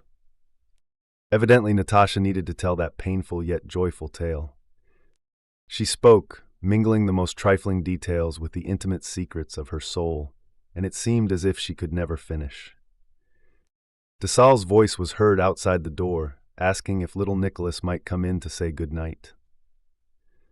"Well, that's all, everything," said Natasha. She got up quickly just as Nicholas entered, almost ran to the door, struck her head against it, and rushed from the room with a moan of either pain or sorrow. Pierre gazed at the door through which she had disappeared and did not understand why he suddenly felt all alone in the world. Princess Mary roused him by drawing his attention to her nephew, who had entered the room. At that moment of emotional tenderness, young Nicholas's face, which resembled his father's, affected Pierre so much that after he had kissed the boy, he got up quickly, took out his handkerchief, and went to the window. He wished to take leave of Princess Mary, but she would not let him go. "No, Natasha and I sometimes don't go to sleep till after 2, so please don't go. I will order supper. Go downstairs, we will come immediately," she said. Before Pierre left the room, Princess Mary told him, "This is the first time she has talked of him like that." Pierre was shown into the large, brightly lit dining room. A few minutes later he heard footsteps, and Princess Mary entered with Natasha. Natasha was calm, though a severe and grave expression had again settled on her face. They all three experienced that feeling of awkwardness which usually follows a serious and heartfelt talk. They went silently to the table. Pierre unfolded his napkin and, resolving to break the silence, looked at Natasha and at Princess Mary. They had evidently both formed the same resolution. The eyes of both shone with a confession that besides sorrow, life also has joy. "Do you take vodka, Count?" asked Princess Mary, and those words suddenly banished the shadows of the past. "Now tell us about yourself. One hears such improbable wonders about you." "Yes," replied Pierre with his now habitual smile of mild irony. "They even tell me wonders I myself never dreamed of. Mary Abramovna invited me to her house and kept telling me what ought to have happened to me. In general, I have noticed that it is very easy to be an interesting man now. People invite me out and tell me all about myself." Tasha smiled. We have been told, Princess Mary interrupted her, that you lost 2 millions in Moscow. Is that true? But I am 3 times as rich as before, returned Pierre. What I have certainly gained is freedom, he began seriously, but did not continue, noticing that this theme was too personal. And are you building? Yes, Savlich says I must. Tell me, you did not know of the Countess's death when you decided to remain in Moscow? Asked Princess Mary, and she immediately blushed, noticing that her question ascribed to his words a meaning he had perhaps not intended. No, answered Pierre. I heard of it in Orel, and you cannot imagine how it shocked me. We were not an exemplary couple, he added quickly, glancing at Natasha, but her death shocked me terribly. When two people quarrel, they are always both at fault, and one's own guilt suddenly becomes terribly serious when the other is no longer alive. And then such a death, without friends and without consolation. I am very, very sorry for her, he concluded, and was pleased to notice a look of glad approval on Natasha's face. Yes, and so you are once more an eligible bachelor, said Princess Mary. Pierre suddenly flushed crimson, and for a long time tried not to look at Natasha. When he ventured to glance her way again, her face was cold, stern, and he even fancied contemptuous. And did you really see and speak to Napoleon as we have been told? Said Princess Mary. Pierre laughed. No, not once. Everybody seems to imagine that being taken prisoner means being Napoleon's guest. I was in much lower company. Supper was over, and Pierre, who at first declined to speak about his captivity, was gradually led on to do so. But it's true that you remained in Moscow to kill Napoleon? Natasha asked with a slight smile. I guessed it then when we met at the Sukharev Tower. Do you remember? Pierre admitted that it was true. From that, he was gradually led by their questions into giving a detailed account of his adventures. At first, he spoke with the amused and mild irony now customary with him. But when he came to describe the horrors and sufferings he had witnessed, he was unconsciously carried away and began speaking with the suppressed emotion of a man reliving strong impressions. Princess Mary, with a gentle smile, looked now at Pierre and now at Natasha. Natasha, leaning on her elbow, watched Pierre with an attention that never wandered. Not only her look, but her exclamations and the brief questions she put showed Pierre that she understood just what he wished to convey. It was clear that she understood not only what he said, but also what he wished to, but could not, express in words. The account Pierre gave of the incident with the child and the woman was this. It was an awful sight. Children abandoned, some in the flames. One was snatched out before my eyes, and there were women who had their things snatched off and their earrings torn out. He flushed and grew confused. Then a patrol arrived, and all the men who were not looting were arrested, and I among them. I am sure you're not telling us everything. I am sure you did something, said Natasha, and paused, adding, something fine? Pierre continued. When he spoke of the execution, he wanted to pass over the horrible details, but Natasha insisted that he should not omit anything. Pierre began to tell about Karatayev, but paused. By this time he had risen from the table and was pacing the room, Natasha following him with her eyes. Then he added, No, you can't understand what I learned from that illiterate man, that simple fellow. Yes, go on, said Natasha. Where is he? They killed him almost before my eyes, Pierre replied. And Pierre, his voice trembling, went on to tell of the last days of their retreat, of Karatayev's illness and his death. He told of his adventures as he had never yet recalled them. Now that he was telling it all to Natasha, he experienced that pleasure a man has when women listen to him. Not clever women, but real women, gifted with a capacity to select and absorb the very best a man shows of himself. Natasha, without knowing it, was all attention. She caught the unfinished word in its flight and took it straight into her open heart, divining the secret meaning of all Pierre's mental turmoil. Princess Mary understood his story and sympathized, but she now saw something else that absorbed all her attention. She saw the possibility of love and happiness between Natasha and Pierre, and the first thought of this filled her heart with gladness. It was 3 o'clock in the morning. The footmen came in with sad and stern faces to change the candles, but no one noticed them. Pierre finished his story. Natasha continued to look at him intently, as if trying to understand something more which he had perhaps left untold. Pierre, in shamefaced and happy confusion, glanced occasionally at her and tried to think what to say next. Princess Mary was silent. It occurred to none of them that it was time to go to bed. "People speak of misfortunes and sufferings," remarked Pierre. "But if at this moment I were asked, would you rather be what you were before you were taken prisoner, or go through all this again? Then for heaven's sake, let me again have captivity in horseflesh. We imagine that when we are thrown out of our usual ruts, all is lost, but it is only then that what is new and good begins. While there is life, there is happiness. There is much, much before us. I say this to you." He added, turning to Natasha. "Yes, yes," she said, answering something quite different. "I too should wish nothing but to relive it all from the beginning." Pierre looked intently at her. "Yes, and nothing more," said Natasha. "It's not true, not true," cried Pierre. "I am not to blame for being alive and wishing to live, nor you either." Suddenly Natasha bent her head, covered her face with her hands, and began to cry. "What is it, Natasha?" said Princess Mary. "Nothing, nothing." She smiled at Pierre through her tears. "Good night, it is time for bed." Pierre rose and took his leave. Princess Mary and Natasha met as usual in the bedroom. They talked of what Pierre had told them. Princess Mary did not express her opinion of Pierre, nor did Natasha speak of him. "Well, good night, Mary," said Natasha. "Do you know, I am often afraid that by not speaking of him," she meant Prince Andrew, "for fear of not doing justice to our feelings, we forget him." Princess Mary sighed deeply, acknowledging the justice of Natasha's remark, but she did not agree in words. "Is it possible to forget?" she said. "It did me so much good to tell all about it today. It was hard and painful, but good, very good," said Natasha.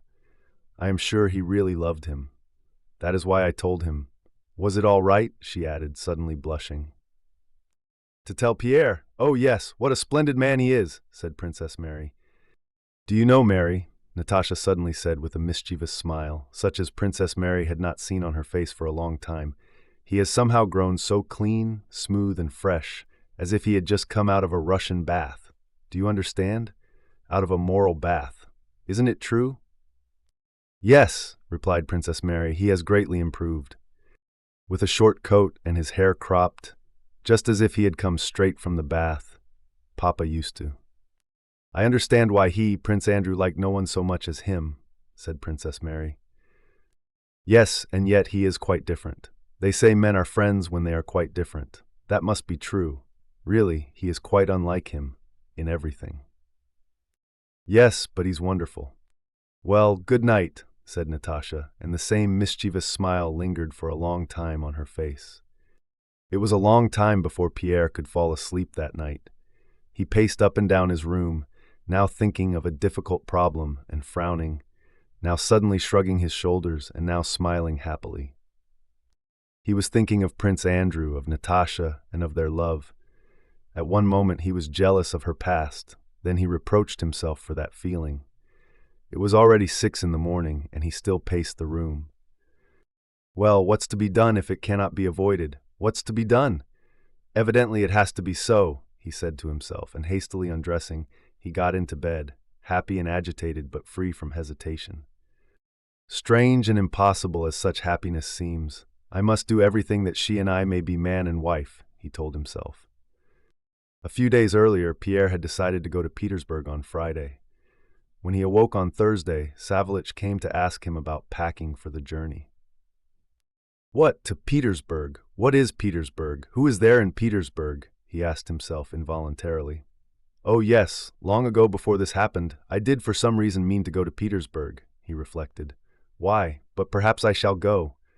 What a good fellow he is, and how attentive, and how he remembers everything," he thought, looking at Savelich's old face, "and what a pleasant smile he has." "Well, Savelich, do you still not wish to accept your freedom?" Pierre asked him. "What's the good of freedom to me, Your Excellency? We lived under the late Count, and we have lived under you too, without ever being wronged. And your children? The children will live just the same. With such masters one can live." "But what about my heirs?" said Pierre. Supposing I suddenly marry, it might happen, he added with an involuntary smile. If I may take the liberty, Your Excellency, it would be a good thing. How easy he thinks it, thought Pierre. He doesn't know how terrible it is and how dangerous. Too soon or too late. It is terrible. So what are your orders? Are you starting tomorrow? Asked Savelich. No, I'll put it off for a bit. I'll tell you later. You must forgive the trouble I have put you to, said Pierre. Seeing Savelich smile, he thought, but how strange it is that he should not know that now there is no Petersburg for me, and that must be settled first of all. But probably he knows it well enough and is only pretending. At breakfast, Pierre told his cousin the princess that he had been to see Princess Mary the day before and had there met Natasha Rostova. The princess seemed to see nothing more extraordinary in that than if he had seen Anna Semenovna. Do you know her? Asked Pierre. I have seen the princess, she replied. I heard that they were arranging a match for her with young Rostov. It would be a very good thing for the Rostovs. They are said to be utterly ruined. No, I mean, do you know Natasha Rostova? I heard about that affair of hers at the time. It was a great pity. No, she either doesn't understand or is pretending, thought Pierre. Better not say anything to her either. On the same day, the chief of police came to Pierre, inviting him to send a representative to the Faceted Palace to recover things that were to be returned to their owners that day. And this man too, thought Pierre, looking into the face of the chief of police. What a fine, good-looking officer, and how kind. Fancy bothering about such trifles now. And they actually say he is not honest and takes bribes. What nonsense. Besides, why shouldn't he take bribes? That's the way he was brought up, and everybody does it. But what a kind, pleasant face, and how he smiles as he looks at me. Pierre went to Princess Mary's for dinner. As he drove through the streets past the burned-down houses, he was surprised by the beauty of the ruins. The picturesqueness of the chimney stacks and tumble-down walls reminded him of the Rhine and the Colosseum. The cabmen, the carpenters, the women hawkers, all looked at him with cheerful, beaming eyes that seemed to say, "Ah, there he is. Let's see what will come of it." At the entrance to Princess Mary's house, Pierre felt doubtful whether he had really been there the night before and really seen Natasha. Perhaps I imagined it, he thought. But he had hardly entered the room before he felt her presence with his whole being by the loss of his sense of freedom. She was in the same black dress, but she was quite different. Had she been like this the day before, he could not have failed to recognize her. She was as he had known her almost as a child. A bright, questioning light shone in her eyes, and on her face was a friendly and strangely roguish expression.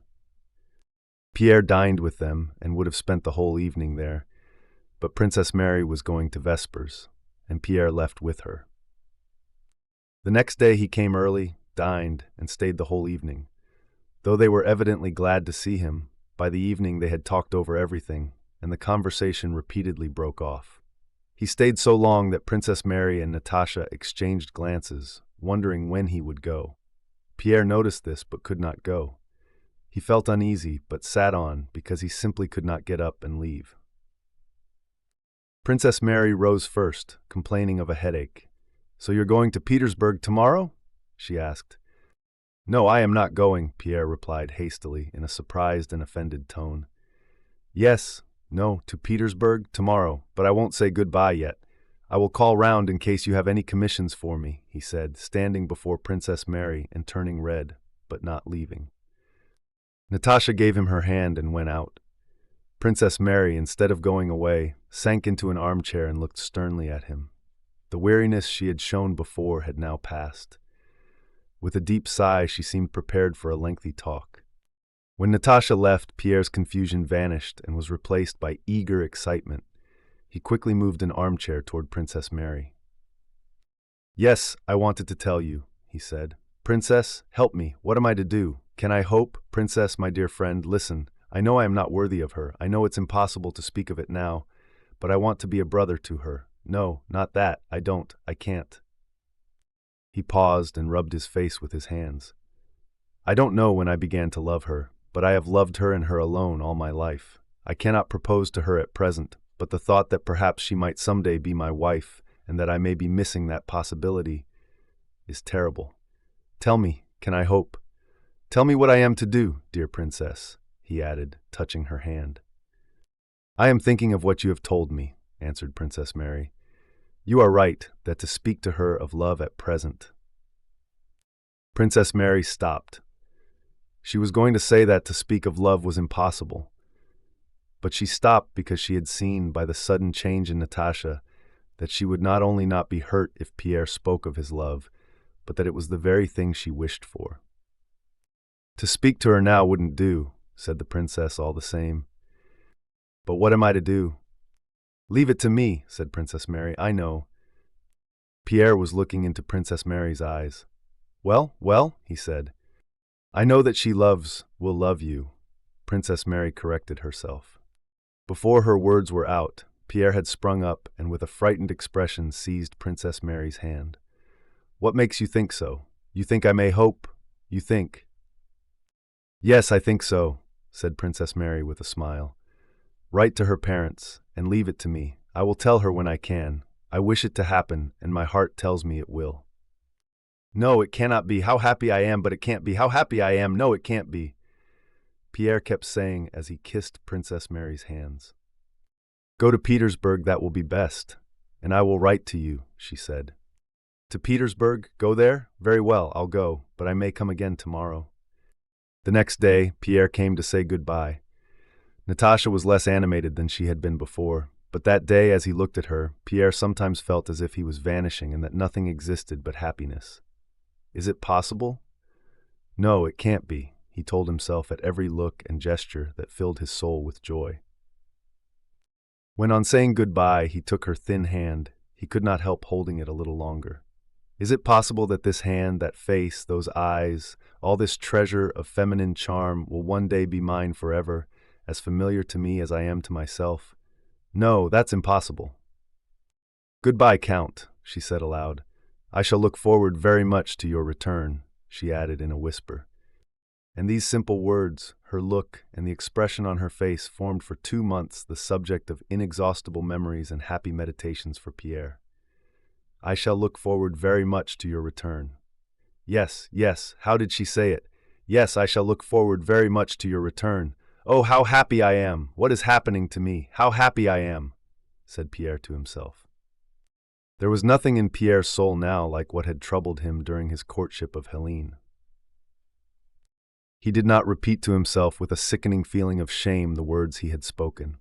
On the contrary, he now repeated in his imagination every word that he or Natasha had spoken and pictured every detail of her face and smile. He did not wish to diminish or add anything, but only to repeat it again and again. There was now not a shadow of doubt in his mind as to whether what he had undertaken was right or wrong. Only one terrible doubt sometimes crossed his mind. Wasn't it all a dream? Isn't Princess Mary mistaken? Am I not too conceited? I believe all this. And suddenly Princess Mary will tell her, and she will be sure to smile and say, how strange, he must be deluding himself. Doesn't he know that he is a man, just a man, while I am something altogether different and higher? That was the only doubt that often troubled Pierre. He did not now make any plans. The happiness before him appeared so inconceivable that if only he could attain it, it would be the end of all things. A joyful, unexpected frenzy of which he had thought himself incapable possessed him. The whole meaning of life, not for him alone but for the whole world, seemed to him centered in his love and the possibility of being loved by her. At times, everybody seemed to him to be occupied with one thing only, his future happiness. In every word and gesture, he saw allusions to his happiness. He often surprised those he met by his significantly happy looks and smiles. And when he realized that people might not be aware of his happiness, he pitied them with his whole heart. At this time he saw everybody in the bright light of the emotion that shone within himself, and at once, without any effort, he saw in everyone he met everything that was good and worthy of being loved.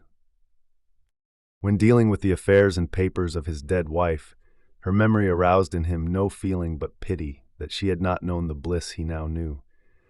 Prince Vasily, who was particularly proud at this time, seemed to him a pathetic, kindly old man much to be pitied. Often in later life, Pierre recalled this period of blissful insanity. All the views he formed of men and circumstances at this time remained true for him always. I may have appeared strange and queer then, he thought, but I was not so mad as I seemed. On the contrary, I was then wiser and had more insight than at any other time, and understood all that is worth understanding in life because I was happy. Pierre's insanity consisted in not waiting, as he used to discover personal attributes which he called good qualities in people before loving them. His heart was now overflowing with love, and by loving people without cause, he discovered indubitable causes for loving them. After Pierre's departure that first evening, when Natasha had said to Princess Mary with a gaily mocking smile, "He looks just as if he had come out of a Russian bath," something hidden and unknown to herself but irrepressible awoke in Natasha's soul. Everything about her was suddenly altered. Her face, her walk, her look, her voice. To her own surprise, a power of life and a hope of happiness rose to the surface and demanded satisfaction. From that evening, she seemed to have forgotten all that had happened to her. She no longer complained of her position, did not say a word about the past, and no longer feared to make happy plans for the future. She spoke little of Pierre, but when Princess Mary mentioned him, a long extinguished light once more kindled in her eyes, and her lips curved with a strange smile. The change that took place in Natasha at first surprised Princess Mary, but when she understood its meaning, it grieved her. Can she have loved my brother so little as to be able to forget him so soon, she thought. But when she was with Natasha, she was not vexed with her. The reawakened power of life that had seized Natasha was so evidently irrepressible that in her presence, Princess Mary felt she had no right to reproach her, even in her heart. Natasha gave herself up so fully and frankly to this new feeling that she did not try to hide the fact that she was no longer sad, but bright and cheerful. When Princess Mary returned to her room after her talk with Pierre, Natasha met her on the threshold. "He has spoken, yes, he has spoken," she repeated. A joyful yet pathetic expression, which seemed to beg forgiveness for her joy, settled on Natasha's face. "I wanted to listen at the door, but I knew you would tell me."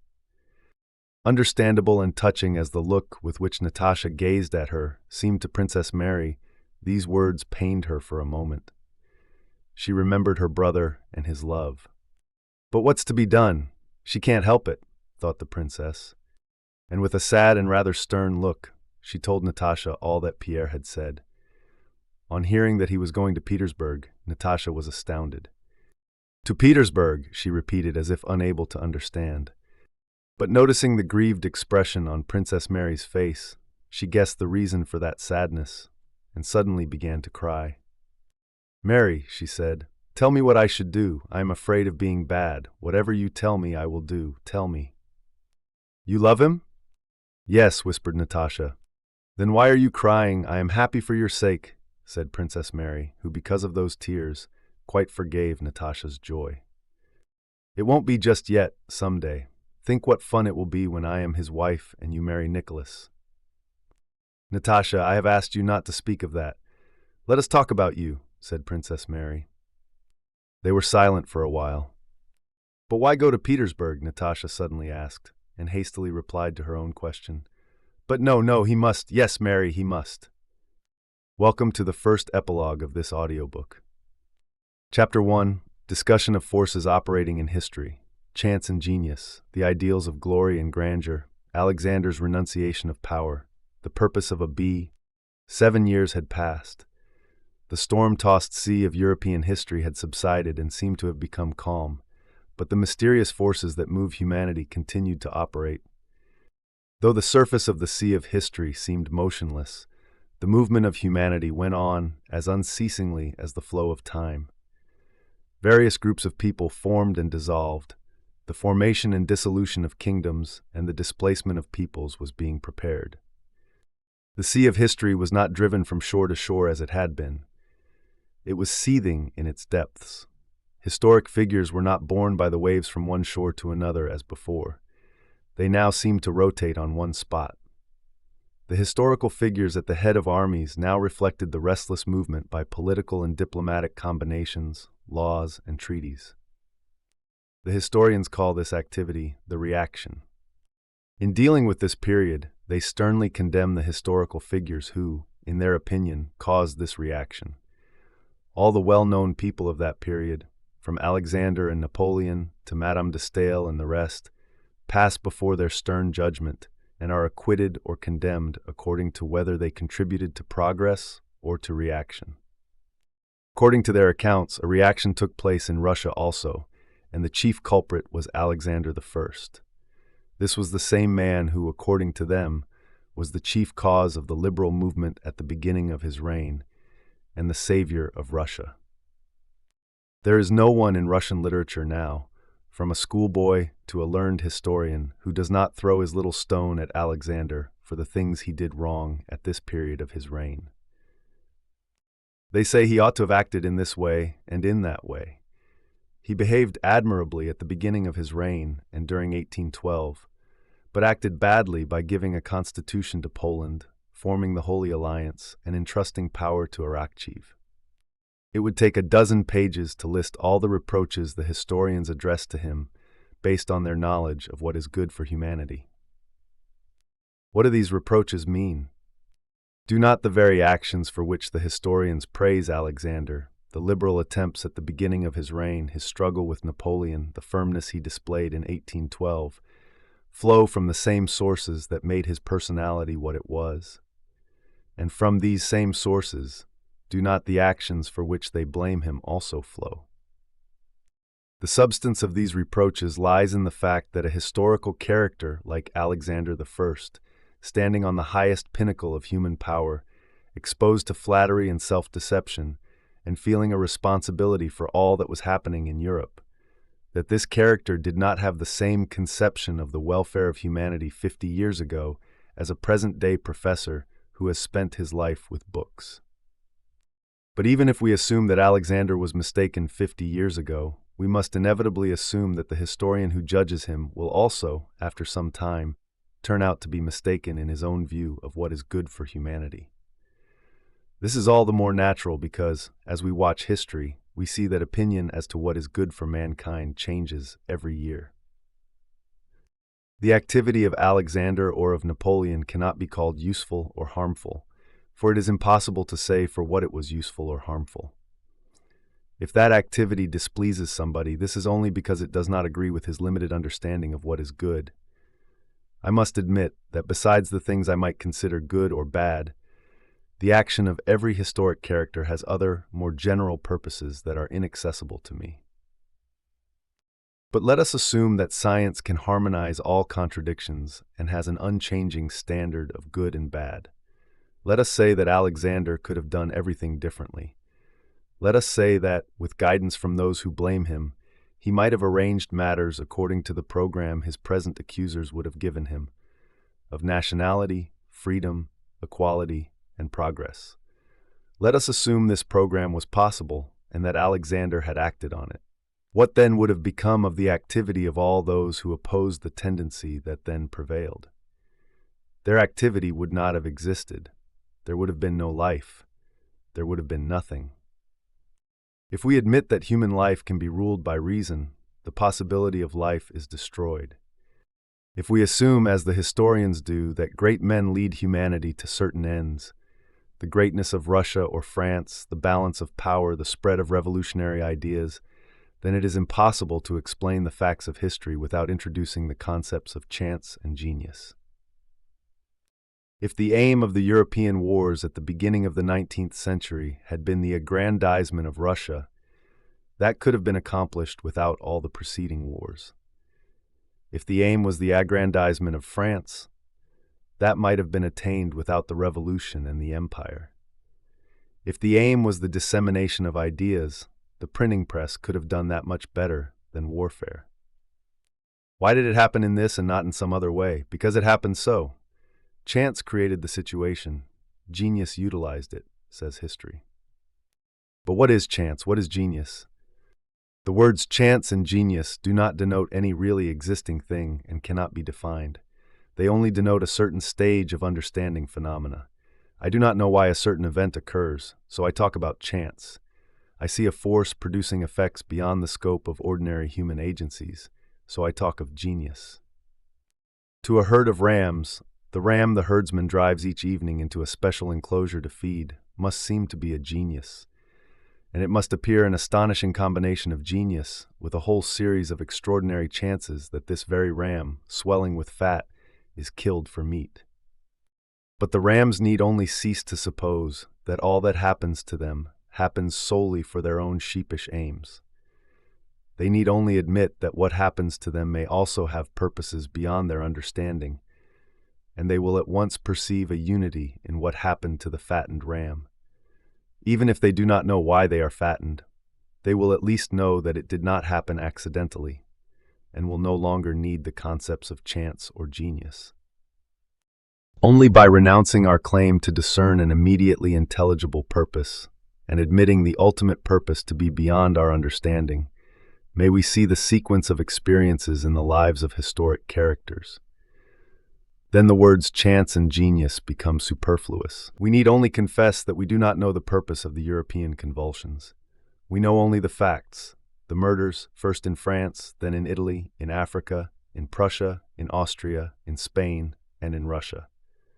We know that the movements from west to east and from east to west form the essence of these events.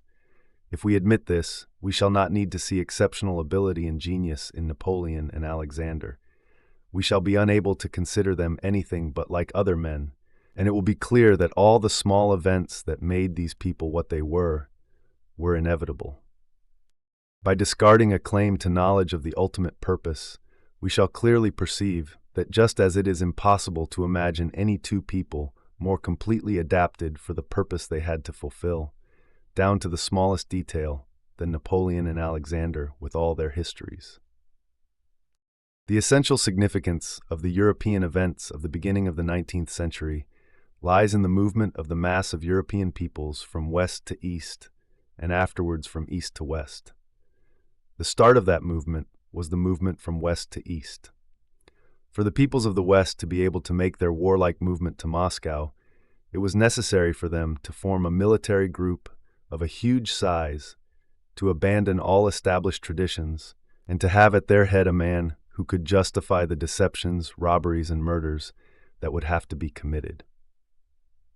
And beginning with the French Revolution, the old group was destroyed, old habits and traditions were abandoned, and step by step, a new group was formed. A man was produced who would stand at the head of the coming movement and bear the responsibility for all that had to be done. A man without convictions, without habits, without traditions, without a name, and not even a Frenchman, emerges from among all the seething French parties. The ignorance of his colleagues, the weakness of his opponents, the frankness of his falsehoods, and the dazzling and self-confident limitations of this man raise him to the head of the army. His opponent's reluctance to fight and his own childish audacity secure him military fame. Innumerable so-called chances accompany him everywhere. The disfavor into which he falls with the rulers of France turns to his advantage. His attempts to avoid his predestined path are unsuccessful. On his return from Italy, he finds the government in Paris in a process of dissolution. By chance, an escape from this dangerous position presents itself in the form of an aimless expedition to Africa. Again, so-called chance accompanies him. Impregnable Malta surrenders without a shot. The enemy's fleet allows his entire army to elude it. In Africa, a whole series of outrages are committed against the almost unarmed inhabitants, and the men who commit these crimes, especially their leader, assure themselves that this is glory, that it resembles Caesar and Alexander the Great, and is therefore good. This ideal of glory and grandeur, which consists in priding oneself on every crime, had scope for its development in Africa. Whatever he does succeeds. His childishly rash departure from Africa, leaving his comrades in distress, is set down to his credit, and again the enemy's fleet lets him slip past. When he reaches Paris, the dissolution of the Republican government has reached its extreme limit, and his presence there as a newcomer can only serve to exalt him. He had no plan, he was afraid of everything, but the parties snatched at him and demanded his participation. He alone, with his ideal of glory, his insane self-adulation, his boldness in crime and frankness in lying, could justify what had to be done. He is needed for the place that awaits him, and so, almost against his will, he is drawn into a conspiracy to seize power, and the conspiracy is crowned with success. He is pushed into a meeting of the legislature. In alarm, he wishes to flee. He pretends to fall into a swoon and says senseless things that should have ruined him. But the once proud rulers of France, feeling that their part is played out, are even more bewildered than he, and do not say the words they should have said to destroy him. Chance, millions of chances, give him power, and all men, as if by agreement, cooperate to confirm that power. Chance forms the character of Paul I of Russia, who recognizes his government. Chance contrives a plot against him which only confirms his power. Chance puts the Duc d'Enghien in his hands and causes him to kill him, thereby convincing the mob that he had the right since he had the might. Chance contrives that he never carries out his intention to invade England, but unexpectedly falls upon the Austrians, who surrender without a battle. Chance and genius give him the victory at Austerlitz. And by chance, all men, not only the French but all Europe, now recognize his authority, the title he has given himself, and his ideal of grandeur and glory. As if preparing for the coming movement, the Western forces pushed toward the east several times, gaining strength. In 1811, the group of people that had formed in France unites with the peoples of Central Europe. During the 10-year preparatory period, this man had formed relations with all the crowned heads of Europe. One after another, they hastened to display their insignificance before him. The King of Prussia sends his wife to seek the great man's mercy. The Emperor of Austria considers it a favor that this man receives a daughter of the Caesars into his bed. The Pope utilizes religion for the aggrandizement of the great man. It is not Napoleon who prepares himself for his role, so much as all those around him who prepare him to take on the whole responsibility. There is no step, no crime or petty fraud he commits, which is not at once represented as a great deed. Everything is done to deprive him of the remains of his reason and to prepare him for his terrible part. And when he is ready, so too are the forces. The invasion pushes eastward and reaches its final goal, Moscow. That city is taken. But suddenly, instead of the chances and genius which had so consistently led him to his goal, an innumerable sequence of inverse chances occur. From the cold in his head at Borodino to the sparks which set Moscow on fire, and the frosts, and instead of genius, stupidity and immeasurable baseness become evident. The invaders flee, turn back, flee again, and all the chances are now not for Napoleon, but always against him. A counter-movement is then accomplished from east to west, with a remarkable resemblance to the preceding movement. There is the same coalescence into a group of enormous dimensions, the same adhesion of the people of Central Europe to the movement, the same hesitation midway, and the same increasing rapidity as the goal is approached. Paris, the ultimate goal, is reached. The Napoleonic government and army are destroyed. Napoleon himself is no longer of any account. All his actions are evidently pitiful and mean, but again an inexplicable chance occurs. The Allies detest Napoleon. Deprived of power, his crimes exposed, he should have appeared to them as an outlawed brigand. But by some strange chance no one perceives this. His part is not yet over. The man who 10 years before and a year later was considered an outlawed brigand is sent to an island 2 days' sail from France, which is presented to him as his dominion, and guards are given to him, and millions of money are paid him. The flood of nations begins to subside. The waves of the great movement abate, and on the calm surface, eddies are formed in which float the diplomatists who imagine that they have caused the floods to abate. But the smooth sea again suddenly becomes disturbed. The diplomatists think their disagreements are the cause of this fresh pressure, but the wave they feel rising does not come from the quarter they expect.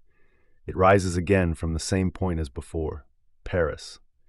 The last backwash of the movement from the west occurs, which serves to solve the diplomatic difficulties and end the military movement of that period. The man who had devastated France returns to France alone, without any conspiracy and without soldiers. Any guard might arrest him, but by strange chance no one does so, and all rapturously greet the man they cursed the day before and will curse again a month later. This man is still needed to justify the final collective act. That act is performed. The last role is played. The actor is bidden to disrobe and wash off his powder and paint. He will not be wanted anymore.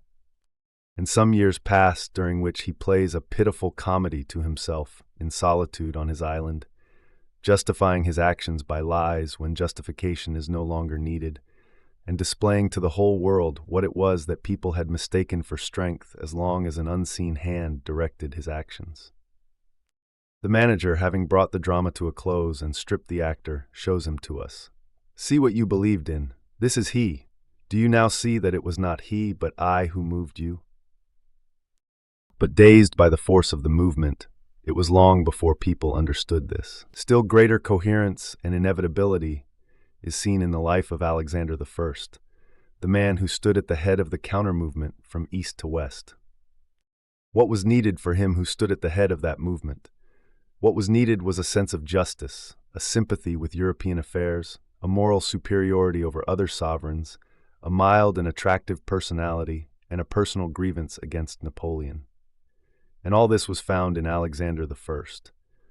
All this had been prepared by innumerable so-called chances in his life: his education, his early liberalism, the advisors who surrounded him, and by Austerlitz and Tilsit and Erfurt. During the National War, he was inactive because he was not needed. But as soon as the necessity for a general European war presented itself, he appeared in his place at the given moment, and uniting the nations of Europe, led them to the goal. The goal is reached. After the final war of 1815, Alexander possesses all possible power. How does he use it? Alexander I, the pacifier of Europe, the originator of liberal innovations in his fatherland, now that he seemed to possess the utmost power, at the time when Napoleon in exile was drawing up childish plans of how he would have made mankind happy, Alexander I, having fulfilled his mission and feeling the hand of God upon him, suddenly recognizes the insignificance of that supposed power. He turns away from it and gives it into the hands of contemptible men whom he despises, saying only, not unto us, but unto thy name. I too am a man like the rest of you. Let me live like a man and think of my soul and of God. As the sun and each atom of ether is a sphere complete in itself, and yet at the same time only a part of a whole too immense for man to comprehend, so each individual has within himself his own aims, and yet has them to serve a general purpose incomprehensible to man. A bee settling on a flower has stung a child. The child is afraid of bees and declares that bees exist to sting people.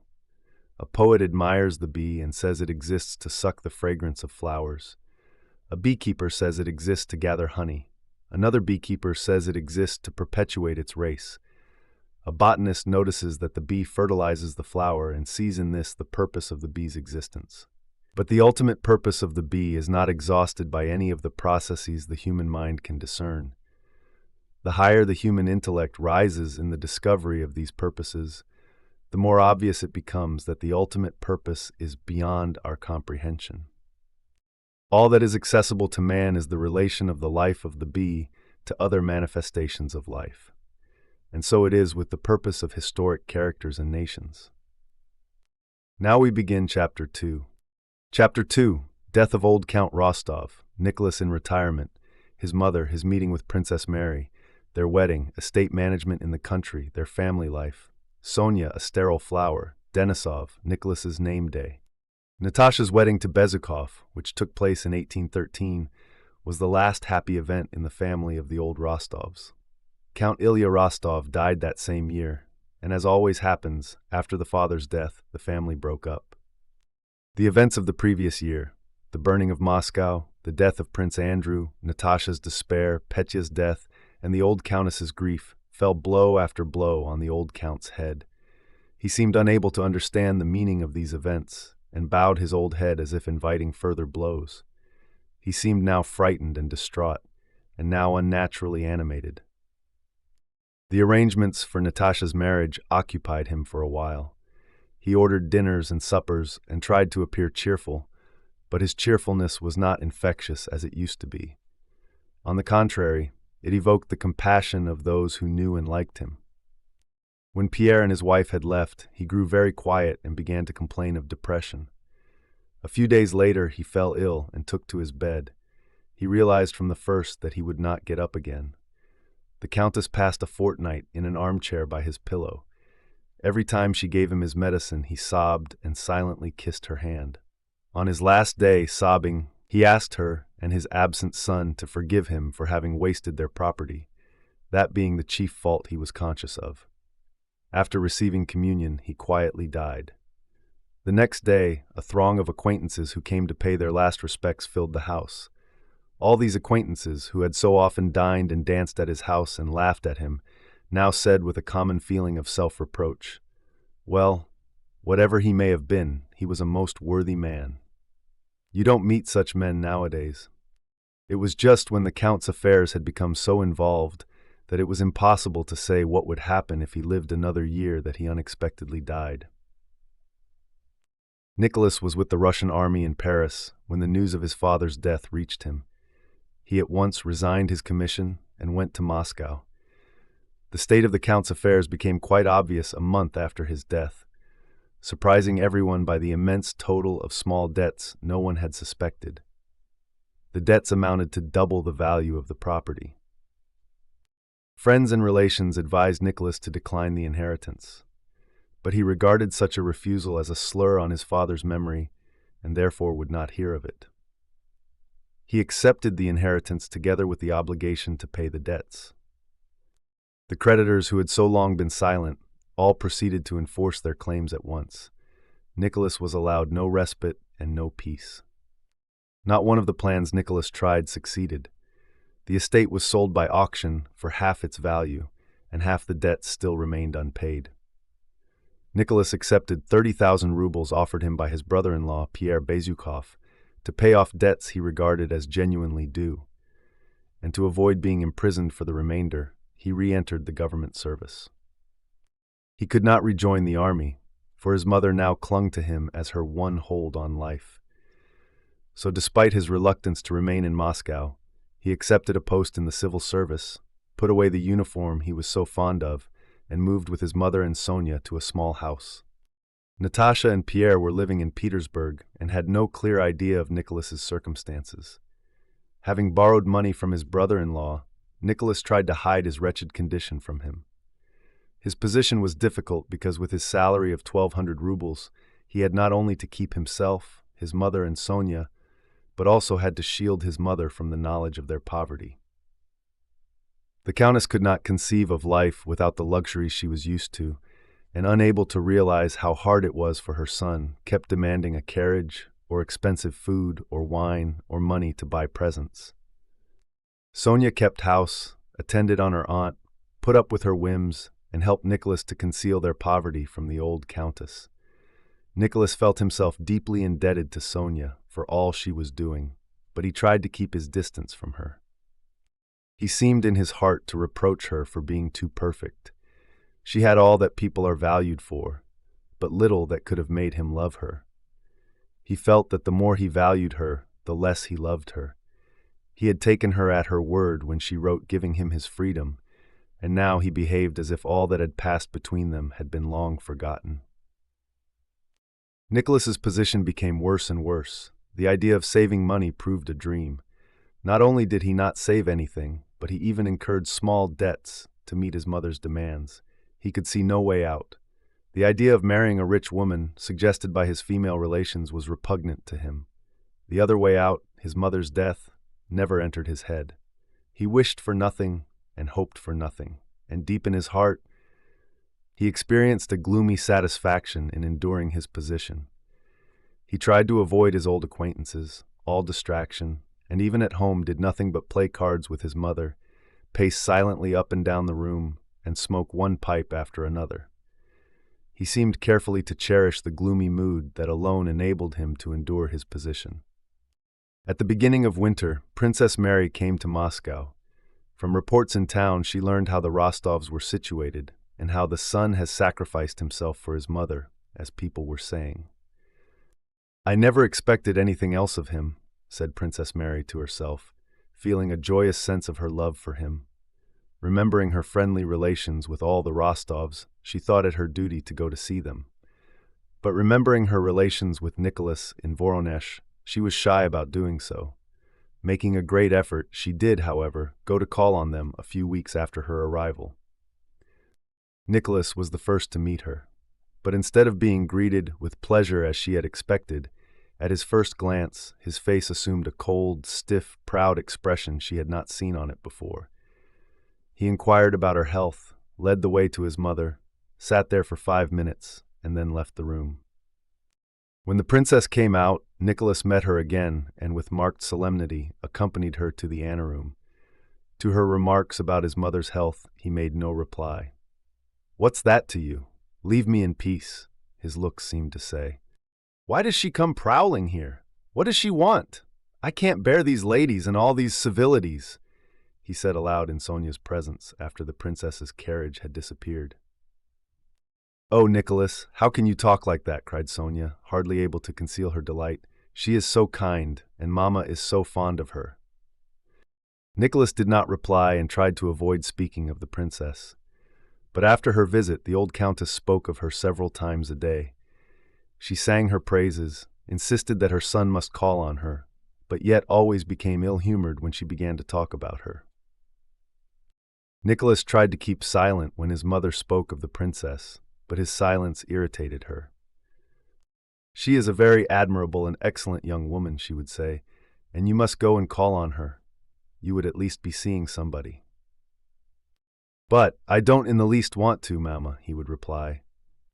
"You used to want to, and now you don't. Really, I don't understand you, my dear." "But I never said I was dull." "Why, you said yourself you don't want even to see her. She is a very admirable young woman, and you always liked her, but now suddenly you have got some notion in your head. You hide everything from me." "Not at all, Mama. If I were asking you to do something disagreeable now, but I only ask you to return a call, one would think mere politeness required it. Well, I have asked you, and now I won't interfere any more since you have secrets from your mother." "Well, then I'll go if you wish it." "It doesn't matter to me. I only wish it for your sake." Nicholas sighed, bit his mustache, and laid out the cards for a game of patience, trying to divert his mother's attention. The same conversation was repeated the next day and the day after. After her visit to the Rostovs and her unexpectedly chilly reception by Nicholas, Princess Mary confessed to herself that she had been right in not wishing to be the first to call. "I expected nothing else," she told herself, calling her pride to her aid. "I have nothing to do with him, and I only wanted to see the old lady." But she could not pacify herself with these reflections. A feeling like remorse troubled her. Though she had firmly resolved not to call on the Rostovs again, she felt herself in an awkward position. And when she asked herself what distressed her, she had to admit that it was her relation to Rostov. His cold, polite manner did not express his true feeling for her. She knew that, but it concealed something. And until she could discover what that something was, she could not be at ease. One day in midwinter, she was informed that Rostov had called. With a firm resolution not to betray herself, she sent for Mademoiselle Bourienne and went with her to the drawing room.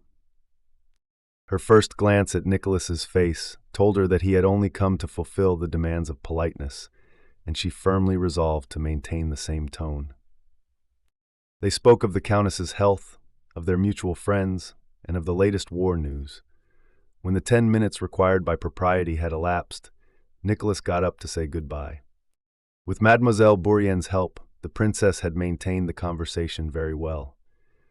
But at the very last moment, just when he rose, she was so tired of talking of what did not interest her, and her mind was so full of the question of why she alone was granted so little happiness in life, that in a fit of absent-mindedness she sat still, her luminous eyes gazing fixedly before her, not noticing that he had risen. Nicholas glanced at her and, wishing to appear not to notice her abstraction, made some remark to Mademoiselle Bourienne, and then again looked at the princess. She still sat motionless with a look of suffering on her gentle face. He suddenly felt sorry for her and was vaguely conscious that he might be the cause of her sadness. He wished to help her, but could think of nothing to say. "Goodbye, Princess," said he. She started, flushed, and sighed deeply. "Oh, I beg your pardon," she said as if waking up. "Are you going already, Count? Well then, goodbye. Oh, but the cushion for the Countess."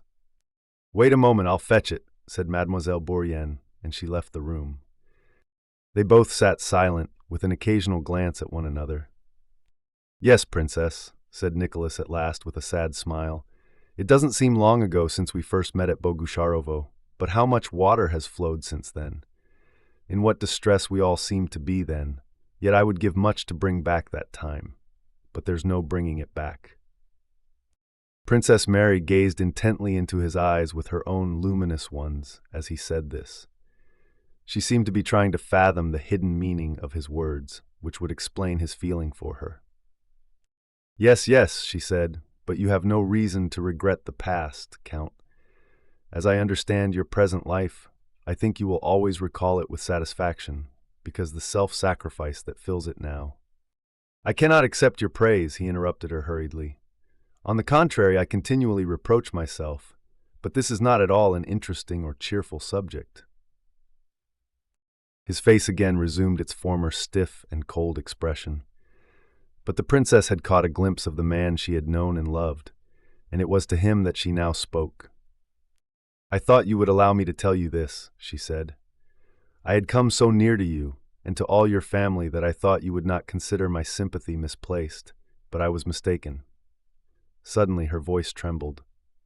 "I don't know why," she continued, recovering herself, "but you used to be different, and—" "There are 1,000 reasons why," he said, laying special emphasis on the why. "Thank you, Princess," he added softly. "Sometimes it is hard." "So that's why, a voice whispered in Princess Mary's soul. "No, it was not only that gay, kind, and frank look that I loved in him. I divined his noble, resolute, self-sacrificing spirit, too," she said to herself. "Yes, he is poor now, and I am rich. Yes, that's the only reason. Yes, were it not for that." And remembering his former tenderness, and looking now at his kind, sorrowful face, she suddenly understood the cause of his coldness. "But why, Count, why?" she almost cried, unconsciously moving closer to him. "Why? Tell me, you must tell me." He was silent. "I don't understand your why, Count," she continued, "but it's hard for me. I confess it. For some reason, you wish to deprive me of our former friendship, and that hurts me." There were tears in her eyes and in her voice. "I have had so little happiness in life that every loss is hard for me to bear. Excuse me, goodbye." And suddenly she began to cry and was hurrying from the room. "Princess, for God's sake," he exclaimed, trying to stop her. "Princess!" She turned around. For a few seconds they gazed silently into one another's eyes, and what had seemed impossible and remote suddenly became possible, inevitable, and very near. In the winter of 1813, Nicholas married Princess Mary and moved to Bald Hills with his wife, his mother, and Sonia. Within 4 years, he had paid off all his remaining debts without selling any of his wife's property. Having received a small inheritance, he paid his debt to Pierre as well. In another 3 years, by 1820, he had so managed his affairs that he was able to buy a small estate adjoining Bald Hills and was negotiating to buy back Otradne, that being his pet dream. Having started farming from necessity, he soon grew so devoted to it that it became his favorite and almost his sole occupation. Nicholas was a plain farmer. He did not like innovations, especially the English ones then coming into fashion. He laughed at theoretical treatises on estate management. The chief thing in his eyes was not the nitrogen in the soil or the oxygen in the air, but the peasant laborer. When Nicholas first began farming, it was the serf who especially attracted his attention. He watched the serfs, trying to understand their aims and what they considered good and bad. Only when he had understood their tastes, learned to talk their language, and felt akin to them did he begin boldly to manage them. And his management produced very brilliant results.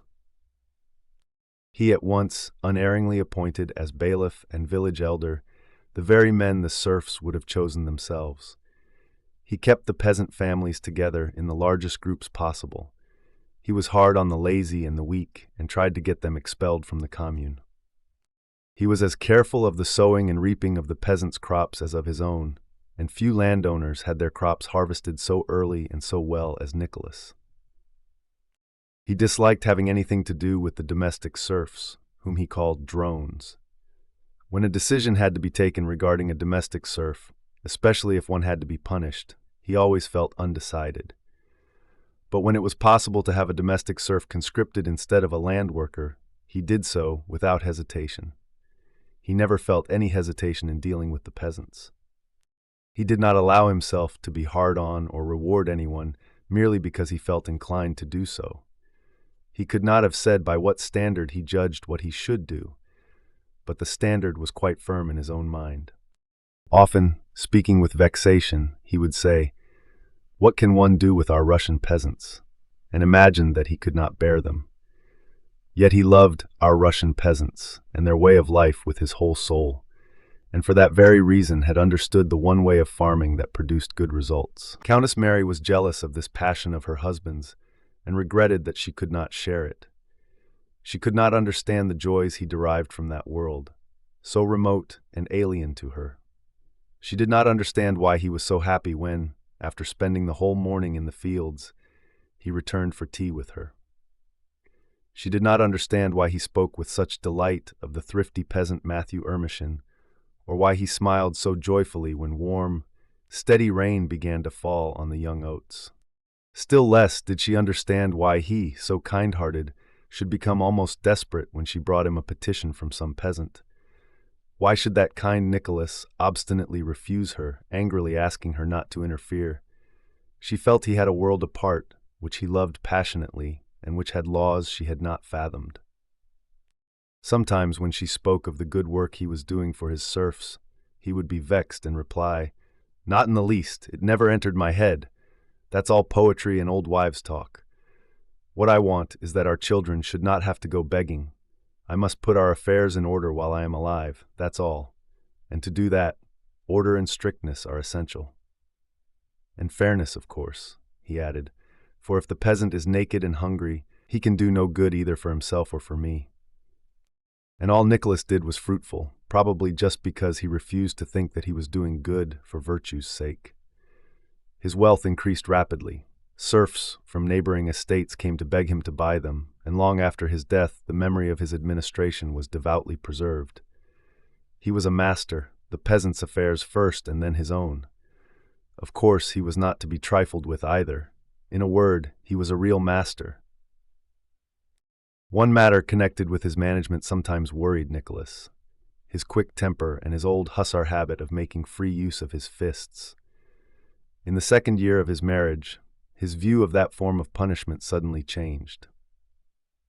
Once in summer, he had sent for the village elder from Bogucharovo, who was accused of dishonesty.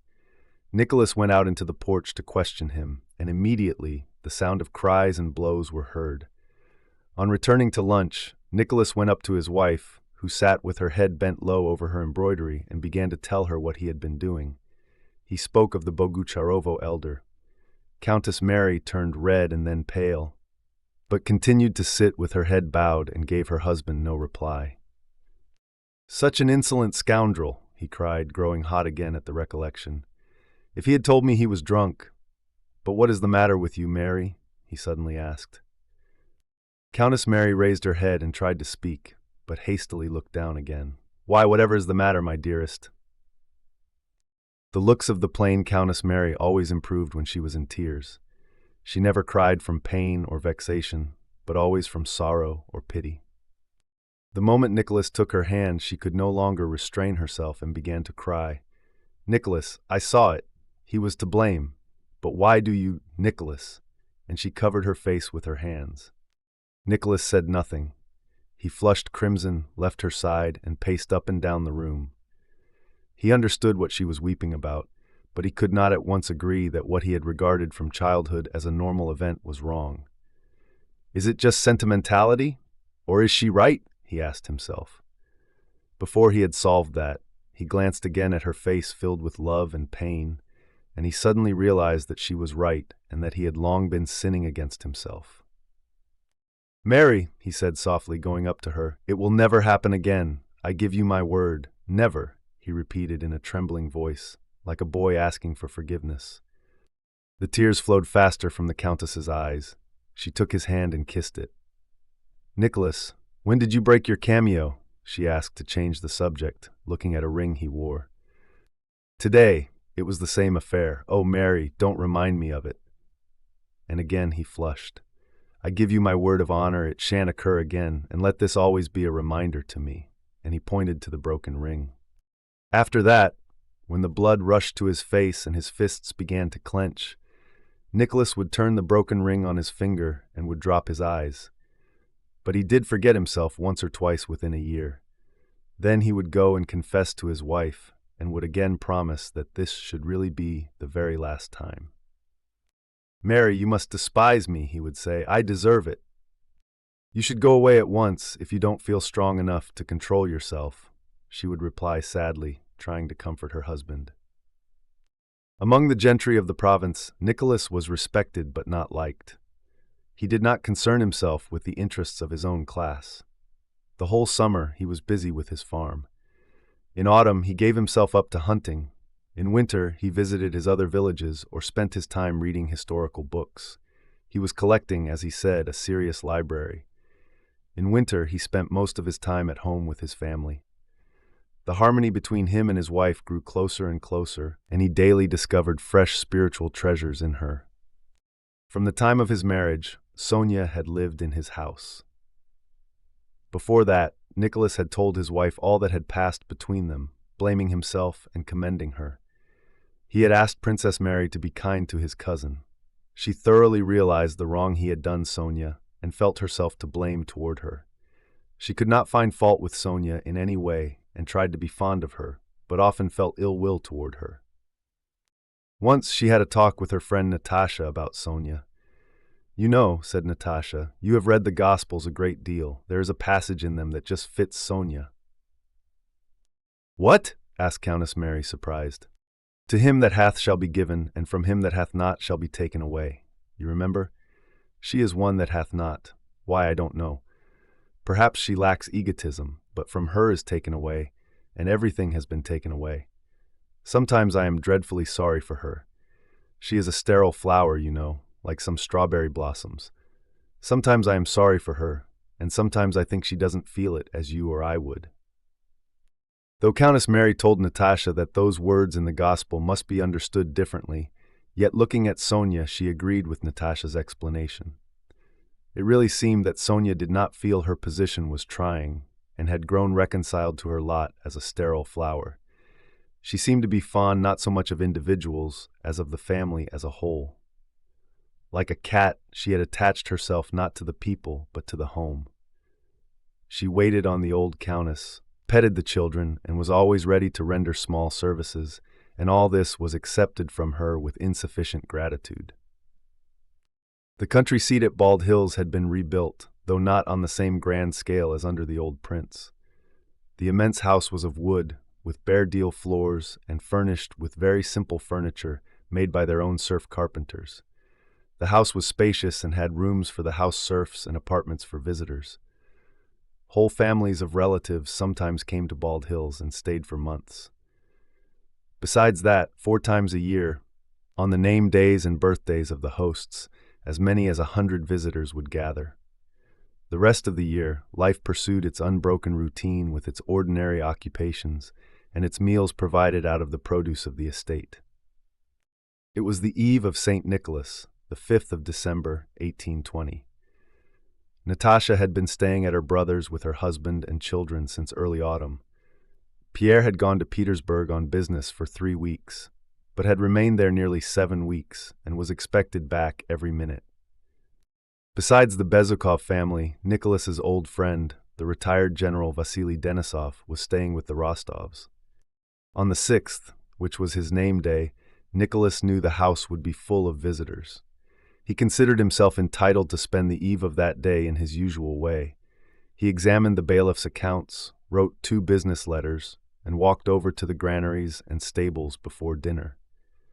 He returned to dinner and sat down at the long table laid for 20 persons, at which the whole household had assembled.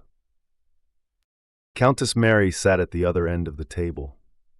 When her husband took his place, she concluded from the rapid manner in which he pushed back his glass that he was out of humor, as was sometimes the case when he came in to dinner straight from the farm. Countess Mary well knew this mood of his, and usually waited until he had had his soup before starting to talk to him. But today, she forgot that, and was hurt that he should be angry with her without any reason. She asked him where he had been, he replied. She again inquired whether everything was going well on the farm. Her unnatural tone made him wince, and he replied hastily. Then I'm not mistaken, thought Countess Mary. Why is he cross with me? She concluded that he was vexed with her and wished to end the conversation. She knew her remarks sounded unnatural, but could not refrain from asking more questions. Thanks to Denisov, the conversation soon became lively, and she did not talk to her husband. When they left the table and went to thank the old countess, Countess Mary held out her hand and kissed her husband, and asked him why he was angry with her.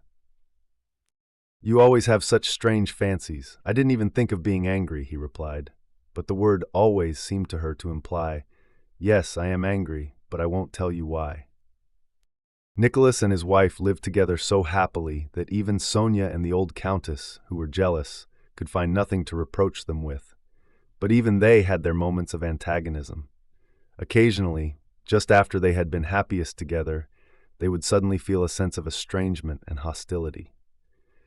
This occurred most frequently during Countess Mary's pregnancies, and this was such a time.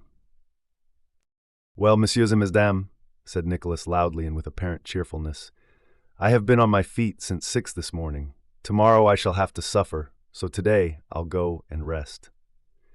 And without a word to his wife, he went to the little sitting room and lay down on the sofa. That's always the way, thought Countess Mary. He talks to everyone except me. I see that I am repulsive to him, especially when I am in this condition. She looked down at her expanded figure, and in the glass at her pale, sallow face, in which her eyes now looked larger than ever. And everything annoyed her. Denisov's shouting, Natasha's talk, and especially a quick glance Sonia gave her. Sonia was always the first excuse Countess Mary found for feeling irritated. Having sat for a while with her visitors, she softly left the room and went to the nursery. The children were playing at Going to Moscow, and invited her to go with them. She played with them a little, but the thought of her husband's unreasonable crossness worried her. She got up and, walking on tiptoe, went to the small sitting room. Perhaps he is not asleep. I'll have an explanation with him, she said to herself. Little Andrew, her eldest boy, imitating his mother, followed her. She did not notice him. Mary dear, I think he is asleep.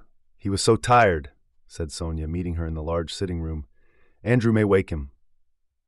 Countess Mary looked around, saw little Andrew, felt that Sonia was right, and for that very reason, flushed and refrained from saying something harsh. She beckoned to Andrew to follow her quietly and went to the door. Sonia went away by another door. From the room where Nicholas was sleeping came the sound of his even breathing. As she listened, she saw before her his handsome forehead, his mustache, and his whole face. Nicholas suddenly moved and cleared his throat. And at that moment, little Andrew shouted from outside the door, Papa, Mama's standing here. Countess Mary turned pale with fright and made signs to the boy. He grew silent. She knew how Nicholas disliked being woken. Then she heard Nicholas clearing his throat again, and his voice said crossly, I can't get a moment's peace. Mary, is that you? Why did you bring him here? I only came in to look and did not notice, forgive me. Nicholas coughed and said no more. Countess Mary moved away and took the boy back to the nursery. 5 minutes later, little black-eyed 3-year-old Natasha, her father's pet, ran to her father unobserved by her mother. The little girl boldly opened the creaking door, went up to the sofa, and kissed the hand which lay under her father's head. Nicholas turned with a tender smile on his face. Natasha, Natasha, came Countess Mary's frightened whisper from the door. Papa wants to sleep. No, Mama, he doesn't want to sleep, said little Natasha with conviction. He's laughing. Nicholas lowered his legs, rose, and took his daughter in his arms. Come in, Mary, he said to his wife. She went in and sat down by her husband. I did not notice him following me, she said timidly. Holding his little girl with one arm, Nicholas glanced at his wife and, seeing her guilty expression, put his other arm around her and kissed her hair. May I kiss Mama? He asked Natasha. Natasha smiled bashfully. Again, she commanded, pointing to the spot where Nicholas had placed the kiss. I don't know why you think I am cross, said Nicholas, replying to the question he knew was in his wife's mind. You have no idea how unhappy, how lonely I feel when you are like that. It always seems to me. Mary, don't talk nonsense. You ought to be ashamed of yourself, he said gaily.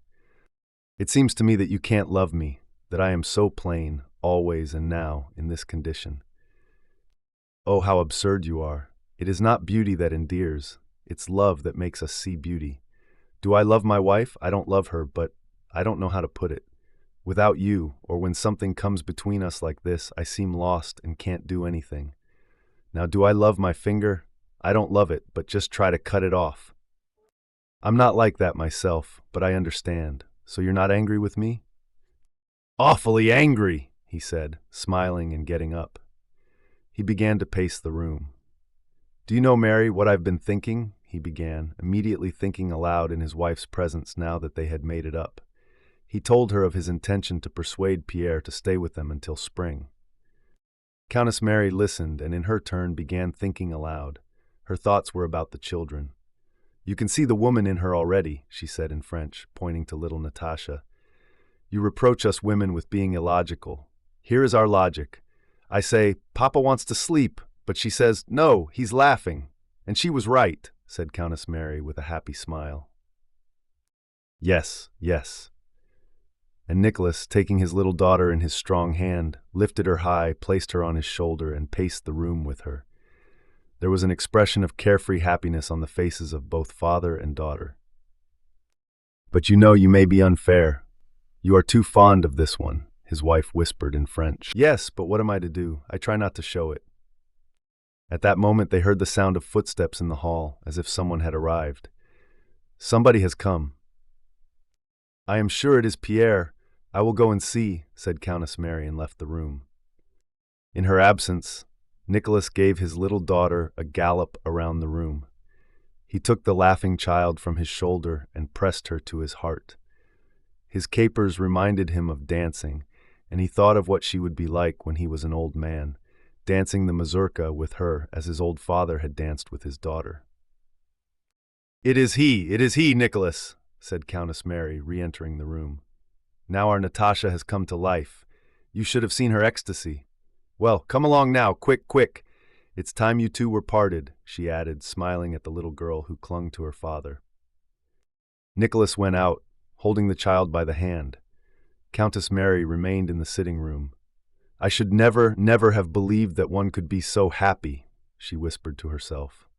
A smile lit up her face, but at the same time she sighed, and her deep eyes expressed a quiet sadness, as though she felt that there is another sort of happiness unattainable in this life, of which she involuntarily thought at that instant. Now we begin Chapter 3. Chapter 3, Natasha's and Pierre's family life, his return after a visit to Petersburg, the old countess in decay, conversation about social tendencies and indignation at reactionary trend of the government, views of Pierre and Nicholas. Natasha had married in the early spring of 1813, and by 1820 already had 3 daughters besides a son whom she was now nursing. She had grown stouter and broader, so that it was difficult to recognize in this robust, motherly woman the slim, lively Natasha of former days. Her features were more defined and had a calm, soft, and serene expression. In her face there was none of the ever-glowing animation that had formerly been its charm.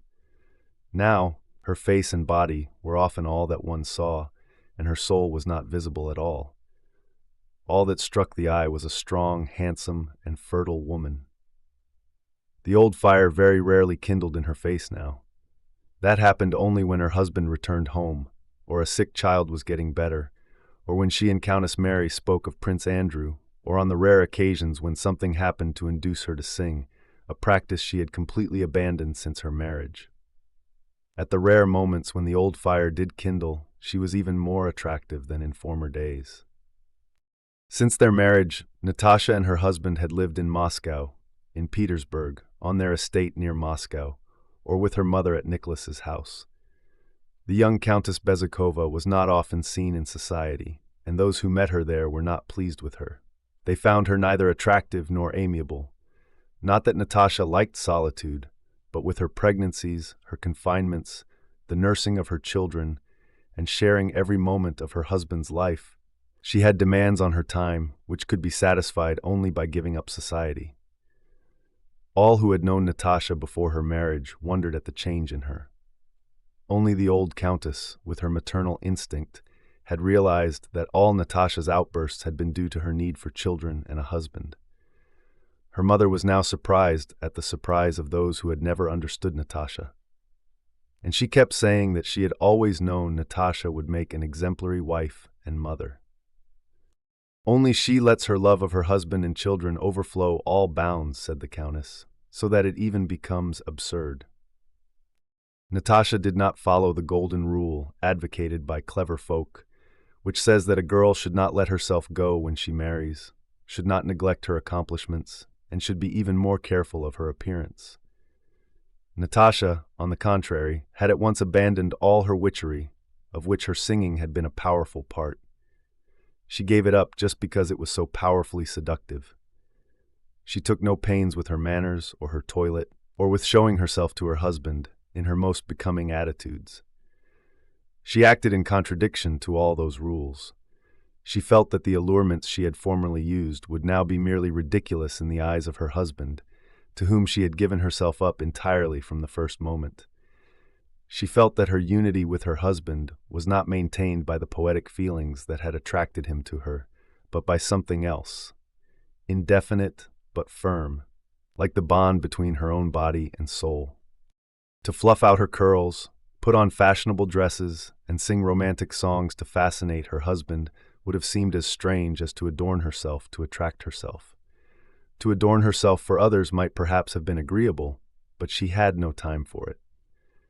The chief reason for devoting no time to these things was that she really had no time to spare. We know that a person can become completely absorbed in any subject, however trivial, and that any subject will grow to infinite proportions if one's entire attention is devoted to it. The subject which wholly engrossed Natasha's attention was her family, her husband, whom she had to keep so that he should belong entirely to her and to the home, and the children whom she had to bear, nurse, and bring up.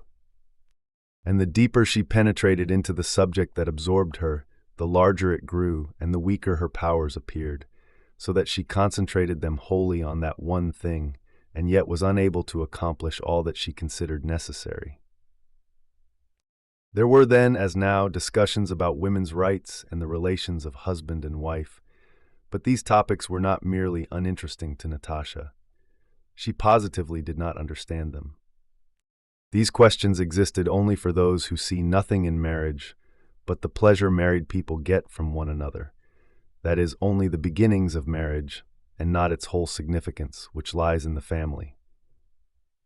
If the purpose of dinner is to nourish the body, a man who eats 2 dinners at once may get more enjoyment, but will not attain his purpose. If the purpose of marriage is the family, the person who wishes to have many wives may obtain much pleasure, but will not have a family. If the purpose of food is nourishment and the purpose of marriage is the family, the whole question resolves itself into not eating more than one can digest and not having more wives than are needed for the family, that is, one wife. Natasha needed a husband. A husband was given her, and he gave her a family. She not only saw no need of any other husband, but as all the powers of her soul were intent on serving that husband and family, she could not imagine, and saw no interest in imagining how it would be if things were different. Natasha did not care for society in general, but prized the more the society of her relatives, Countess Mary, her brother, her mother, and Sonia. She valued the company of those to whom she could come striding disheveled from the nursery, and with a joyful face show a yellow instead of a green stain on the baby's napkin, and from whom she could hear reassuring words that the baby was much better. To such an extent had Natasha let herself go that the way she dressed, her ill-chosen words, and her jealousy, she was jealous of Sonia, of the governess, and of every woman, were habitual subjects of jest to those about her. The general opinion was that Pierre was under his wife's thumb, which was really true. From the very first days of their married life, Natasha had announced her demands. Pierre was greatly surprised by his wife's view that every moment of his life belonged to her and to the family. Her demands astonished him, but they also flattered him, and he submitted to them. Pierre's subjection consisted in the fact that he dared not flirt with, or even speak smilingly to, any other woman. He did not dare dine at the club, spend money on a whim, or absent himself for any length of time, except on business. His wife included his intellectual pursuits in this category, which she did not understand, but to which she attributed great importance. To make up for this, at home Pierre had the right to regulate his life and that of the whole family, exactly as he chose. At home, Natasha placed herself in the position of a slave to her husband, and the whole household went on tiptoe when he was occupied with reading or writing in his study. Pierre had only to show a partiality for anything to get what he liked done always. The entire household was governed according to Pierre's supposed orders, that is, by his wishes, which Natasha tried to guess. Their way of life, their acquaintances, Natasha's occupations, and the children's upbringing were all selected not merely with regard to Pierre's expressed wishes, but to what Natasha supposed his wishes to be. And she deduced the essentials of his wishes quite correctly. Thus, after the birth of their first child, who was delicate, Pierre one day told her of Rousseau's view that to have a wet nurse is unnatural. When her next baby was born, despite the opposition of her mother, the doctors, and even her husband, she insisted on having her own way and nursed all her babies herself. It very often happened that in a moment of irritation, husband and wife would have a dispute. But long afterwards, Pierre, to his surprise and delight, would find in his wife's ideas and actions the very thought against which she had argued. After 7 years of marriage, Pierre had the joyous and firm consciousness that he was not a bad man, and he felt this because he saw himself reflected in his wife. He felt the good and bad within himself inextricably mingled, but only what was really good in him was reflected in his wife. All that was not quite good was rejected. And this was not the result of logical reasoning, but a direct and mysterious reflection. 2 months earlier, when Pierre was already staying with the Rostovs, he had received a letter from Prince Theodore, asking him to come to Petersburg to confer on some important questions being discussed there by a society of which Pierre was a principal founder. On listening to that letter, Natasha herself suggested that he should go, though she would feel his absence very acutely. She attributed immense importance to all her husband's intellectual interests, though she did not understand them, and she always dreaded being a hindrance to him. To Pierre's timid look of inquiry, she replied by asking him to go, but to fix a definite date for his return. He was given 4 weeks' leave. Ever since that leave had expired more than a fortnight before, Natasha had been in a constant state of alarm, depression, and irritability. Denisov, now a retired general and much dissatisfied with the present state of affairs, had arrived during that fortnight. He looked at Natasha with sorrow and surprise, as at a bad likeness of a person once dear. A dull, dejected look, random replies, and talk about the nursery was all he saw and heard from his former enchantress. Natasha was sad and irritable all that time, especially when her mother, her brother, Sonia, or Countess Mary tried to console her by excusing Pierre and suggesting reasons for his delay. "It's all nonsense, all rubbish, those discussions which lead to nothing, and all those idiotic societies," Natasha declared of the very affairs in which she firmly believed. And she would go to the nursery to nurse Petya, her only boy. No one else could tell her anything so comforting as this little 3-month-old creature when he lay at her breast. That creature said, "You are angry, you are jealous, you would like to pay him out, you are afraid, but here am I, and I am he," and that was unanswerable.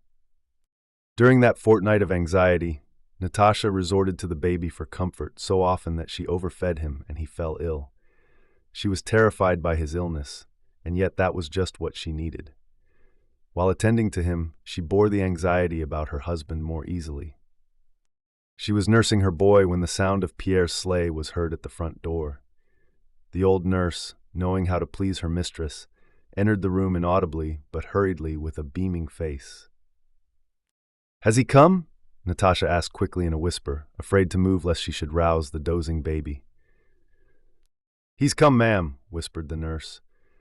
The blood rushed to Natasha's face, and her feet involuntarily moved, but she could not jump up and run out. The baby again opened his eyes and looked at her. "You're here?" he seemed to be saying. Cautiously withdrawing her breast, Natasha rocked him a little, handed him to the nurse, and went with rapid steps toward the door. But at the door she stopped as if her conscience reproached her for having left the child too soon, and she glanced round. "Go, ma'am, don't worry, go," whispered the nurse, smiling. Natasha ran with light footsteps to the anteroom. Denisov, who had come out of the study with his pipe, now for the first time recognized the old Natasha. A flood of brilliant, joyful light poured from her transfigured face. "He's come!" she exclaimed as she ran past, and Denisov felt that he too was delighted that Pierre had returned. On reaching the vestibule, Natasha saw a tall figure in a fur coat unwinding his scarf. "It's he! It's really he! He has come!" she said to herself, and rushing at him, she embraced him, pressed his head to her breast, and then pushed him back and gazed at his ruddy, happy face, covered with frost. Yes, it is he, happy and contented. Then all at once, she remembered the tortures of suspense she had experienced, and the joy on her face vanished. She frowned and overwhelmed Pierre with a torrent of reproaches. "Yes, it's all very well for you. You are pleased, you've had a good time. But what about me? You might at least have shown consideration for the children. I am nursing and my milk was spoiled. Petya was at death's door. But you were enjoying yourself. Yes, enjoying yourself." Pierre knew he was not to blame, for he could not have come sooner. He knew this outburst was unseemly and would blow over in a minute. Above all, he knew that he himself was bright and happy. He wanted to smile, but dared not. He made a piteous, frightened face and bent down. "I could not, on my honor, but how is Petya?" "All right now, come along. I wonder you're not ashamed. If only you could see what I was like without you, how I suffered." "You are well?" "Come, come," she said, not letting go of his arm, and they went to their rooms. When Nicholas and his wife came to look for Pierre, he was in the nursery, holding his baby son on his huge right palm and dandling him. A blissful, bright smile was fixed on the baby's broad face with its toothless, open mouth. The storm was long since over, and there was bright, joyous sunshine on Natasha's face as she gazed tenderly at her husband and child. "And have you talked everything well over with Prince Theodore?" she asked. "Yes, capitally. You see, he holds it up," she said, meaning the baby's head. "But how he did frighten me. You've seen the princess? Is it true she's in love with that?" "Yes, just fancy," replied Pierre. At that moment, Nicholas and Countess Mary came in. Pierre, with the baby on his hand, stooped, kissed them, and replied to their inquiries. But in spite of much that was interesting and had to be discussed, the baby with the little cap on its unsteady head evidently absorbed all his attention. "How sweet," said Countess Mary, looking at and playing with the baby. "Now, Nicholas," she added, turning to her husband, "I can't understand how it is you don't see the charm of these delicious marvels."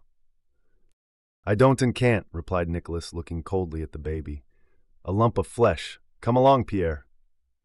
"And yet he's such an affectionate father," said Countess Mary, defending her husband, "but only after they are a year old or so." "Now, Pierre nurses them splendidly," said Natasha. "He says his hand is just made for a baby's seat. Just look!" "Only not for this," Pierre suddenly exclaimed with a laugh, and shifting the baby, he gave him to the nurse. As in every large household, there were at Bald Hills several distinct worlds which merged into one harmonious whole. Every event, joyful or sad, was important to all these worlds, but each had its own special reasons to rejoice or grieve. For instance, Pierre's return was a joyful event, and they all felt it to be so. The servants were glad of Pierre's return because they knew that when he was there, Count Nicholas would cease going every day to the estate, would be in better spirits, and they would all receive handsome presents for the holidays. The children and their governesses were glad because no one else drew them into the social life of the household as he did. He alone could play on the clavichord that one piece to which all possible dances could be danced, and they felt sure he had brought presents for them all. Young Nicholas, now a slim lad of 15, was delighted because Uncle Pierre was the object of his rapturous and passionate affection.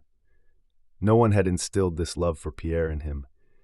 Countess Mary had done her utmost to make him love her husband, and little Nicholas did love his uncle, but with a shade of contempt. Pierre, however, he adored. He did not want to be a hussar like his uncle Nicholas. He wanted to be learned, wise, and kind like Pierre. In Pierre's presence, his face always shone with pleasure. He did not miss a single word he uttered. Pierre's past life, his adventures in Moscow, his captivity, Platon Karatayev, his love for Natasha, and especially Pierre's friendship with the father whom Nicholas could not remember, all this made Pierre in his eyes a hero and a saint. From broken remarks about Natasha and his father, the boy derived the notion that his father had loved Natasha and when dying had left her to his friend. But the father whom the boy did not remember appeared to him a divinity, so the boy also was happy that Pierre had arrived. The guests welcomed Pierre because he always helped to enliven any company he was in. The grown-up members of the family were pleased to have back a friend whose presence made life run more smoothly. The old ladies were pleased with the presents he brought them, and especially that Natasha would now be herself again. Pierre felt the different outlooks of these various worlds and made haste to satisfy all their expectations. Though the most absent-minded of men, Pierre, with the aid of a list his wife drew up, had now bought everything, not forgetting his mother-in-law's and brother-in-law's commissions, nor the dress material for Belova, nor toys for his nephews. In the early days of his marriage, it had seemed strange to him that his wife should expect him not to forget to buy things, and he had been taken aback by her serious annoyance when he forgot everything. But in time, he grew used to this. Knowing that Natasha asked nothing for herself, he now found a childlike pleasure in this purchase of presents for everyone. If he now incurred Natasha's censure, it was only for buying too many and too expensive things. To her other defects of untidiness and neglect of herself, she now added stinginess. From the time that Pierre began life as a family man, he had noticed to his surprise that he spent only half as much as before, and that his affairs had begun to improve. Life was cheaper because it was circumscribed. He felt that his way of life had now been settled once and for all, and so it proved economical. With a merry, smiling face, Pierre was sorting his purchases. "What do you think of this?" he said, unrolling a piece of fabric. Natasha, who was sitting opposite him with her eldest daughter on her lap, turned her sparkling eyes swiftly from her husband to the things he showed her. "That's for Belova?" "Excellent," she said, feeling the material. "It was a ruble an arshin, I suppose?" Pierre told her the price. "Too dear," Natasha remarked. "How pleased the children will be, and Mama too. Only you need not have bought me this," she added, unable to suppress a smile as she gazed at a gold comb set with pearls. "Adele tempted me. She kept on telling me to buy it," returned Pierre. "When am I to wear it?" And Natasha stuck it in her hair. "When I take little Masha into society. Perhaps they will be fashionable again by then. Well, let's go now." And collecting the presents, they went first to the nursery and then to the old countess's rooms. The countess was sitting with her companion Belova, playing patience as usual, when Pierre and Natasha came in. The countess was now over 60, was quite gray, and wore a cap with a frill. Her face had shriveled, her upper lip had sunk in, and her eyes were dim. After the deaths of her son and husband, she felt herself a being accidentally forgotten in this world. She ate, drank, and slept, but did not live. Life gave her no new impressions. She wanted nothing from life but tranquility, and that only death could give her. A peculiarity one sees in very young children and very old people was evident in her. Her life had no external aims, only a need to exercise her various functions was apparent. She had to eat, sleep, think, speak, and so on, merely because she had a stomach, a brain, and nerves. Thus, in the morning, she felt a need of being angry and would choose as a pretext Belova's deafness. She would begin to say something in a low tone. "It seems a little warmer today, my dear," she would murmur. And when Belova replied, "Oh yes, they've come," she would mutter angrily, "Oh Lord, how stupid and deaf she is." Another pretext would be her snuff. After these fits of irritability, her face would grow yellow. Just as she needed to work off her spleen, she had sometimes to exercise her faculty of thinking, and the pretext for that was a game of patience. When she needed to cry, the deceased count would be the pretext. When she wanted to be agitated, Nicholas and his health would be the pretext. When she felt a need to speak spitefully, the pretext would be Countess Mary. When her vocal organs needed exercise, the pretext would be retelling the same stories over and over again. The old lady's condition was understood by the whole household, though no one ever spoke of it. Only by a rare glance exchanged with a sad smile between Nicholas, Pierre, Natasha, and Countess Mary was the common understanding of her condition expressed. But those glances expressed something more. They said that she had played her part in life, that we must all become like her, and that they were glad to yield to her. "Remember death," said these glances. Only the really heartless and the little children failed to understand this and avoided her. When Pierre and his wife entered the drawing room, the Countess was in one of her customary states in which she needed the mental exertion of playing patience. So though she greeted him with her usual words, "High time, my dear, high time. We were all weary of waiting for you," and received her presence with another customary remark, "It's not the gift that's precious, my dear, but that you give it to me." It was evident that she was not pleased by Pierre's arrival at that moment. She finished her game of patience and only then examined the presents. They consisted of a box for cards, a blue Sèvres teacup, and a gold snuff box with the Count's portrait on the lid. The Countess had long wished for such a box, but as she did not want to cry just then, she glanced indifferently at the portrait and gave her attention chiefly to the box for cards. "Thank you, my dear, you have cheered me up," she said, as she always did. "But best of all, you have brought yourself back. Look, Anna Timofeevna," she added to her companion, "see what a box for cards my son has brought us." Belova admired the presents and was delighted with her dress material. Though Pierre, Natasha, Nicholas, Countess Mary, and Denisov had much to talk about that they could not discuss before the old countess, they sat at tea round the samovar in the drawing-room from habit.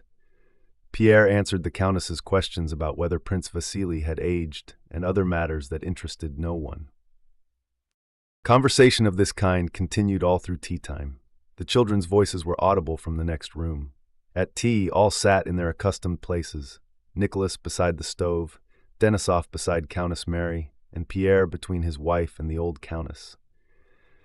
He told her of external social events that she could understand, but to the old countess, those contemporaries of hers seemed to be the only real society. Natasha saw by Pierre's animation that he had much to tell them, but dared not say it before the old countess. Denisov, not being a member of the family, did not understand Pierre's caution. As a malcontent, he was much interested in what was occurring in Petersburg and kept urging Pierre to tell them about what had happened in the Semenovsk regiment, then about Arakchev, and then about the Bible Society. Once or twice, Pierre was carried away and began to speak of these things. But Nicholas and Natasha always brought him back to the health of Prince Ivan and Countess Mary Alexeyevna. "Well, in all this idiocy, Gosner and Tatarinova?" Denisov asked. "Is that really still going on?" "Going on?" Pierre exclaimed. "Why, more than ever. The Bible Society is the whole government now." "What is that, my dear friend?" asked the Countess, who had finished her tea and needed a pretext for being angry. "What are you saying about the government? I don't understand." "Well, you know, Maman," Nicholas interposed. "Prince Alexander Golitsyn has founded a society and has great influence, they say." "Arakchev and Golitsyn," incautiously remarked Pierre, "are now the whole government. And what a government! They see treason everywhere and are afraid of everything." "Well, and how is Prince Alexander to blame? He is a most estimable man," said the Countess in an offended tone, and still more offended that they all remained silent, she went on. Nowadays, everyone finds fault. A gospel society. Well, and what harm is there in that? And she rose, and with a severe expression, sailed back to her table in the sitting room. The melancholy silence that followed was broken by the sounds of the children's voices and laughter from the next room.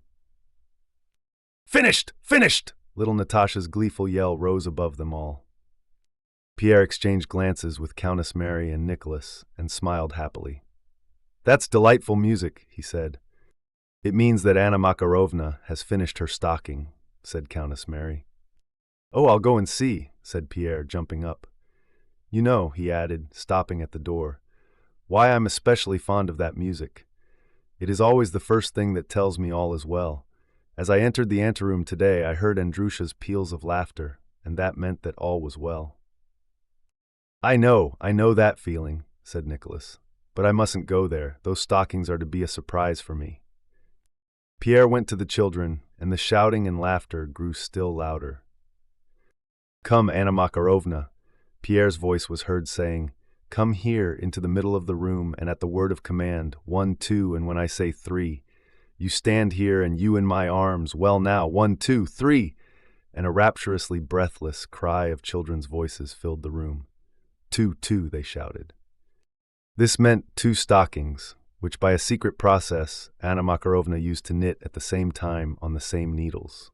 When they were ready, she always triumphantly drew one out of the other in the children's presence. Soon after this, the children came in to say good night. They kissed everyone, and they went out. Only young Nicholas and his tutor remained. Dessalles whispered to the boy to come downstairs. "No, Monsieur Dessalles, I will ask my aunt to let me stay," replied Nicholas Bolkonsky in a whisper. "Aunt, please let me stay," he said, going up to his aunt. His face expressed entreaty, agitation, and ecstasy. Countess Mary glanced at him and turned to Pierre. "When you are here, he can't tear himself away," she said. "I will bring him to you directly, Monsieur Dessalles. Good night," said Pierre, giving his hand to the Swiss tutor. He turned to young Nicholas with a smile. "You and I haven't seen anything of one another yet. How like he is growing, Mary," he added, addressing Countess Mary. "Like my father?" asked the boy, flushing crimson and looking up at Pierre with bright, ecstatic eyes. Pierre nodded and went on with what he had been saying. Countess Mary sat down doing woolwork. Natasha did not take her eyes off her husband. Nicholas and Denisov rose, asked for their pipes, and smoked. The curly-headed, delicate boy sat with shining eyes unnoticed in a corner, evidently experiencing a new and powerful emotion as he turned his curly head toward the place where Pierre sat. The conversation turned on the contemporary gossip about those in power. Denisov, dissatisfied with the government, heard with pleasure of the things done in Petersburg, which seemed to him stupid, and made sharp comments on what Pierre told them. "One used to have to be a German. Now one must dance with Tatarinova and Madame Krudner," he cried. "Fancy giving the command of the Semenov regiment to a fellow like that Schwartz." Nicholas, though free from Denisov's readiness to find fault, also thought that discussion of the government was a very serious matter. He thought it necessary to take an interest in these things and to question Pierre.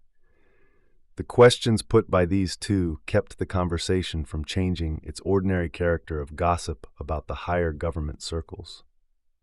But Natasha, knowing all her husband's ways, saw that he had long been wishing to divert the conversation to another channel and express his own deeply felt idea.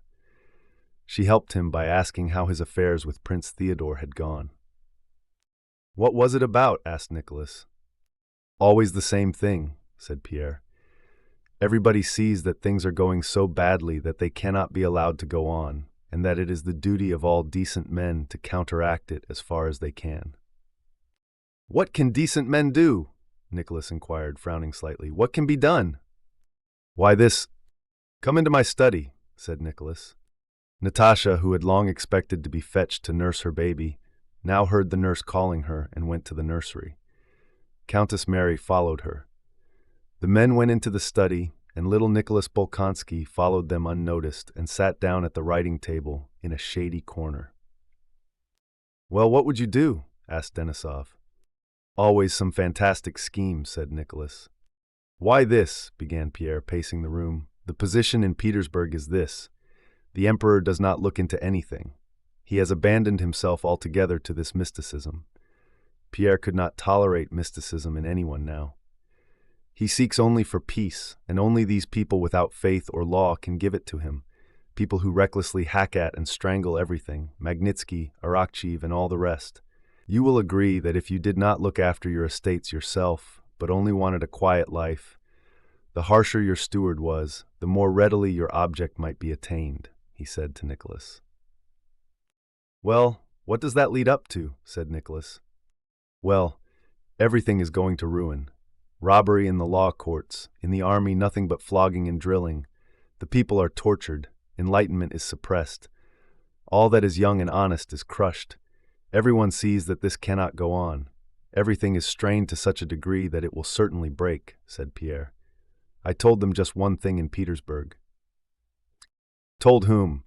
Well, you know whom, said Pierre with a meaning glance. Prince Theodore and all those. To encourage culture and philanthropy is all very well, but in the present circumstances, something else is needed. At that moment, Nicholas noticed the presence of his nephew. His face darkened, and he went up to the boy. Why are you here? Why, let him be, said Pierre, taking Nicholas by the arm and continuing. That is not enough, I told them. Something else is needed. When everyone is expecting the inevitable catastrophe, as many as possible must join hands as closely as they can to withstand the general calamity. Everything that is young and strong is being enticed away and depraved. No independent men such as you or I are left.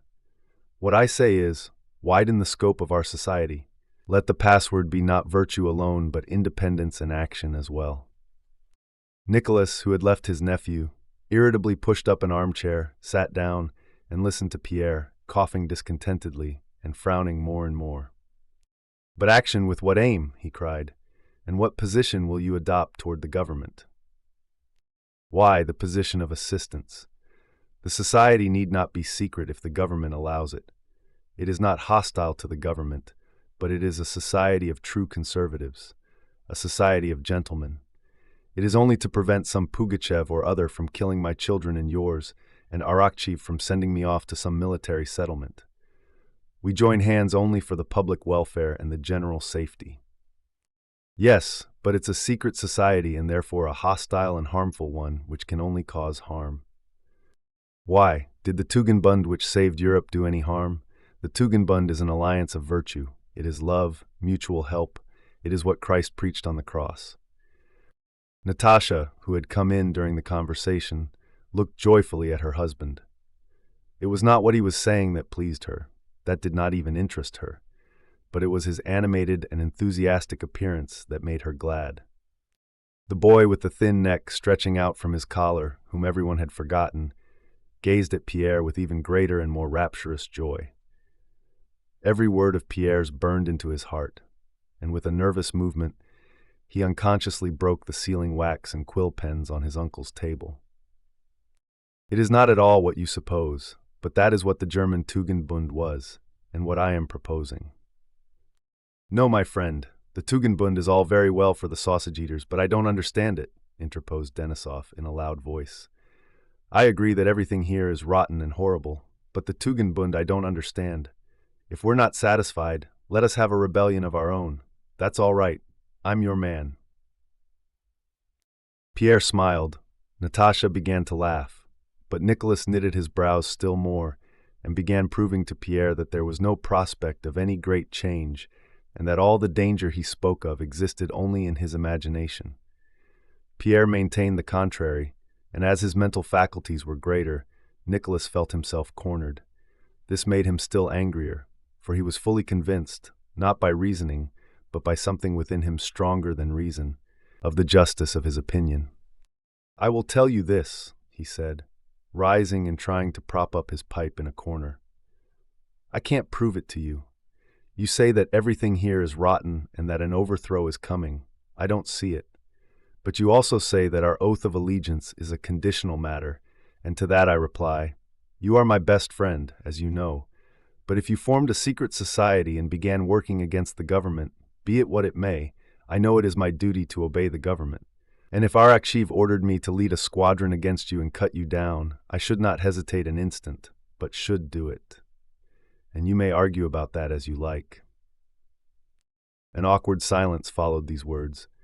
Natasha was the first to speak, defending her husband and attacking her brother. Her defense was weak, but she attained her object. The conversation was resumed, and no longer in the unpleasantly hostile tone of Nicholas's last remark. When they all got up to go in to supper, little Nicholas Bolkonsky went up to Pierre, pale and with shining, radiant eyes. "Uncle Pierre, you know, if Papa were alive, would he agree with you?" he asked. And Pierre suddenly realized what a special, complex process of thought must have been going on in this boy during that conversation. Remembering all he had said, he regretted that the lad should have heard him. He had, however, to give him an answer. "Yes, I think so," he said reluctantly and left the study. The lad looked down and seemed now for the first time to notice what he had done to the things on the table. He flushed and went up to Nicholas. "Uncle, forgive me, I did that unintentionally," he said, pointing to the broken sealing wax and pens. Nicholas started angrily. All right, he said, throwing the bits under the table, and evidently suppressing his vexation with difficulty, he turned away from the boy. "You ought not to have been here at all," he said. Now we begin Chapter 4. Chapter 4, the two married couples and their mutual relations. Natasha's jealousy, young Nicholas Bolkonsky's aspirations. The conversation at supper was not about politics, but turned on the subject Nicholas liked best, recollections of 1812. Denisov started these, and Pierre was particularly agreeable and amusing about them. The family separated on the most friendly terms. After supper, Nicholas, having undressed in his study, went to the bedroom, where he found his wife still at her table, writing. "What are you writing, Mary?" Nicholas asked. Countess Mary blushed. She was afraid that what she was writing would not be understood by her husband. She had wanted to conceal it from him, but at the same time was glad he had surprised her, and that she would now have to tell him. "A diary, Nicholas," she replied, handing him a blue exercise book filled with her firm, bold writing. "A diary," Nicholas repeated with a shade of irony, and he took up the book. It was in French. On December 4th, it read, "Today when Andrusha woke up, he did not wish to dress. I tried threats, but he only grew angrier. Then I left him alone and began to get the other children up, telling him that I did not love him. For a long time he was silent. Then he jumped out of bed, ran to me, and sobbed so that I could not calm him. It was plain that what troubled him most was that he had grieved me. Afterwards, in the evening when I gave him his ticket, he again began crying piteously and kissing me. One can do anything with him by tenderness." "What is a ticket?" Nicholas inquired. "I have begun giving the elder ones marks every evening, showing how they have behaved." Nicholas looked into the radiant eyes that were gazing at him and continued to read. The diary set down everything in the children's lives that seemed noteworthy to their mother. They were, for the most part, quite insignificant trifles, but they did not seem so to the mother, or to the father either, now that he read this diary about his children for the first time. Under the date 5, it was entered, "Mitya was naughty at table. Papa said he was to have no pudding. He had none, but looked so unhappily and greedily at the others. I think that punishment by depriving children of sweets only develops their greediness. Must tell Nicholas this." Nicholas put down the book and looked at his wife. The radiant eyes gazed at him questioningly. Would he approve or disapprove? There could be no doubt not only of his approval, but also of his admiration for his wife. Perhaps it need not be done so pedantically, thought Nicholas, or even done at all, but this untiring, continual spiritual effort, of which the sole aim was the children's moral welfare, delighted him. Had Nicholas been able to analyze his feelings, he would have found that his steady, tender, and proud love of his wife rested on his feeling of wonder at her spirituality and at the lofty moral world in which she lived. He was proud of her intelligence and goodness, recognized his own insignificance beside her in the spiritual world, and rejoiced all the more that she, with such a soul, not only belonged to him but was part of himself.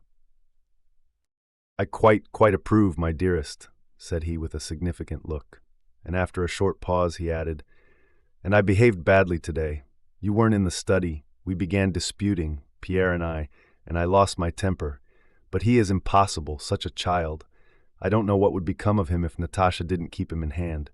Have you any idea why he went to Petersburg? They have formed...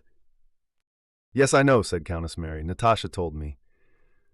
Well then, you know, Nicholas went on, growing hot at the mere recollection.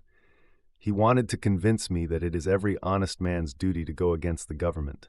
I am sorry you weren't there. They all fell on me. Denisov and Natasha.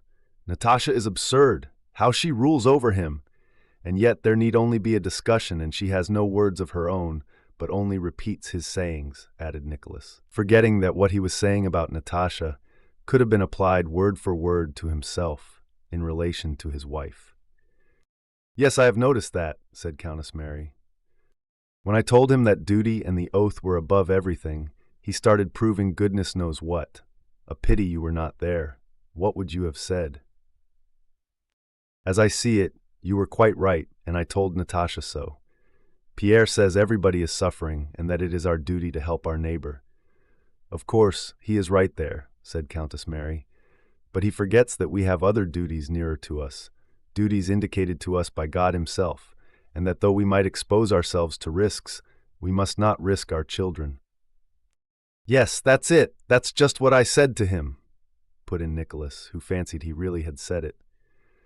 But they insisted on their own view, love of one's neighbor and Christianity, and all this in the presence of young Nicholas, who had gone into my study and broke all my things.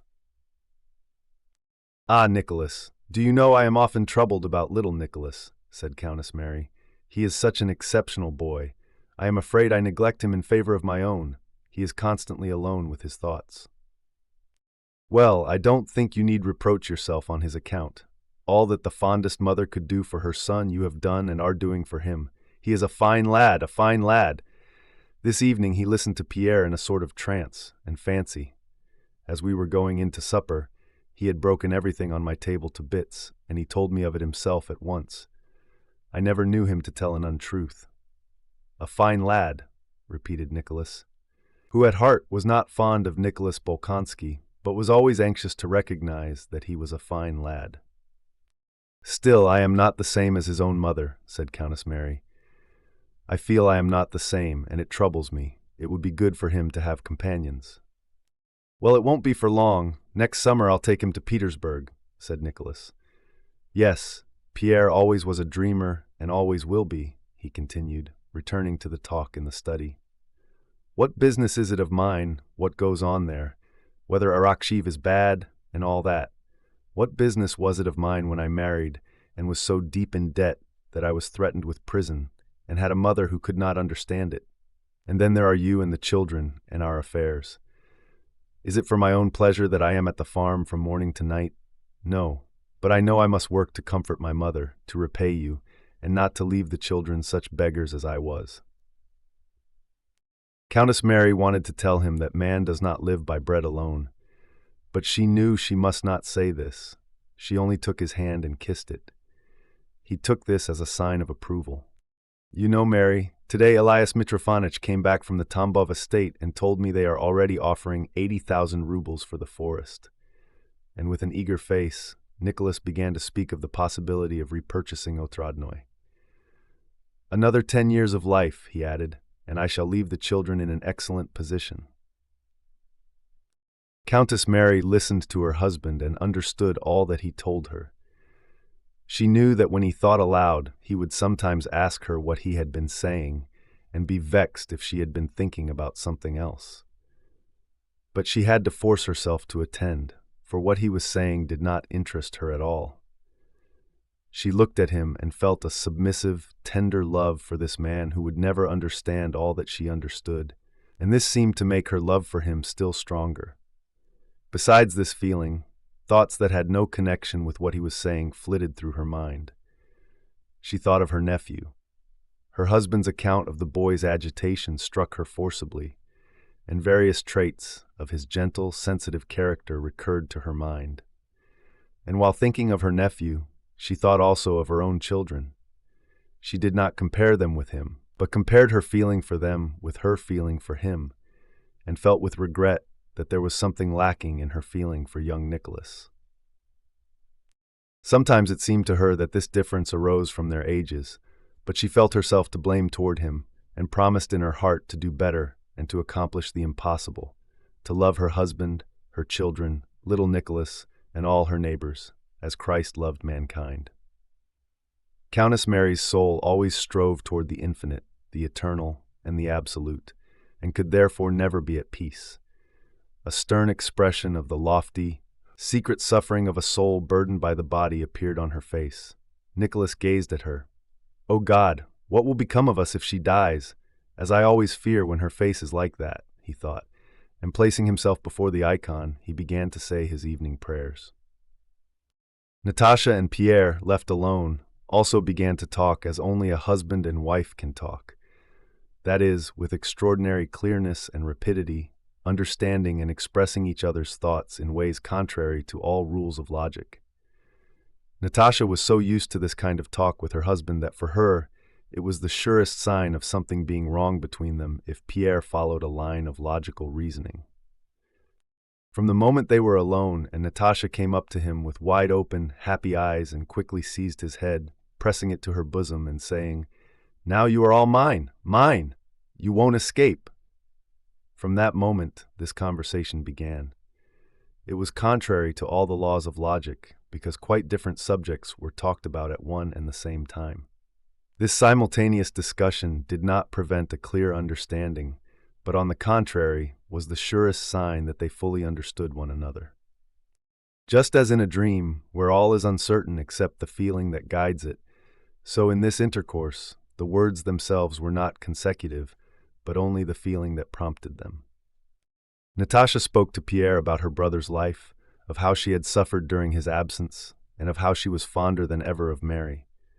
In saying this, Natasha was sincere in acknowledging Mary's superiority, but at the same time, she made a demand on Pierre that he should, all the same, prefer her to Mary and to all other women.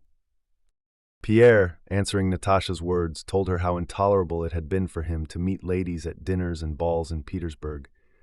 "I have quite lost the knack of talking to ladies," he said. "It was simply dull. Besides, I was very busy." Natasha looked intently at him and went on. "Mary is so splendid, how she understands children. It is as if she saw straight into their souls. Yesterday, for instance, Mitya was naughty." "How like his father he is," Pierre interjected. Natasha knew why he mentioned Mitya's likeness to Nicholas. The recollection of his dispute with his brother-in-law was unpleasant, and he wanted to know what Natasha thought of it.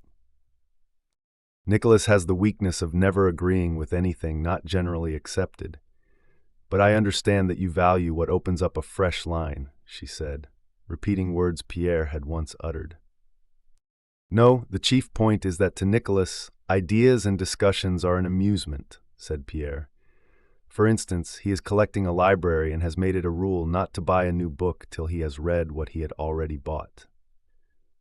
"So you say ideas are an amusement to him," said Natasha. "Yes, and for me, nothing else is serious. All the time in Petersburg I saw everyone as in a dream. When I am taken up by a thought, all else is mere amusement." "Ah, I'm so sorry I wasn't there when you met the children," said Natasha, which was most delighted. "Lisa, I'm sure." "Yes," Pierre replied, and went on with what was in his mind. "Nicholas says we ought not to think. But I can't help it. Besides, when I was in Petersburg, I felt that the whole affair would go to pieces without me. But I succeeded in uniting them all, and then my idea is so clear and simple. You see, I don't say that we ought to oppose this and that. What I say is, join hands, you who love the right, and let there be but one banner, that of active virtue. Prince Sergei is a fine fellow and clever." Natasha would have had no doubt as to the greatness of Pierre's idea, but one thing disconcerted her. Can a man so important and necessary to society be also my husband? How did this happen? She wished to express this doubt to him. Now who could decide whether he is really cleverer than all the others, she asked herself, and she passed in review all those whom Pierre most respected. Judging by what he had said, there was no one he had respected so highly as Platon Karatayev. Do you know what I am thinking about? She asked. About Platon Karatayev. Would he have approved of you now, do you think? Pierre was not at all surprised. He understood his wife's line of thought. Platon Karatayev, he repeated and pondered. He would not have understood, yet perhaps he would. I love you awfully, Natasha suddenly said. Awfully, awfully. No, he would not have approved, said Pierre after reflection. What he would have approved of is our family life. He was always so anxious to find seemliness, happiness, and peace in everything, and I should have been proud to let him see us. There now, you talk of my absence, but you wouldn't believe what a special feeling I have for you after a separation. Yes, I should think so, Natasha began. No, it's not that. I never leave off loving you, and one couldn't love more, but this is something special. Yes, of course. He did not finish because their eyes meeting said the rest. What nonsense it is, Natasha suddenly exclaimed, about honeymoons, and that the greatest happiness is at first. On the contrary, now is the best of all. If only you did not go away. Do you remember how we quarreled? And it was always my fault, always mine, and what we quarreled about, I don't even remember. Always about the same thing, said Pierre with a smile. Jealousy. Don't say it, I can't bear it, Natasha cried, and her eyes glittered coldly and vindictively. Did you see her? She added after a pause. No, and if I had, I shouldn't have recognized her. They were silent for a while. Oh, do you know, while you were talking in the study, I was looking at you, Natasha began, evidently anxious to disperse the cloud that had come over them. You are as like him as two peas, like the boy, she meant her little son. Oh, it's time to go to him, the milk's come, but I'm sorry to leave you. They were silent for a few seconds. Then, suddenly turning to one another at the same time, they both began to speak. Pierre began with self-satisfaction and enthusiasm, Natasha with a quiet, happy smile. Having interrupted one another, they both stopped. No, what did you say? Go on, go on. No, you go on. I was talking nonsense, said Natasha. Pierre finished what he had begun. It was the sequel to his reflections on his success in Petersburg. At that moment it seemed to him that he was chosen to give a new direction to the whole of Russian society and to the whole world. I only wish to say that ideas that have great results are always simple ones. My whole idea is that if vicious people are united and constitute a power, then honest folk must do the same. Now that's simple enough. Yes, and what were you going to say? I only nonsense. But all the same? Oh, nothing, only a trifle, said Natasha, smiling still more brightly. I only wanted to tell you about Petya. Today, Nurse was coming to take him from me, and he laughed, shut his eyes, and clung to me. I'm sure he thought he was hiding. Awfully sweet. There, now he's crying. Well, goodbye. And she left the room. Meanwhile, downstairs in young Nicholas Bolkonsky's bedroom, a little lamp was burning as usual. The boy was afraid of the dark. Dessalles slept propped up on 4 pillows, snoring rhythmically. Little Nicholas, who had just woken up in a cold sweat, sat up in bed and gazed before him with wide-open eyes. He had awoken from a terrible dream. He had dreamed that he and Uncle Pierre, wearing helmets like those in his Plutarch, were leading a huge army. In front was glory. He and Pierre were borne along lightly and joyously. Suddenly, it grew difficult to move, and Uncle Nicholas stood before them in a stern and threatening attitude. Have you done this? He said, pointing to some broken sealing wax and pens. I loved you, but I have orders from Arakshiv and will kill the first of you who moves forward. Little Nicholas turned to look at Pierre, but Pierre was no longer there. In his place was his father, Prince Andrew, and his father had neither shape nor form, but he existed. When little Nicholas perceived him, he grew faint with love. His father caressed and pitied him. But Uncle Nicholas came nearer. Terror seized young Nicholas, and he awoke. My father, he thought. He never imagined his father in human form. My father has been with me and caressed me. He approved of me and of Uncle Pierre. Whatever he may tell me, I will do it. Mucius Savola burned his hand. Why should not the same sort of thing happen to me? I know they want me to learn, and I will learn. But someday I shall have finished learning, and then I will do something. I only pray God that something may happen to me, such as happened to Plutarch's men, And I will act as they did. I will do better. Everyone shall know me, love me, and be delighted with me. And suddenly his bosom heaved with sobs, and he began to cry. Are you ill? He heard de Saulles' voice asking. No, answered Nicholas, and lay back on his pillow. He is good and kind, and I am fond of him, he thought of de Saulles. But Uncle Pierre, oh, what a wonderful man he is, and my father, oh, father, father, yes, I will do something with which even he would be satisfied. Welcome to the second epilogue. Chapter 1. A general discussion on the historian's study of human life and on the difficulty of defining the forces that move nations. The problem of free will and necessity. History is the life of nations and of humanity. To capture and describe directly the life of humanity, or even of a single nation, seems impossible. The ancient historians all used the same method to describe the life of a people. They described the activity of individuals who ruled the people, and they regarded the activity of those men as representing the activity of the whole nation. The ancients answered the question of how individuals made nations act as they wished by recognizing a divinity that subjected the nations to the will of a chosen man and guided the will of that chosen man to accomplish predestined ends. For the ancients, these questions were solved by a belief in the direct participation of God in human affairs.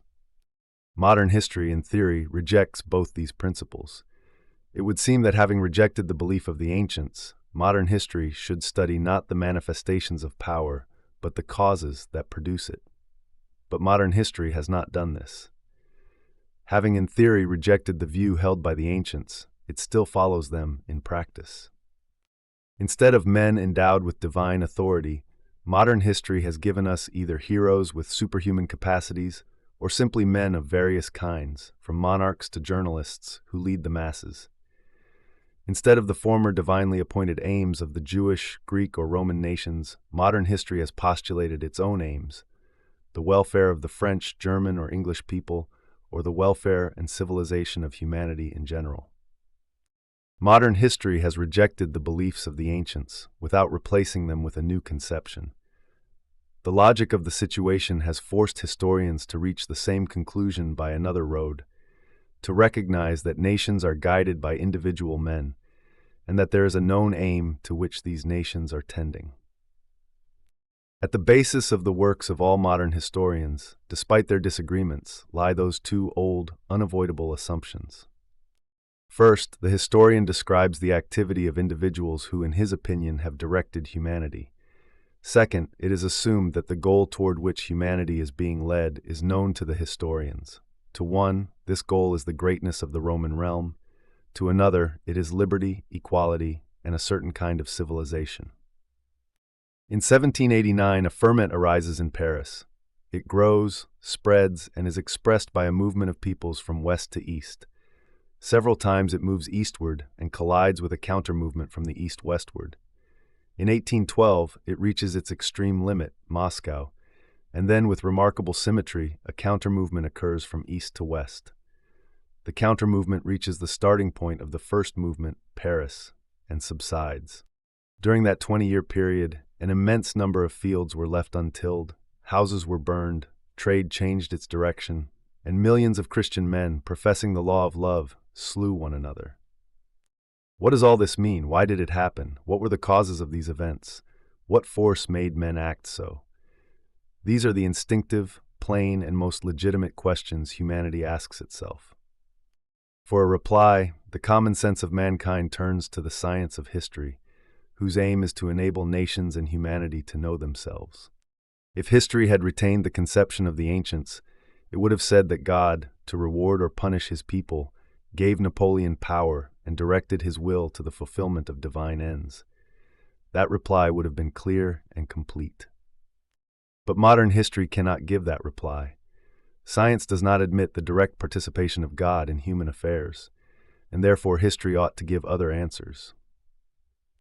Modern history, replying to these questions, says, you want to know what this movement means, what caused it, and what force produced these events. Then listen. Louis XIV was a very proud and self-confident man. He had such and such mistresses and ministers, and he ruled France badly. His descendants were weak men, and they too ruled France badly. Moreover, certain men wrote some books at that time. At the end of the 18th century, some men in Paris began to talk about all men being free and equal. This caused people all over France to begin to slash at and drown one another. They killed the king and many other people. At that time, there was in France a man of genius, Napoleon. He conquered everybody everywhere. And for some reason he went to kill Africans, and killed them so well that when he returned to France he ordered everybody to obey him. Having become an emperor, he again went out to kill people in Italy, Austria, and Prussia. In Russia there was an emperor, Alexander, who decided to restore order in Europe and therefore fought against Napoleon.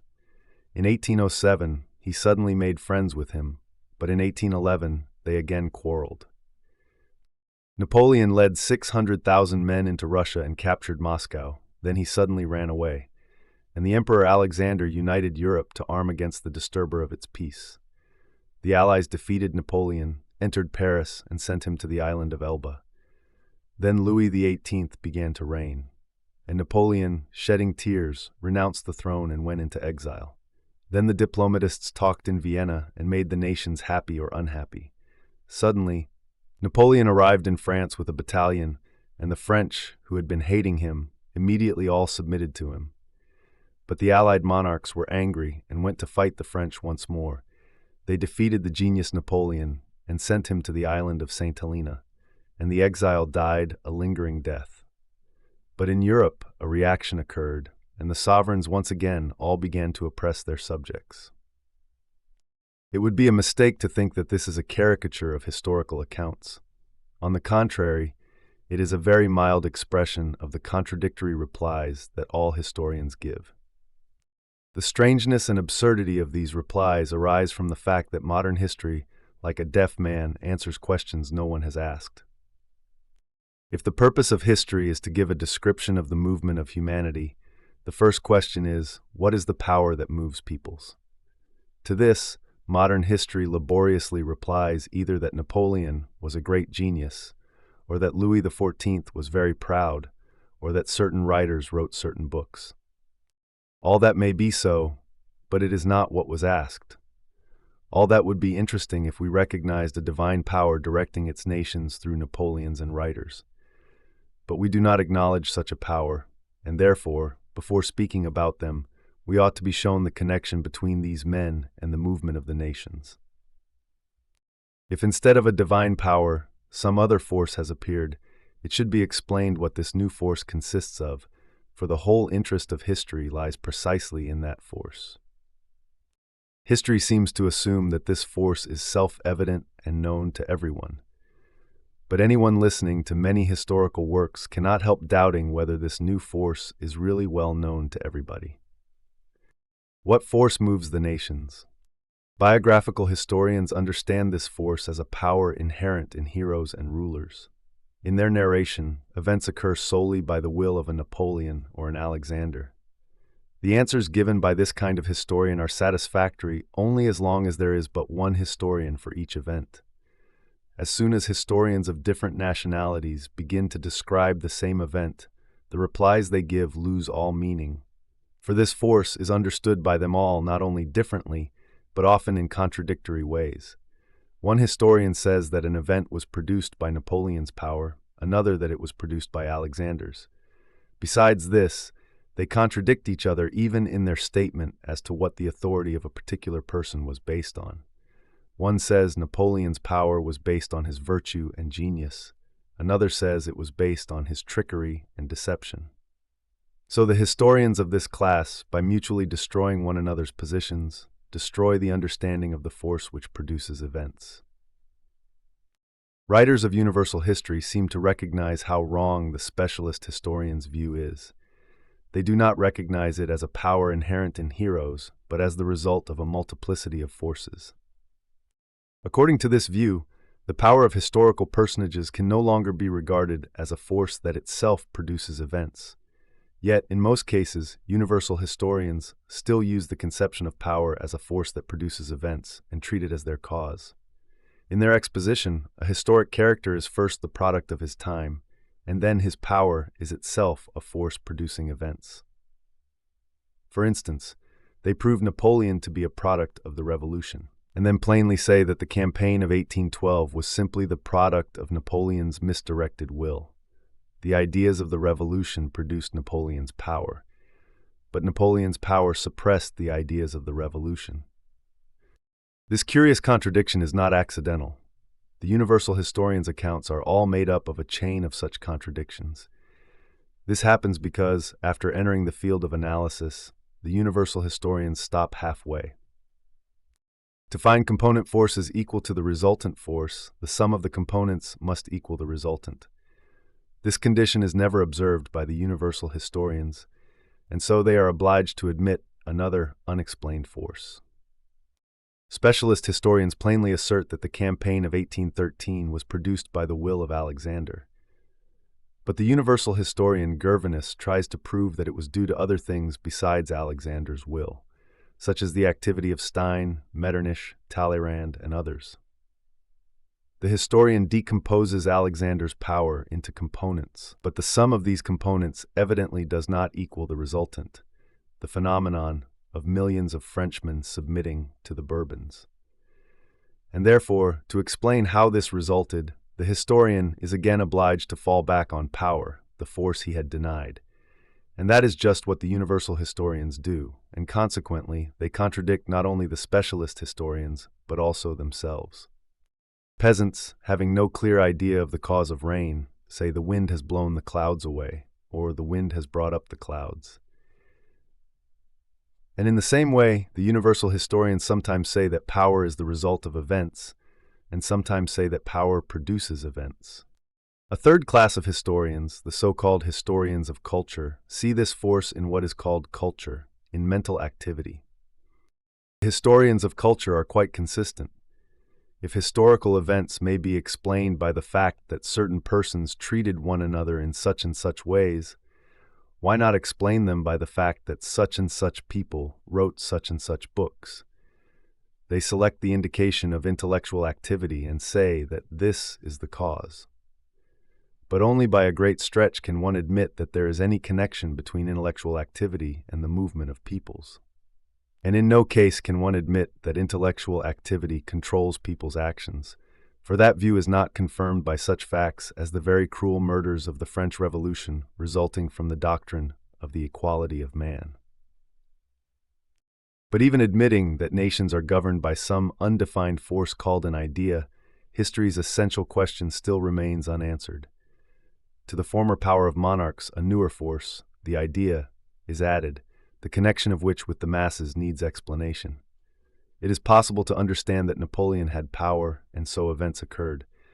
But how a book, the social contract, had the effect of making Frenchmen begin to drown one another, cannot be understood without an explanation of the causal connection of this new force with the event. Undoubtedly, some relation exists between all who live at the same time, and so it is possible to find some connection between the intellectual activity of men and their historical movements. But why intellectual activity is considered by the historians of culture to be the cause of the whole historical movement is hard to understand. This conclusion is likely due to two reasons. First, history is written by learned men, and so it is natural for them to think that the activity of their class supplies the basis of the movement of all humanity. Second, spiritual activity, culture, and ideas are all indistinct, indefinite conceptions under whose banner it is very easy to use words that can be readily introduced into any theory. But the histories of culture, to which all general histories tend more and more to approximate, are significant. After minutely examining various doctrines as causes of events, as soon as they have to describe an actual historic event such as the campaign of 1812, they involuntarily describe it as resulting from an exercise of power and say plainly that it was the result of Napoleon's will. In saying so, the historians of culture contradict themselves and show that the new force they have devised does not account for what happens in history. A locomotive is moving. Someone asks, "What moves it?" A peasant says, "The devil moves it." Another man says the locomotive moves because its wheels go round. A third asserts that the cause of its movement lies in the smoke which the wind carries away. The peasant is irrefutable. He has devised a complete explanation. To refute him, someone would have to prove to him that there is no devil. But the man who says that the movement of the wheels is the cause refutes himself. Having once begun to analyze, he ought to go on and explain further why the wheels go round. Until he has reached the ultimate cause in the pressure of steam in the boiler, he has no right to stop. The man who explains the movement by the smoke has noticed that the wheels do not supply an explanation and has taken the first sign that occurs to him as an explanation. The only conception that can explain the movement of the locomotive is that of a force equal to the movement observed. The only conception that can explain the movement of peoples is that of some force equal to the whole movement of the peoples. Yet to supply this conception, various historians take forces of different kinds, all of which are not equal to the movement observed. Some see it as a force inherent in heroes, like the devil in the locomotive. Others as a force resulting from other forces, like the movement of the wheels. Others again as an intellectual influence, like the smoke that is blown away. As long as histories are written about separate individuals, whether they are Caesars, Alexanders, Luthers, or Voltaires, and not the histories of all, absolutely all those who take part in an event, it is quite impossible to describe the movement of humanity without the conception of a force that compels people to direct their activity toward a certain goal. And the only such conception known to historians is that of power. This conception is the one handle by means of which the material of history, as it is currently presented, can be dealt with. Anyone who breaks that handle off, without finding some other method, merely deprives himself of the one possible way of dealing with it.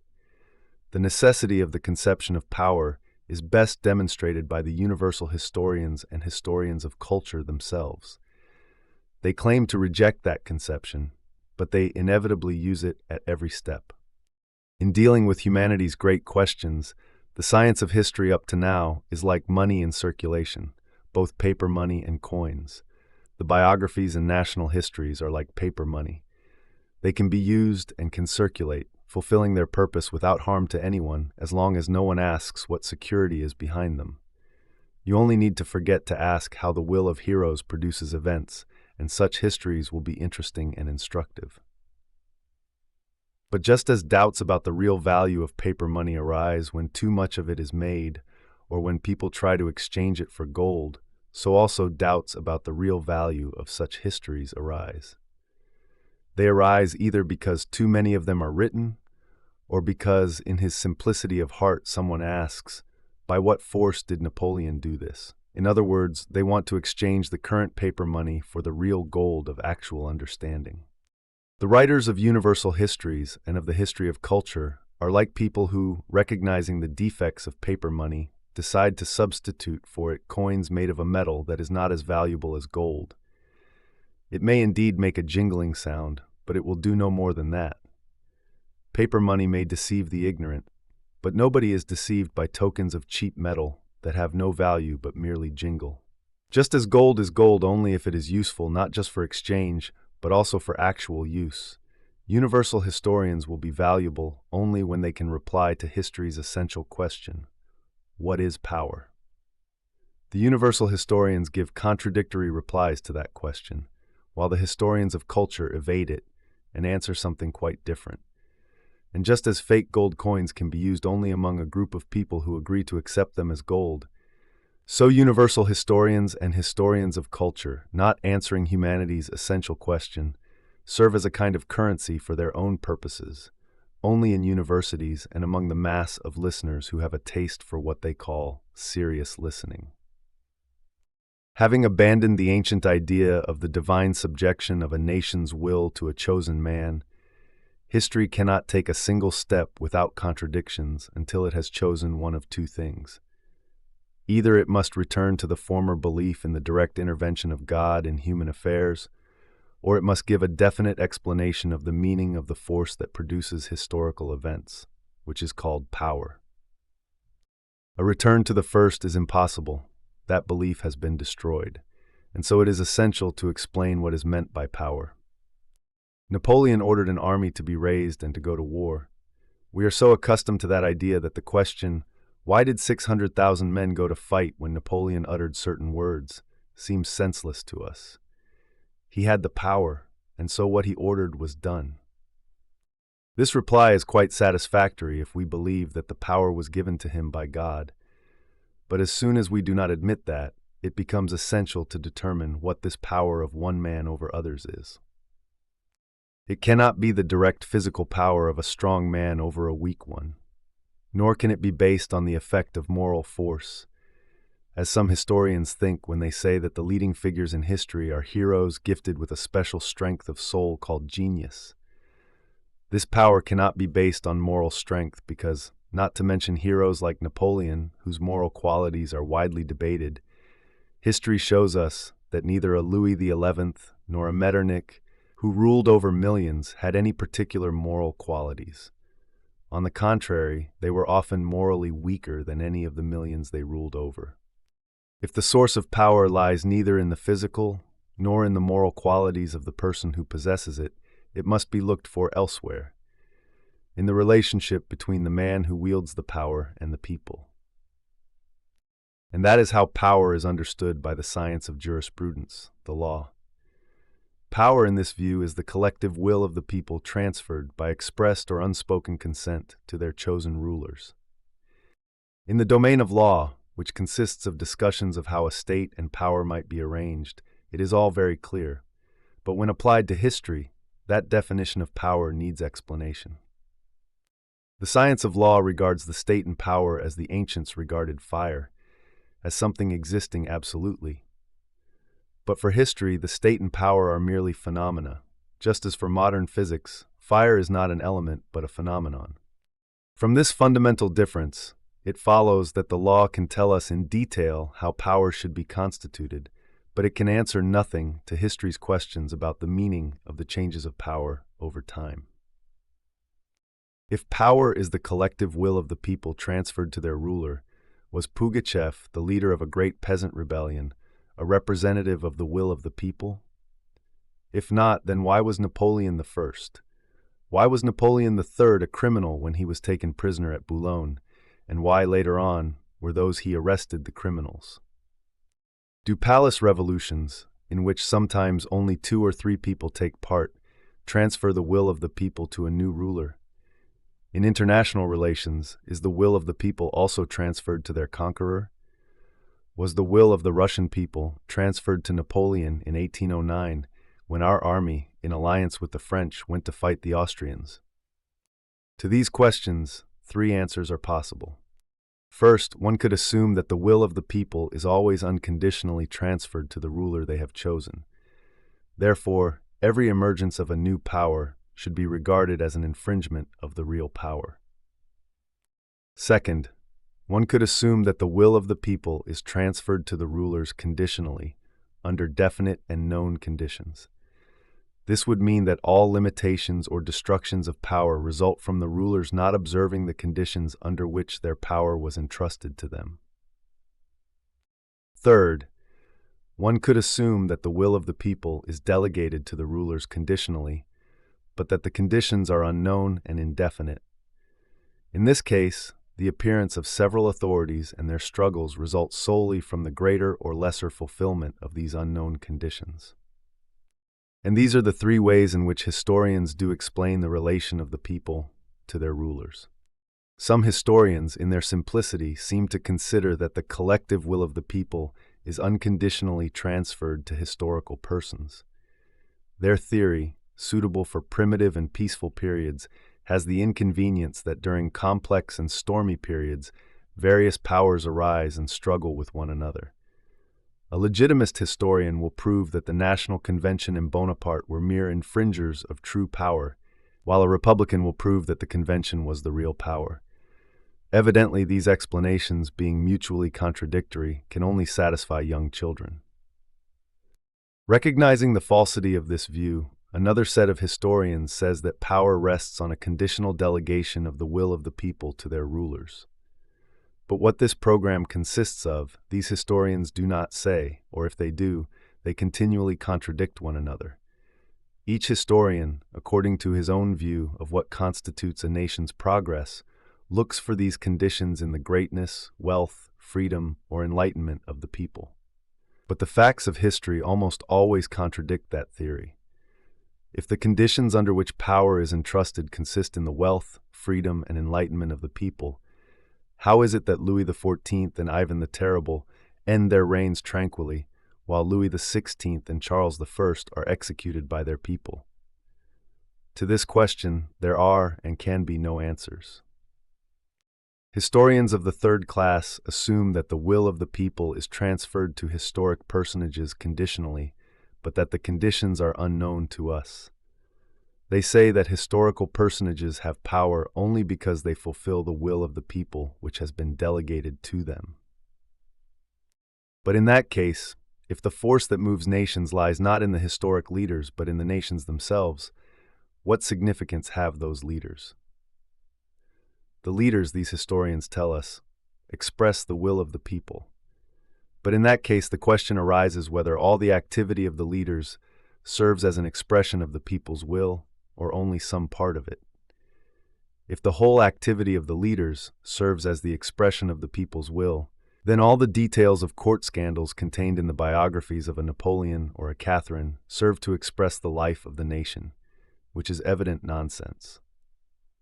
But if it is only some particular side of the activity of a historical leader which expresses the people's life, then to determine which side that is, we first have to know what the nation's life consists of. Met by this difficulty, historians of that class devise some most obscure, impalpable, and general abstraction which can cover all conceivable occurrences, and declare this abstraction to be the aim of humanity's movement. The most usual generalizations are freedom, equality, enlightenment, progress, civilization, and culture. But as it is in no way proved that the aim of humanity does consist in these things, and as the connection of the people with the rulers is only based on an arbitrary assumption, it happens that the activity of the millions who migrate, burn houses, and destroy one another is never expressed in the account of the activity of some dozen people who did not burn houses or slay their fellow creatures. History proves this at every turn. Is the ferment of the peoples of the West at the end of the 18th century and their drive eastward explained by the activity of Louis XIV, XV, and XVI, their mistresses and ministers? Is the movement of the Russian people eastward to Kazan and Siberia expressed by details of the morbid character of Ivan the Terrible? Is the movement of the peoples at the time of the Crusades explained by the life of the Godfreys and the Louises? For us, that movement of the peoples from west to east remains incomprehensible. Still less does the history of authors and reformers explain to us the life of the peoples. The history of culture explains to us the impulses and conditions of a writer or a reformer. But we do not learn why after the Reformation the peoples massacred one another, nor why during the French Revolution they guillotined one another. If we unite both these kinds of history, as is done by the newest historians, we shall have the history of monarchs and writers, but not the history of the life of the peoples. The life of the nations is not contained in the lives of a few men, for the connection between those men and the nations has not been found. The theory that this connection is based on the transference of the collective will of a people to certain historical personages is a hypothesis unconfirmed by the experience of history. That theory seems irrefutable just because the act of transference of the people's will cannot be verified, for it never occurred. Whatever happens, and whoever may stand at the head of affairs, the theory can always say that such and such a person took the lead because the collective will was transferred to him. The replies this theory gives to historical questions are like the replies of a man who, watching the movements of a herd of cattle and paying no attention to the quality of the pasturage or the driving of the herdsman, should attribute the direction the herd takes to whichever animal happens to be at its head. The herd goes in that direction because the animal in front leads it, and the collective will of all the other animals is vested in that leader. This is what historians of the first class say. If the animals leading the herd change, this happens because the collective will of all the animals is transferred from one leader to another, according to whether the animal is leading them in the direction selected by the whole herd. Such is the reply of historians of the second class. If the animals in front are continually changing and the direction of the whole herd is constantly altered, this is because to study the movements of the herd, we must watch the movements of all the prominent animals moving on all sides of the herd. So say the third class of historians, who regard all historical persons as the expression of their age. The theory of the transference of the will of the people to historic persons is merely a restatement of the question. In other words, what causes historical events? Power. What is power? Power is the collective will of the people transferred to one person. Under what condition is the will of the people delegated to one person? On condition that that person expresses the will of the whole people. In other words, power is power. It is a word the meaning of which we do not understand. If the realm of human knowledge were confined to abstract reasoning, humanity would conclude that power is merely a word and has no real existence. But to understand phenomena, man has experience by which he verifies his reflections. And experience tells us that power is not merely a word, but an actually existing phenomenon. The existence of power is proved both by history and by observing contemporary events. Whenever an event occurs, a man appears, or men appear, by whose will the event seems to have taken place. Napoleon III issues a decree, and the French go to Mexico. The King of Prussia and Bismarck issue decrees, and an army enters Bohemia. Napoleon I issues a decree, and an army enters Russia. Alexander I gives a command, and the French submit to the Bourbons. Experience shows us that whatever event occurs, it is always related to the will of one or several men who have decreed it. Historians want to see the cause of events in the expression of the will of someone endowed with power, but that supposition is not confirmed either by reason or by experience. On one side, reflection shows that the expression of a man's will, his words, are only part of the general activity expressed in an event, like a war or a revolution.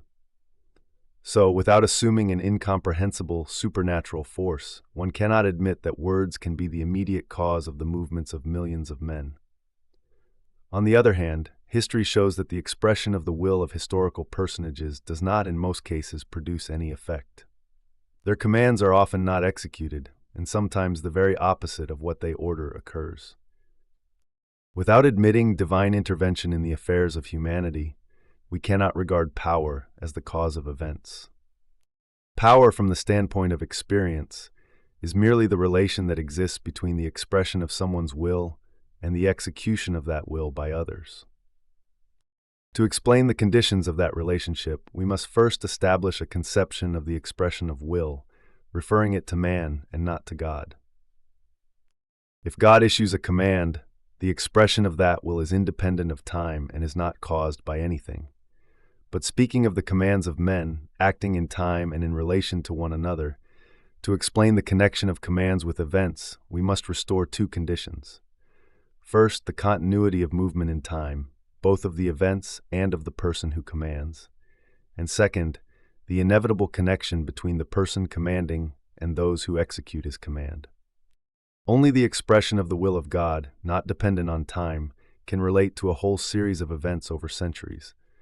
Only God, independent of everything, can by his sole will determine the direction of humanity's movement. But man acts in time, and himself takes part in what occurs. Restoring the first condition, that of time, we see that no command can be executed without some preceding order having been given, making the execution of the last command possible. No command ever appears spontaneously, but each command follows from another, and never refers to a whole series of events, but always to one moment only of an event. When we say that Napoleon ordered armies to go to war, we combine in one expression a whole series of consecutive commands. Napoleon could not have commanded an invasion of Russia, and never did so. He ordered such and such papers to be written to Vienna, to Berlin, such and such decrees and orders to the army, the fleet, and so on. Millions of commands, which formed a series corresponding to a series of events that brought the French armies into Russia. If throughout his reign Napoleon gave commands concerning an invasion of England, and expended on it so much time and effort, and yet never once attempted to execute that design, but undertook an expedition into Russia, this came about because his commands did not correspond to the course of events in the first case, but did so correspond in the latter. For in order to be certainly executed, it is necessary that a man should order what can be executed. But to know what can and cannot be executed is impossible. Every order executed is always one of an immense number unexecuted. All the impossible orders remain unexecuted. Only the possible ones get linked up with a consecutive series of commands and are executed. Our false conception that an event is caused by a command is due to the fact that when the event has taken place, we forget about all the orders that were not executed because they could not be. So examining the relation in time of commands to events, we find that a command can never be the cause of the event, but that a certain definite dependence exists between the two. To understand this dependence, it is necessary to restore another omitted condition, that the man who gives the command himself takes part in the event. This relation of the commander to those he commands is what is called power. For common action, people always unite in certain combinations. In these combinations, the larger number take a more direct share, and the smaller number a less direct share in the collective action. One of the most striking examples is an army. Every army is composed of lower grades, the rank and file, of whom there are always the greatest number.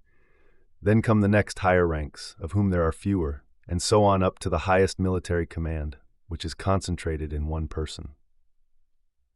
A military organization can be compared to a cone. The base consists of the rank and file. The next higher and smaller section consists of the next higher grades, and so on to the apex, which represents the commander-in-chief. The soldiers, who are the most numerous, form the lower section. The soldier himself does the stabbing, hacking, and pillaging, and always receives orders from men above him. He never gives an order. A non-commissioned officer performs the action less frequently, but already gives commands. An officer acts directly even less often, but commands still more frequently. A general does nothing but command. The commander-in-chief never takes direct part in the action itself, but only gives general orders. A similar relation is seen in every combination of men for common activity. And so, we see a law by which men, to take associated action, combine in such relations that the more directly they participate in the action, the less they can command and the more numerous they are. The less their direct participation, the more they command and the fewer of them there are. This relation is the essence of the conception called power. Having restored the condition of time, we find that a command is executed only when it is related to a corresponding series of events. Restoring the essential condition of the relation between those who command and those who execute, we find that those who command take the smallest part in the action itself. When an event is taking place, people express their opinions and wishes about it. As the event results from the collective activity of many people, some one of the opinions expressed is sure to be fulfilled. When one of the opinions is fulfilled, that opinion gets connected with the event as a command preceding it. Men are hauling a log. Each expresses his opinion as to how to haul it. They haul the log away, and it happens that this is done as one of them said. He ordered it. There we have command and power in their primary form. The man who worked most with his hands could not think so much about what he was doing. The man who commanded more would evidently work less with his hands. When some larger group of men directs their activity to a common aim, there is a sharper division of those who take less part in the direct work. When a man works alone, he always has a set of reflections that seem to him to direct his activity. Just the same is done by a group of people, allowing those who do not take a direct part in the activity to devise justifications for their collective action. For reasons known or unknown to us, the French began to kill one another. And corresponding to the event, its justification appears in people's belief that this was necessary for the welfare of France, for liberty, and for equality.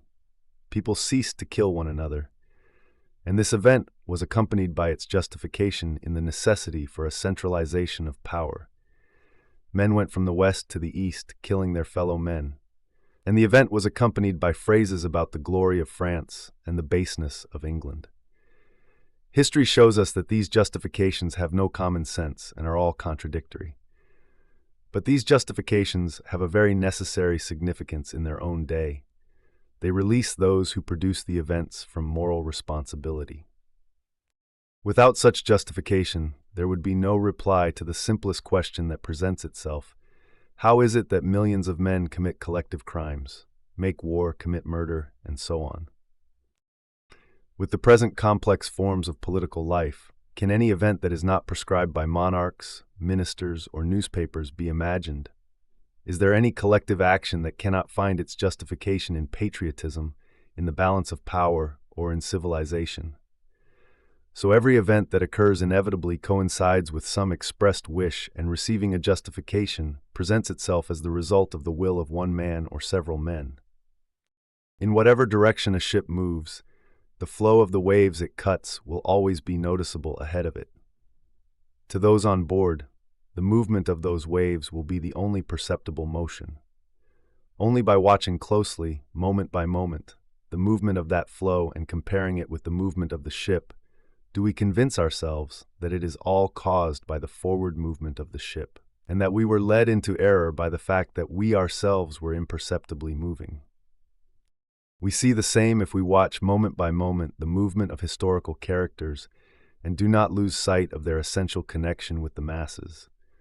Whatever happens, it always appears that just that event was foreseen and decreed.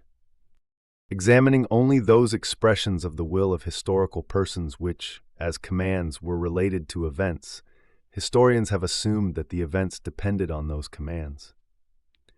But examining the events themselves and the connection in which historical persons stood to the people, we have found that they and their orders were dependent on events.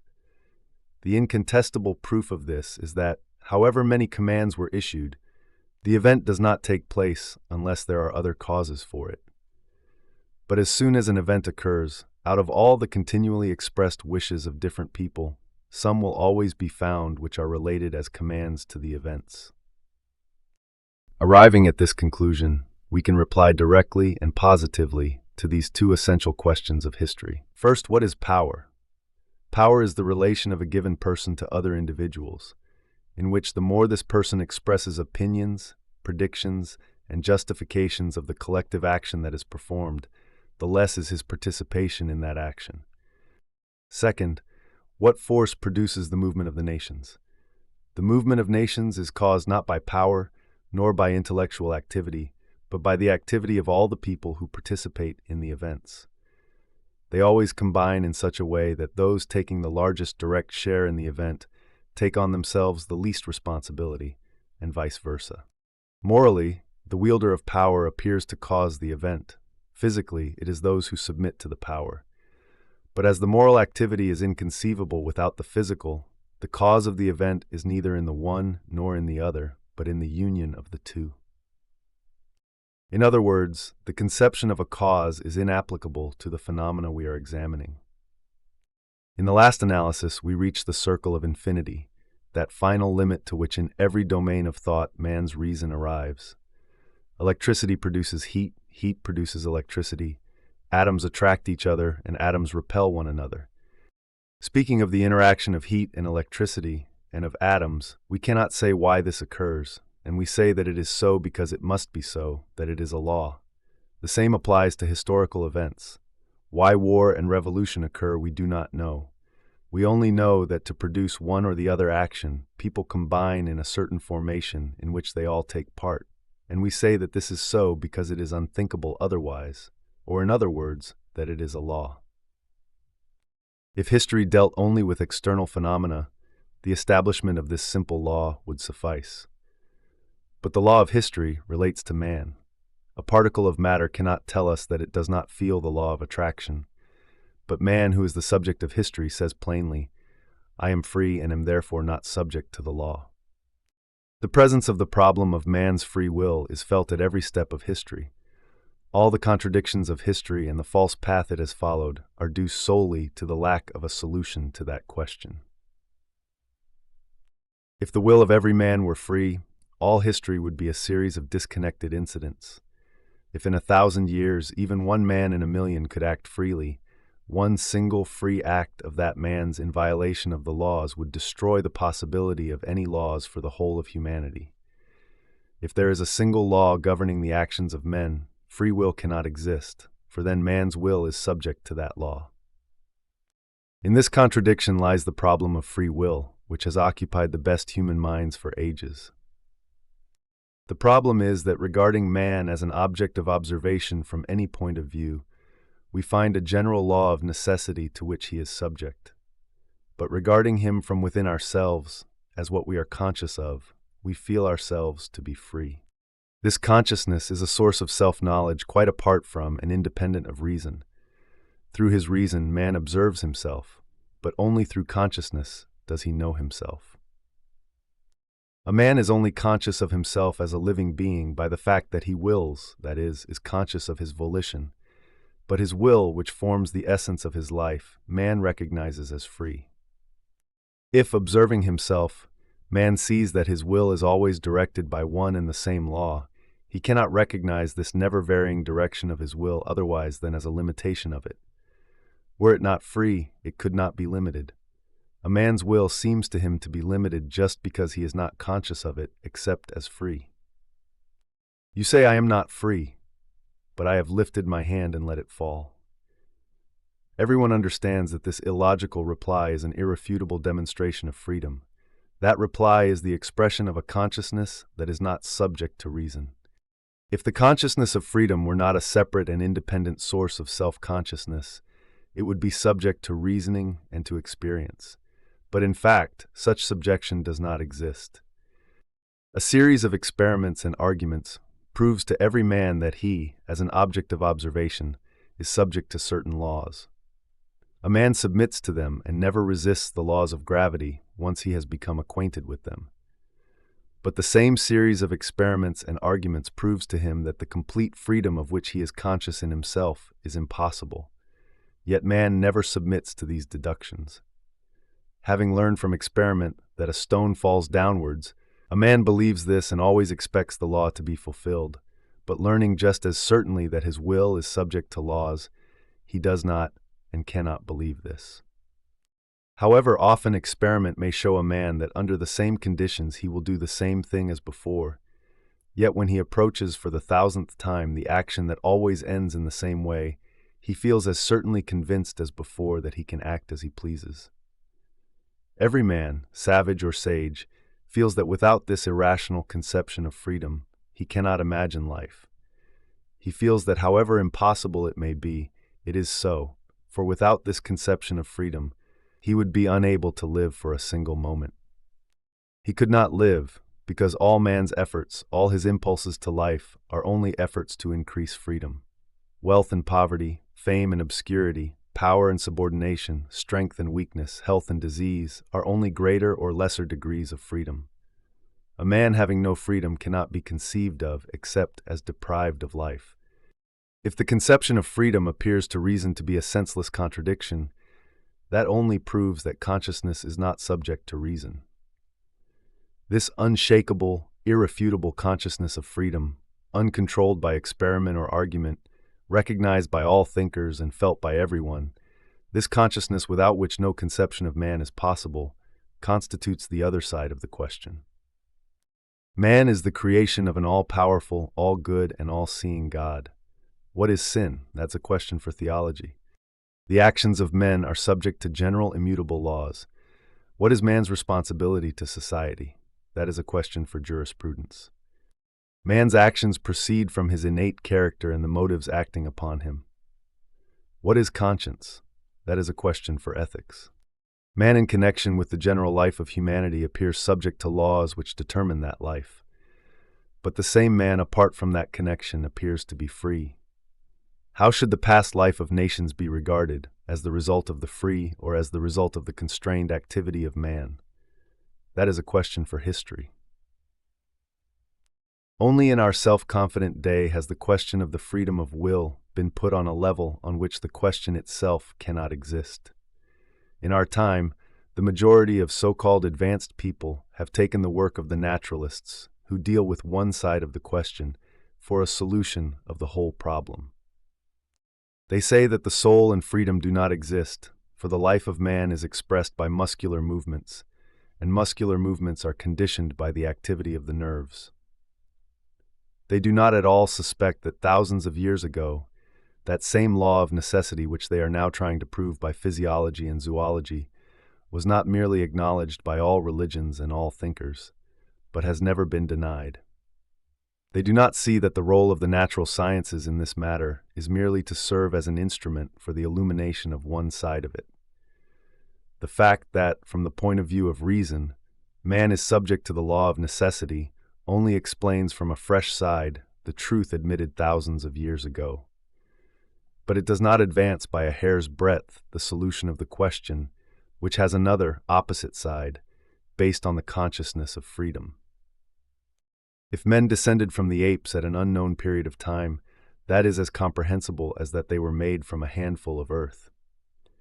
The question of how man's consciousness of freedom is to be reconciled with the law of necessity cannot be solved by physiology and zoology.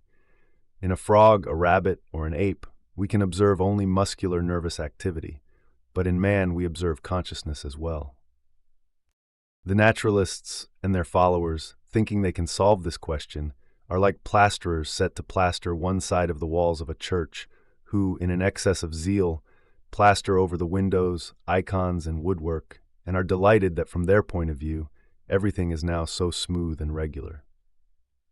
For the solution of the question of free will or inevitability, history has this advantage over other branches of knowledge.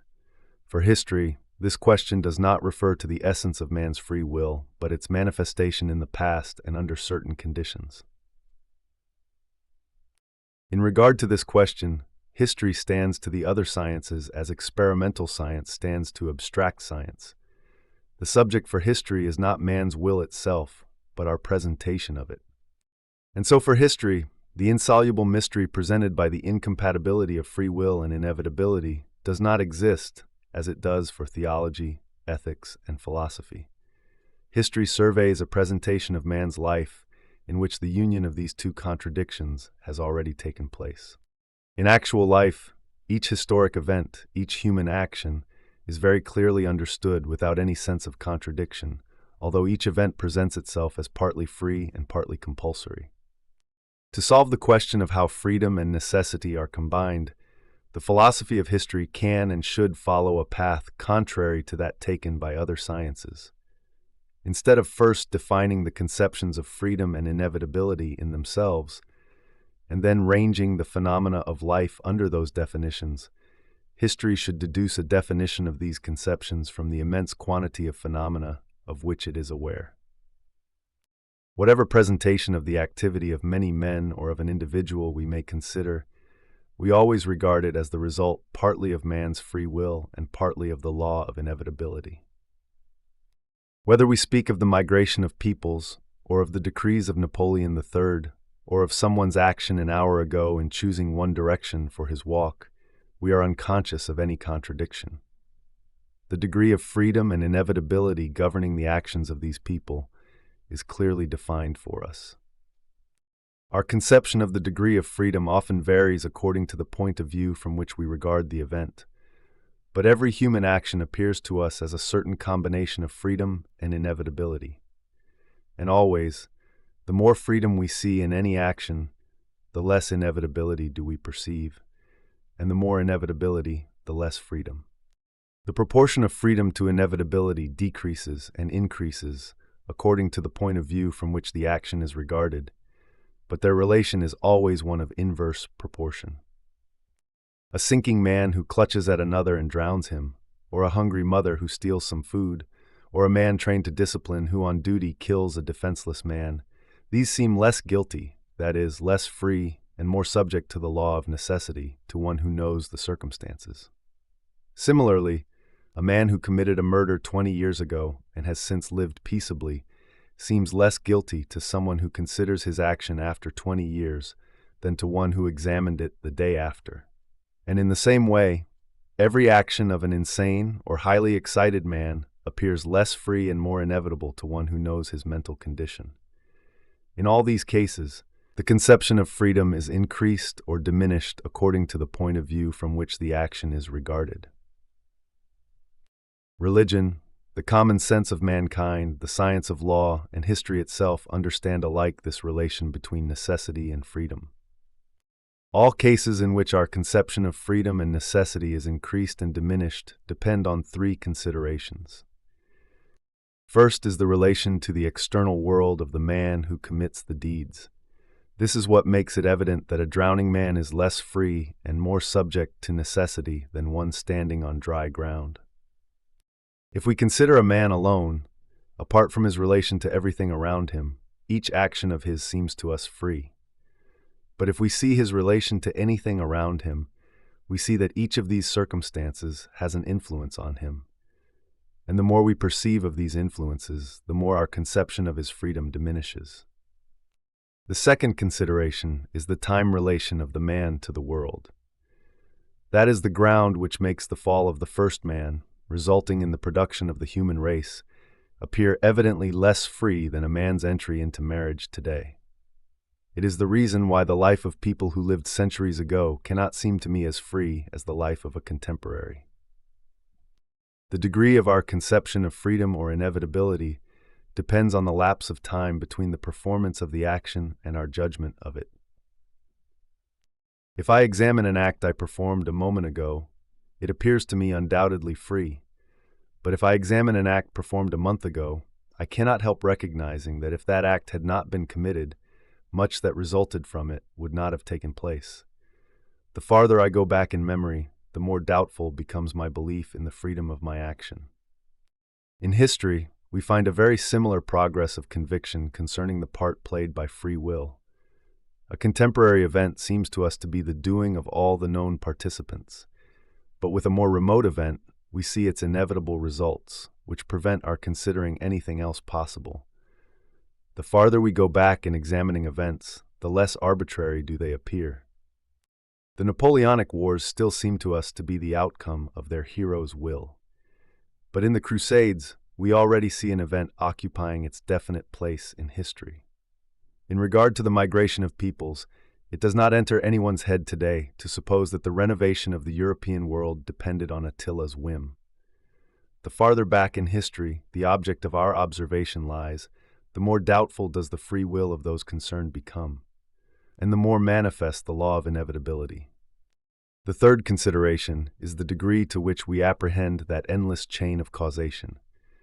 The better we are acquainted with the physiological, psychological, and historical laws by which man is controlled, and the more correctly we perceive the causes of an action, the more subject to inevitability and the less free do our actions appear. When we do not at all understand the cause of an action, we ascribe a greater amount of freedom to it. But if even one of the innumerable causes of the act is known to us, we recognize a certain element of necessity. That a criminal was reared among wrongdoers mitigates his fault in our eyes. If we have a large range of examples, and our observation is constantly directed to seeking the correlation of cause and effect in people's actions, their actions appear to us more under compulsion and less free.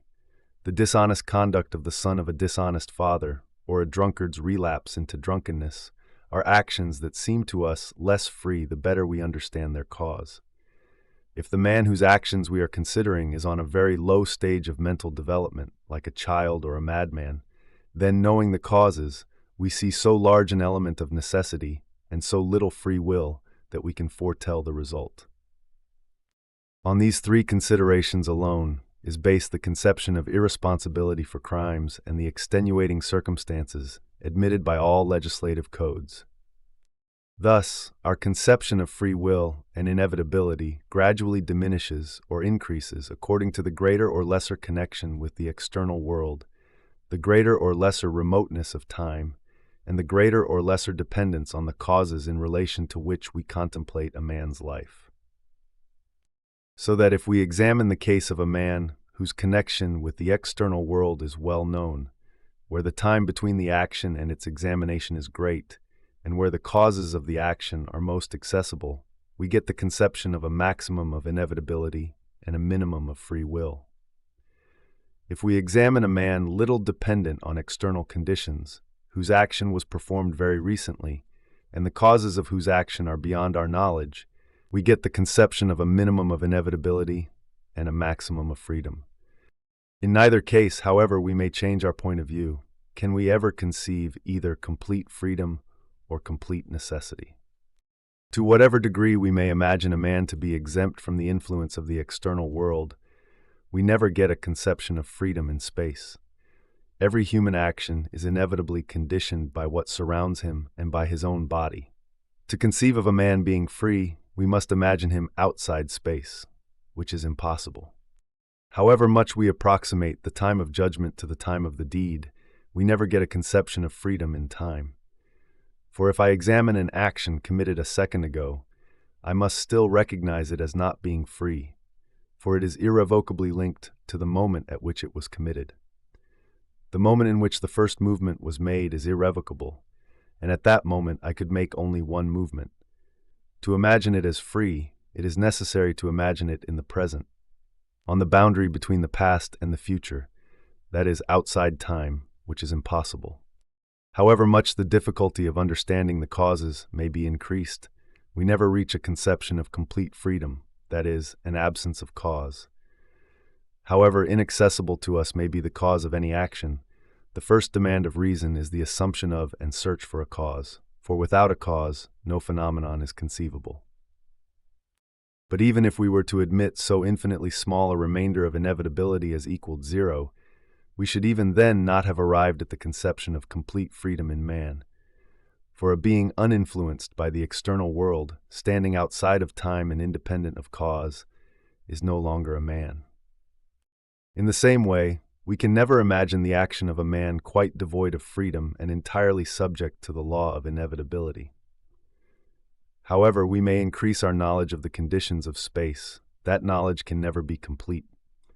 However we may prolong the period of time, that period will be finite, while time is infinite. However accessible may be the chain of causation, we shall never know the whole chain since it is endless. And so, we never reach absolute inevitability. But besides this, even if we assumed in some given case, as for instance in that of a dying man or an idiot, a complete absence of freedom, by so doing we should destroy the very conception of man in the case we are examining. For as soon as there is no freedom, there is also no man. And so the conception of the action of a man subject solely to the law of inevitability, without any element of freedom, is just as impossible as the conception of a man's completely free action. To imagine a man entirely subject to the law of inevitability, we must assume the knowledge of an infinite number of space relations, an infinitely long period of time, and an infinite series of causes. To imagine a man perfectly free, we must imagine him all alone, beyond space, beyond time, and free from dependence on cause.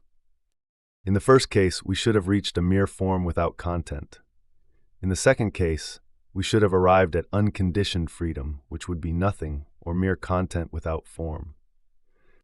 We should in fact have reached those two fundamentals of which man's whole outlook on the universe is constructed, the incomprehensible essence of life and the laws defining that essence. Reason says, first, space is infinite. Second, time is infinite motion without a moment of rest. Third, the connection between cause and effect has no beginning and can have no end. Consciousness says, first, I alone am, and all that exists is but me. Consequently, I include space. Second, I measure flowing time by the fixed moment of the present, in which alone I am conscious of myself as living. Consequently, I am outside time. Third, I am beyond cause, for I feel myself to be the cause of every manifestation of my life. Reason gives expression to the laws of inevitability. Consciousness gives expression to the essence of freedom. Freedom not limited by anything is the essence of life in man's consciousness. Inevitability without content is man's reason in its three forms. Freedom is the thing examined.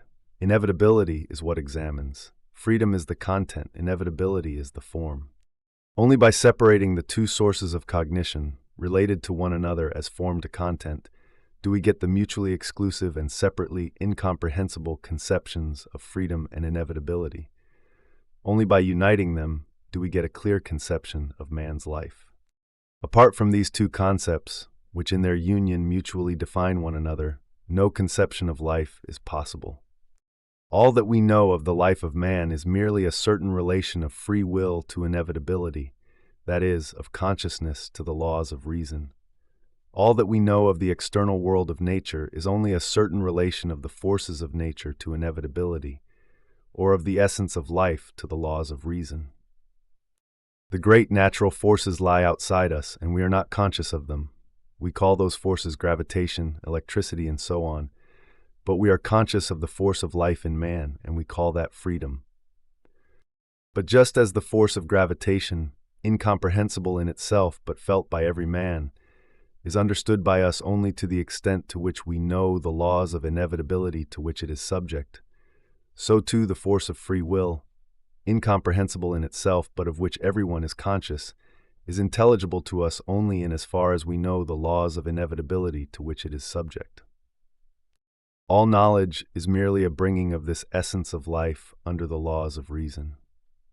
Man's free will differs from every other force in that man is directly conscious of it, but in the eyes of reason, it in no way differs from any other force. The forces of gravitation, electricity, or chemical affinity are only distinguished from one another in that they are differently defined by reason. Just so, the force of man's free will is distinguished by reason from the other forces of nature only by the definition reason gives it. Freedom, apart from necessity, that is, apart from the laws of reason that define it, differs in no way from gravitation or heat or the force that makes things grow. For reason, it is only a momentary, undefinable sensation of life. And as the undefinable essence of the force moving the heavenly bodies forms the content of astronomy, physics, chemistry, and so on, just in the same way does the force of free will form the content of history.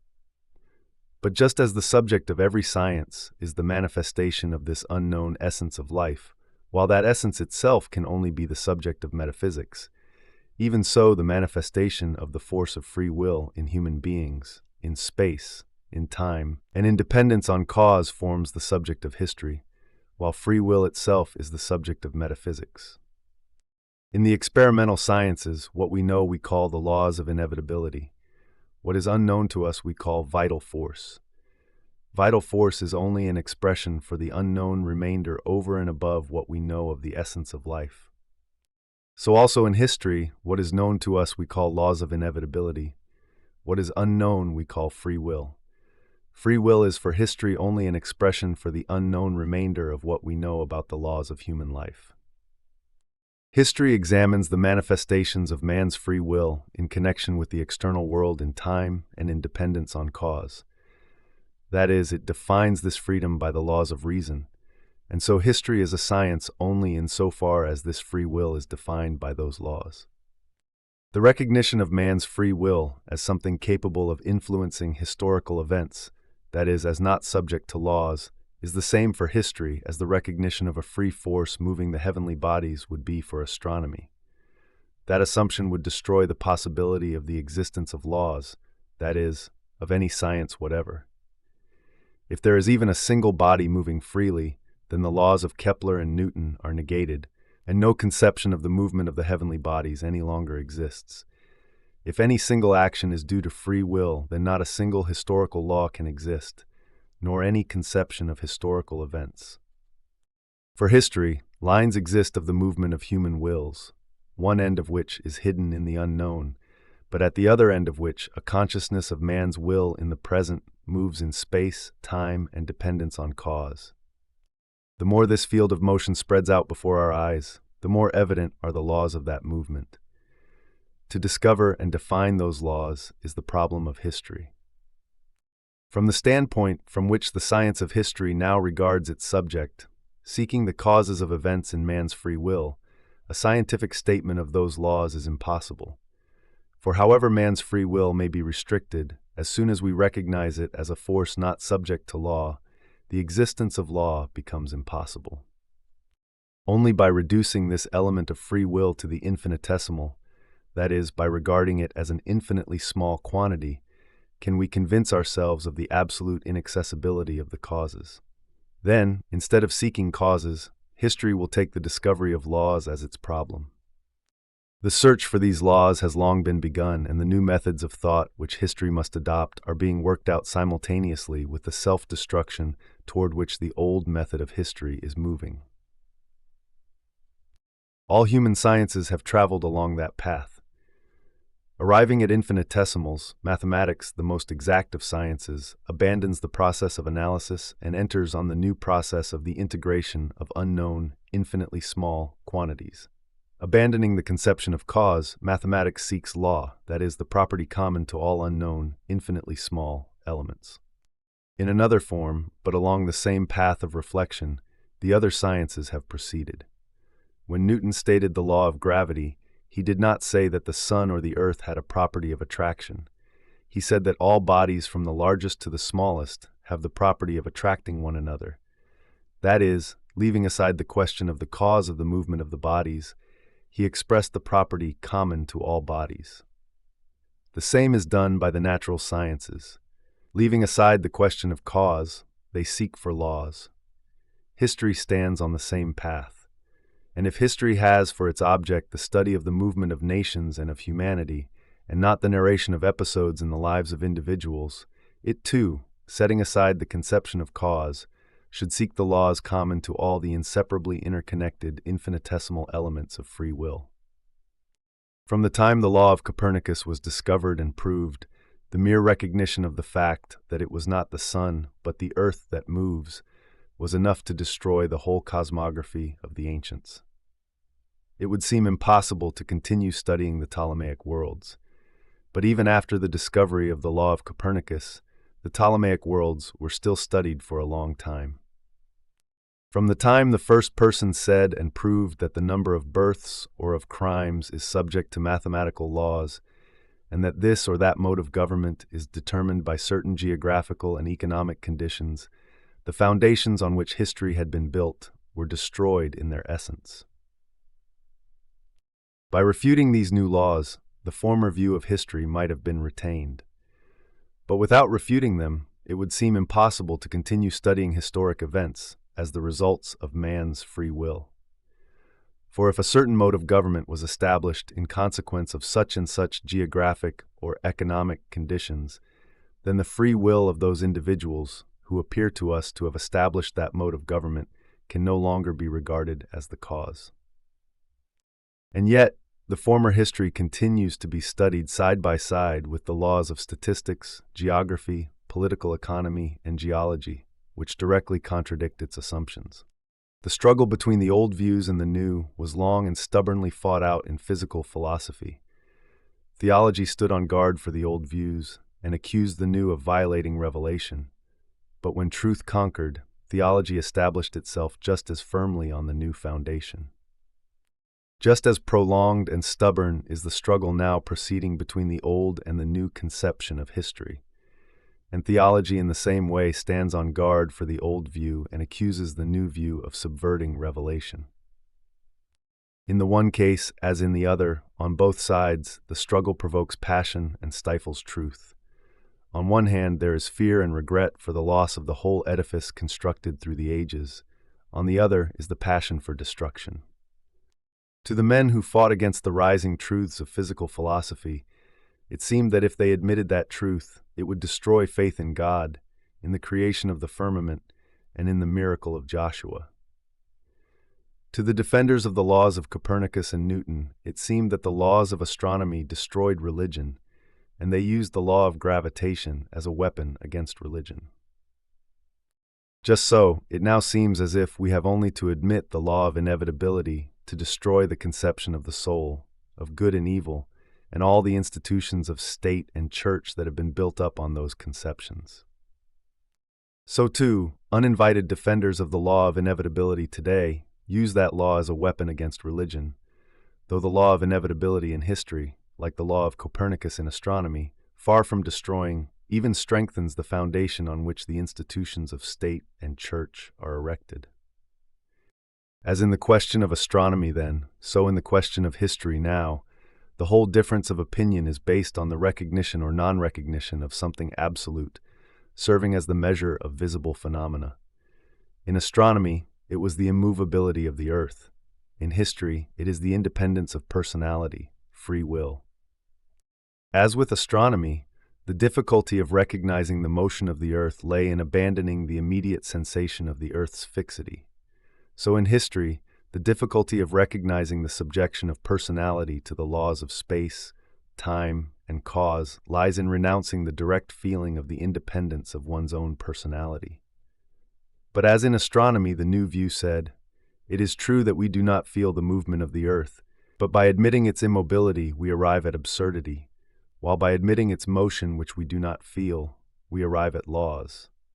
So also in history, the new view says, it is true that we are not conscious of our dependence, but by admitting our free will, we arrive at absurdity, while by admitting our dependence on the external world, on time, and on cause, we arrive at laws. In the first case, it was necessary to renounce the consciousness of an unreal immobility in space and to recognize a motion we did not feel. In the present case, it is similarly necessary to renounce a freedom that does not exist and to recognize a dependence of which we are not conscious.